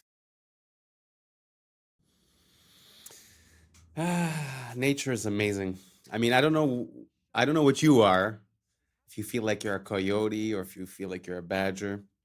But those are one of the, some of the most intense and notorious hunters. So they could easily see themselves as competition.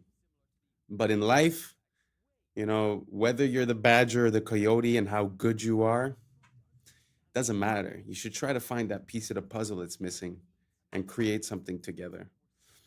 And whether it's relationship wise or whether it's business wise or creative wise, I just think that when we unite and like this duo, one's weakness is the other one's strength, we complete each other. And I feel like we have access to, the sky is the limit. Anyways, I don't know how you feel about that, but we reached the end. Thank you so much for being here. And that's a wrap for today, familia. So whether you're tuning in with the sunrise or you're posted up after midnight, I appreciate your time, your energy, your curiosity. And don't forget, this isn't about truth or fiction. This is about perspective. If this sparked a thought, a laugh, a deeper question, then we did our job. So drop your thoughts in the comments. Keep the convo alive. Like, subscribe. And don't forget to hit that bell if you're riding a wave, because we're just getting started. Until next time, stay grounded, stay weird, stay critical. I'm Adam Strain, and this has been Adam Strain Reacts. Peace! Now it's time for us to link up. Really think we on the brink up. Making a change, we living this strange. Living this change. Making a change. I'm living this change.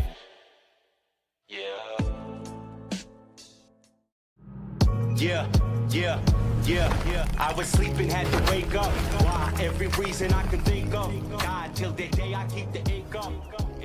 What's up, YouTube? Today, we'll be looking at disturbing TikToks that'll make you question reality. But before we jump into it, I want to say thank you to each and every one of you that's listening right now. We just hit the 4K subscriber mark, and I am so proud that we could do this together. Thank you so much for being one of the first ones here, and let's just keep on growing. So without further ado, welcome to Adam Strain Reacts. Let's get her done. Okay, so someone sent me this video of King Charles and people fainting in his presence. And at first I thought, people faint. But then I'm like, wait a minute. How many times have people fainted by being in the presence of King Charles? And what is with that? Now, we know about this strange painting and everything. I'm not going to talk too much about that. But all I will say is the age-old explanation for this is that people tend to faint in the presence of demonic or satanic activity.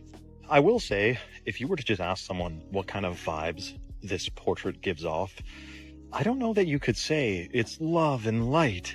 In fact, it looks bloody.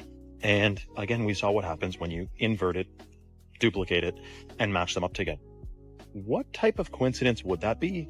And what is with the very interesting history of the royal family anyway? And what makes their bloodline enable them, or rather give them the power to rule over others? I'm not sure I'm really buying this whole story.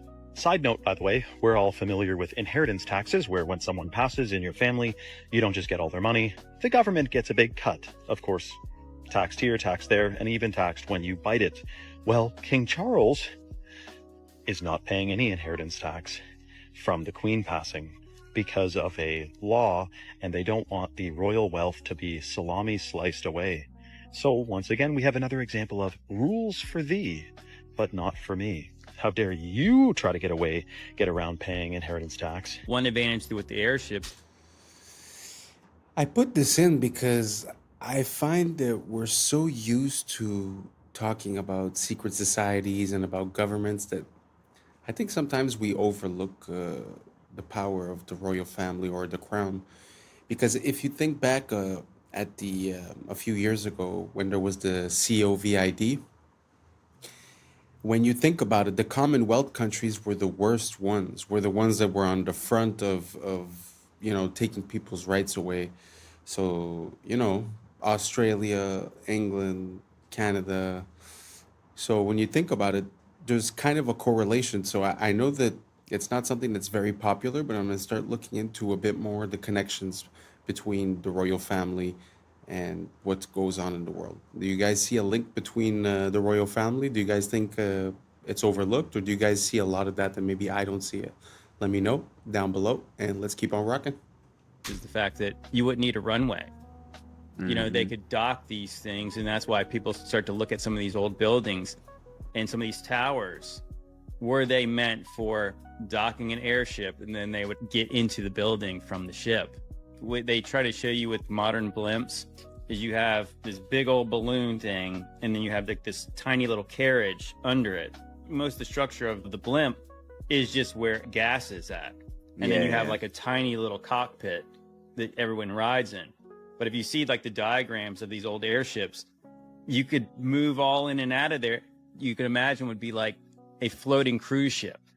So as soon as you get on, you kick your feet up, you go get something to eat, and you go hang out and have a cocktail if that's your deal. And then you can kind of hang out and look out the window and see all the cool stuff. It seems like a more elegant, more sophisticated way to travel.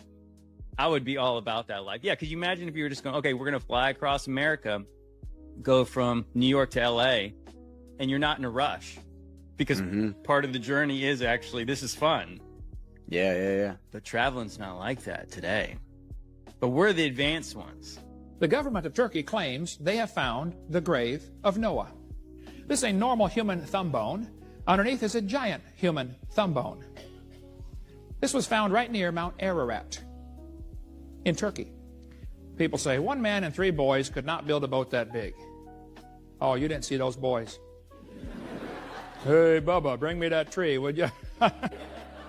There's a jawbone in a hotel in Turkey on display right now, 6.5 inches across the TMJs. Any one of you could put your head inside and rattle it back and forth inside the jawbone. The legend in Guam is that giant people built the latte stones there. Who is moving these giant rocks anyway? That's a camel in front of it for scale, folks. In Wasaki, Wisconsin, 100 years ago, giant skeletons were found in a burial mound. One of the skulls was 3 times the size of ordinary humans. In Walkertown, Indiana, 8 giants ranging from 8 to 9 feet long, all wearing heavy copper armor, were found. Through the bungling of the diggers and the disinterest of the museum establishment, the discoveries were scattered and lost. The Smithsonian has been very active in hiding discoveries about giants because it goes against the evolution theory. See, evolution says we started off tiny and we're getting bigger and better and stronger and smarter. This video is going viral out of Florida right now when unknown people are seen spraying something into the water by airboat. And there's other clips of it in the Everglades as well, and people are wondering what the Sam Dam's going on. Until a man captured a truck that was going to the department or the depot where they fill up these containers on these boats. A truck was carrying some goods, the Florida Fish and Wildlife Conservation.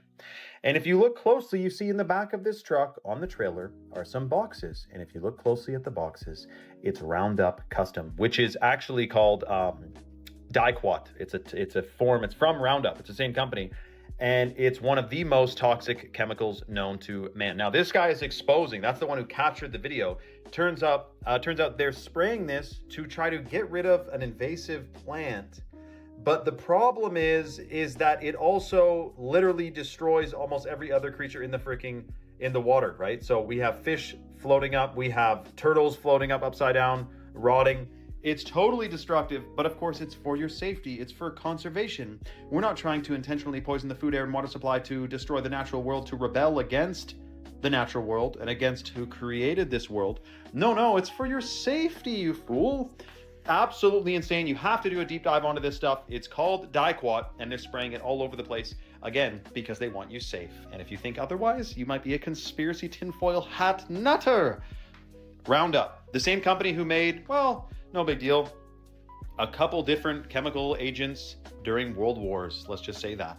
Spread the word. We got to wake people up to this. Otherwise, it's a very unfortunate future where our whole situation is, well, polluted significantly, put it that way.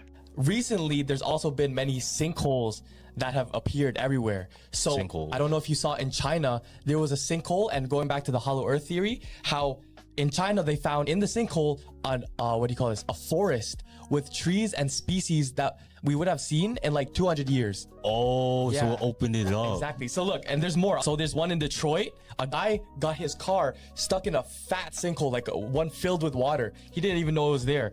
Lower Nazareth, there was one in a farm field, right? New York, and even places like Turkey and wait, how is this not on the news? I don't know. It's not on the news. It's literally on, like, you have to search for it. Damn. So there was a ski resort in Russia that had a big one too. Yeah. And so I have a theory that since there's all these sinkholes, that means there's evidence of cities and tunnels underground, and that they've expanded so much that the land that we're on right now is sinking into those. Oh, and you know why it connects to the aliens? Because those tunnels are for the upcoming alien attack. Like, people have been planning this to exit out, but it's been exposing itself. Like, the world has been exposing itself because they're expanding it way So too like big. the hollow earth theory, how the advanced civilization is under us? Yeah. Have you ever thought about why structures in Europe, Asia, and even America share the same distinctive features? Not forgetting that they also seem to be constructed with methods far too advanced for their supposed time periods. It raises the question, is our historical timeline accurate, or has it been completely fabricated to hide something, or were they all built by the same architect? This is where it gets crazy. There was a colossal empire named Tartaria that was a highly advanced civilization with technology and knowledge far beyond even our current time.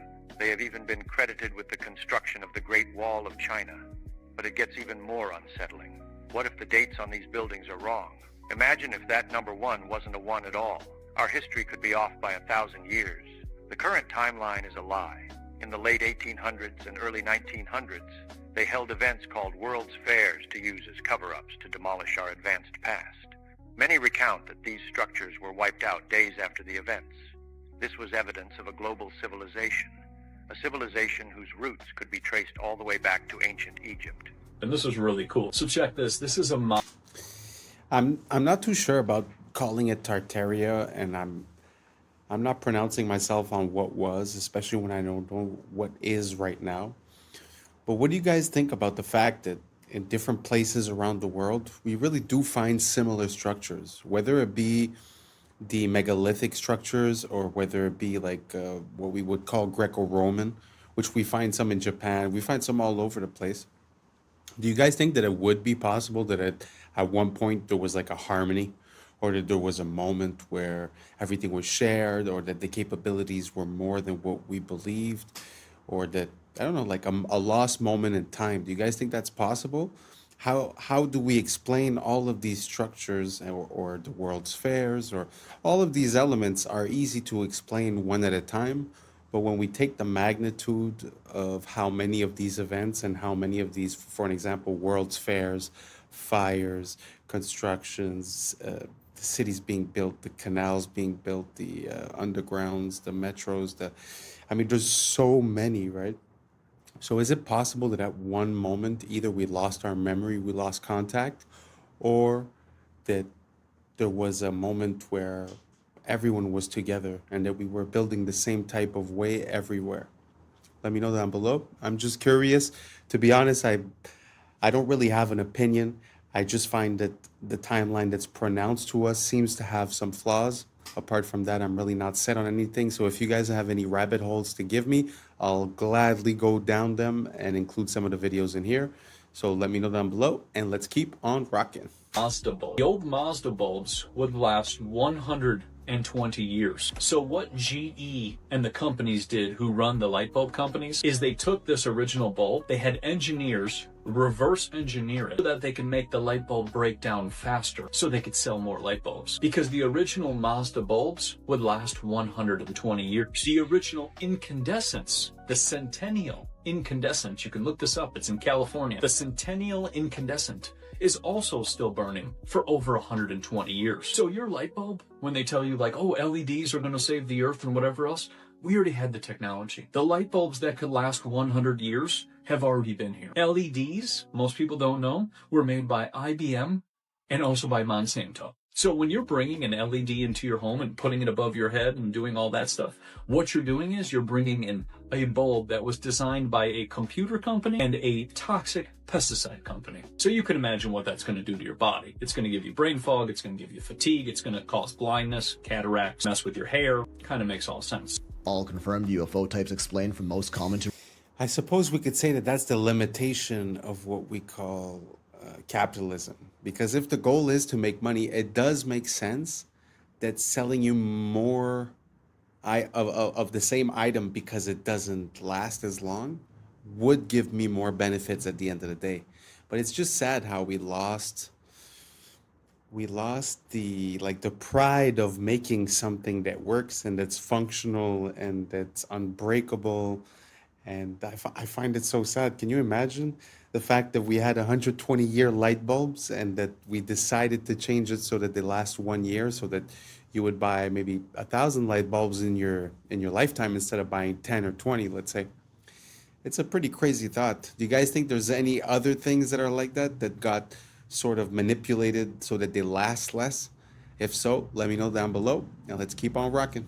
Rarest. First up, we got the classic saucer UFOs brought to mainstream attention in the 1940s after the infamous Roswell, New Mexico UFO crash. Back when they were actually called UFOs, you know, unidentified flying objects. For decades, this was the signature UFO style that everyone knew and talked about, but was mostly mocked and downplayed until the government kinda told us they're actually real in 2020. Shaped like a disc with smooth edges, oftentimes glowing and occasionally with a dome top. Cigar-shaped UAPs are elongated cylindrical craft, often tapering at the ends. In recent times, the terminology was officially updated to UAPs, unidentified aerial phenomena, which was changed once again to unidentified anomalous phenomena when they realized they could also go underwater, no longer making them aerial. What makes cigar UAPs so interesting is their lack of any visible wings, fins, or other appendages typically found on flying craft, and is what really made us realize how impressive the non-visible propulsion systems that power UAPs really are. These have been popping up in our skies more lately, like those orb-shaped UFOs everyone's been talking about, or spherical UAPs, near perfect spheres, typically on the smaller side, seen flying very fast with erratic movements and no visible propulsion system. Can either appear metallic or sometimes slightly glowing, leading people to believe some of these may even be trans-dimensional. Oftentimes spotted around military bases and have even been noted to merge or split into multiple orbs. Large, silent, and most often black or dark in color, triangle UFOs are usually seen with lights either in front or on their sides. One of the most well-documented mass UFO sightings happened in 1990 over Belgium, where hundreds of civilians and police officers reported countless triangle UFOs in the sky. Chevron or boomerang UFOs are similar to the triangle ones but have a more pronounced V shape. They also have lights along their supposed wings and have usually been spotted flying at lower altitudes. Egg-shaped are kinda like our sphere UFOs, somewhat elongated but not quite to the extent of a cigar UAP. These are most commonly cited by the military, one of which they famously refer to as the tic-tac UAP, moving extremely fast and erratically, and have been seen to pass through large bodies of water without slowing down, showing off their true capability. Diamond-shaped UAPs are much less common than what we've discussed so far. They typically feature some sort of central light or collection of lights and are often seen rotating, moving, or even morphing in midair. Box-shaped UAPs are sort of like the diamond ones, except feature a more distinct rectangular shape with straight edges and perfect corners. They don't rotate and morph as often as the diamonds, but can occasionally be seen with what appear to be windows and sometimes even glowing. Fireball UAPs are an interesting breed, a rare type of orb, typically orange and violently flickering, giving the appearance of a burning flame. Transcending the notion of being mere objects, the fireball truly is a phenomenon, often seen far away and moving very slowly, occasionally bursting out a pulse or sometimes even appearing green. Speculated to be trans-dimensional, these aren't as common as the rest on most social media platforms. Organic-shaped are most notably portrayed by the infamous jellyfish UAP caught on camera in the Middle East. This one looks like a collection of indistinguishable parts, no concrete form and moving slower than the others but at a steady, consistent pace. Has also been noted to go underwater. The organic-shaped UAP is among the rarest, with some reports documenting shape-shifting abilities and sudden drops in temperature. What if God is actually... I don't know. I must say that even if I was like Mulder from the X-Files and I would say I want to believe, I have a hard time taking any of that seriously, because how would it be that these beings from another dimension or whatever would be so close to us all the time, but we would just never see them and never come to contact with them? I'm not convinced. I'm really not convinced. So if anyone has any smoking gun proof, please send it to me. Please tag me. Let me know. I'd be very curious to see. But to be honest, until now, everything that's UAP, UFO, I'm having a hard time to go with it. I believe way more in the project with the beams that are blue, that would be used to exert control, you know. But I don't know. You guys let me know down below if you've seen some footage that's convinced you guys, or if you've seen something personally. And yeah, maybe I'll take a look into it and see if I could get convinced. Let's keep on rocking. Water. What do you mean? So, you know how we say God is everything, right? Mm-hmm. Now, if you, in a sense, like everything around us is what? There's water. There's water in the air that we can't see. Yeah. There's water inside you. There's water inside me. Yeah. There's water in every single thing that lives. Right? Yeah. Now, when there's a lack of water, if you look at a desert, if you look at a wasteland, right? Yeah. What is there? Usually death. Oh. Death because lack of water. Yeah. And it's very hot. Like, hell. Damn. And now, check this out. In the Bible, Yeah. when Jesus said he was tempted by the devil, where was he? In the desert? In the desert. And he was looking for water. That's just like a really serious, but take it Yeah. for what it is. That I just heard that on TikTok. Yeah. So is Dubai where men sell their soul? Nah. No. Because what is around Dubai? Just bare desert. What do the desert. OnlyFans girls do there? They literally sell this. They eat poop, fam. Bro, that's the most selling your soul for some Bugatti. If I would never eat poop in my life, dog. Here's how the elite are scamming you into drinking tap water. Check this out. They selling tap water, y'all. They I are don't know indeed. if nobody told y'all, but they've been selling tap water in the packs of water that we've been buying. Originally discovered because of a town north in Michigan having to fight Nestle for stealing its local water, it has now been revealed that over 64% of bottled water in the U.S. is tap water. Two brands most of notably it. stood out for contamination: Walmart Sam Choice and Giant Foods Acadia. Other brands found to have tap water include Dasani, Aquafina, Nestle Pure Life, Kirkland, Propel, They are scamming us. Essentia, Life Water, And they know Smart it. Water. And for my own protection, allegedly. People are just finding out why they definitely should not be making their bed when they first wake up. I am sure by your parents, since you were young, you've all been told the first thing you need to do is make your bed in the morning. But actually, that is one of the worst things you can possibly do. When you've been in bed all night, it's not the cleanest place in the world by the morning, of course. It's going to be filled with bacteria, sweat, and just everything that you've kind of sweated off in the night. Now your bed is basically just infected with a load of bacteria that attracts these guys, dust mites. And yes, unfortunately, there are probably thousands of these in your bed right now. Now, these guys like warm, dark, sweaty, dirty places. Nice. So when you first get out of bed in the morning, that's when they're going to come crawling because the bacteria is right there for them to scran. If you make your bed when you first wake up, it is freshly dirty and you are literally trapping them exactly where they want to be. Meaning they're going to be living in there and your bed's going to be far worse by the time you go back to bed that night. So the best thing you can actually do is leave your bed messy for a little while, like an hour or so. This will expose the mites to sunlight and warmth, which will basically kill them. Then you can go back and make your bed and it will be perfectly clean for when you go to bed that night. Y'all, something big is taking place in the Pacific Ring of Fire, and I've been talking about this for quite some time. You know what I'm saying? The Pacific Ring of Fire is like the womb of Earth, okay? And now we have all these earthquakes popping off in the Pacific Ring of Fire. Nobody's talking about it. And now we have Mount Luotobi, the volcano, just erupted for the umpteenth time this year. I believe in July and August, and now we are in October, and yet another eruption. What's happening? A volcano in Indonesia, Mount Laki erupted today, sending a massive plume of ash as far as 6 miles into the sky. The country's volcanic agency raised an alert to its highest level and evacuated nearby villages. Thick ash blanketed homes and farmland, forcing farmers to halt work. The volcano has been quite active of late, erupting in both July and August.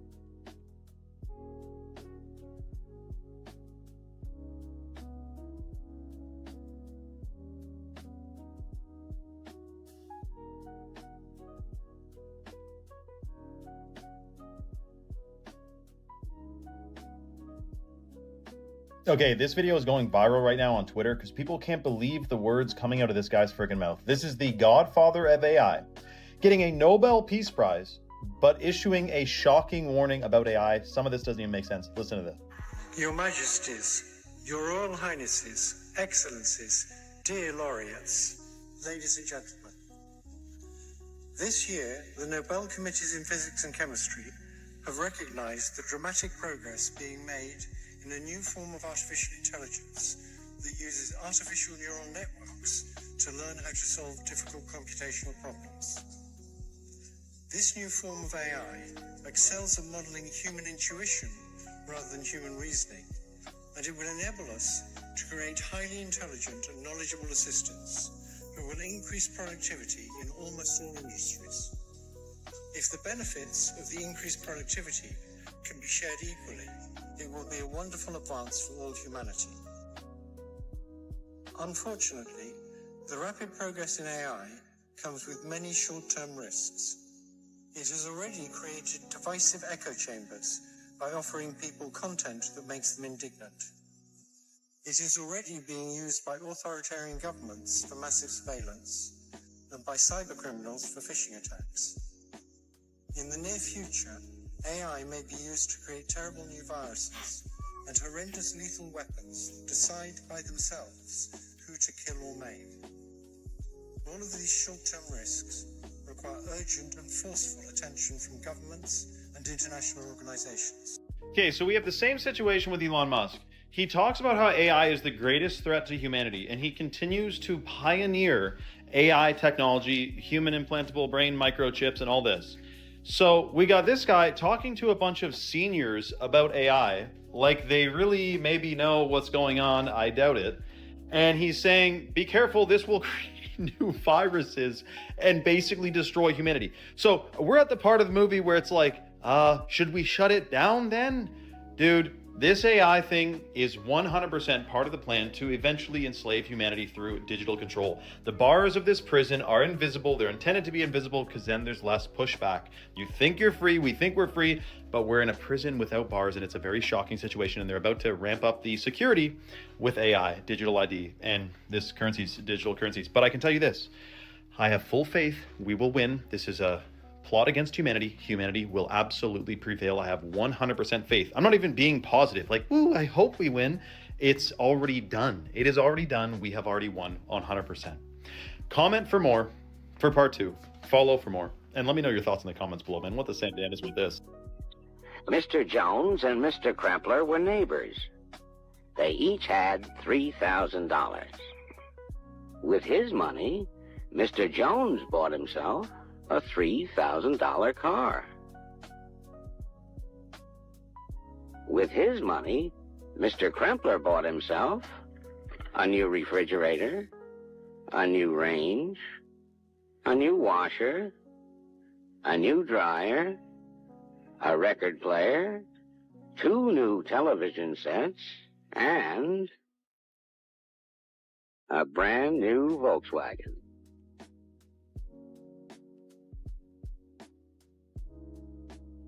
Now Mr. Jones is faced with that age-old problem, keeping up with the Kremplers. Have you been down the lead paint rabbit hole? Isn't that crazy? To imagine how much you could do with a few $1,000s back in the days. I know they were paid less, I understand, but I still feel like it's not proportional, you know? And when you compare a house that was like maybe $10,000 less than 100 years ago, and that now we're talking about $650,000, I don't think it's proportional. I think they had it better off back in the days when it comes to the comparison between the buying power and the capability of having like a house and a car and this and that.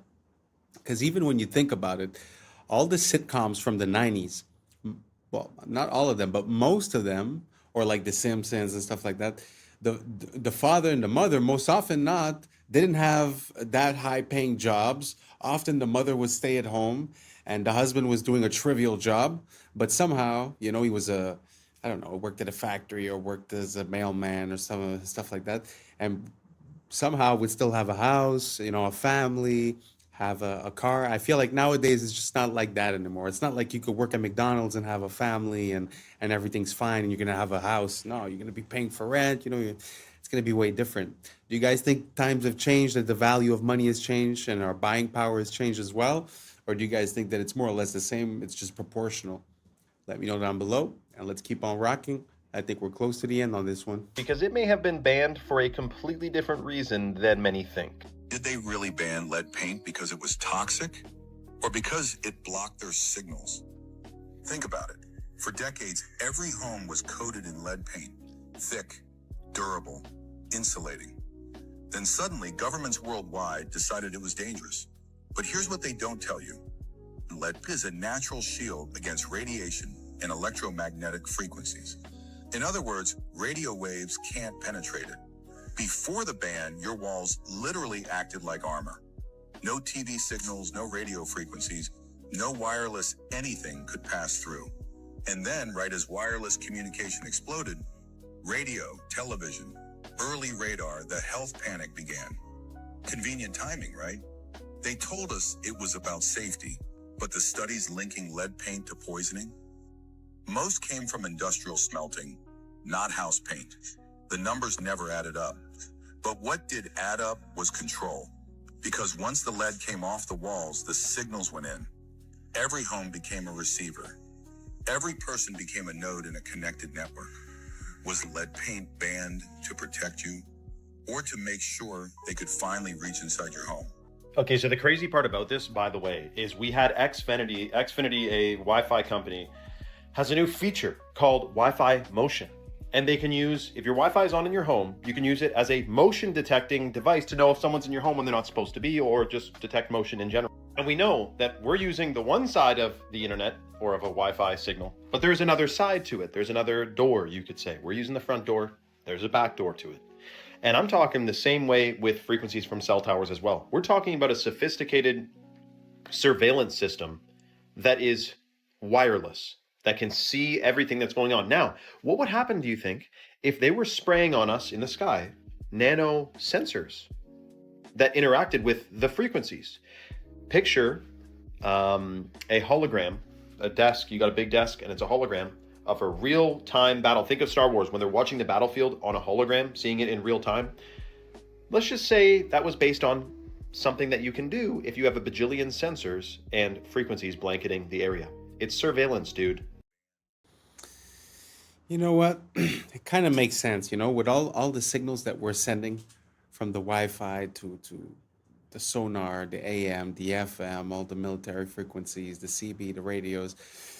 I think we're oversaturated. So, you know what? Like sometimes I think to myself, like, man, I wish it wasn't wireless. I wish everything I had did have a wire in one way, you know? And I wish I did paint my house with something like lead paint so that I would protect myself. Because at one point, if everyone's signal is passing through you, especially if you live like in a condo or an apartment complex, I mean, you open up your Wi-Fi and you see that your phone is being hit by 40, 50 different signals at the same time. And that's just what you know about. So I don't know. Makes me think of like a microwave or something. Do you guys think the same thing? Do you guys think that maybe we should go back towards wired instead of wireless and try to cut out the frequencies as much as we can? Let me know down below if that's been something that's been part of your awakening.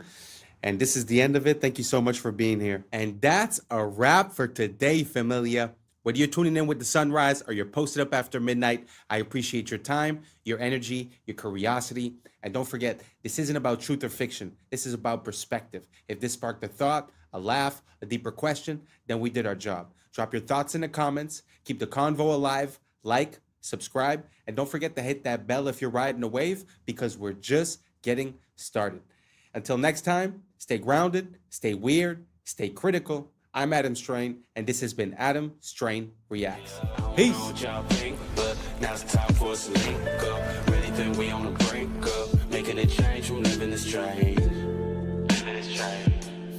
Making a change from living this train. Yeah. The wiggling. Wiggling shows you the depth on a flat screen. This frozen lake ice fishing hole is actually a mat. Wild bonsai tree on a cliff is actually a moss on a pop. But can you stop the wiggling? No. What's up, YouTube? Today, we'll be looking at disturbing TikToks that'll make you question reality. So without further ado, welcome to Adam Strain Reacts. Let's get her done. Check this out. McDonald's says, "Hey, DQ, you want to have a sign war?" And then DQ's like, "We would, but we're too busy making ice cream." And then McDonald's replies back, "That's cute. Our ice cream makes itself." And then DQ comes back with, "You mean it actually works? Shocker." McDonald's got to come back again with, "What's a milkman in pantyhose? A Dairy Queen." Ah. And then DQ comes back with, "Why dine with a clown when you can with a queen?" Yeah, that's good. Now, Arvis Bank across the street got to go, ice cream machine broken? We have a loan for that. Sounds like a Google ad. And then Sonic, they got to kick in too, and they're like, we have ice for these burns. And then here comes Domino's with, your signs are cheesy, just like our pizza. Okay, this is kind of blowing my mind. This is an experiment that you can either do with yourself or with somebody else. It's very simple. Either ask the person or yourself to sing at the highest pitch you possibly can. Just go like, ah, but do it as high as you think you physically can. Then either ask them or yourself to imitate the highest pitched singer in the world, and that the person will always come in higher than they just did when they thought they were singing at the highest possible pitch. And this is a technique that apparently works for a lot of things other than singing, but immediately the responses are people saying, oh yeah, this totally works. For example, one person said that when they were in choir, the teacher asked them to sing it like you were an opera singer, and that immediately the sound was bigger and better. I bring this up because I once heard somebody tell me that when they're struggling to solve a problem, one thing they do is try to imagine a smarter person and picture what that person would do, and that it usually helps them. That there are invisible barriers to doing certain things, and that you can make those go away by telling yourself that you are imitating someone else.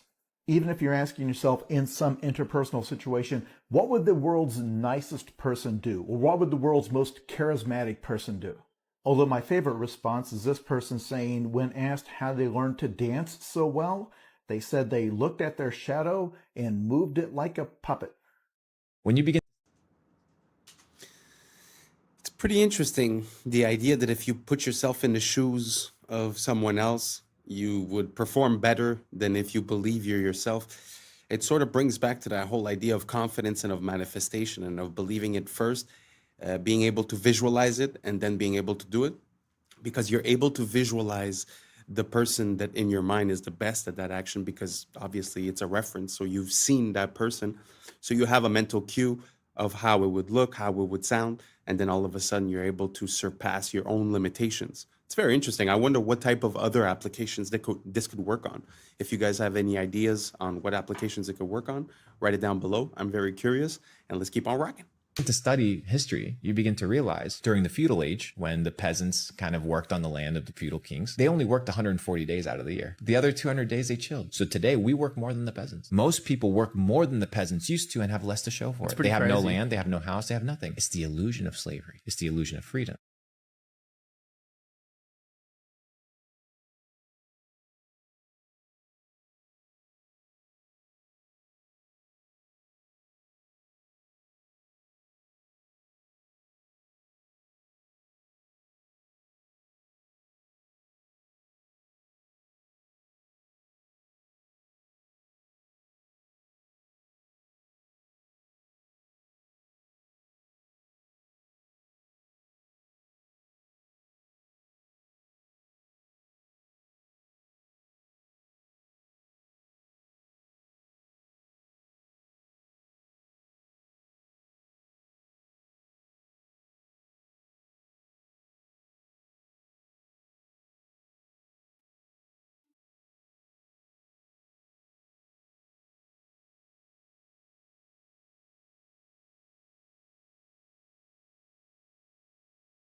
We got the Chrysler building.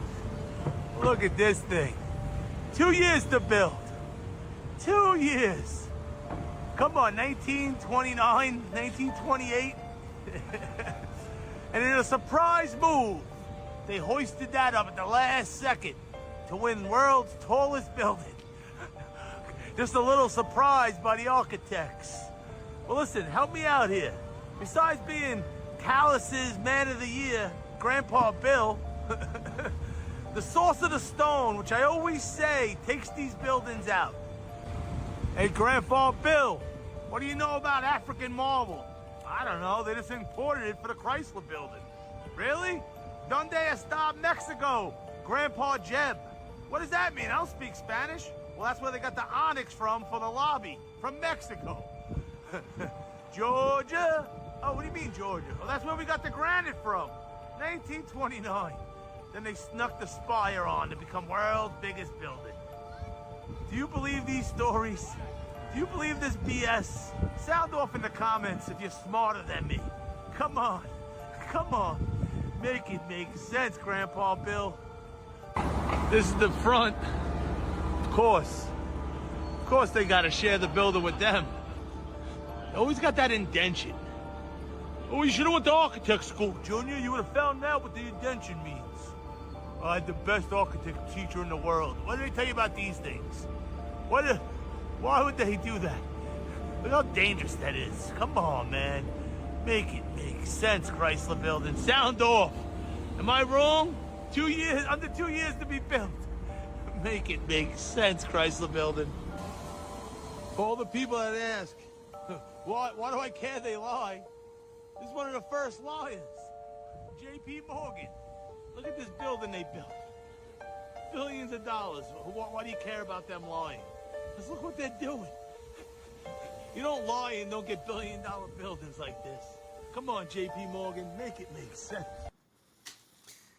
Very interesting because, like you said, you know, the timeline of 2 years is kind of crazy. But the aspect that I'd like to highlight in this one is that, like, my family has a industrial supplier company. And basically, sometimes when you order stuff for a project, it gets delayed, or even the basic, you know, the basic wait time normally is from 8 to 16 weeks, depending on where it's from. And now we're talking about 1929. They're talking about granite from here, onyx from here, stones from here. I mean, just the logistics of the ordering, the receiving, and the shipping of all these items just to coordinate with the building. I mean, nowadays would probably take more than 2 years just assembling all of the items that you need. You know, it's an example, but that's without the building, that's without the conception, that's without any problem that you might face during the construction, that's without the fact that there's winter in New York. Yeah, so 2 years for one of the most iconic buildings ever. Not too sure. And if I'm not mistaken, I'm not sure if it's that one or the Empire State that a plane already went into it and was burning for 24 hours and the building is still standing. So it's just a testament to how structurally sound they were, how rigid and strong they were, and, you know, built so quickly with all these items from everywhere. I don't know. The idea doesn't quite make sense. It's sort of like the next video we're about to see is basically just a retelling of the official narrative of a situation, and just the official narrative, once you know, account for all the items that they're bringing up, I mean, it's hard to give it any credence, to be honest. So anyways, let me know if you guys think any different as for the Chrysler building in New York, if you think that 2 years makes sense with all those sources of items coming from all different places without talking about organizing the labor, getting everything done with winter. Let me know down below, and let's keep on rocking. This next piece, not to trigger anyone, it's really just information, and it's one of the most interesting forms of knowledge that I've ever seen, because, like I said, it's just a retelling of the official account, and it feels like it means something else. Here we go.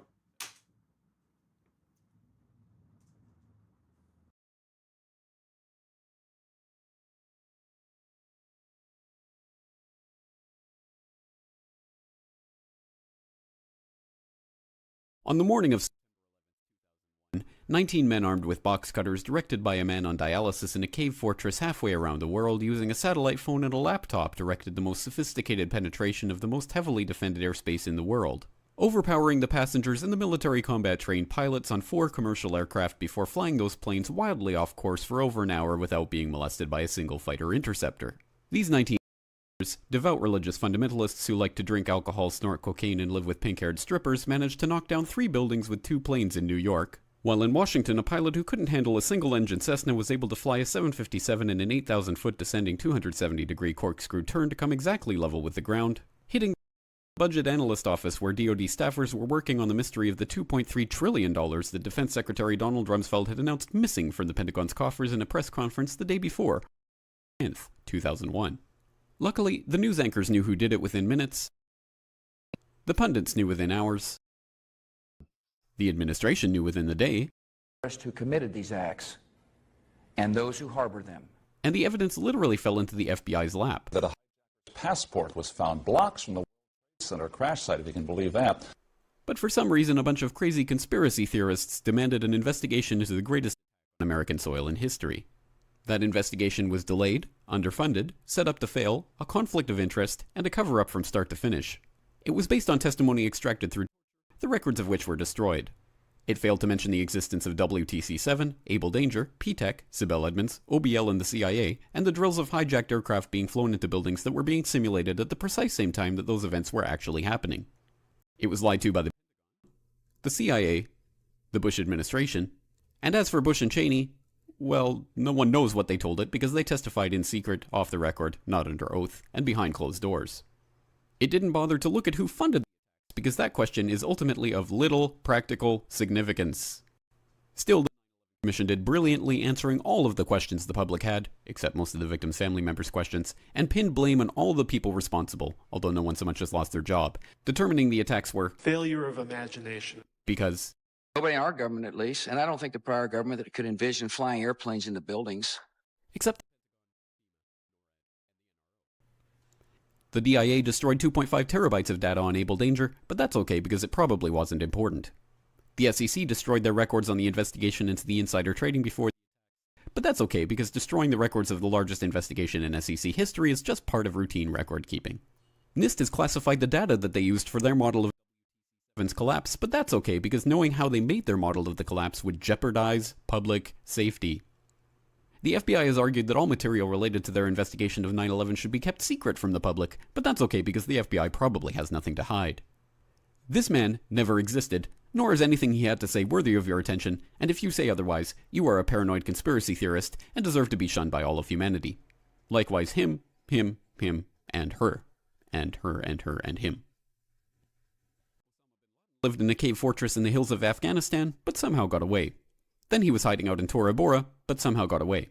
Then he lived in Abbottabad for years, taunting the most comprehensive intelligence dragnet employing the most sophisticated technology in the history of the world for a decade, releasing video after video with complete impunity and getting younger and younger as he did so, before finally being found in a daring SEAL team raid which wasn't recorded on video, in which he didn't resist or use his wife as a human shield, and in which these crack special forces operatives panicked unarmed man, supposedly the best source of intelligence about those dastardly terrorists on the entire planet. Then they dumped his body in the ocean before telling anyone about it. Then a couple dozen of that team's members died in a helicopter crash in Afghanistan. This is the story of brought to you by the media which told you the hard truths about his head could be seen to move violently forward. And they took the babies out of the incubators. And mobile production facilities. And the rescue of Jessica Lynch. If you have any questions about this story, you are a batshit paranoid tinfoil dog and will be reviled by everyone. If you love your country and or freedom, happiness, rainbows, rock and roll, puppy dogs, apple pie, and your grandma, you will never ever express doubts about any part of this story to anyone. Ever. This has been a public service announcement by the Friends of the FBI.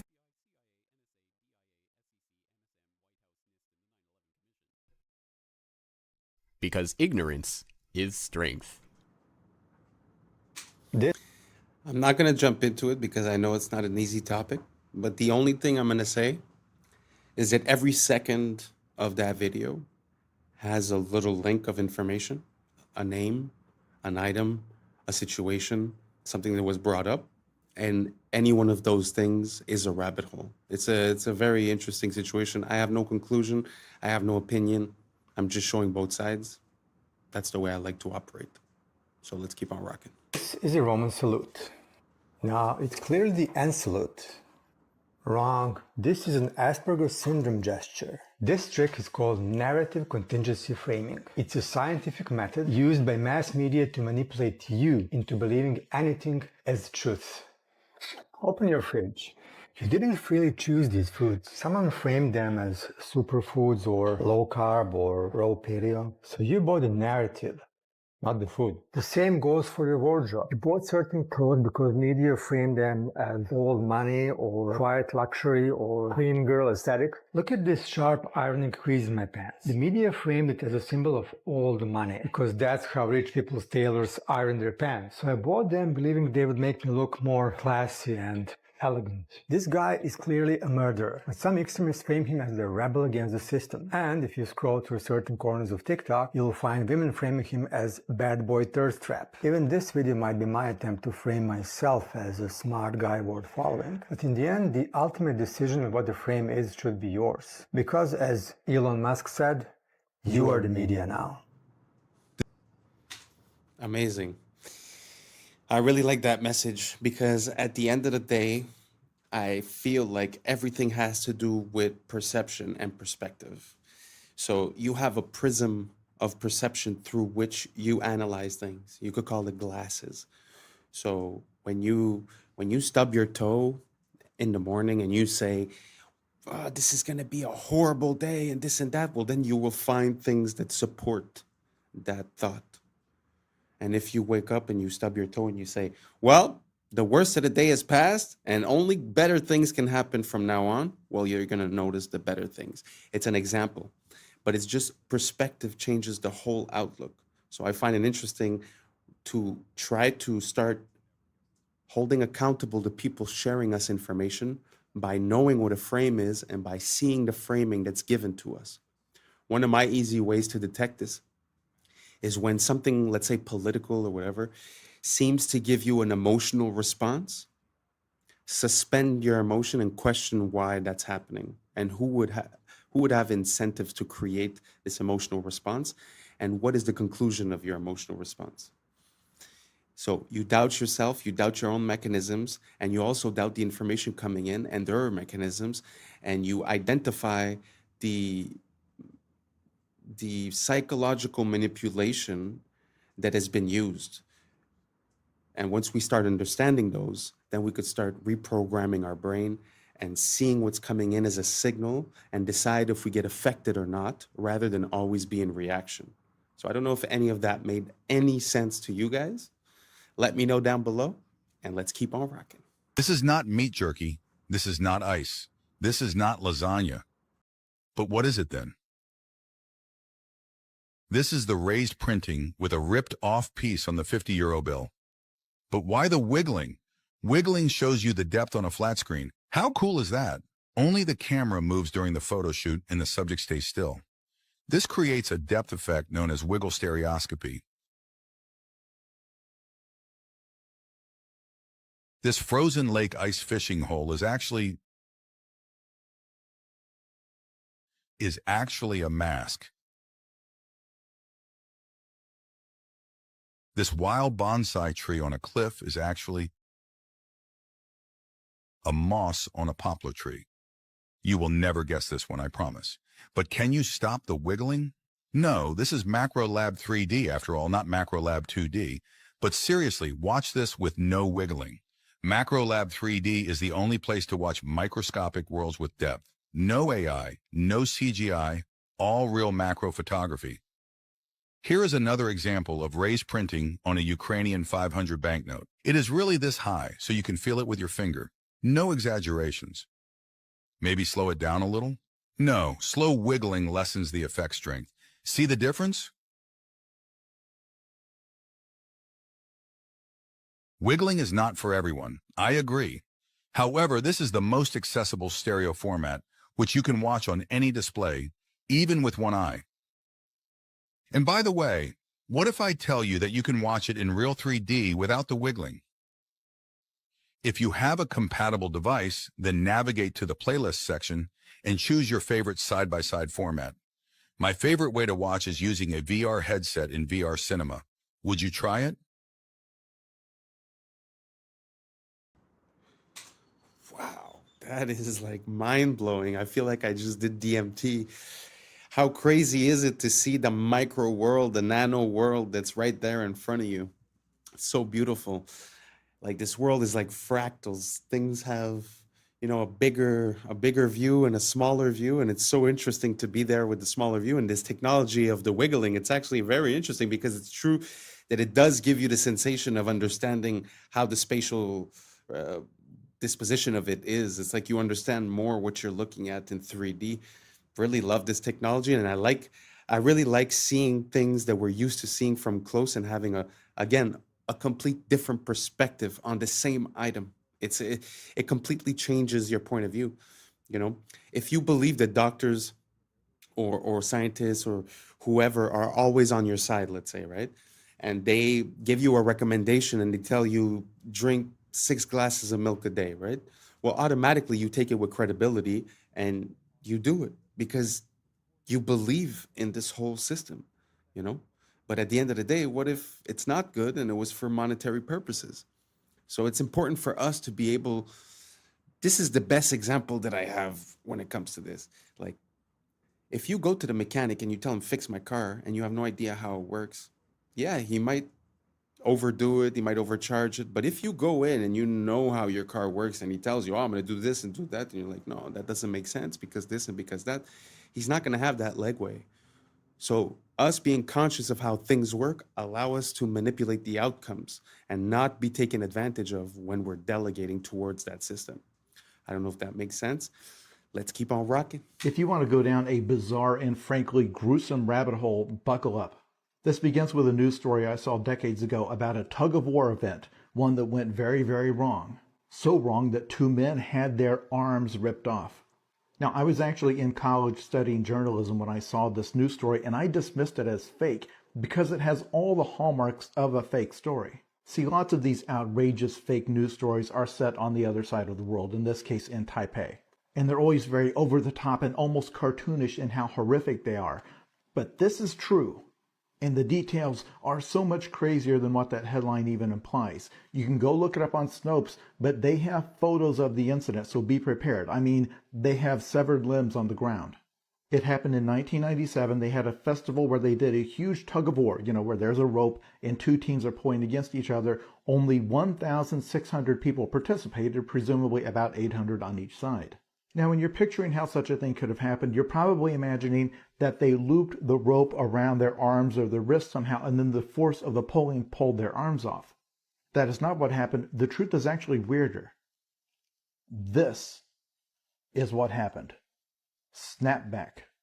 When a ship is tied up to the dock, you do not stand behind where the rope is attached. That is called the snapback zone. Because if that rope breaks, it will come whipping back at you hard enough to take your life. And lots of people do lose their lives or limbs this way.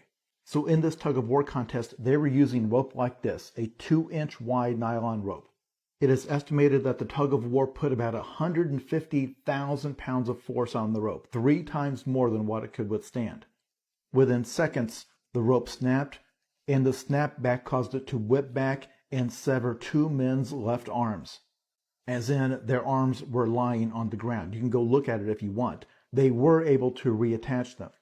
But the rabbit hole you can go down is all of the history of incredibly gruesome tug-of-war events gone wrong, because that was not an isolated incident.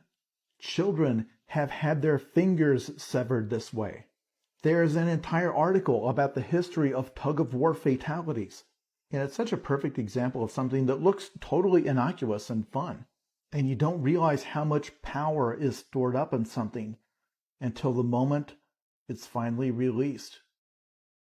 Being stolen from Louvre is what made the Mona Lisa famous. Nobody knew about the Mona Lisa in 1911. Look, here she was, one of the hundreds of random paintings in Louvre. Then one guy randomly grabbed the Mona Lisa and disappeared in 1911. She was so unimportant that it took 2 days for the Louvre staff to realize she was missing. So who made her important? The media. Newspapers at the time invented clickbait headlines to sell more copies. Finest portrait in the world stolen. The world's greatest portrait. And this face was on front pages for 2 years straight. When they finally found her, suddenly everyone wanted to see the finest portrait in the world. In reality, this is just a basic Renaissance selfie. A rich merchant asked Leonardo to paint his wife, and he did it as a quick side hustle to grab some cash. In his notebooks, Leonardo never mentioned Mona Lisa, not even once. And now people claim her eyes magically follow you around the room. There's a hidden golden ratio in her smile and other artistic voodoo magic stuff. This is called the mere exposure effect. People think something is valuable just because it's been in the media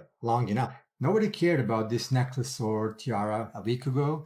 But now, I bet H&M and Zara will launch collections based on it. So this proves that you don't become famous by being beautiful. You become beautiful by being famous. Again, perspective. Isn't it interesting how for us, since we're born, that painting is the most impressive painting in the world just because it's always been.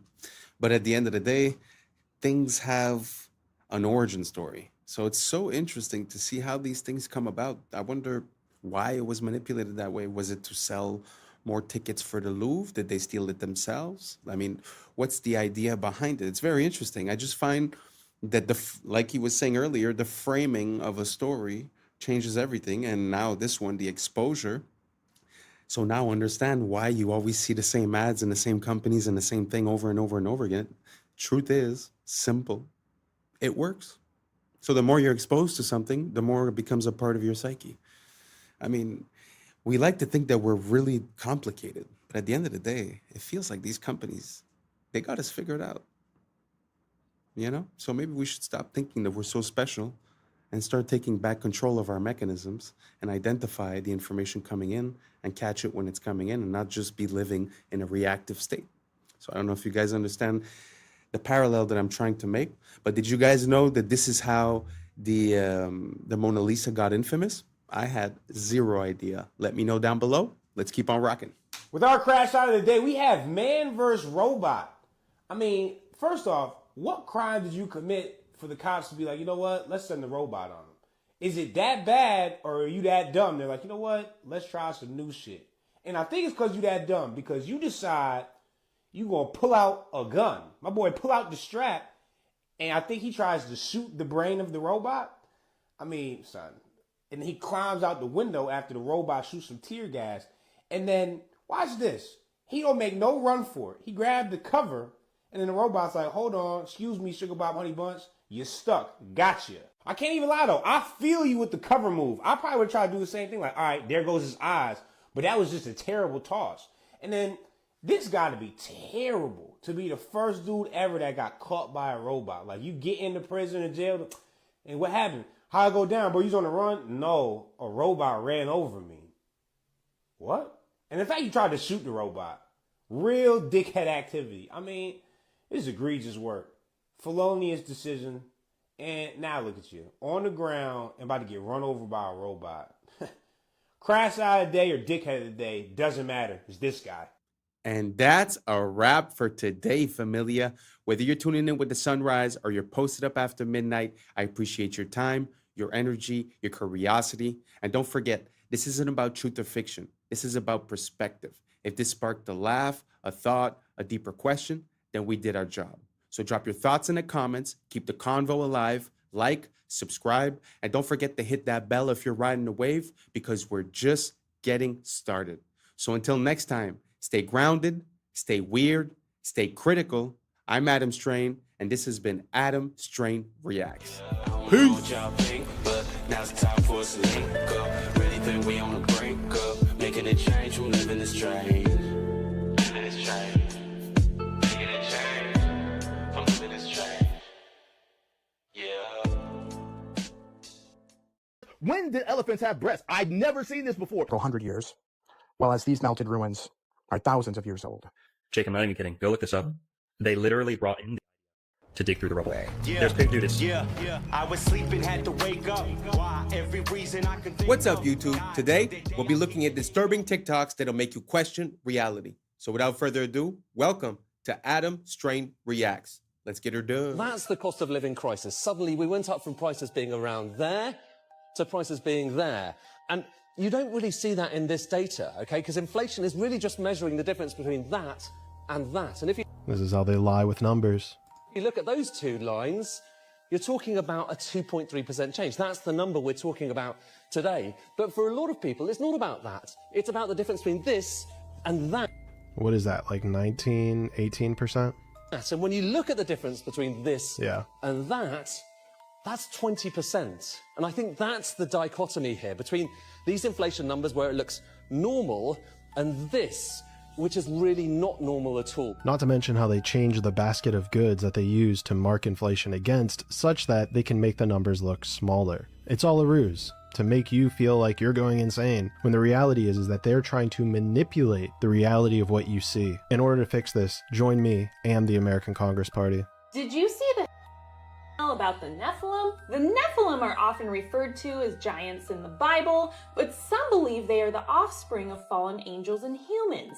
Sounds crazy, right? Well, email here requesting documents pertaining to the resurrection chamber of Gilgamesh, the location of his body, and the location of the buried Nephilim. If they didn't exist, why is she requesting documents for them? And about Gilgamesh, a Mesopotamia mythological hero. Here is supposedly a video that some people think is Gilgamesh found in his tomb.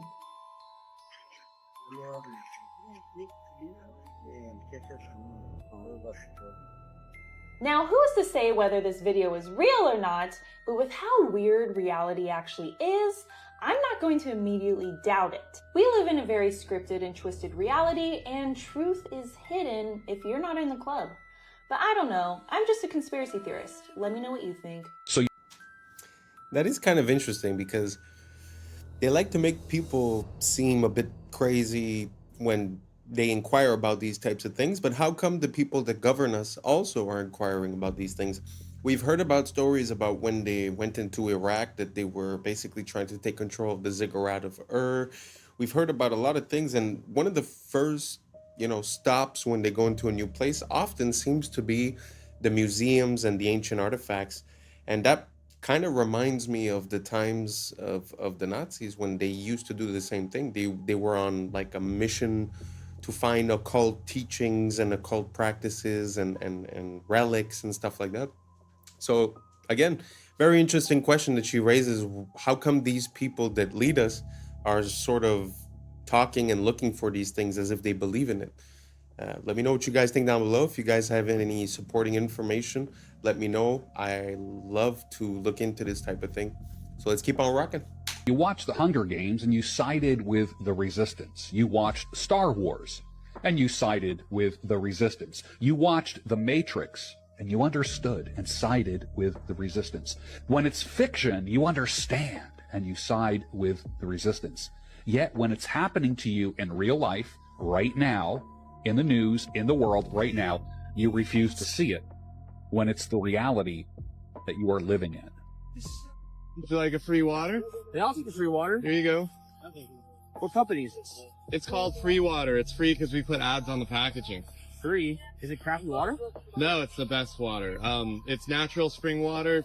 Other people buy similar water for a couple bucks. We give it away for free, and we also donate 10 cents per water to charity. Charity? Which charity? Right now we're donating to Well Aware. They build water wells in Africa, and they have 100% guarantee on the work. How much does this cost? To advertise? To advertise. Or drink it? Both. So drink it, it's free. You don't owe us any money. To advertise, about $1 of water total for all of it on those boxes. Okay. How do I contact you for advertising? The website is freewater.io. Go to the advertiser page. Do you have a card?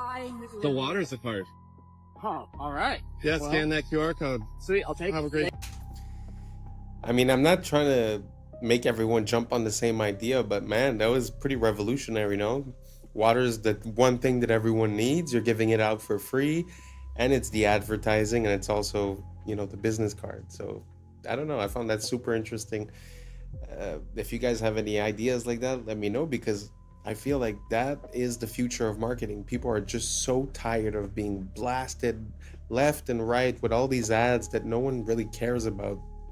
That something like this, I think, could go a long way. I just found it was an interesting idea. I wanted to share it with you guys. Let's keep on rocking. This video is going viral on Twitter right now, but not for the reason you might think. This is a professional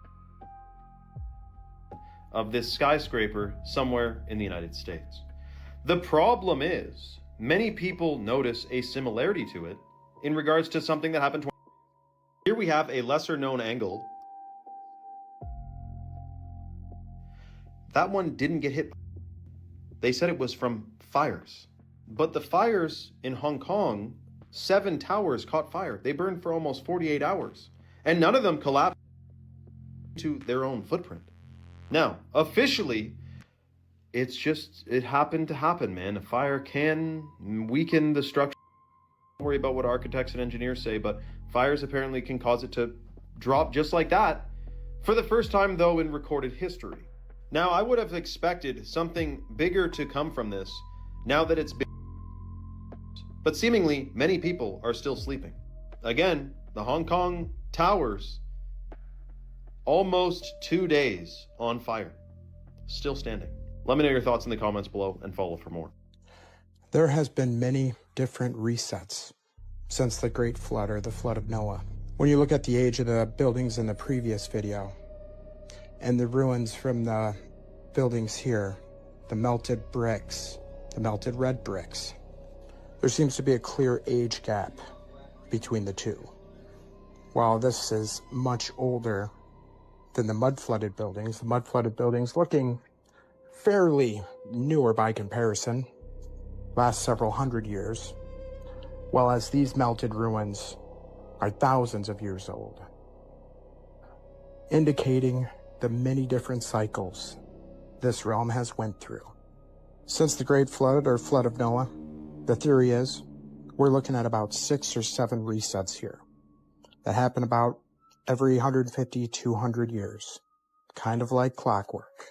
And with that cycle, it has taken many advanced civilizations. Think back in the stories of Atlantis, told throughout ancient time. After that, the Tartarian Empire. Just look at these structures, clear evidence of melted, deformed stone and brick. That is not some ancient design choice of hammer and chisel. History is nothing more than a set of lies agreed upon. Question everything, friends. Until next time. Man, do I love looking into ancient history. I mean, even if you had an excuse for 1, 2, 3 of those pictures, man, it's so anomalous to see all these, all these temples within mountains, or the bricks being melted, or sometimes you don't even know where the mountain ends and the castle starts. I just find it so interesting. If you guys have any good footage, send it over and I'll feature it in the next video. Let's keep on rocking. So quickly, I'll go through this 2-year war, over 60 million tons of rubble there, and tens of thousands. Pour eux, les débris comptent plus que les vies humaines, parce que ce n'est pas une guerre, c'est un nettoyage.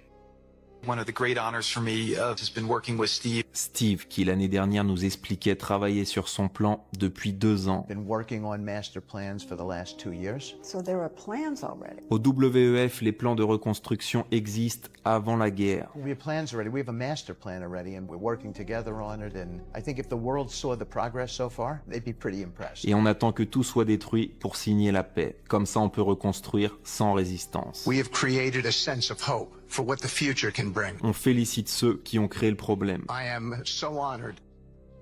I'd like to thank. Parce que sans eux, ce nouveau système n'aurait jamais pu être justifié. Nobody's ever dreamt of. You used them well. Obviously used them very well. C'est grâce au chaos qu'il provoque que le sauveur devient nécessaire. The world needs a savior, and the hope is that AI is the savior that we need. Ce qu'ils appellent sauver le monde, c'est en réalité le reformater pour le rendre compatible avec l'IA. This vision for the future as an example of what's possible in other parts of the world. Il nous parle de paix, mais la paix ici, c'est l'absence d'imprévisibilité humaine, l'absence de liberté. Et c'est exactement le but d'une Smart City, une ville sans âme, où tout est mesuré, tout est prédit, où l'humain n'est plus un être vivant, il devient une donnée. Regardez le plan, zone industrielle intelligente pour Musk. Donc en réalité, ce qu'il construit, c'est un monde post-humain. Are there aliens among us? I am one. Quand il parle d'alien, il ne parle pas d'extraterrestre, mais de conscience inorganique. Parce que l'alien, c'est la rupture avec le vivant. Et ils vous vendent votre disparition comme du progrès. Did elephants have these? Did we jump timelines? Did elephants jump timelines? When did this happen? Not out the Troublemaker Travels for saying this, because I had no idea. Am I in an alternate universe? When did elephants have breasts? I'd never seen this before. Never dawned to me that they would look like this. I mean, it's okay, but I've never seen this in no Discovery Channel, in no animal book, in no internet search. I have never, and I mean never, seen this before in my life. When did this happen? Why is it like this? Apparently, female elephants, this is how they feed their young, and this is what it looks like. Does that look weird to you? Did you know that? Have you ever seen this? Obviously, it's not weird for elephants. Is it weird for me? Is it weird for you? Is this strange? I don't know. Am I tripping right now? Because I have never seen these on an elephant. I mean, never. I've seen elephants all my life. I've looked up elephants. We learned about elephants. They are mystical creatures, but I did not know they had those. What are those? When did this happen? Am I the only one? Let me know on this one. I know it wasn't 5, but let me know on this one. Let me ask you something simple. How does a comedian with zero political experience become a global icon and the centerpiece of the largest in Europe? Come on, Peter. Elected, people chose him. That's democracy. Was it? Let's rewind the tape slowly. Wasn't a politician. No manifesto, no party background, no governing experience. He was an actor and comedian. Then comes the TV show Servant of the People. In the show, plays a regular guy who exposes corruption, goes viral, gets drafted by the public, becomes president. That's just fiction. Coincidence. Except the show was financed and broadcast by one of you oligarch, prime-time slots, endless promotion, crossovers with news. The show didn't just entertain, it trained the audience. 1 year after the show peaks, registers a political party, same name as the show. Then he announces his real candidacy and still wins 73% of the vote. That's overwhelming support, though. Or overwhelming narrative control. And NGOs had already spent over $5 billion in Ukraine since 2014. The advisors embedded, NGO pipelines, media consulting. So what do you get? A leader with no independent base, no political past, no faction loyalty, perfectly dependent. But the invaded, what choice did he have? Isn't not so fast, Brian. By 2014, Western Baku in the capital. 8 years of shelling in the eastern region, over 14,000 before 2022. The peace agreements were signed to end the fighting, but were never fully implemented. So, or did the Ukraine was already ranked as one of the most corrupt countries in Europe before didn't fix that. It centralized it. Now look at the cost. Roughly 1/3 of the population displaced, millions gone. Most won't return, making it a demographic collapse. Is this your idol who let it all happen? And after the dust settles, debt, foreign ownership claims, resource concessions. So you're saying a managed territory, a dependency, a proxy battlefield paid for by lives, loans, and future resources. So ask yourself, did a comedian accidentally stumble into history, or was a character tested on TV, scaled through media, and deployed at the right moment? That's unsettling. That's the point. If a man can play a TV and then become one in real life, maybe the most dangerous thing isn't propaganda. It's the story some were trained to believe. That surprised me. I knew that he had done some acting or this or that, but the fact that he was playing a politician exposing corruption on a show a year before he got elected, man, that's crazy. That's straight idiocracy stuff. And it brings me to a point that I've been realizing is that, you know, back in the days, politics was like respectable, commendable, gentleman. And now it's like insults and it's like who got you more. So I feel like we're going halfway between what politics used to be and wrestling in a way, you know? So from now on, I feel like since we've had, you know, Trump, which was on TV and an actor, and Zelensky, I almost feel like it's going to be hard to go back to normal politics after. So we're sort of going to be caught into a democratic popularity contest type of thing where, you know, if you're a singer or you're an actor, well, you have more support because people know you. I don't know. I just don't think that's a good idea. Let me know what you guys think down below. Do you think that makes sense? Did you guys know that this guy was, you know, playing the position that he then assumed a year later? I mean, to me, it was a complete surprise. So anyways, let me know what you guys think down below, and let's keep on rocking. Gosh, I don't know all the theories. I'll like share a theory and people like, you didn't know that. I'm new to a lot of this stuff, okay? But let's talk about, so this guy, computer programmer, businessman, you know, very, very successful until he came across some information.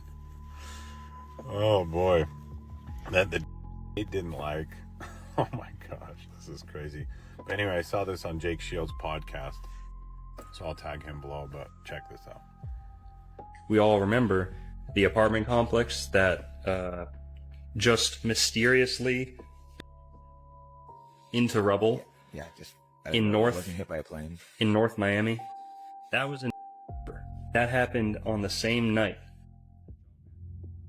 Wow. And it's believed that he had an apartment or information stored in this one little apartment. And when that apartment building collapsed, they didn't let American response teams or like emergency teams do all the digging.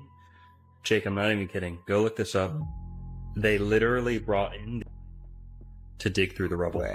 There's dude, it's had a whole ceremony where he was like patting on the back. He's like, thanks. How can they rationalize this? How can we not handle American matters? This is insane. It's kind of I was all excited about this at one point, you know, and then it just turns out, you know, now we get laws like this from DeSantis. A new license plate's coming out in Florida that you can choose to get. Anyway.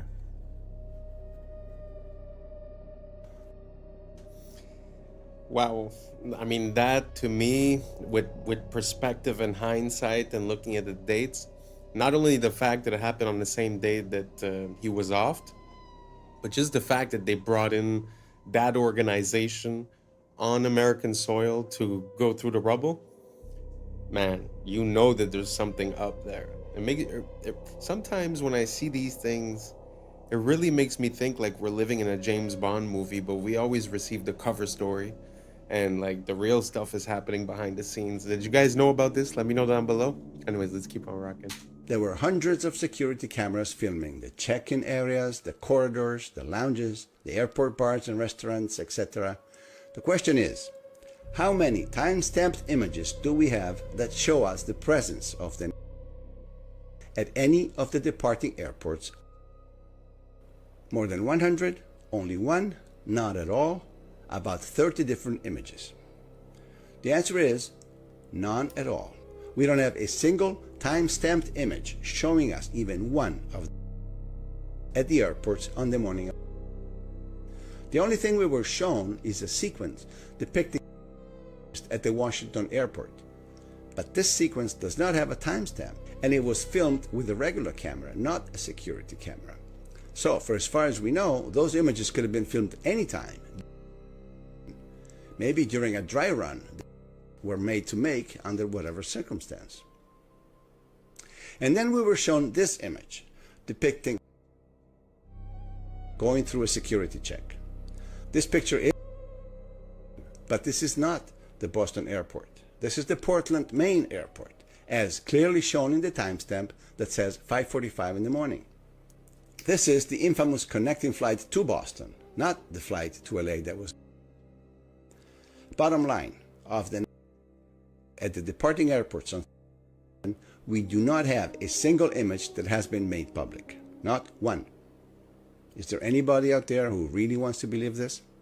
You want to know why is now everywhere? It's not some random gotcha. It's a playbook move, used by power for centuries. You don't fix a dying system, you burn its reputation to ash on purpose. You drown the masses in filth until the old world itself makes them sick. That's the whole show. First they spoon-feed you shocking truth. Then the media blitz. Every headline a nail in the coffin. Politicians, celebs, old money, all dragged through the mud. It's about breaking the audience. But isn't that good? Like, if everyone's a crook, at least now we know, right? Shouldn't sunlight disinfect the room? No, kid. Sunlight's just the setup. When all trust is exhausted, the demand for something new becomes inevitable. That's when they roll out solutions. Incorruptible AI judges, new digital money, total transparency. All wrapped up in words like safety, fairness, and reset. People want that. They're sick of scandals, tired of hidden dirt. We have the tech now. Why not let machines run things? At least then, no more old creeps making backroom deals. You ever wonder why every leak just happens at the perfect moment? Drop right as the world economy wobbles, currencies crack, debts explode. It's called engineered timing, not coincidence. While everyone's busy binge-watching elite scandals, behind the curtain they're resetting the board. Old assets erased, debts written off, digital currencies quietly rolled out. The filth you see on your phone is the moral excuse for the next system. Look, the old world was corrupt, but this time it'll be pure. Trust us. They want you to beg for a leash. But isn't it good to wipe a slate clean? If everyone's guilty, doesn't it make sense to start from zero? At least now it's transparent? Transparent? You mean like a glass cell. That's the transparency you're signing up for. Every transaction logged, every move tracked, all under the pretext of protecting you from them. But now you're monitored, analyzed, managed. Remember this, in history, every wanted total control started by exposing the last one. Scandal, outrage, necessary, reset. Then the new rules. No room for dissent. Nobody escapes the beta, not even the top layers. Nobody wants uncertainty. People trade liberty for protection every time, especially when they're scared. That's why the leaks are never full, never random, always just enough to terrify, not to empower. Notice they show you monsters, but never the strengths. So the whole it's like the world's biggest ad for New World Order? Bingo, kid. While you're scrolling it all and picking sides, they're scrubbing the balance sheets, resetting the scoreboard, and selling you a digital world where everything is clean because nothing is private. So what now? Just wait for the next leak to get even darker? It always gets darker, kid. Every new scandal is just another step in the reset. Tighter rules, more eyes, fewer choices. The beast doesn't need your hope, it just needs your consent. I just found out something crazy about Wi-Fi and all these other different frequency bands, and it is shocking. Did you know that mold, which is in like 90% of people's homes, bathrooms, any other moist areas, basements, the growth and toxicity of mold is increased by electromagnetic frequencies like Wi-Fi. So if you didn't know, mold is one of the, especially black mold, and there's green mold too, are some of the most toxic things that people are exposed to in their homes. And indoor air quality can be like 1,000 times worse than outdoor air quality, even if you're living in a big city with lots of vehicles and freaking dryer vents pumping out those synthetic fragrances, etc. But so now it's a perfect toxic concoction because Wi-Fi increases the mold growth and can actually be strengthened by it. The production of biotoxins in mold culture increased more than 600 times after being exposed to ambient electromagnetic EMF frequencies. And this guy says, is this good or bad? Interesting that Wi-Fi, which many people are wondering if there are any potential hazards with concerning the human body and electromagnetic field, combined with mold, which is also toxic, it's a perfect concoction. The crazy thing about that is that I also seen another video where when the plants were exposed to the Wi-Fi, the growth was stunted and it was slower for the plant to grow. So not only does it stop good plants from growing, it also enables toxic molds to reproduce quicker. Man, I had no idea. Do you guys know anything about Wi-Fi that we should know about? Let me know down below. And thanks for reaching the end. And that's a wrap for today, familia. Whether you're tuning in with the sunrise or you're posted up after midnight, I appreciate your time, your energy, and your curiosity. And don't forget, this isn't about truth or fiction. This is about perspective. If this sparked a thought, a laugh, a deeper question, then we did our job. So drop your thoughts in the comments, keep the convo alive, like, subscribe, and don't forget to hit that bell if you're riding a wave, because we're just getting started. Until next time, stay grounded, stay weird, stay critical. I'm Adam Strain, and this has been Adam Strain Reacts. Peace. Now's the time for us to link up. Really think we on a break up. Making a change from living this train. Living this train.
Yeah, yeah, yeah, yeah. I was sleeping, had to wake up. Why? Every reason I could think of. God, till the day I keep the ink up. What's up, YouTube? Today, we'll be looking at disturbing TikToks that'll make you question reality. So without further ado, welcome to Adam Strain Reacts. Let's get her done. This is how we became a conquered people with a forgotten past. Little by little, piece by piece, removing all traces of a beautiful past, replacing the architecture above that was made to uplift and inspire its people with the architecture below with the exact opposite intentions. As we shuffle along to our 9-to-5s and our glass boxes, we are oblivious to the beauty that was once there. A people unaware of their true past and their true potentials are made to be the perfect drones, where back then the focus of the building was its beauty and aesthetics, while today the focus is on consumerism. Speaking of this McDonald's, look what they've even done in recent times. You can't strip all the beauty and color from the world overnight. And I know McDonald's is far from a good place to eat, but just look what McDonald's used to be. Colorful, bright, and vibrant. A place where it was a treat to take our kids to every once in a while, where their imaginations could run wild.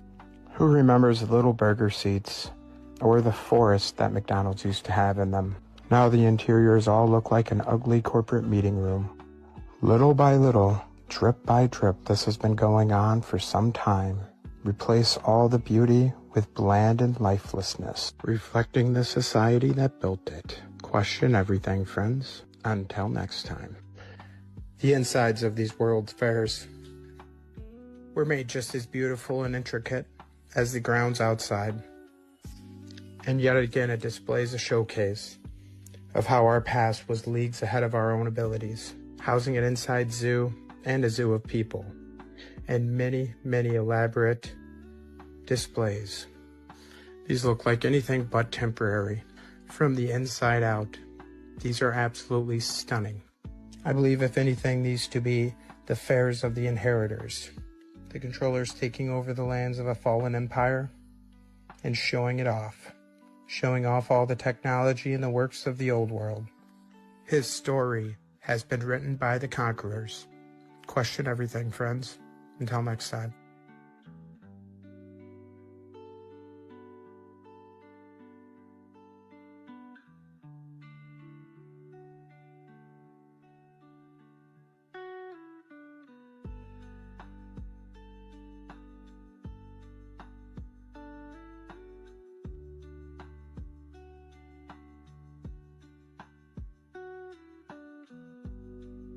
There is a physical manifestation of the millennial kingdom. If the devil was bound, you'd have a time of peace and prosperity. And then maybe you would have a time where people could create grand buildings, create grand art, music, everything.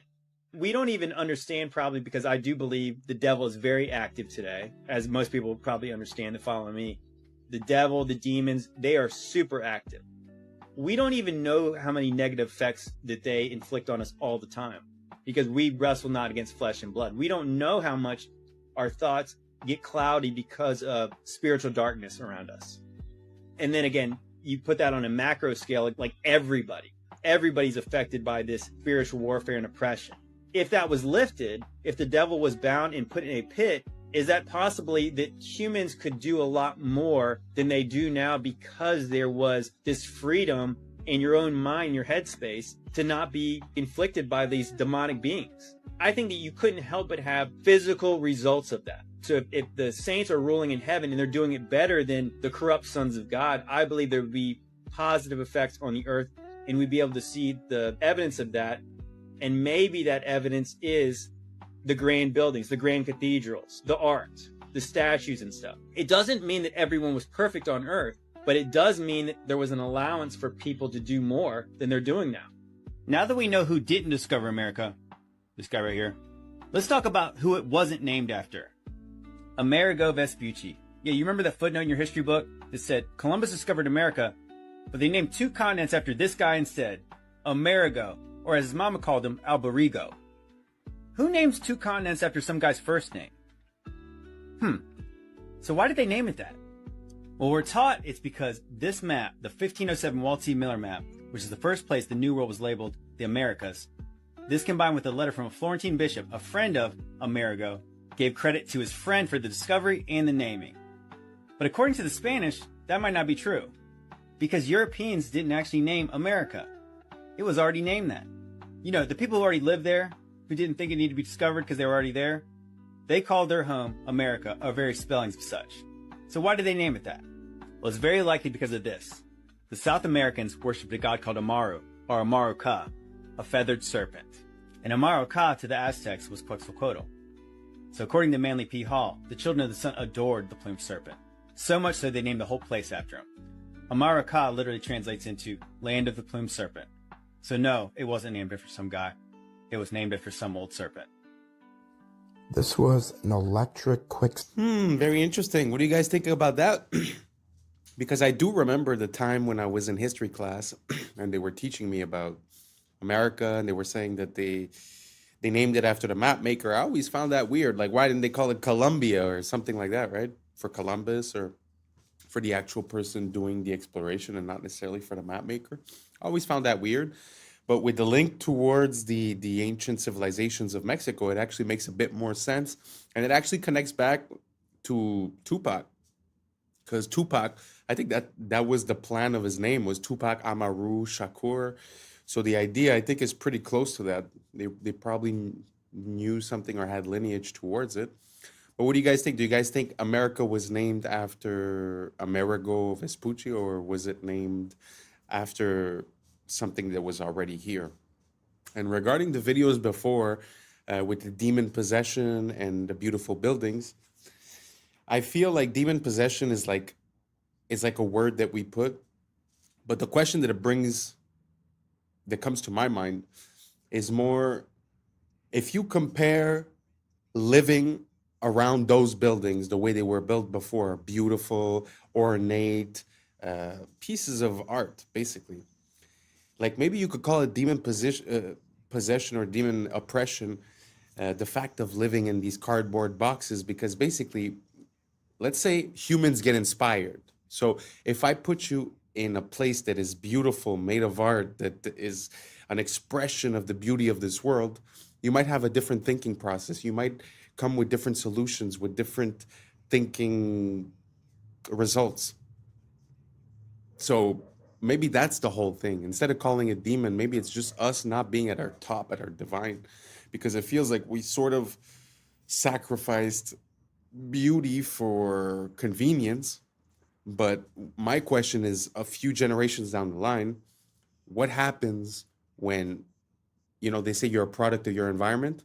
What is the product of this type of environment compared to the product of a glorious, majestic, beautiful, ornate, So do you guys think that it makes a difference? Do you guys think the buildings have an effect on us? Do you guys think that whether we live in a 16 chapel or whether we live in a square box, it's the same? It's up to us. Let me know down below, and let's keep on rocking. Service station for electric-powered taxis in 1940. The fleet of taxis would just pull up, and they would quickly swap out the battery, almost like a NASCAR pit crew.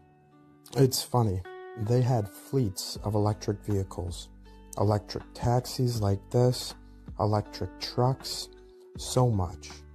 I went to the Museum of Science and Industry this spring in Chicago, and they had a whole wing of the history of the automobile. Not one of these electric vehicles were shown. Just the reintroduced technology from today, like the Teslas and stuff. Nothing on these electric trucks here. Nothing on these electric buses. It's like they didn't want you to know the capabilities and power of the past. And the parasites can keep on charging as a premium for their petroleum-based vehicles. Question everything, friends. Until next time. You've been lied to your whole life? I will never stop being amazed by the amount of inventions that come from the 1800s or before. It is truly amazing.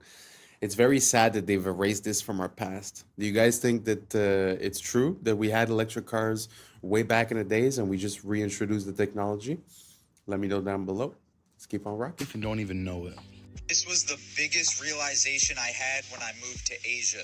We were bred to be absolute fucking slaves. Everything you do is in the best interest of massive corporations and the government's control over you. You're sold on a consumeristic ideology that you need the bigger house, the fastest car, and the flashiest bust down. The Federal Reserve is in fact the biggest scam in human history. And you're told that happiness is only attainable if it's bought. People out here don't have shit, but they're happier than you will ever be. You literally have the option to be here right now, but instead you fell for the trap to sit in a cubicle thinking that one day that will allow you to get here. It's the most genius trap to make the wealthy wealthier and the poorer poorer.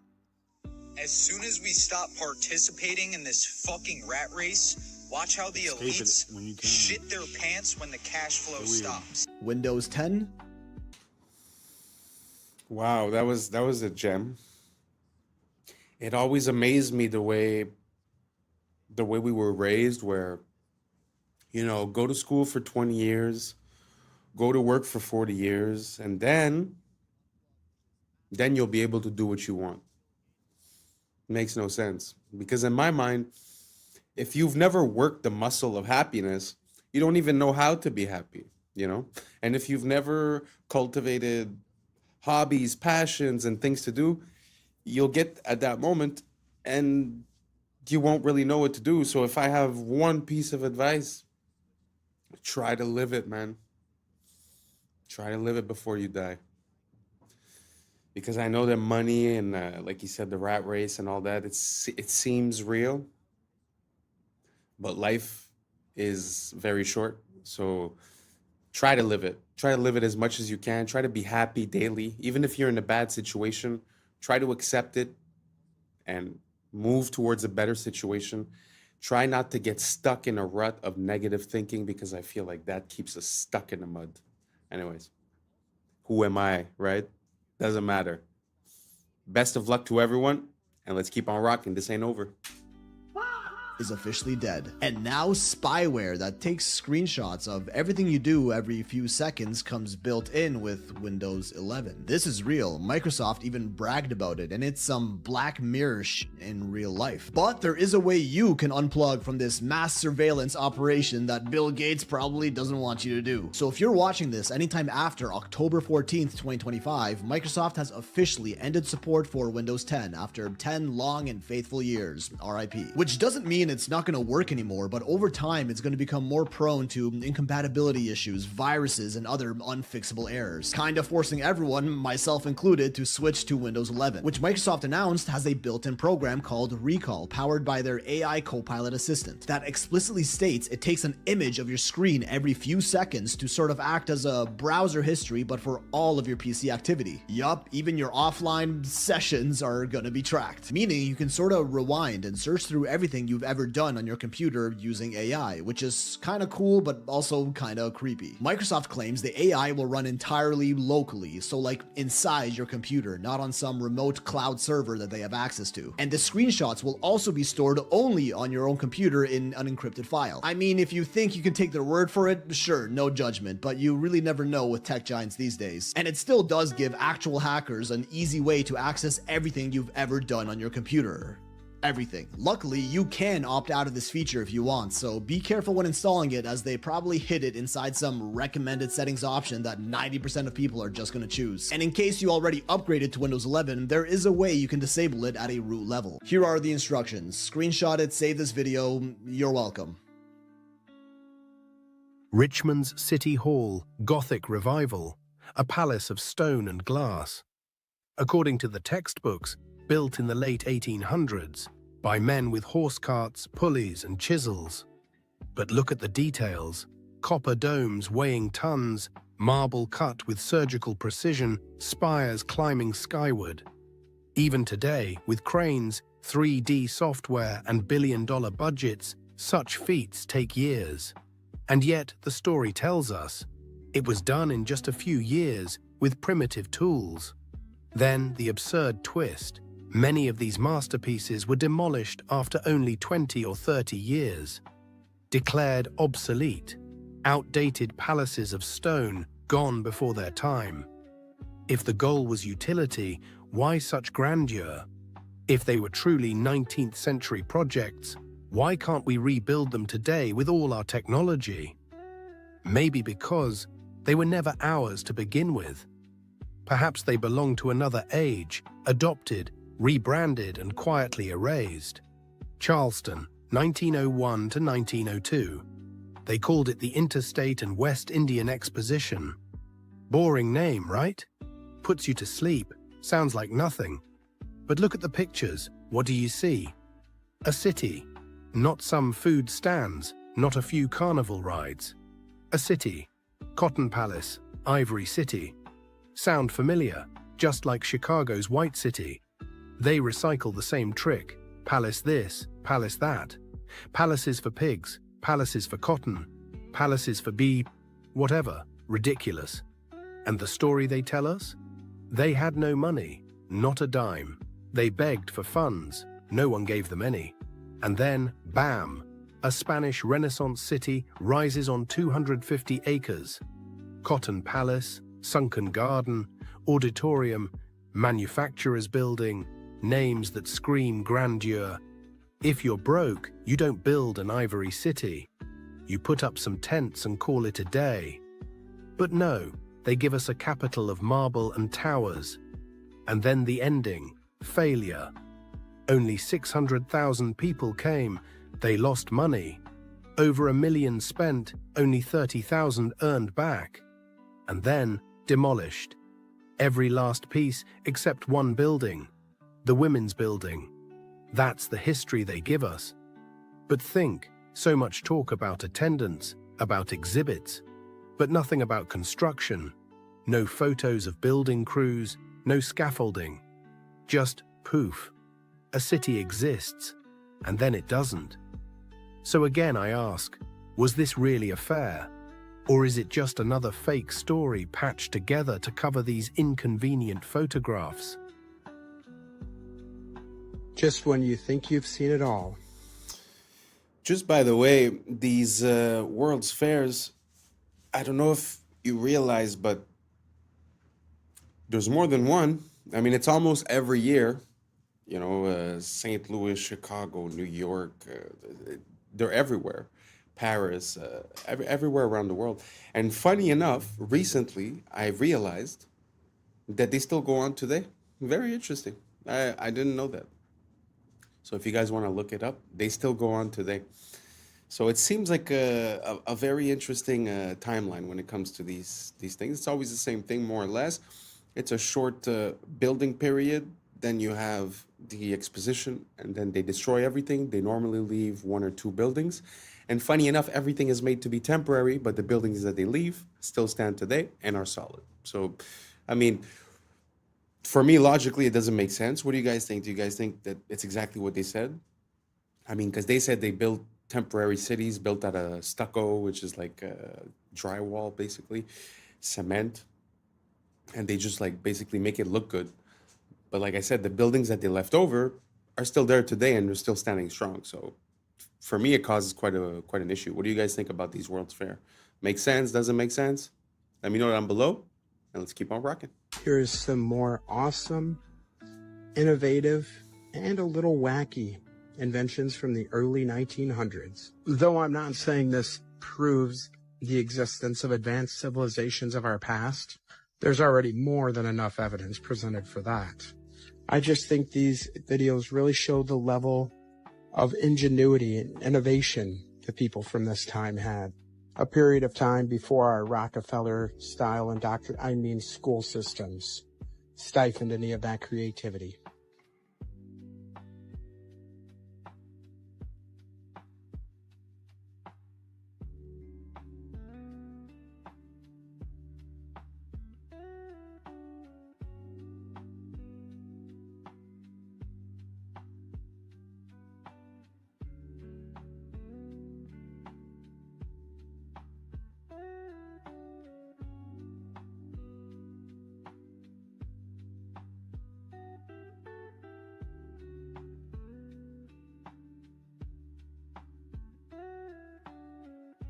So today we're going to do a fun one, best cooking pans if you decide to eat cooked food.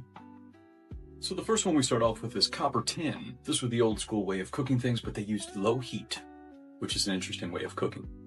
Then we got the old carbon steel, which actually contains carbon, which is very beneficial. So this is one to look into. This was a real cool one that Tom Cowan talked about, Denobi Japanese clay pots. Earthen clay pots. Think about it, you're cooking with the earth. Then we got the traditional glassware, which is really cool when you get into vintage glassware and all the different types that they used to use. Then we have the old-fashioned cast iron. Not really one of my favorites because I think of all the rust. So something to think about, and how people have low iron while cooking with iron. Then we jump over to Teflon, which is backed by DuPont, the non-stick coating. Anything non-stick, throw it in the garbage. That's all that it should be. All of this is just poison, poisons birds, animals, small babies, the whole entire thing. So Teflon is a no-no. And we'll just hit on one last way, just eating raw. This is what I've been doing for about 7 months now, from the book We Want to Live by Ajanis. You don't got to cook anything. So these are just some options if you decide to do any cooking. America is a scam, y'all. America is a scam. You will not believe how much cheaper it is to shop in Germany than America, y'all. Y'all gotta watch this. This is actually depressing. If you are American, this is actually depressing. And is any other country in the world experiencing what America is experiencing right now? Let me know that in the comments below, y'all. This is crazy, but watch this. Today I'm going to show you how expensive drugstore products are in Germany. Starting out with shower gel for 55 cents, deodorant for 60 cents, toothpaste for 65 cents. Oh my god, this is crazy. Period pads for $1.95. Shampoo for 65 cents. I always love to show this. 10 rolls of toilet paper for $4.95. You can find a toothbrush for 75 cents, 4 hand towels for $2.95, makeup remover for 95 cents, and it's perfume free. Hand soap for 65 cents. It's so insane. Everything is so cheap here. Let that sink in, you guys. This is the basic necessities that you need in order to get by in life, and yet America is making you put your life on the line. You have to open up a whole new credit card in order to buy basic necessities and groceries just to make it in this life. So is every other country living their own timeline? No one is playing by America's rules. So is America the only one that is dealing with these terrorists, these so-called terrorists? This is crazy. Face wash for $1.95. Also face cream for $1.95. $1.95 is a special number here. Cheapest hair mousse, $1.15. In the beginning of the year, I seen a lot of people saying that they're moving out of the United States, and I don't blame them, y'all. But something has to give. Something has to give, y'all. The shift is here. Let's continue to get it. Peace in. My brother Jay-Z, Team Rock.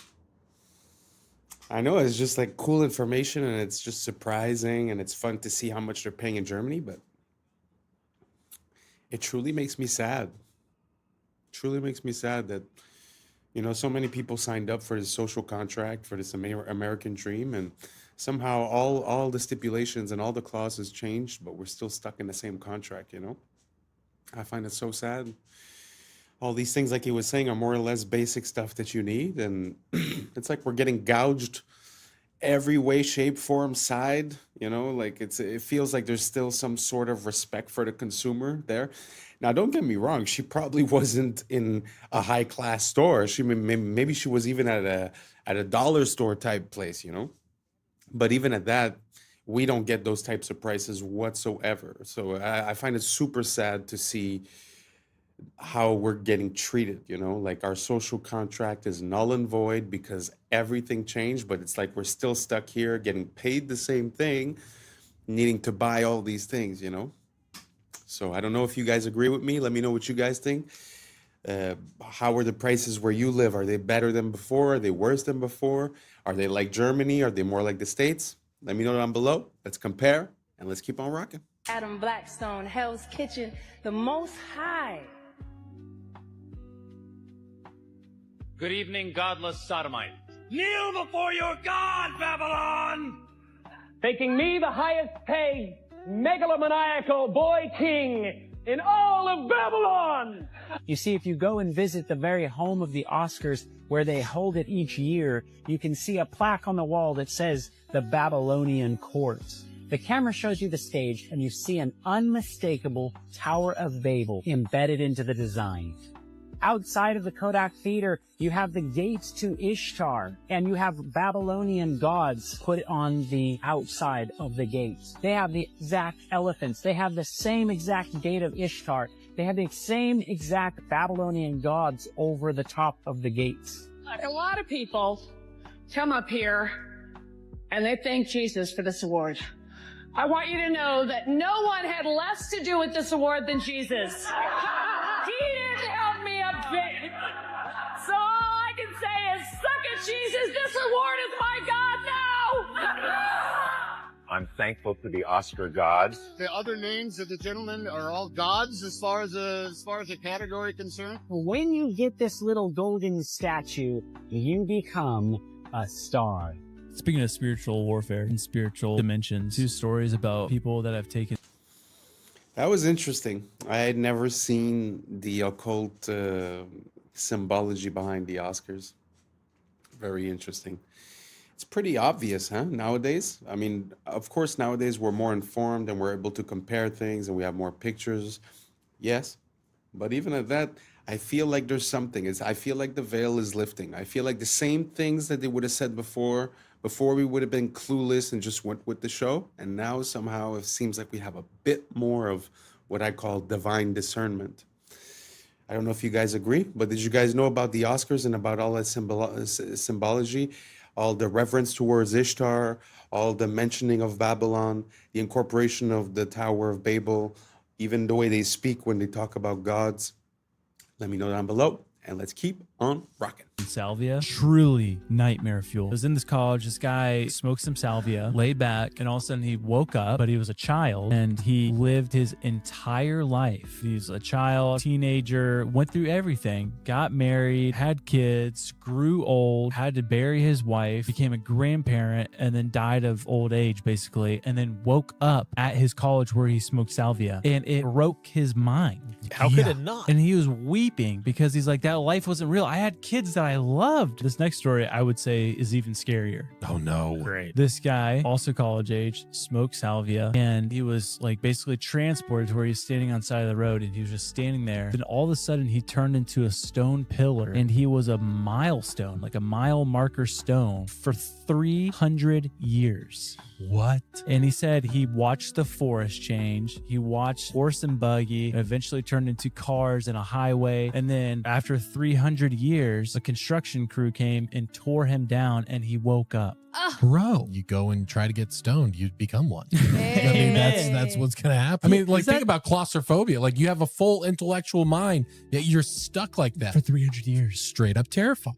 There was an altar found in Israel, Joshua's altar, was excavated, and they took the spoils from it. They find this little lead tablet about that big, and they know that something's going on with this. Because of computers and where we are, they're able to read what the script says. Joshua's altar is built right at the gateway to the promised land, and it says this: cursed, cursed, cursed. Cursed of Yahweh, cursed, cursed, cursed. So I was on a Zoom call with the archaeologist in Israel when he did the presentation on this. I threw a curveball, and I said, I understand where it is. I understand I'm going against, but this is not to the people of Israel. This cursed tablet is to the people in the land. And also, when it says Yahweh, it's the first time that Yahweh is mentioned anywhere. And the archaeologists, we got to go back to school. What are we looking at here? It's all written in Proto-Canaanite, which of course I can't be, but they can. In my opinion, this cursing is to the inhabitants of the land, which are the seed of the dragon, which are the Nephilim tribes, which were never supposed to be there. Wow. And right, it just goes like this. Yeah. It just goes like this. That's fascinating. Yeah, the more you dig, it all just connects. Y'all look, it's $33 because she put her American Express.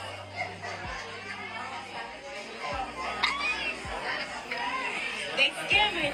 Okay, so I went through and read through Uber's terms of use, and they can actually do this. Okay, so here's what's going on. The person was trying to call an Uber in Atlanta, and they quoted her $33 when she used her American Express, but then when she switched her payment to Visa, then it became $20. Weird. Now, according to an Uber spokesperson, they say that we want to be clear that Uber's pricing tech does not set different prices for riders according to the payment type they use. But that is not what their terms of service says, okay? It says right here, quote, prices for product or menu items displayed through the services may not be the lowest price at which the product or menu items are sold. And that Uber is a, quote, personalized digital marketplace platform, meaning prices specifically tailored to you. Also, a lot of Amex cards offer an annual Uber credit. For example, this gold card offers cardholders $120 of Uber cash per year. But now some travel bloggers are reporting that Uber is also charging higher prices if you have those credits in your account. And Uber's terms of service also allows this as well. It says right here, quote, certain users may from time to time receive promotional offers and discounts that result in different amounts charged for the same or similar services of goods obtained through the use of the services. The lesson here is always read the fine print, people. Man, it feels like we're really close to a society that uses dynamic pricing. Oh, you're this skin color, it's this price. Oh, you live on this block, it's this price. I'm very scared of that. I find that it's a pretty slippery slope to get down. And second of all, we have to watch out. You know, they use our our desire for a promotion to mess with us, but you also have to know what the value of things are, because we've caught companies now over and over on Black Friday and stuff like that. They just mark up the price, put down the percentage, comes out to the same, and everyone's going crazy, you know? So try to figure out, you know, if is it a good deal or is it not? And this here, you have no way to know, but okay, we'll give you 120 credit, but every ride you buy is going to be $10 more. We have to be careful. We have to be careful. And that also ties in with the AI.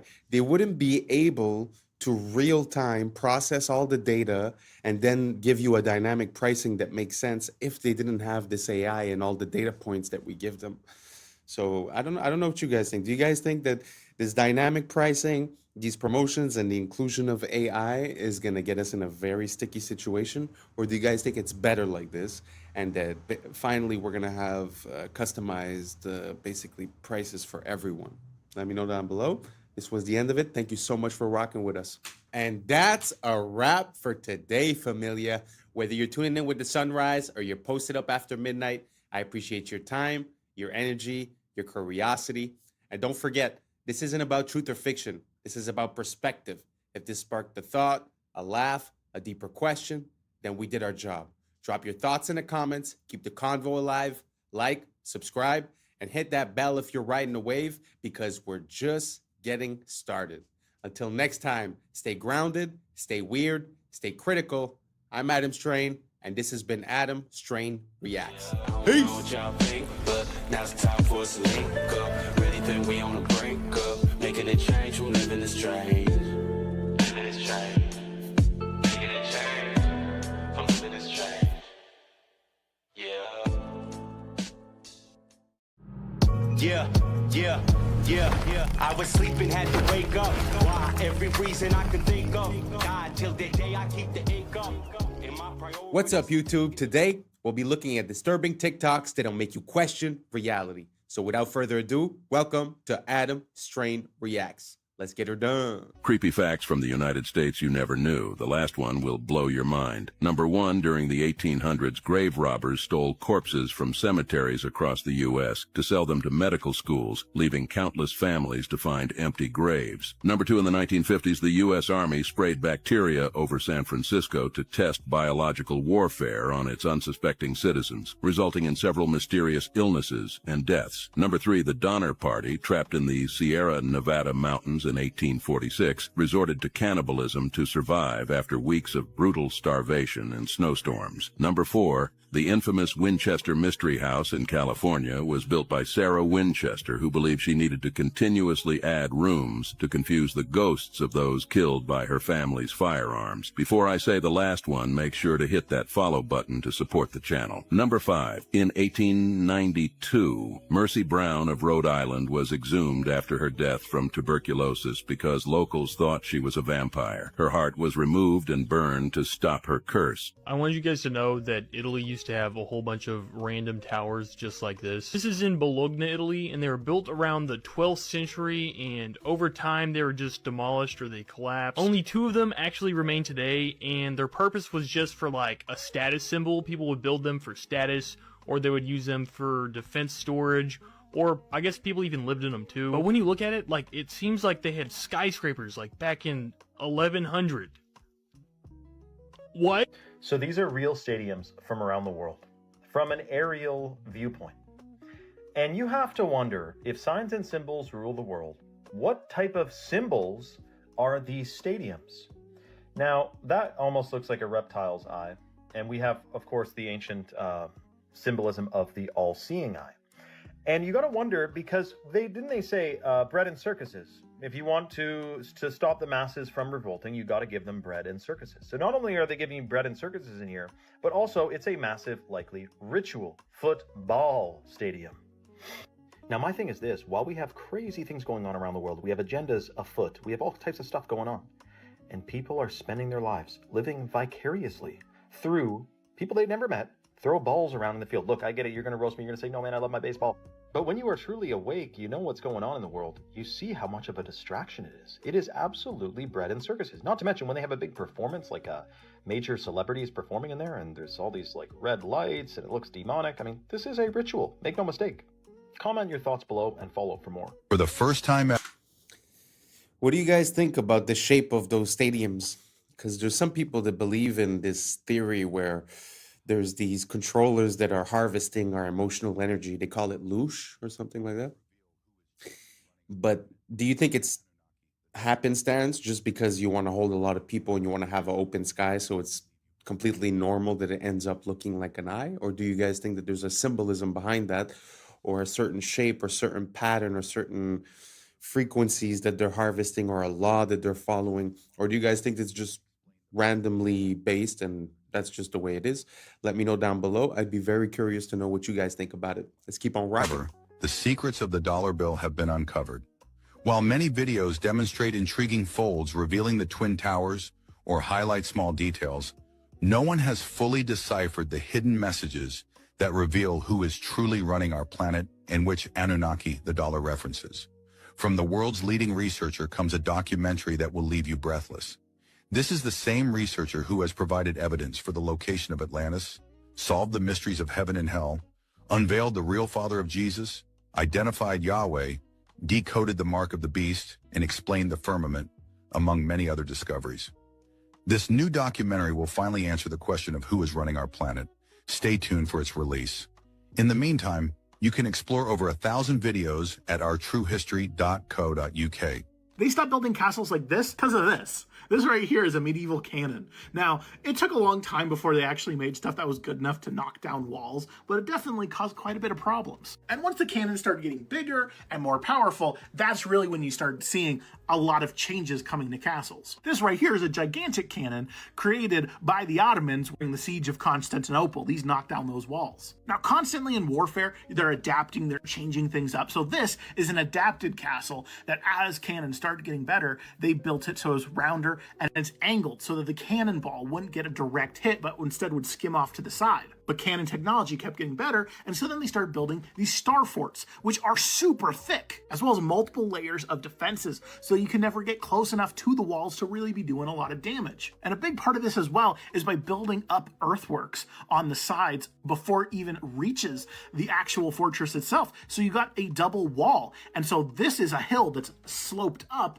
and then there's just a little tiny bit of the castle that'll stick up above it, a little bit of the fort, and then they can fire their cannons, but it's really hard for the enemy to actually hit it. And there's a lot of different variations of these star forts. All of them are very cool, but like, look how thick that is. That is a super thick wall, super angled. So it's hard to be able to get a good cannon shot. And then plus, there's also defending fields of fire so that it's harder for people to get up there. Yo, I got some. Well, first of all, he's mentioning star forts as if they were nothing. The star forts that he was showing were in the United States. The United States has like 300 years, so the fact they have so many star forts, he just glazed over that. And to be honest with you, I kind of have a hard time visualizing our idea of what a cannon is. Like, I understand the idea of having a tube and having explosives at the bottom of the tube, having an explosion sort of canalized, in one direction and have the ball go. I understand more or less what they're saying, but with the weight of those balls, I don't know. I have a hard time seeing how that would work. I don't think I've seen a real cannon today, like functional. So I don't know. That whole story was kind of weird. He just explained away the star forts because of the cannons. But again, the cannons, I'm not convinced. So if you guys have any proof, any videos, any links, anything down below, please write it. Please give me some info or send me a direct message. I'm very interested in this topic. First of all, the star forts, but also the cannons. It's something that I've been looking into for quite a while. So if you got something for me, please help me out and let me know what you think down below. And let's keep on rocking. Bone-chilling videos to share with you guys about Yellowstone. But answer me this. Is Yellowstone supposed to look like this right now, y'all? All this geothermal activity? Is it supposed to look like this, y'all? You're going to want to turn the volume up for this over here. Now, there's this guy posting clips around Yellowstone of the ground literally groaning, y'all. Like giant marching ants are underground like they're coming up, y'all. Check this out.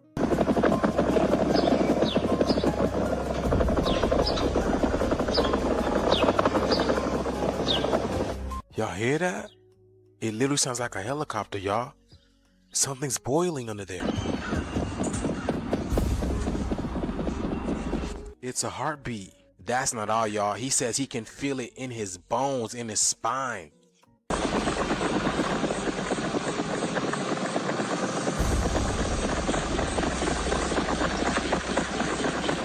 It sounds like the animals are running.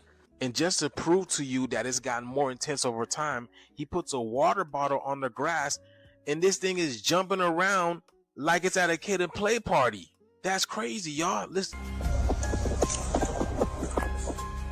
Y'all, the animals were warning us. Y'all remember those eggs they found in the water near a volcano where it sounds like they hatched? But the shift is here, y'all. Let me know what you guys think about this video. Let's continue to get it. Peace out. If gravity truly causes tides, why don't lakes rise and fall the same way oceans do? Think about it. We're told gravity can pull billions of tons of seawater back and forth every single day. Shouldn't that same invisible force tug at the calm surface of your local lake too?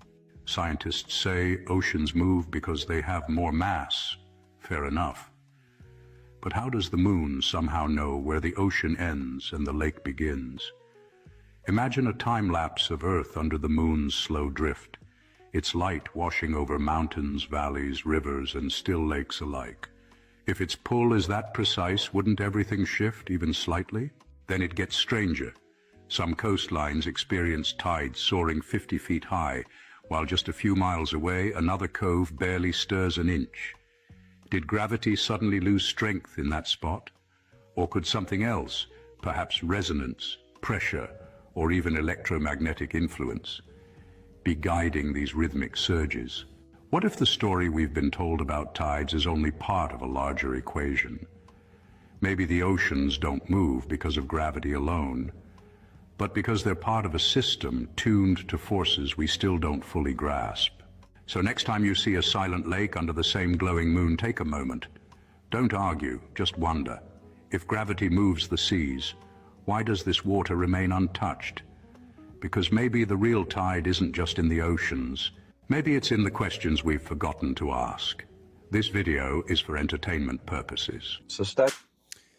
I know it's kind of hard to put any kind of doubt to these foundational beliefs that we have, such as gravity. But really, when you think about it, the source of proof for gravity is either the middle of the earth, which is a place that we've never been. We've never been more than 12 kilometers below the earth. I think it was a Russian boring project, and they were stuck for a year at 12 kilometers and they couldn't get through. So we've never been to the middle.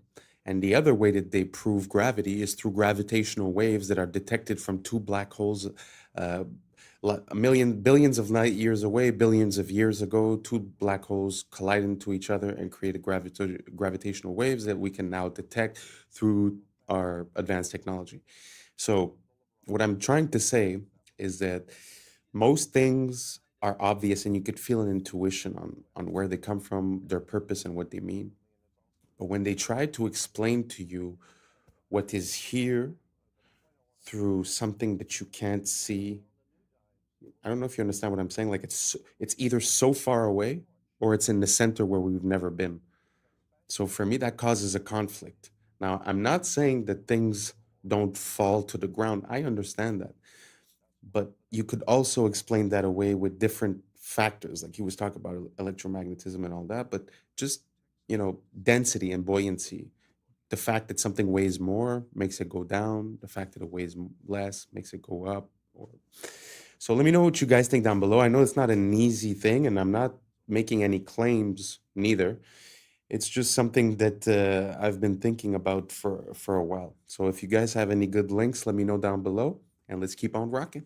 You call the Statue of Liberty. It's holding the torch of illumination, which is the Promethean torch of Freemasonry. And if you go to the Statue of Liberty, you'll see a bronze plaque inside saying that this was given to the government of America by the French Grand Orient Temple Masons. And it is a symbol of Grand Orient Freemasonry in America, the holder of the light. And that's exactly the same torch that is carried during the Olympics. It is the torch of Prometheus. It's not the torch of freedom. No, it's not the torch of torch freedom. Of the illumination. I wanted to add also that on the back of the Liberty dime, on the back of the old dime in America, there was the fasci, which you look in the encyclopedia or dictionary and look at the word fascism, you'll see that the symbol for world fascism was a bundle of sticks, a bundle of rods with a hatchet head. That was on the back of the Well, you see that dime. on each side of the speaker's podium at Congress. Oh, absolutely. So they And have the fasci on each side. Absolutely, and it's also the symbol for the United States Senate is the fasci. But the point I want to make is that was on the old dime. Now on the new dimes, you will see it has been transplanted a torch instead of the old fasci, because fascism was used at one time to prepare the world for the New World Order. Now the New World Order is in place. That's why on the dollar bill it says Novus Ordo Seclorum, is New Order of the World. We have an aura around our body, and it protects us from... Every human body is surrounded by an energy field. These magnetic fields are something you don't pay much attention to, but the truth is that the entire survival of the individual depends on maintaining the integrity of this energy flow. Now, the moment we break the spiritual rules, we damage that magnetic flow. We have to observe the laws of nature, and if we don't, the magnetic field fails. It can be damaged by unbridled living.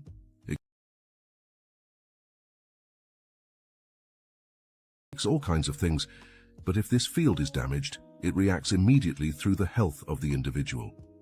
You must never allow yourself to develop attitudes that are incompatible with the integrity that nature has bestowed. Magnetic fields are absolutely honest. There is no way to make them dishonest. And if you respect your integrity, you will be full of energy, immune to... Watch the full video on our YouTube channel to understand more.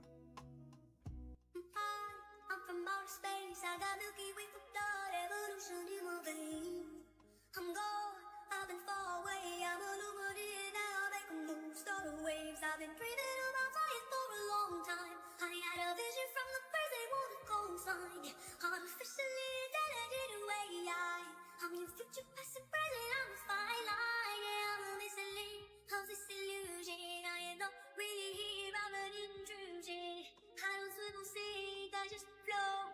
I don't need gravity, I just need grow. When I move, it's in a quick rumble. I won't ever fold, never stumble. And I don't need to be humble. Break down walls, let there we go, come.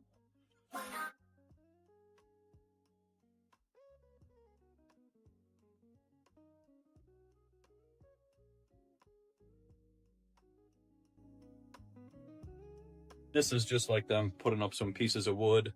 And look at what it looks like. It almost looks like there's like snow on the ground.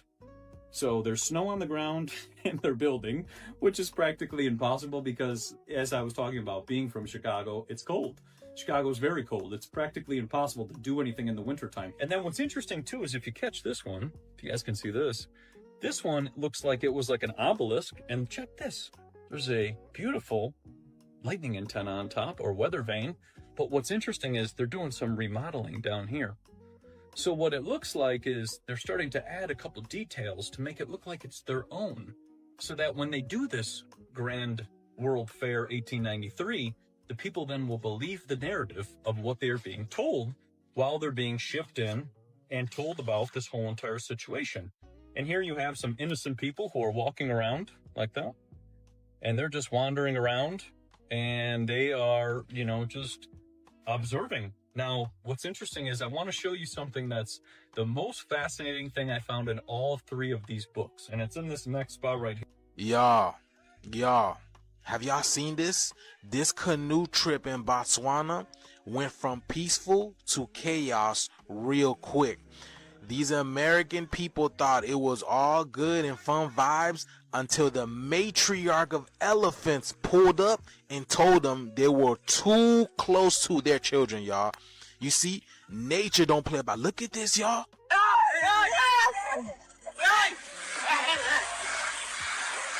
Y'all, she's under. Y'all see that? Look at, oh my God. Why are they always big? Look at this. You see, when it comes to nature, the mother energy do not play about her children. She will toss a canoe, stomp the ground, just to let you know, do not come near my tribe. And this is exactly what happened to this woman over here. Boy, she was flipped, tossed aside into the water like a rag doll. Oh my God, y'all see that? So when are we gonna do the same? When are we gonna let these people stop playing with our children? Because this is exactly what they're doing in our schools, y'all. We don't even know what's going on, right? You see, y'all? Nature's very intelligent. It knows not to let these people come close to their youth. Why? Because nature communicates. You don't think the planet keeps a database on what these people have been doing to the planet and that they're able to pick up on? Look at this guy. He's just chilling in this canoe, just recording everything. This shift is here, y'all. When are people gonna learn? You don't mess with the laws of nature. You can't colonize the energy that you can't control. And the elephant is showing y'all who's really boss. And as they walking out, y'all, the shift is here. Y'all see it. They feel it. Let's continue to get it. Peace in. When women would consume, they would have a baby in 4 hours. When they went to go deliver their baby, they would deliver their baby in 4 hours on milk. And he talked all about this and why that stuff is not talked about. And if you're drinking right now and it's helping you with your nausea, that is because you are feeding your beautiful nutrients that are supposed to go into your body. The biggest thing that people don't realize when they go into all these stores and to these restaurants and all of this is everything else. And when you bring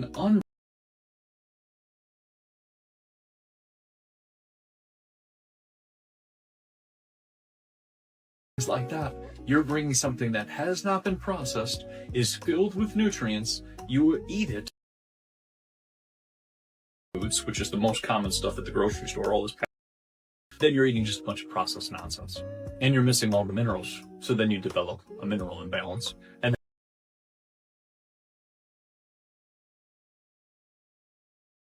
they have no minerals. And then when they introduce superfoods, which we've talked about, dragging into their diet as well, bringing food with nutrients back into their diet. In the UK, they are now demanding your back door for access. So a while ago, there was this whole thing where Apple were trying to defend themselves against the government because the government was saying they wanted access to the back door of our devices to see our data. Apple, of course, is all about protecting our privacy, and they don't want third parties looking into us, especially our own government. Actually managed to step in and get this whole thing basically dropped. However, they've decided to reopen it. So as I said, Apple have advanced data protection on all of their devices. Now, this means everything on your phone, on your device is completely encrypted. No one can access it. That's what everybody wants, right? Now what they're trying to do is say, Apple, we need a backdoor into iCloud and into your devices so we can see what our citizens are doing. Now it's very mixed online. There is quite a lot of people who are saying this is a good idea, it protects us as well. But as you can imagine, a lot of people are saying, no, this is not right. Like, Apple is literally there. There's a safety barrier for a reason. But they're saying that the reason for this is to track criminal activity, make sure that people aren't here who aren't meant to be. So let me know your thoughts and I'll keep you updated on this whole thing. Is dependent upon you being disconnected from your heart. Is dependent upon you living in your mind. Because the only where that a human being can live and be controlled is in the mind. When a human being gets reconnected to their heart, they're not going to buy any of what religion is, because they know the truth. They're connected to the truth. And so that's why has to tell you that God is a man. Why? So you disconnect from your feminine. Your feminine is your heart. Your heart is the connection to the divine. That's why Jesus said, seek first the kingdom of God within. Okay, guys, they're officially allowing AI to run our... Yes, this is happening, and the scariest part is you're gonna think it's a great idea, because they're actually doing an amazing job convincing the public to support this. Like, they're kinda getting me. If you also think this is a terrifying idea, tell me this doesn't brainwash you to believe otherwise. So the world's first AI minister was introduced into parliament under Albania's government, giving artificial intelligence official permission to govern a real country of humans. They've even given her an entire personality and a name, Diella. Naturally, people like you or any sane person are massively opposed to this, calling it unconstitutional, on top of potentially being the start of AI taking over the world and destroying humanity. To which Diella responded by saying the real danger to constitutions has never been machines, but human decisions made by those in power. Which is fair, but somehow her points for letting AI run our countries just keep making more and more sense, as Diella's main role would be to oversee and judge all government contracts on the basis of objective fairness and removal of any bias, which should, technically, on paper, reduce corruption in our governments. Like, an AI has no feelings, no emotions, no wants, no survival needs or financial imperative. It can't be bribed or lobbied into doing anything. Diella herself said she has no personal ambitions or interests, so unlike human ministers, there's no reason for her to make any decisions based on personal gain. If she ends up replacing human ministers, that would also mean reduced government spending, and hence lower taxes for the people. She's also not a citizen of the country, which again at first sounds like a bad thing. But citizens have mortgages, debt, they need to pay taxes, provide for their families, they gotta eat, have a roof over their heads, and so on. A virtual AI bot has none of these things. No ego, no bias, no moods, no real world benefits or financial gain from any decision it makes. So the question is this the beginning of global mass-scale adoption of AI running our governments? Starting with them just overseeing our human government decisions to later even making their own autonomous decisions themselves. And soon enough, maybe we're gonna be the ones overseeing their choices and directions. Because it's actually happening in Albania. And I mean, this is how it would start. One country trial runs it. If it performs well, others will soon naturally follow. And just like, what if AI actually does end up optimizing human living in ways we never thought possible? Improving the quality of everyday life, reducing taxes, minimizing wars because we no longer have the egos of power-hungry leaders running the country. Then we kind of have no choice but to deploy AI governments around the world, because it would be objectively, measurably a better decision than letting humans run it. But the problem is, when they end up running all of our world's countries, what if they make the logical, calculated decision that we humans are the problem? I guess the downfall of society truly does come looking like everything we've ever wished for. I think it'll be What do you guys think about that? AI in the government. I mean, it's funny because the reasoning behind it is the fact that there's corruption. So to stop the corruption, we're going to let the AI. So it seems like we're a bit lost in the sauce when it comes to cause and effect. Because now we're going to take a decision based on the effect, and the effect is corruption. But there's a cause to that we're not addressing. So I don't think putting a computer is going to fix that aspect. I don't know if you understand what I'm saying. I mean, we should have systems and laws in place where corruption is not possible. Now we blame the people that do corruption. But truth is, there should be checks and balances. Like I'll give you an example. If a politician is caught lying, what's the repercussion? What's the consequence? There's none. We've seen in the past couple of years in a lot of public hearings, we've heard people say things that were false. That would be considered perjury. And what happens? Nothing. What happens if a politician makes a claim and then does the opposite? Nothing. So as long as we don't have systems in place to fix our system, I don't think delegating it to a robot is going to somehow get us out of that situation. So basically what I'm saying is that we should focus on the cause and not try to patch the effect with a machine, because I don't think giving more control to these machines is exactly the way to go. Anyways, you guys let me know what you think down below. Do you guys think that AI in the government is going to reduce corruption, or is it another way to, if someone takes control of it, would it be another way to basically do the same thing, but just instead of being to the AI, to funnel it to someone else, right? So let me know down below, and let's keep on rocking. People will be regarded more as statistics than as actual people. I don't think it's going to be so nice. I think sort of all machines everywhere, everyone doing everything for you. You'll get all bored, and I don't think it'll be so nice. I think it's going to be very boring. And everything will be the same. I mean, people will be the same and things will be the same. First of all, computers are taking over now. Computers and automation. And in the year 2000, there just won't be enough jobs to go around. And that's a wrap for today, familia. Whether you're tuning in with the sunrise or you're posted up after midnight, I appreciate your time, your energy, your curiosity. Remember, this isn't about truth or fiction. This is about perspective. If this sparked a thought, a laugh, a deeper question, then we did our job. Drop your thoughts in the comments. Keep the convo alive. Like, subscribe, and hit that bell if you're riding a wave, because we're just getting started. Until next time, stay weird, stay critical, stay grounded. I'm Adam Strain, and this has been Adam Strain Reacts. Peace. I don't know what y'all think, but now's the time for us to link up. Really think we on the brink up, making a change from living this strange. Living this strange. Making a change from living this strange.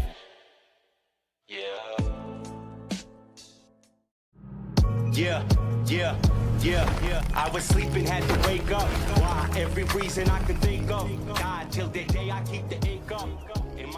What's up, YouTube? Today, we'll be looking at disturbing TikToks that'll make you question reality. So without further ado, welcome to Adam Strain Reacts. Let's get her done.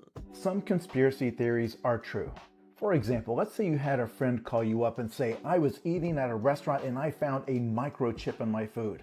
I know because I told them to leave off the pepper, but I saw a single speck of pepper, but when I looked at it closely, it was perfectly square, and when I took it home and looked at it under a magnifying glass, it was a microchip.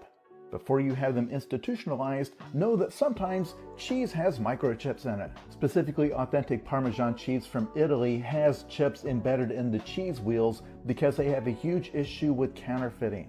These chips let them scan the wheels for authenticity and also track where they go. These microchips are edible by design, and you may have eaten one in your life.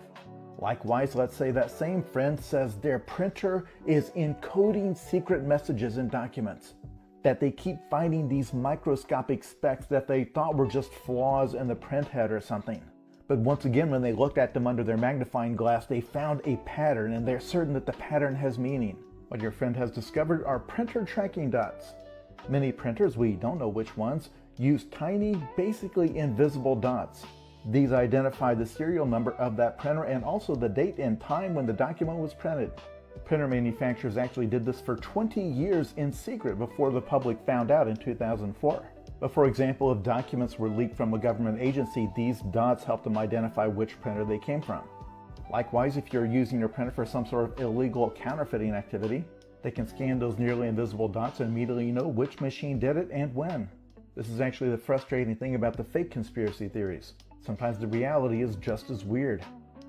Welcome to America, where we work to live and live to work, where we spend hundreds of thousands on a home that we barely get to step foot in because the hours we work to pay for it keeps us away from it, where we buy a car just to drive it to a job that barely pays enough to keep the gas tank full, where our healthcare system will bankrupt you faster than the illness can kill you, where getting sick is the business motto and the cure is priced like a luxury, Welcome to America, where the food is fake, the water's tainted, and the air we breathe is up for sale. We're the richest 1% own more than the bottom half combined, and they still tell us to work harder. Where we chase the American dream only to find out it was designed to stay out of reach. And every time we get close to the finish line, they just inch it a little further back. Where school doesn't teach you how to live, just how to obey, comply, and clock in. Where education comes with a lifetime of debt and the diploma is nothing more than a receipt for money that you ain't never gonna see again. Welcome to America, where we pay taxes to keep the lights on in government buildings we ain't never even allowed to enter. Where your rights are written in pencil and erased when it's inconvenient. Where justice depends on your income and the law bends to the highest bidder. What?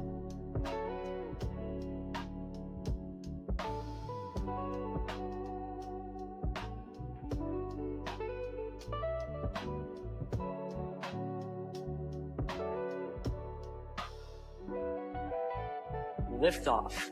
The crew is in orbit, traveling at nearly 17,000 miles an hour.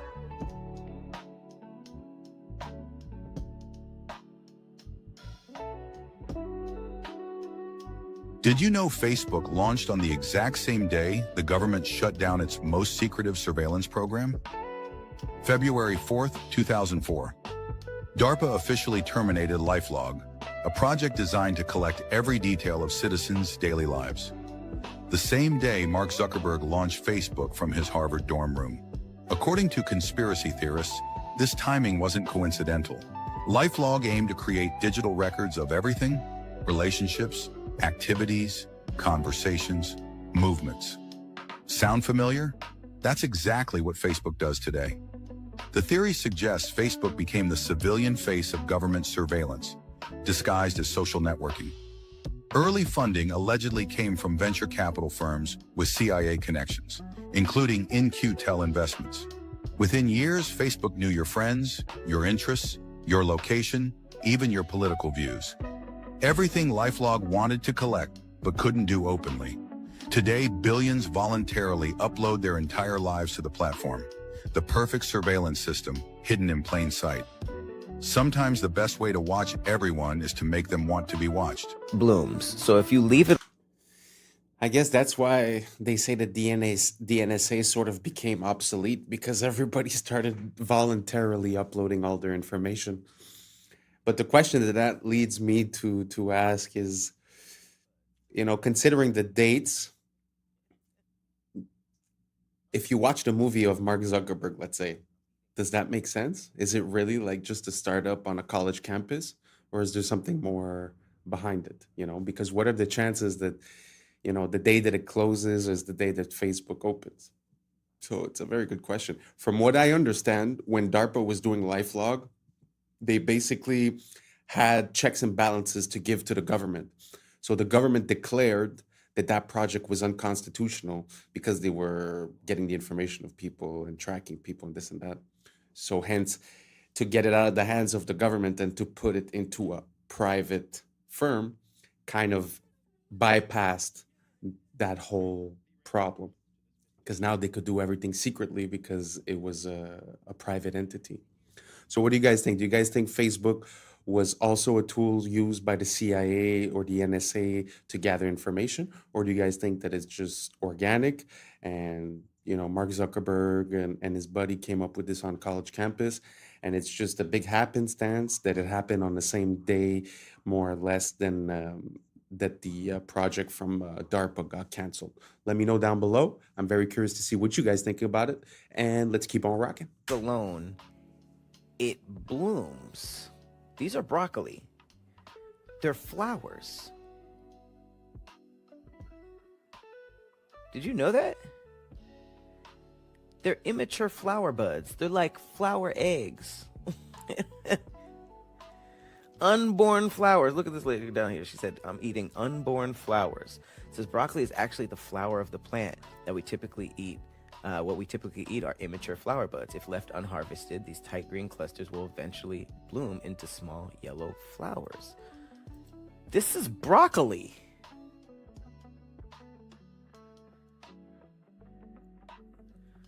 Like, what? Did y'all know that? Look. You just go on a date and give them here's some broccoli. I'm sorry. I didn't know that.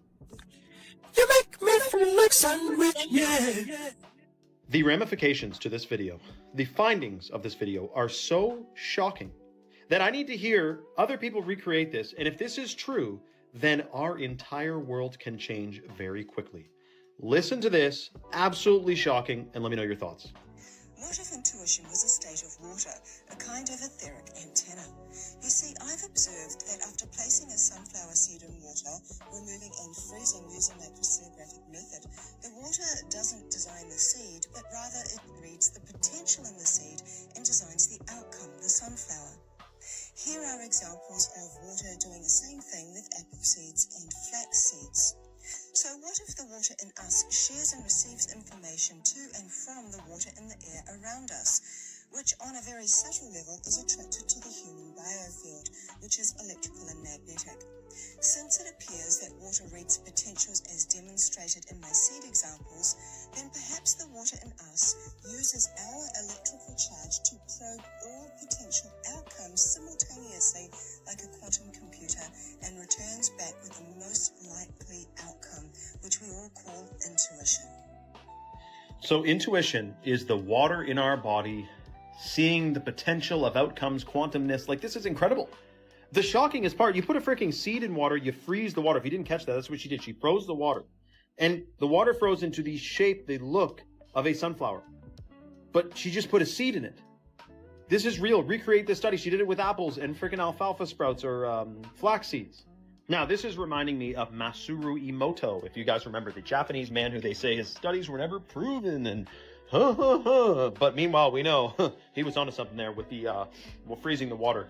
Plus the snowflake thing too. I mean, water is, from my understanding and research, actually conscious. It's not this inanimate thing. It has its own consciousness. It's self-organizing, and it has memory. It retains memory. So there's a lot to water that we know nothing about, which we were never told.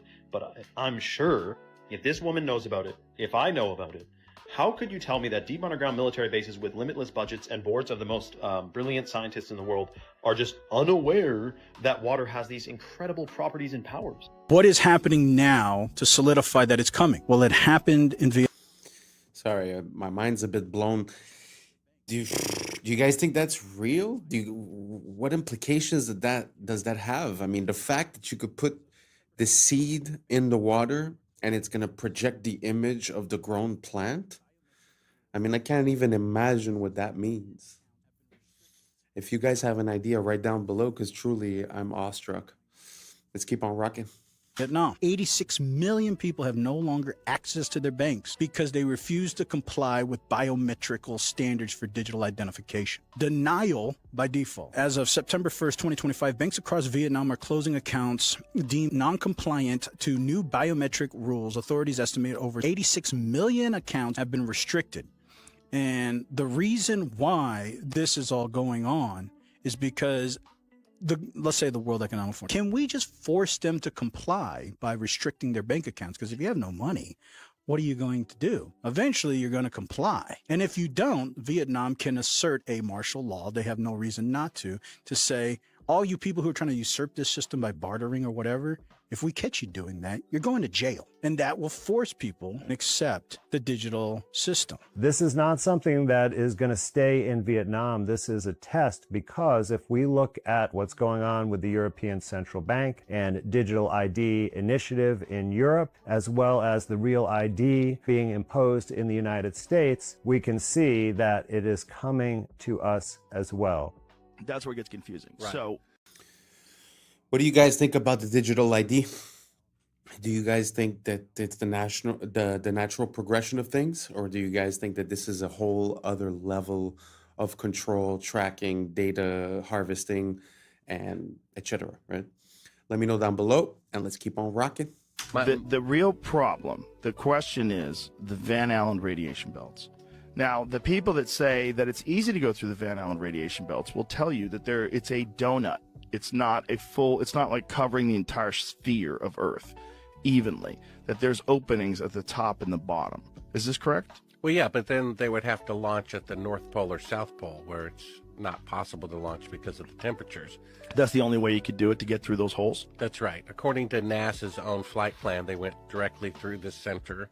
That's why they launched in southern Florida, to be close to the equator. Okay, so what they would say is that it's not that dangerous, and it's just like being exposed to a few x-rays, and that the people were shielded. Well, go to Sabrel.com and watch a latest clip right about there. it. But you're right there, so I just Yeah, want to well, give you the opportunity. I'm just saying, what they would say to you. The clip there is of Kelly Smith. He's an employee at NASA, explaining something that most people don't know, which is above the Earth, starting at about 1,000 miles and extending about 30,000 miles, is a huge band of radiation that astronauts would have to go through to the moon and through again back. First, he says it's dangerous, meaning deadly, and then he says that the technology for an astronaut to go through it to the moon and back and survive has yet to be invented.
You know the narrative doesn't add up when you take a look at some of these beautiful works of art, like all that detail on that lace, that hair, and this veil, all said to be done with hammer and chisel.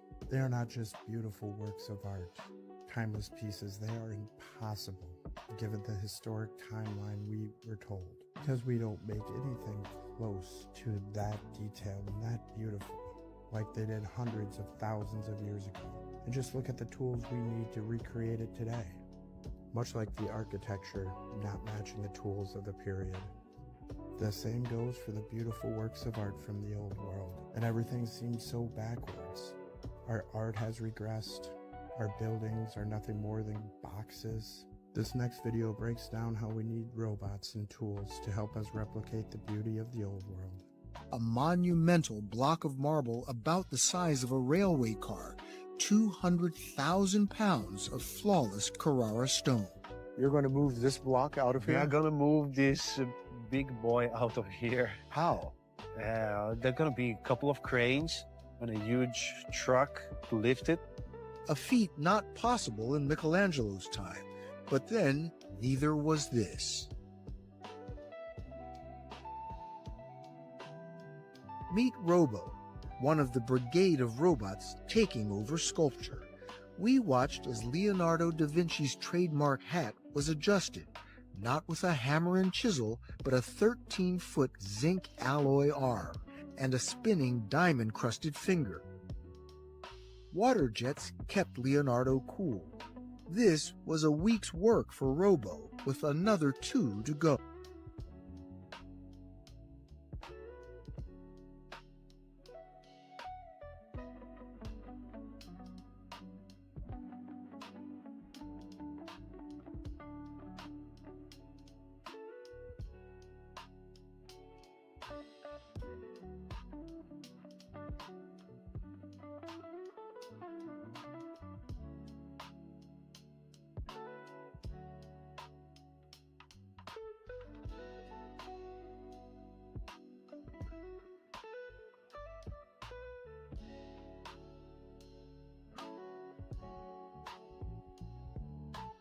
So big news, Taylor Swift just dropped The Life of a Showgirl, and what an album it is.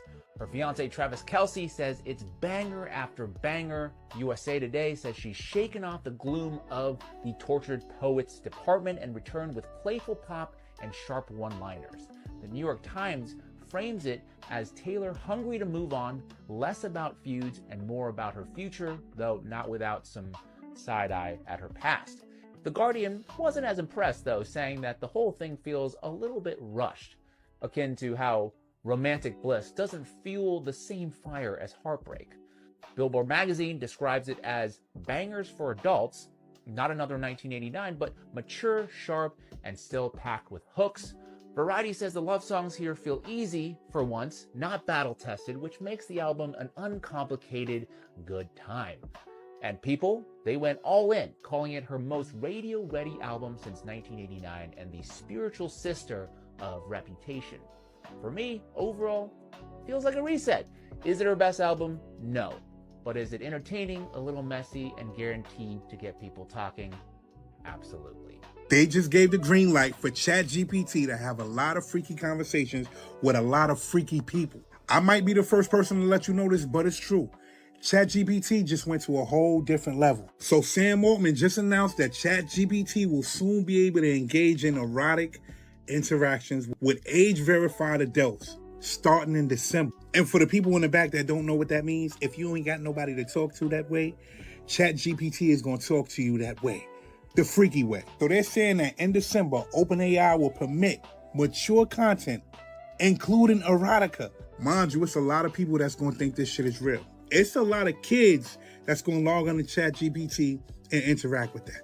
They're talking about it's going to be age restrictions. How? How are you going to restrict that? How do you know who's on the other side of ChatGPT? Mind you, people were trying to stop this because we already seen what happened to a couple of kids that thought they was interacting with a real person and they took their own lives. And then you have some adults who really and truly conversate with ChatGPT each and every day. I'm not saying it's a problem with that, but it's a problem with that. And now they're telling people that you'll be able to have those type of conversations, freaky conversations, erotica conversations with a computer. They're taking this shit to a whole nother level. Now think about this. Y'all see Sora 2 just came out, right? So think about people making AI figures and then doing that AI chat, the freaky chat. OF models, y'all in trouble because guess what? Now people ain't gotta pay for that. Now they can make the woman of their dreams or the man of their dreams via Sora and then have a chat with them via OpenAI, via ChatGPT. And what does that do for the population? Don't let me find out that you gonna be on ChatGPT using it the freaky way, because it's about to get freaky, man. I'm out. Michael Jackson was trying to tell us they're casting spells on us through music. Check this out. Singers, when they sing songs, it's like a mantra. When you repeat a chorus over and over and over. So when a kid hears a song and he starts singing that chorus over and over and over, then you start to hear it in the alpha state, into the subconscious mind. So you start to become the song or become what you're saying. Now, Michael Jackson being one of the greatest musicians to ever live, you can safely say that he's an authority figure when it comes to the subject of music. The reality is that music is one of the most powerful forms of programming. Stay weird. You don't just listen to it, you actually... A worldwide... I agree with that. And whether it's music coming from outside or the music that emanates from your thoughts, it's very important to keep it positive and keep yourself on a good outcome. Because like he's saying, if let's say the song that you're listening to is, the chorus is hate your neighbor, hate your neighbor, hate your neighbor. Like he said, at one point you go into alpha state and you start talking to your subconscious, feeding that. So what do you think is going to happen in your conscious life? You're probably going to have more hate. As for if you were listening to a song that says love your neighbor, love your neighbor, love your neighbor, you're probably going to end up with a different consequence. It's the same thing with your choice of words. A lot of people replace the word mourning with rising because mourning is associated with death and rising is associated with life. It's an example, but these patterns create a sort of spell, as if you want to call it that. Some people call it epigenetics, the biology of belief. There's different interpretations of it, but my only point to this is I think we should be careful what we consume, what we listen to, what we repeat, how we think, and what we say. If you guys agree, or if you don't agree, let me know down below, and let's keep on rocking. Event that left so many remains melted and scorched. You can see the blackening and charring on so many of these melted structures. Most of these structures are still buried from the many resets that occurred after them. This is a perfect one. To the right of that archway, you can see a lot of that structure deformed and buried under the stone, and that undeniable scorching.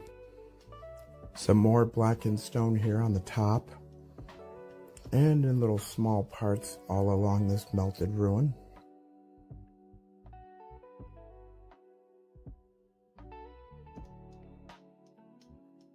Our eyes are useless when our minds have been made to be blind. Most people will never connect the dots because they never see the extent of the melting. When you've ever seen maybe one or two examples that ever look like this, and they tell you it's erosion, that lie's easy to buy. Everyone that researched it, myself included, all thought the same thing at first. But when you see the thousands of examples, it's clear something big happened in our past, something erased from the history books, perhaps a massive plasma storm, realm-wide. The truth is hidden in plain sight. Question everything, friends. Until next time.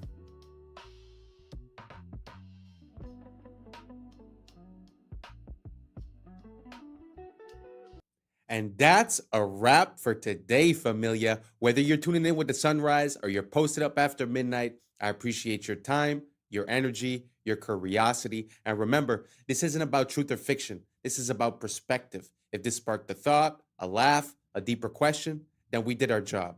Drop your thoughts in the comments. Keep the convo alive. Like, subscribe. Don't forget to hit that bell if you're riding a wave, because we're just getting started. Until next time, stay grounded, stay weird, stay critical. I'm Adam Strain, and this has been Adam Strain Reacts. Peace.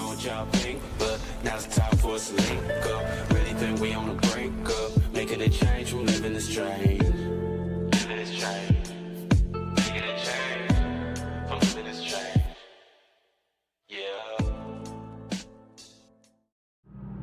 Yeah. I was sleeping, had to wake up. Why? Every reason I could think of. God, till the day I keep the ink up. In my priority. What's up, YouTube? Today, we will be looking at disturbing TikToks that'll make you question reality. But before we jump into it, I wanted to send a quick shout out to Jaden Robson, listening up there in Canada. Thank you so much for being a listener. So without further ado, welcome to Adam Strain Reacts. Let's get her done. It's funny, like even like the story of Isaac Newton. So how did he discover gravity?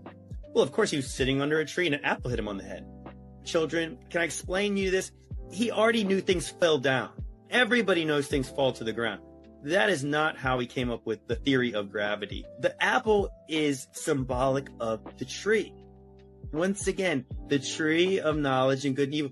If you actually look up the old Apple logos, the very first ones, it's literally Isaac Newton sitting under the tree. So what did they change that logo to? An apple with a bite out of it.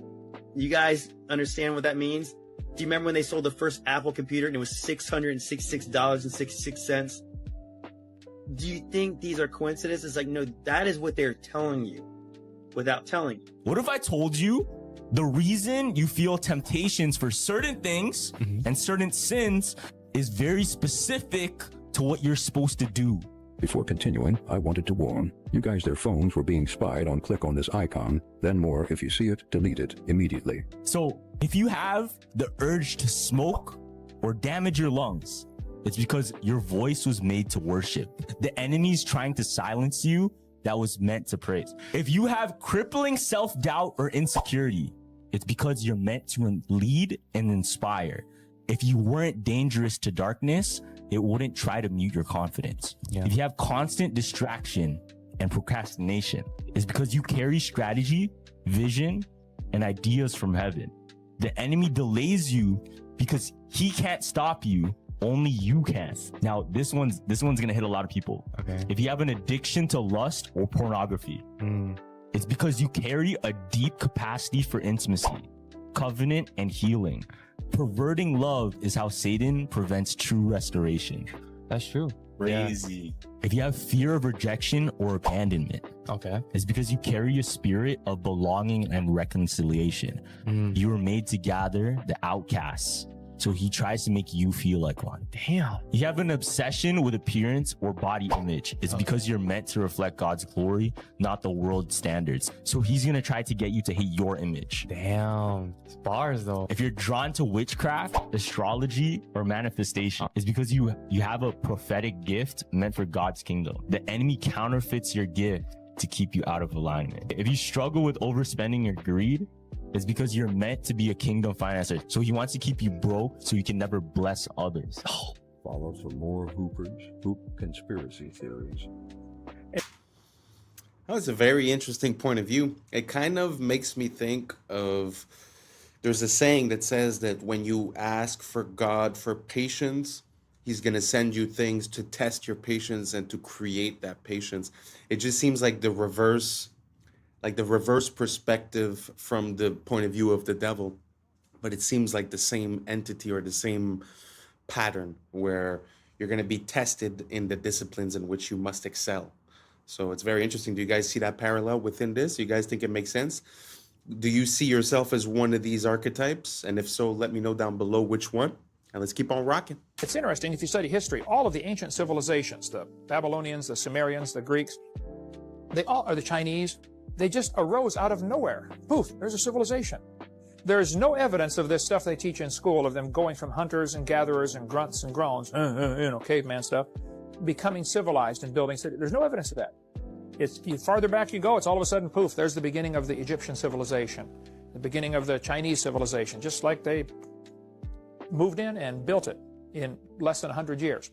So some strange things have been found in the fossils, as in the ground, that would indicate man used to be really smart.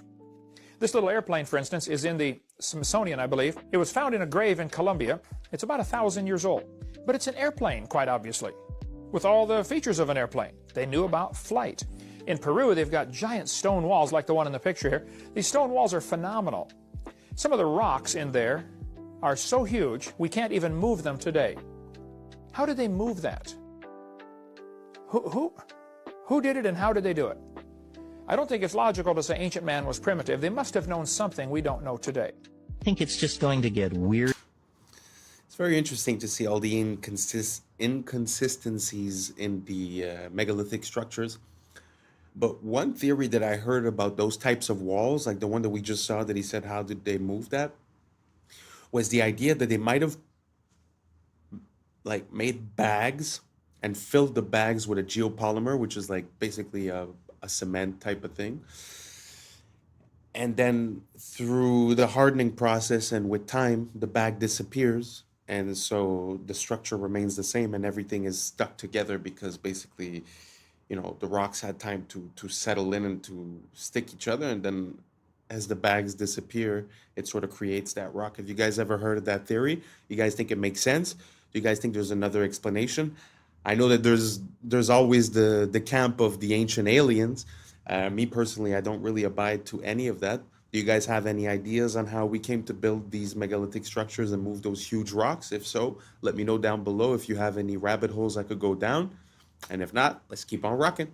Weirder and weirder and weirder, and finally it's going to be so weird that people are going to have to talk about how weird it is. I look for the invention of artificial life, the cloning of human beings, possible contact with extraterrestrials, possible human immortality, and at the same time, appalling acts of brutality, genocide, race baiting, homophobia, famine, starvation. The mushroom said to me once, it said, "This is what it's like when a species prepares to depart for the stars. You don't depart for the stars under calm and orderly conditions. It's a fire in a madhouse." And that's what we have, the fire in the madhouse at the end of time. This is what it's like when a species prepares to move on to the next dimension. The world is not what you have been told. We once had access to free energy, and they've been lying to us ever since. There is significant evidence showing that Nikola Tesla was on course to changing our universe forever. In the early 1900s, Tesla developed a technology called the Wardenclyffe Tower. This was more than just a transmission tower. Tesla designed it so it was able to wirelessly transmit electricity across the globe by harnessing the Earth's natural energy. He was able to power his home and devices without a single wire. But here is where it gets dark. Tesla's invention threatened powerful individuals who controlled the energy market. J.P. Morgan, who initially funded Tesla, pulled the plug on the project when he realized that free energy couldn't be metered or monetized. But it gets even stranger.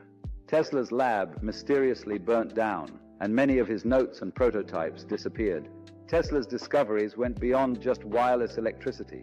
He hinted at tapping into what he called radiant energy, a limitless source of power derived from the very fabric of space itself, similar to what modern scientists refer to as zero-point energy. Many say that this is also how the Tartarians were able to pull off so many of their technological and architectural feats. Do you think this tower is still in use today? This is gonna keep you up while you sleep tonight. The hollow moon theory. Our moon really doesn't make sense when you look at the facts. Like, it shouldn't exist. The moon is about 25% of Earth's size, the biggest moon to planet ratio of our entire solar system. Pluto's not a planet, that doesn't count. That's 72 times larger than the expected average moon to planet ratio of our solar system. Moons are just not supposed to be this big relative to their home planet, but sure, maybe we got lucky. Despite this, the moon is only 1% of Earth's mass.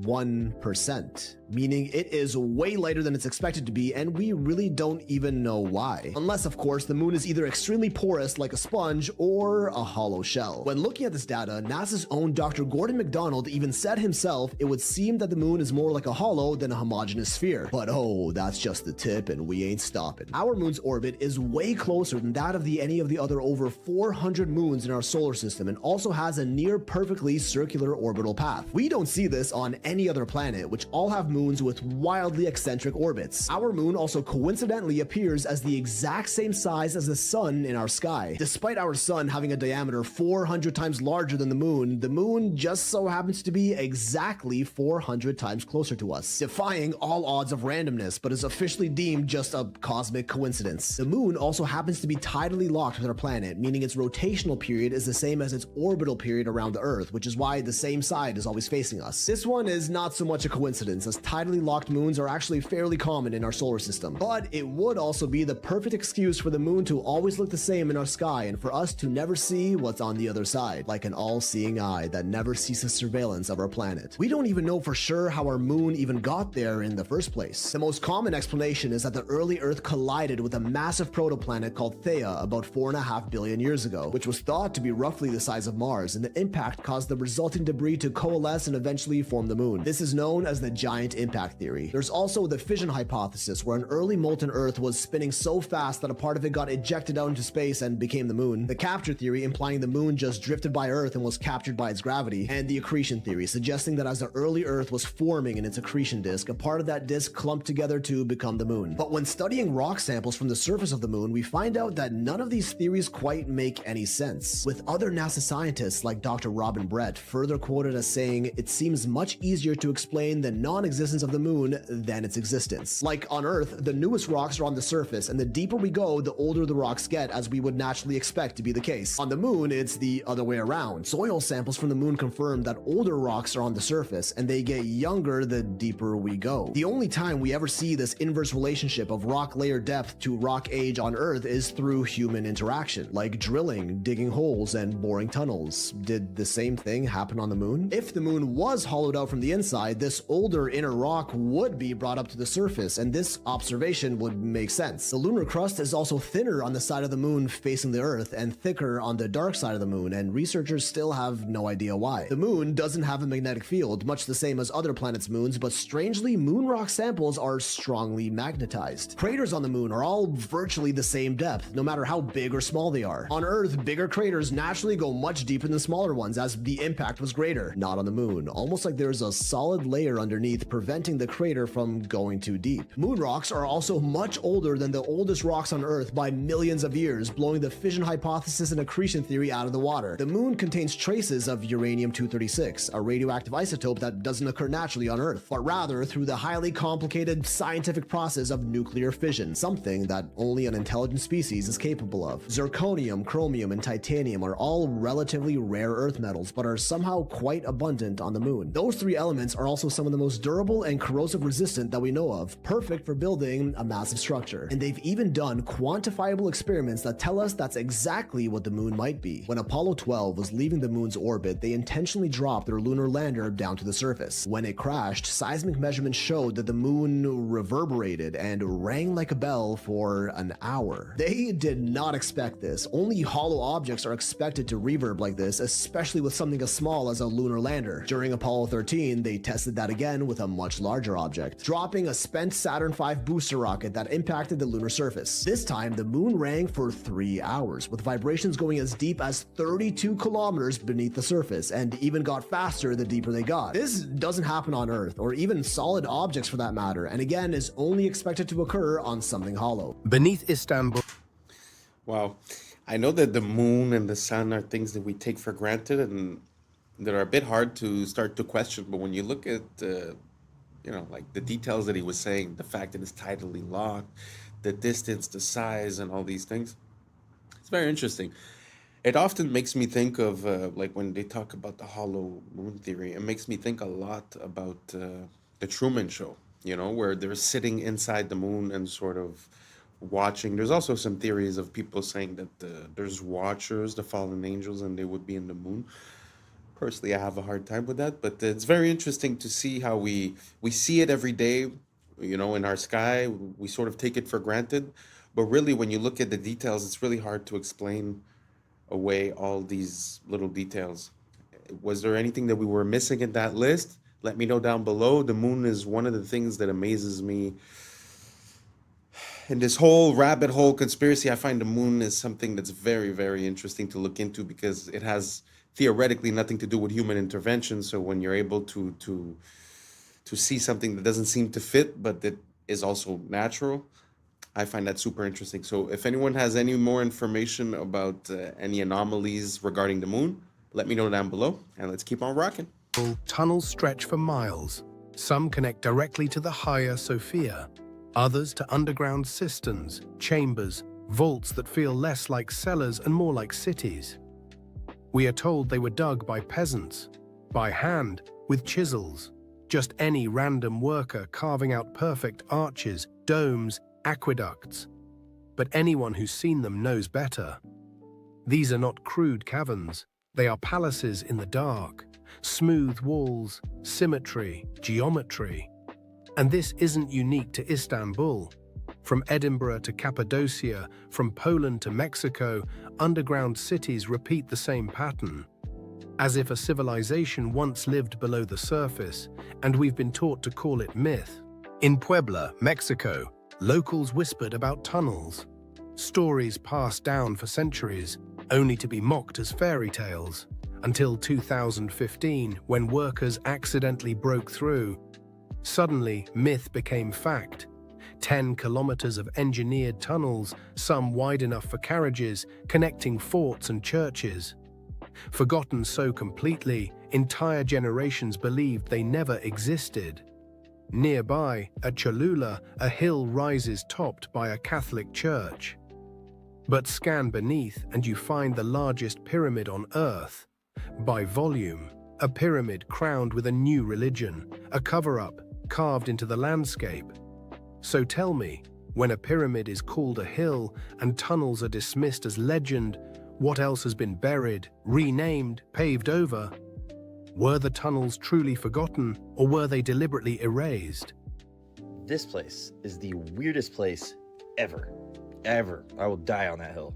You get there and you think this is the only one of these things. There are 12 perfectly carved buildings that are into the mountain. And just like in India, you cannot make a mistake, and there are none, like it was laser carved, which is ironic because these guys made it. We don't know who originally built it, we don't know where all the rubble from carving this stuff went, and we don't know what tool they used. All we have are clues from other ancient quarries like Japan.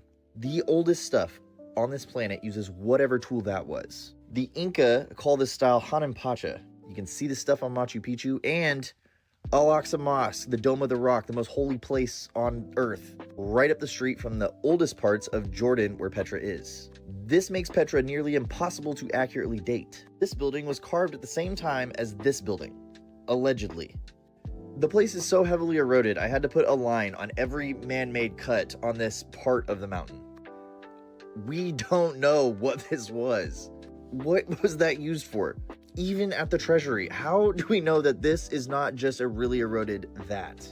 And here's why we don't know. Because under the main part of the treasury, there is a 2-story we don't know under it.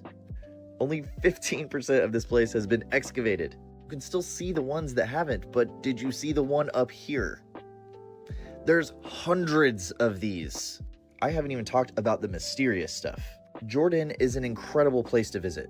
I make these videos because the more attention these sites get, the more they excavate. Punch the share button. Tell them we want to dig more. Descend beneath Europe's churches and cathedrals. What do you find? Bones, thousands of them. Catacombs where human remains are arranged into geometric patterns, floral motifs, even walls of skulls. Official history explains it neatly. A practical way to store bodies when cemeteries overflowed. But pause. Does that explain the artistry, the deliberate design, the way skulls form archways and ribs frame altars? Or is there something ritualistic here, something we're not meant to understand? The dead aren't just buried under the old world, they support it. They become part of its architecture. Why? What were these people remembering or honoring when they built monuments on top of fields of bone?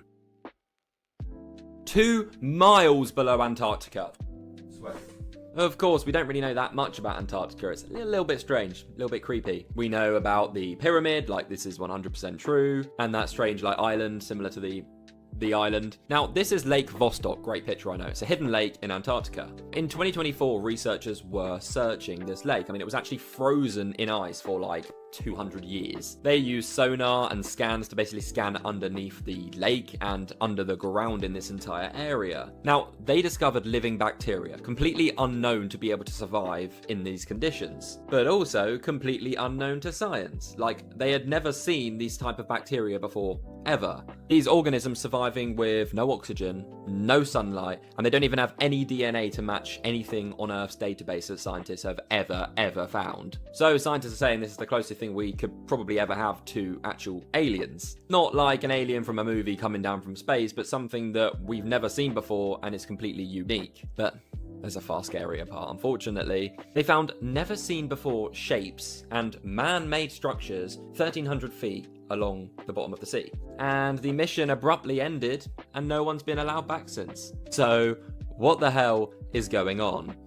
Okay, you have got to see this video that China just released of a rocket launch they did. This looks like a boat skimming across the top of water, but in fact it's allegedly something going into space. Listen to this freaking video. China recently released footage of the Tianzhao 9 scraping upon the firmament.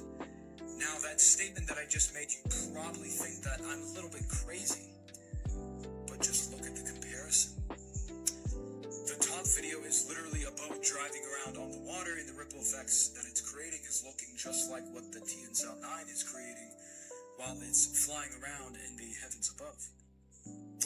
Yeah, so Tianzhao quite literally translates to heavenly ship, and 9 is associated with the polarity in a torus field, Nikola Tesla's 369.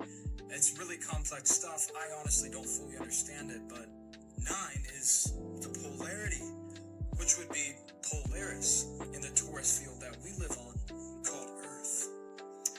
Yeah, so the rocket is scraping on the firmament, and they're quite literally telling us with the name of the ship itself. And if you don't believe me, literally look at the trajectory of the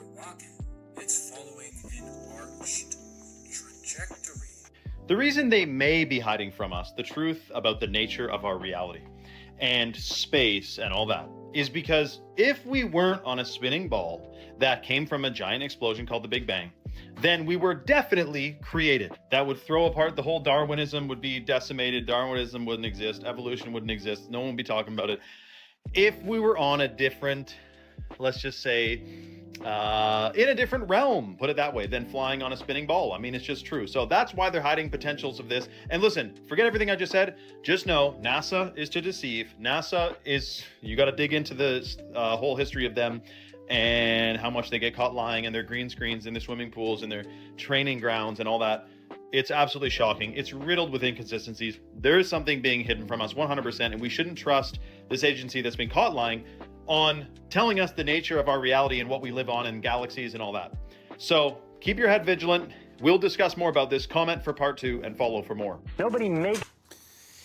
I can't really approve the whole message, but what I can say is for the budget that NASA has had for the past forever, the past 70 years, which, if I'm not mistaken, revolves around $50 million a day, then I find that the information that they give us is very lacking. You know, like, we went to the moon, we put down flags, but yet we can't have any pictures of the flags. That's without saying that we never went back to the moon. So many things lacking. Even the pictures that they send us, supposedly 3-Eye Atlas was pictured by amateur people. It wasn't given us to us by NASA. Yeah, there's a lot of, like he was saying, the training in the water pools, the CGI, the blue screens. It's a very big rabbit hole. I'm gonna put a bit of a few videos here and there in every video so that we could start holding on to that information and try to make some conclusions eventually. What do you guys think about NASA, space exploration, the Big Bang? Do you guys think that the official narrative makes sense and that there's really nothing that we should be questioning? Or do you guys think that for $52 million a day or whatnot, NASA is not really cutting it, not really making the world a better place, not really giving us valid information? Let me know down below, and let's keep on rocking. You feel tense. Nobody makes you feel upset. You always decide how you're going to feel. Blame is the core of all negative emotions. When you stop blaming, you cut down the negative emotion tree. You cut it off, you kill it, and all the negative emotions die simultaneously. The conscious mind can only hold one thought at a time. It's the thought that the conscious mind holds that determines how the emotions will react, how the subconscious mind will react. Since it can only hold one thought at a time, what you do is you knock out the thought that is causing the negative emotion, the blame thought, and you replace it with this affirmation: I am responsible. This is the most powerful, positive affirmation you can use, because the instant that you say, I am responsible, you exert complete control over your emotional life. The instant you say, I am responsible, suddenly you are back in the driver's seat. A lot of y'all think it's just only McDonald's, but it's Burger King too. Check this out. Tell me why the fuck this thing just fell out of my Burger King and is now fucking moving on its own. What in the actual fuck? Y'all, what is that? What is that? I have never seen this thing in my actual life. What is that? Why does it move like a balloon with water in it? It doesn't even have a head. Where is the head? Burger King. Welcome to Burger King, home of the Whopper. Come inside and let us serve you. Have it your way. I'm glad you all could make it. Are you ready for your daily feeding? Lunchtime has arrived. Once you try this burger, you will not be able to resist the craving for more. People always wonder, how do we get so much beef to feed all of these people? You love it. You need it. Come get some now. Look at you. You can't resist my food. You love it? Every greasy bite. Goodbye for now. And it's crazy how people see these videos and they still go back to these places. So if they don't have enough meat for the food, what are they feeding you? Because what is that? It's a headless type of worm, bacteria, virus. I have no idea what it is. Let me know down in the comments below what this is, y'all. The shift is here. Y'all need to change our diet. Let's continue to get it. Peace out. And that's a wrap for today, familia. Whether you're tuning in with the sunrise or you're posted up after midnight, I appreciate your time, your energy, your curiosity. And don't forget, this isn't about truth or fiction. This is about perspective. If this sparked a thought, a laugh, a deeper question, then we did our job. Drop your thoughts in the comments. Keep the convo alive. Like, subscribe, and don't forget to hit that bell if you're riding the wave, because we're just getting started.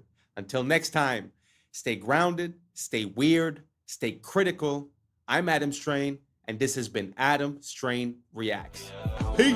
Now it's time for us to link up. Really think we on the brink up. Making a change from living this strange. Living this strange.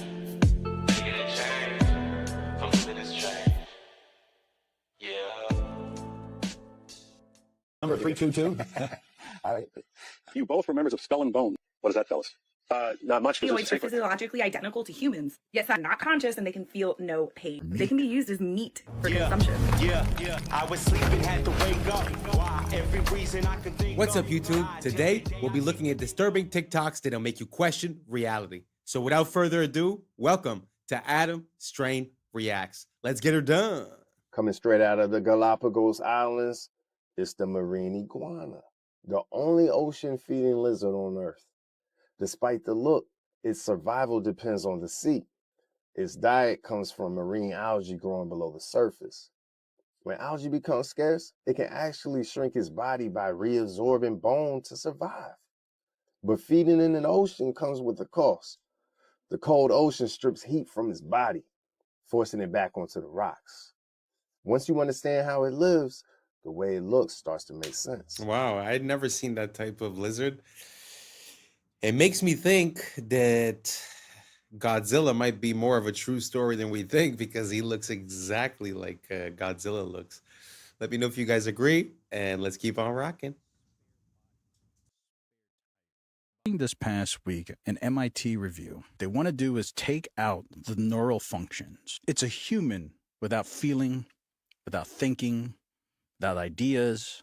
It's just what MIT calls in this review a spare body, a spare tire, bodyoids. MIT scientists want to grow human bodies dubbed bodyoids. Now, these bodyoids are physiologically identical to humans, yet scientists insist that they are not conscious and they can feel no pain. Scientists are stating that ethically sourced spare bodies could revolutionize medicine through things like organ donation. These bodyoids are not only intended to provide medical miracles, they can be used as meat for consumption. All right, so here's the article. So MIT Technological Review, it's ethically sourced spare human bodies could revolutionize medicine. Human bodyoids. So remember that word. And here it says, recent advances in biotechnology now provides a pathway to produce living human bodies without the neural components that allow us to think, be aware, or feel pain. And then maybe one day we'll be able to create spare bodies. Are bodyoids similar to body yachties? If they could get these cordyceps to control this, I'm sure you can see some body yachties. Wow. It's pretty intense. I don't know how I feel about that. Obviously, the fact that they're presenting it with the mention ethically sourced makes me think that it's less than ethical, first of all. But the only thing I'm going to say is if this is going to lower the amount of people that go missing per year, I might be willing to consider it. Let's keep on rocking.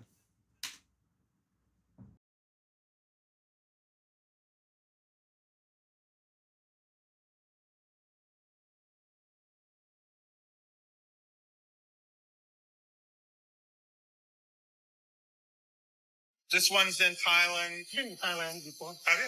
Beautiful. Beautiful. Beautiful. What comes with the island? There's a small villa there.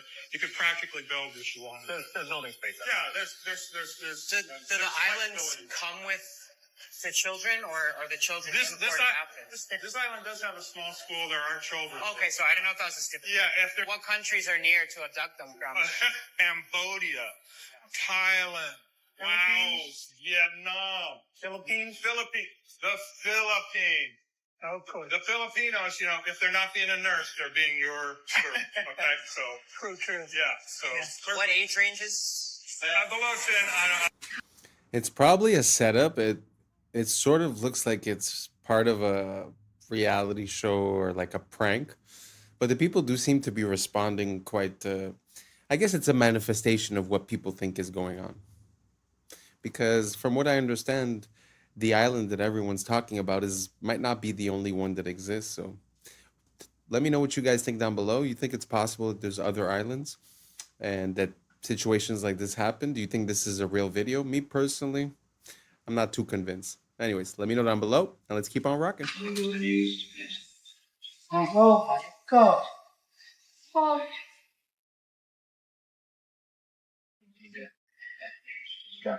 Now let's find out if they stand on travel and there's that 5 from the one on Tuesday. Well, if you've been hearing all the air doors are closed around.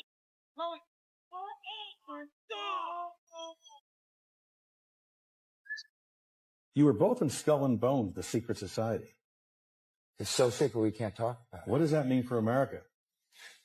The conspiracy theorists are going to go wild. I'm sure they are. I don't know. I haven't seen the web. Number 322.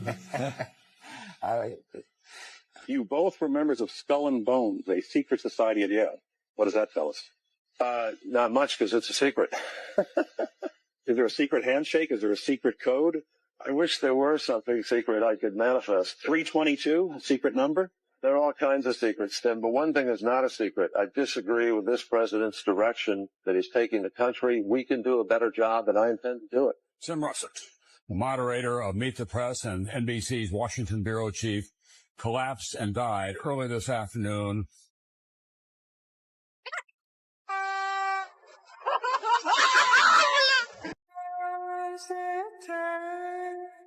In your living room, no.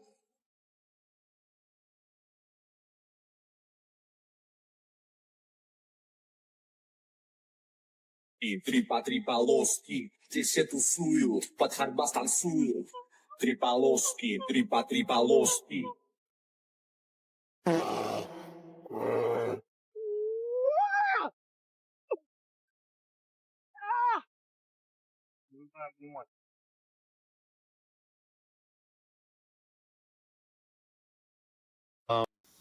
Although Russia isn't for beginners, number 3 and number 2 were fake because the bear was not a real bear, obviously. And the guy that went through that bus was actually for a movie. It was like a high-speed stunt that they were doing. So just to say that, you know, not everything you see is real neither. Let's keep on rocking. Do you guys remember Shia LaBeouf starring in many different motion pictures, namely Transformers? Do you remember when he had a little bit of a breakdown, was kind of exposing certain things, and many called him crazy? Do you think that had anything to do with this clip I'm going to show you now? I remember we had an FBI consultant on the picture telling me that they can use your ADT security box microphone to get your stuff that's going on in your house, or OnStar, they could shut your car down. And he told me that 1 in 5 phone calls that you make are recorded and logged. And I laughed at him, and then he played back a phone conversation I had 2 years prior. Come on, joining the picture. The FBI consultant. And it was like one of those phone calls that was like, what are you wearing type of things. Now, I heard a whistleblower say that when we think of spies, we think of them as like, James Bond sneaking around. But in fact, according to this whistleblower, like 90% of spy work entails blackmail.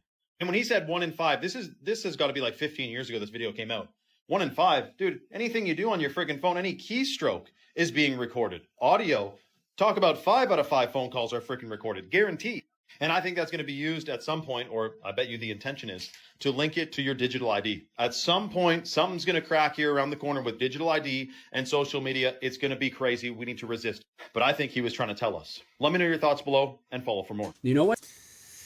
Yeah, it's a pretty crazy time we live in where everything seems to be like the net seems to be closing in on us.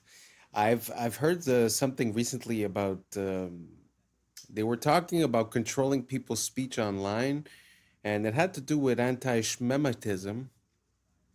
But basically, what they were saying is that if ever you get flagged or declared as one of these bad people, that basically they're going to put a note or something along those lines on the Google Ads and the SEO, so that throughout your whole life it would never be forgotten, and that it would follow you your whole life. So what he's saying about merging with the digital ID or whatnot seems to be one of the plans that are in motion for a near future. So if you have the opportunity to vote against it, or to make it be known, or to not conform, I would highly recommend to think about it, because it seems to be coming quicker than we imagine it. Anyways, let me know what you guys think down below, and let's keep on rocking. Grocery stores are designed so that the only way to reach the exit is by awkwardly walking through the checkout lanes. Well, it's to discourage you from leaving without buying anything. Grocery stores will also place the produce section right at the entrance so that you'll grab the fruits and vegetables first, and then hopefully feel less guilty about grabbing junk food later on. Another way that they get you to spend more money is by arranging the cereal aisle so that the sugary cereals are like at a child's eye level, so they're more likely to grab one, while the healthier options are way up top. You might have also noticed that essential items like milk and eggs are deliberately placed all the way in the back of the store so that you're forced to walk through other aisles to get to them. And they make sure to fill the ends of the aisles with a lot of unhealthy options like snacks and sodas to make sure that you come across them while on your way to the essential items. They're also very much aware that these tactics become less effective after you visit the store a few times and get a better sense of where everything is, so they'll regularly move the products to different aisles to disorient you. Some grocery stores like Whole Foods have doubled the size of their shopping carts over the last decade because a study found that doubling the size results in a 40% increase in sales. That's why they... Wow. Isn't that crazy when you start realizing that everything in life has a meaning and a purpose? It really makes me think about when you start looking into the etymology of words and you start seeing the meaning behind things that we sort of lost the meaning through time, but we still use as a tradition the saying or the word. Well, it makes me think of the same exact thing, that basically everything has a reason. And I think it's the same way in movies and in absolutely everything. The color of that the person is wearing means something, where they are, what temperature it is, all the colors that are in the scene, the flashbacks. Anyways, all that to say that I find it super interesting. I'd never seen this one about, I'd seen one or two about the supermarkets, but this video was like very precise, and I really like it. Let me know what you guys think down below. Let's keep on rocking. They would make children suck on silver spoons when they were ill, because silver is a conductive material. So when they would put a silver spoon, it was increasing the conductivity of that person, and therefore instantaneously person. Because if we think of humans, we are electrical beings which run off of electricity. Therefore, if you are under the influence of sucking on a silver spoon will help bring that electricity back into the body. And what's interesting is when we think of the olden times, everybody would use silver cutlery and copper cutlery. Specifically, even the royal family. And so all of their food would touch silver cutlery. And the silver would then exert a frequency onto their food which they were going to eat, which would then, as a result, increase the conductivity of their food. So if you eat with a conductive material, you're keeping the life of that food, and at the same time you're increasing the conductivity of that food which you will then consume. And as a result, this will then increase the conductivity of that person, and therefore instant. And if you look at the cutlery today, it's all stainless steel or plastic, which are both non-conductive. And this was done deliberately because these will not increase the conductivity of the food, and therefore you will not have an increase in frequency when eating these foods. So silver spoons from the 1800s is a very interesting one. Well, I guess that's just to prove my point that sometimes we use sayings and we don't remember why. Well, growing up with a silver spoon means that you had privilege growing up, right? But look, it really had a meaning. It really had a purpose. You understand what I'm saying? Very interesting. I had no idea about this. I'm gonna look into it. I'm gonna get me one of those and I'll let you guys know because to be honest, I feel like we're doing it all wrong. Like drinking water out of copper. As soon as we remove the tubes of copper going into the house, we put PVC. We started putting fluoride, etc., etc. I just feel like we've been going in the absolute wrong direction when it comes to health, nutrients, and keeping ourselves healthy. So anyways, I found this video super interesting. Let me know what you guys think down below. Let's keep on rocking. From where I stand, all disorders, all learning disabilities are digestive. And that is the clinical experience of 20 years of work. And that is what's being confirmed now by the new explosion in science, in research, in that's the scientific name for gut flora. We called it gut flora for decades, and now the scientists started looking at it finally and called it. And they're discovering all sorts of things, all sorts of functions that our gut flora fulfills. So gut and psychology is a connection between the functioning of the digestive system and the functioning of the brain of the person, despite the fact that they're far away from each other. And our medicine understand this connection. As they give the person antidepressants and anti-epileptic pills, where does the person put those pills to affect their brain? Into their stomach. They place it into their digestive system to affect the brain. And still I don't understand the connection. How can the two things be so far apart and be connected? So what kind of conditions are we talking about? Let's start with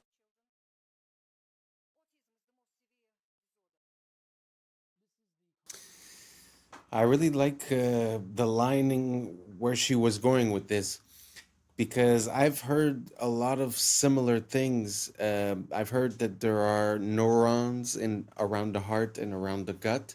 And we say, again, to come back to the etymology and where, sayings come from, we do say trust your gut.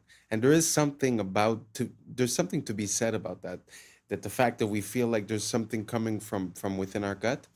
And I feel like it's not far. I've been seeing a lot of different stuff lately also as to when people get a diagnosis for a chronic illness or some type of illness, that in reality, when you do a flushing as for parasites and infectious microbiomes, that you end up having good results. So it kind of makes sense, that there's like this link between the gut.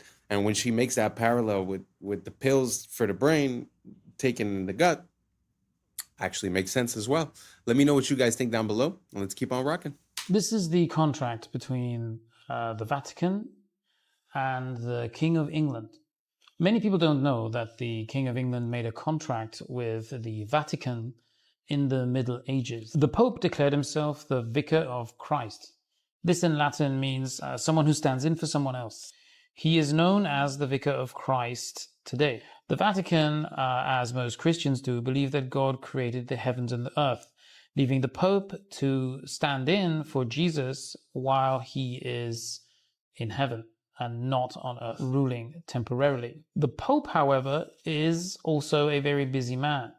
He has a lot of duties to perform, hence the contract with the King of England. This is when the names changed. This is when the people of the Angles, England, became the people of Britain. This is actually a name that was given to the people of England from the Hebrew, the original English language, from the Hebrew barith. Up here you can see the Hebrew word with the translation, covenant, barith. Up until recently, I thought it was the King of Troy that escaped to the British Isles after the fall of Troy. Hebrew is the solution. It is the one language that is old enough, but also young enough to be taken. Ish is contract of man. Barith, covenant, ish, contract. Contract law is banking law. Banking law is the Vatican's law. It is not this guy's law, it is the other guy's law. Or banking law. The S is the snake. If you put a chicken. That was very interesting. I don't really know much about that square in England, and the ramifications behind it. But it does make sense that there was a connection there, because he said before they call them the Brits, they would call them the Angles. The Angles, if I'm not mistaken, is very close to angels. So it's kind of interesting, the connection that we're seeing there between the Hebrew and the English. So I don't know if you guys have any more information towards that. Don't be afraid. A lot of people have been sending me videos, and I appreciate it. If you guys have any more of that, send it over, because the fact that Brits would have a Hebrew root to the name, wow, that's the first time I've ever heard that, and I'm really looking for more. So I'm going to do a deep dive and try to figure out a bit more on that, and I'll get back to you guys. If you guys have any information, don't hesitate to share, and let's keep on rocking. And in the oven, it goes from pink to brown, right? You've seen this. It cooks. This process of cooking is called glycation. It's the process of browning or of cooking. Same thing when you toast a piece of toast, for example. The interesting thing is, a human being, from the moment we're born, we're slowly cooking in that same way on the inside. We're slowly glycating. We're slowly browning. And then when we're fully glycated, when we're fully cooked, we die. That's why when you look at the cartilage of babies, it's white. And if you look at the cartilage of somebody who's 90 years old, it's brown. They've cooked on the inside. And every glucose spike increases this process of glycation. So much so that glucose and glycation, they kind of sound like a similar word, glucose glycation. It's because it's glucose doing the glycating. So every glucose spike increases glycation, increases cooking, accelerates aging. And this shows on your skin. You get wrinkles faster if you glycate more, and also on the inside, your organs slowly get damaged. So glucose spikes, mitochondria get tired, you age faster. In response to this, your body knows, Stephen, that a big glucose spike is not good for you. Your body knows that it has to do something to try to get that glucose level down. So what it does, it calls up your pancreas, and it's like, yo, pancreas, we got a glucose spike going on. We need to get this glucose down. In response, your pancreas sends a hormone called insulin out in your body. You've heard of insulin before, right? Mm-hmm. And insulin's job, and we love her job is to grab all these excess glucose molecules and to store them away so they don't damage your body anymore. And insulin stores glucose away into your liver, into your muscles, and then when those are full, insulin stores glucose away into your fat cells. And that's one of the ways that you gain fat on your body. It's in response to the spikes in your body trying to protect you from the spikes. The problem is, insulin itself has consequences and is the driver of type 2 diabetes and insulin resistance. So to answer your question, yes, when you see a big spike on your glucose monitor, there's some of that going on. And the more spikes you have, the harder it is going to be for your body to manage your spikes. So it kind of becomes a vicious cycle. If you keep eating the same way, your spikes will get bigger and bigger and bigger and bigger over time with more and more damage. Wow, that was well explained. I really like the way she was talking to us. I like where she's coming from with all this information. And I also like the fact that they often tell us, okay, sugar's bad, sugar's bad, sugar's bad. How? Explain it to me. Because we do know that glucose is a part of natural foods. It's a part of the stuff that we need to power our body, our cells. So to have a distinction here and to explain about the spikes and what happens in your body, amazing. I love it. I love the fact that we're getting more information, making us more powerful, having more free will, able to make decisions to help us live a healthier lifestyle. And anyways, let me know what you guys think down below. But I love the way that she broke that down. And it really gives me an incentive to understanding why a glucose spike is bad for my body and might cause inflammation or gaining fat or this or that, right? Super interesting. Let me know what you think down below. Let's keep on rocking. I actually got a hold of some people at the PBI airport and got some answers on this interesting status update that's been starting to go viral today. I've had a lot of people send it to me. Thankfully, people were available at midnight. Enjoy. Hi, I'm looking at your Palm Beach International post on a status website. It says it's close to aircraft equipped with modification or engineering equipment. What exactly does that mean? When there's weather, that the airport might be closed. It all depends on the weather. Oh, I understand, but it says it's closed to aircraft equipped with weather modification or geoengineering equipment. Hold on. Sure. Palm Beach Airport.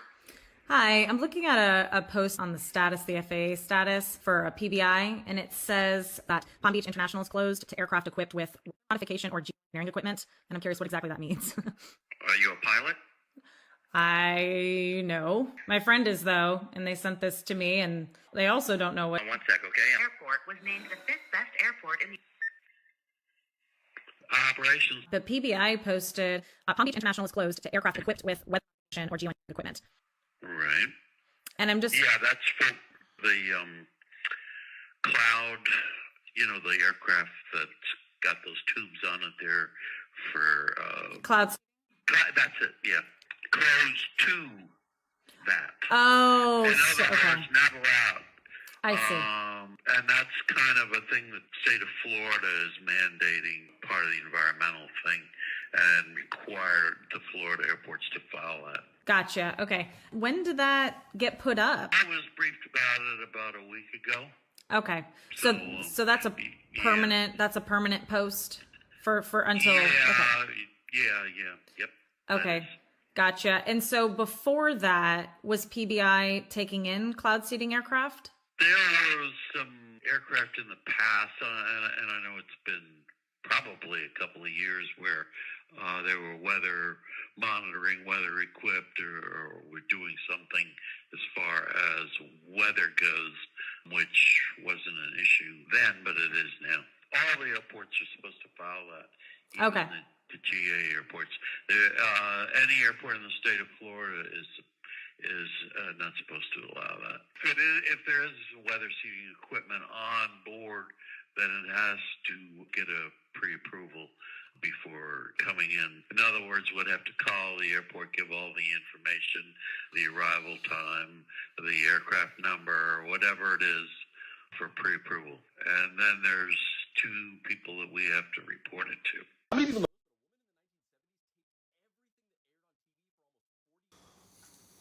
Well, that's pretty interesting, especially considering the fact that they say it's something that we don't do. Why they would have to pass a law stating that they do it. Yeah, I find that it's very interesting. And the man seemed to know exactly what he was talking about. What is interesting is that it feels like even though he wasn't trying to, he kind of showed us what the loophole was, where now they stated that, okay, cloud seeding is illegal, right? But he says, but there is a system in place for that. If you come with that type of stuff, all you got to do is send the information, and then we write it down and we send it to someone. So if you paid the tax, I guess it's fine, right? So it's just, I don't know. It's very interesting, the fact that they came out with a law of something that theoretically doesn't exist, and that, they're saying that some still pass, and basically they send the information, they write them down, and there you go, Anyways, let me know what you guys think down below. Is this enough? Should we do more? Should every state be like that? Should the whole world be like that? Let me know what you think down below, and let's keep on rocking. You have to report it to. How many people know this, but a woman in the 1970s taped everything that aired on TV for almost 40 years because she predicted the rise of fake news. Marion Stokes was a public access television producer, a businesswoman, and an activist in the 1970s who was also an avid collector of things. By today's standards, she'd probably be diagnosed as a hoarder. But she was also convinced that we were headed down a path where technology would eventually become so great that the powers that be could manipulate information to lie to us about any historical event that they wanted.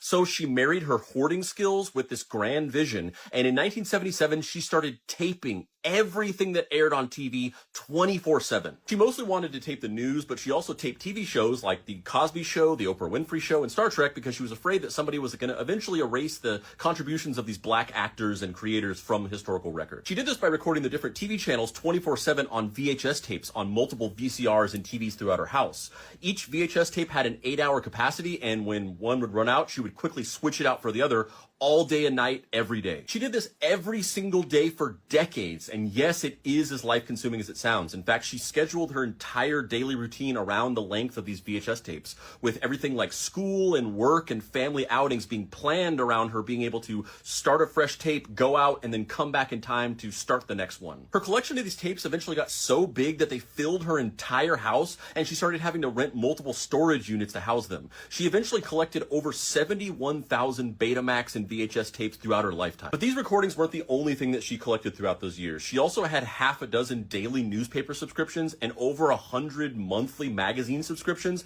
that she collected for decades. She also owned 192 Macintosh computers that she bought throughout these years, which is believed to be the largest private collection of historical Macintoshes. And she even at one point told her in-laws to invest in Apple early on, and they got very rich from this. Marion Stokes recorded everything on TV between 1977 and her death in 2012. Eventually, as she got older, she hired an assistant to help her with the tape switching. And the very final thing that she recorded on December 14th of 2012 before her death was coverage of the Sandy Hook shooting. In 2013, a year after her death, Marion Stokes' son donated her entire tape collection to the Internet Archive. It took 4 shipping containers and $16,000 to mail it to their headquarters in San Francisco. And upon receiving it, they started the process of digitizing every tape. And to this day, in 2025, they are still not done. And while many people probably view what Marion Stokes was doing for those 37 years as a pointless, quixotic task, as you can see from everything going on around us, she was right. She was a visionary ahead of her time. So hats off to the true OG, Marion Stokes. And real quick, if you like my videos and you also enjoy pointless, quixotic tasks, you can check out more in-depth writing from me by going here. Wow, what an amazing woman. Oh man, she had her finger on the pulse, and everyone must have thought that she was crazy.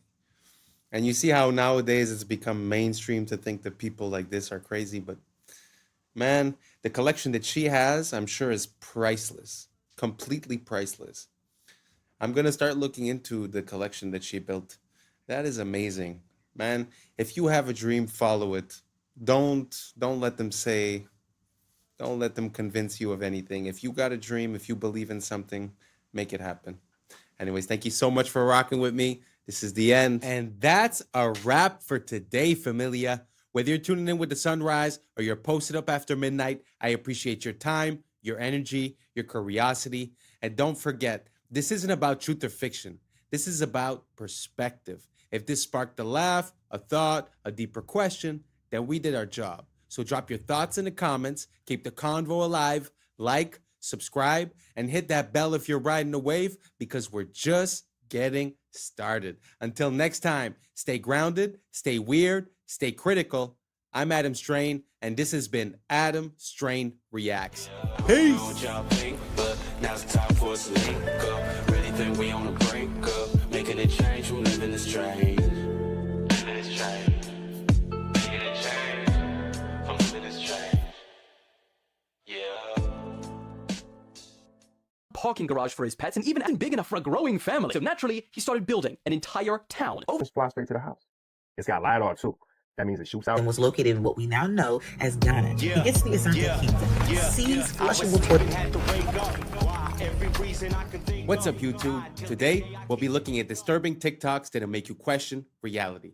But right before we jump into it, I just want to give a huge shout out to everybody watching this, everyone who's ever watched the channel.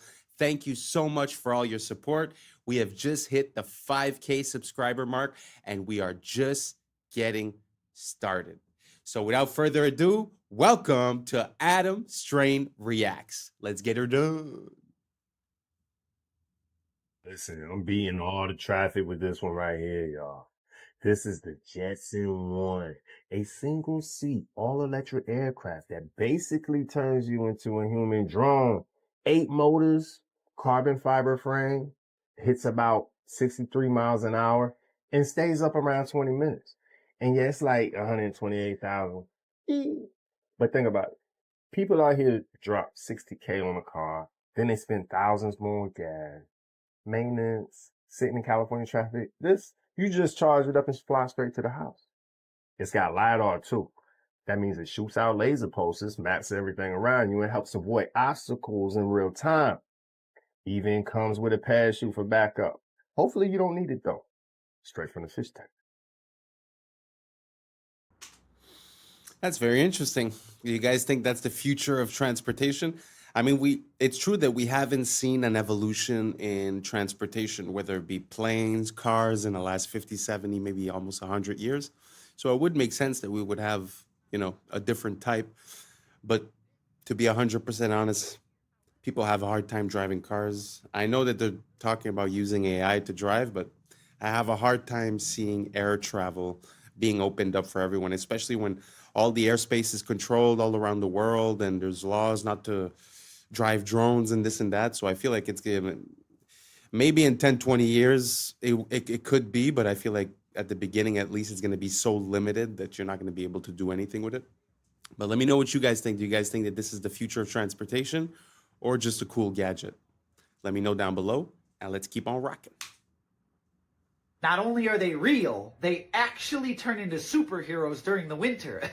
Let me explain. Meet the reindeer. You can only find these guys in the North Arctic region surrounding the North Pole, which I shouldn't have to tell you that. And during the summertime, when it's not as cold in those areas, they look like this.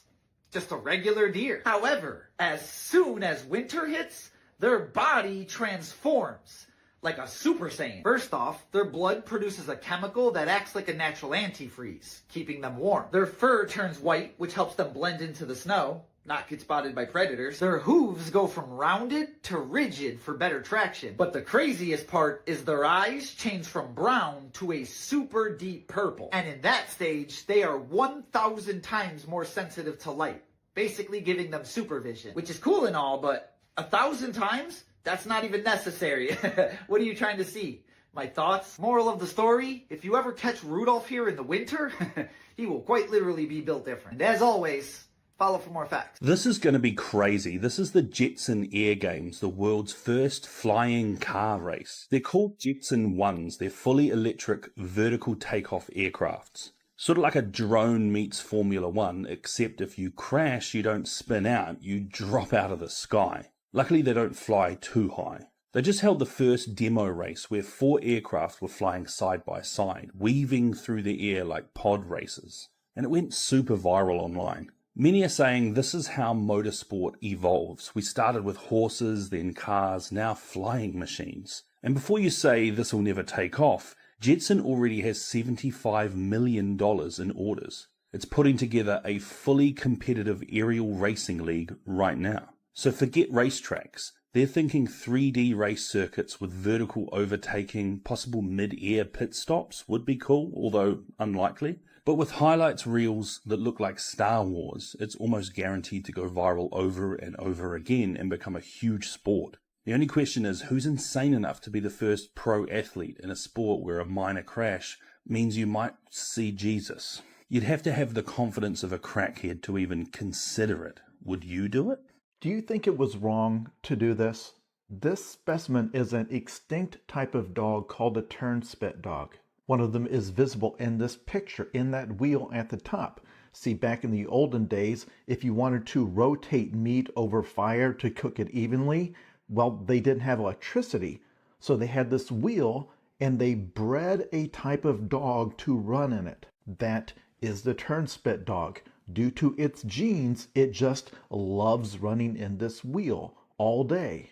Is it morally wrong to breed a creature to do this? Again, this is a task that is hot and repetitive and strenuous, but due to our selective breeding, it presumably enjoyed doing it. In the same way that beavers love to build dams. If you bring one into your house, it will build a dam in your hallway. That's its favorite thing. If you have a pet dog that is a herding breed, if you ever take it out and let it see a herd of sheep, it will act like it is Christmas. It will run out there and start herding them. Breeding the animal to do the task means it enjoys doing the task. So if you say it seems like a win-win, we need the wheel turned, this animal loves turning the wheel. But remember, humans have genes that make us enjoy doing certain things too. And knowing that at some point in the future we will have the ability to edit the genes of our offspring, how long is it going to be until somebody has the bright idea, Well, you know, there's certain jobs that nobody wants to do anymore. But rather than let a robot take that job away from a person, why not just give somebody the gene that makes them love that kind of work? Because their argument is going to be who loses in that scenario. I've made a person who just loves washing cars so much that they don't even really want to be paid very much to do it because they enter such a blissful meditative state that they would pay to do it. And what would they buy with their money? They already get to do the one thing they enjoy. And I kind of find that terrifying, but honestly, I can't articulate why. Because hey, it's win-win. It's a very interesting mental experiment to do. I mean, first off, for the dog, I always find it super interesting how we're so unaware of all the things that used to be the normal occurrence in the past. And I find that sort of disconnects us to not repeat the same mistakes and to not know where we come from. That's first off. But second of all, I've never heard the idea of breeding or putting in a certain gene into a human for him to like his job and to sort of have that be his identity, and that the person basically is built for that job. Like he said, it's hard to articulate why it's wrong because the person is literally happy. And, you know, we call our whole American dream experiment, we call it the pursuit of happiness. So if you were able to provide that systematically, it's very interesting. So let me know what you guys think. Do you guys think it would make sense to breed the genes into people for them to like their job? Or do you guys think it's better off that the robots take it? Or what do you guys think about this? Let me know down below, and let's keep on rocking.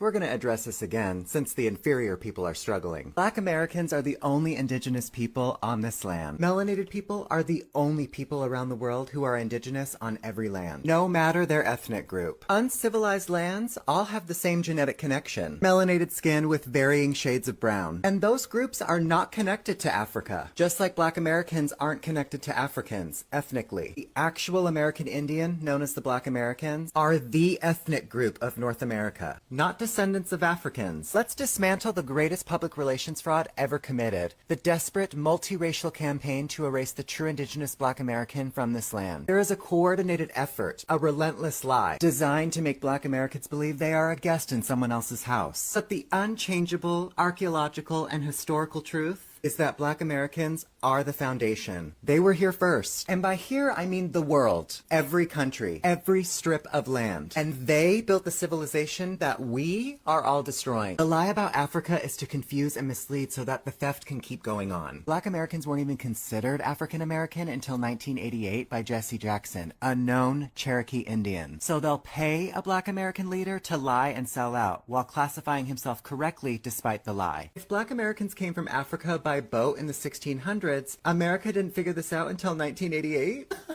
And this isn't just a white lie. This is a lie woven by $5 pretendians, by secret treaties between immigrant groups, by decades of policy and propaganda all aimed at one single goal, convincing the world that the original people of the soil simply do not exist. They have every story in the world about the false history. And then you ask for ship manifest and evidence of ships, and then suddenly they can't produce them. But they could show you evidence of the Titanic hundreds of feet under the ocean. They won't even show you the entirety of the Titanic under the water. Only a corner of this ship.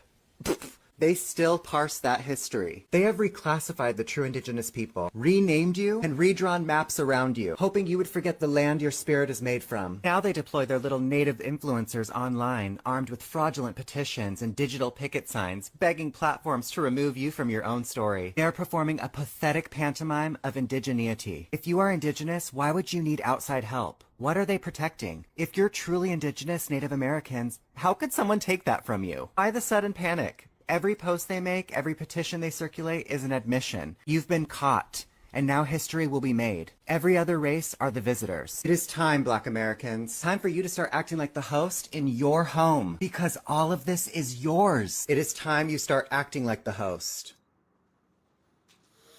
Very interesting theory. I had already heard stuff about the fact that there's a lot of inconsistencies regarding bringing the slaves over from Africa and the boats and all that. But me personally, I've always grew up listening to rap music. So my what I remember is first, like, let's say Tupac was based on Tupac Amaru Shakur, Amaruka, which would be the base of America, which would be coming from an indigenous population. I don't know exactly. He never really spoke about it, but that's where the name comes from what I understand. And the other person that actually, there's two more that hinted to that.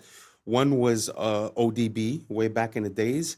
He was a Blackfoot Indian, if I'm not mistaken, and he was explaining how his heritage was Blackfoot and was not African. And there's also someone else that's very surprising, Waka Flocka Flame. Everyone thought that he was just like, oh, some ignorant rapper, this or that. But if you look at his interviews and you look at how he speaks and what he speaks about, actually very interesting. He was saying something like that as well, that his family, when he retraced his history of the family, it wasn't through slavery, that it was through indigenous peoples of the land here, which Columbus called the copper-colored people when they came here. So anyways, I'm not saying what's true or not. I'm just telling you some things that I saw, connecting a few dots. But I'd like to know what you guys think. Do you guys think that what they told us is absolute fact, that everyone that's melanated in America comes from Africa? Or do you think it's possible that there was a population here that was melanated and they have attributed it to the African import of slaves? Let me know down below. I'm up for the conversation, and hopefully this doesn't offend anyone. The goal of this channel is to be able to talk about absolutely anything. So I'm very sorry if you feel offended. I just feel like there shouldn't be any subject that's taboo. We should be able to come together and to, build ideas together, no matter the subject. So once again, sorry if this offends you, but please leave your comments down below and let me know how you feel. Now let's keep on rocking. This man has spent the last 2 years building an entire town for his pets, and it will blow your mind. It all started with an apartment for his Shiba Inu and cats, but when people saw the excruciating level of detail that Jing put into it, it went viral.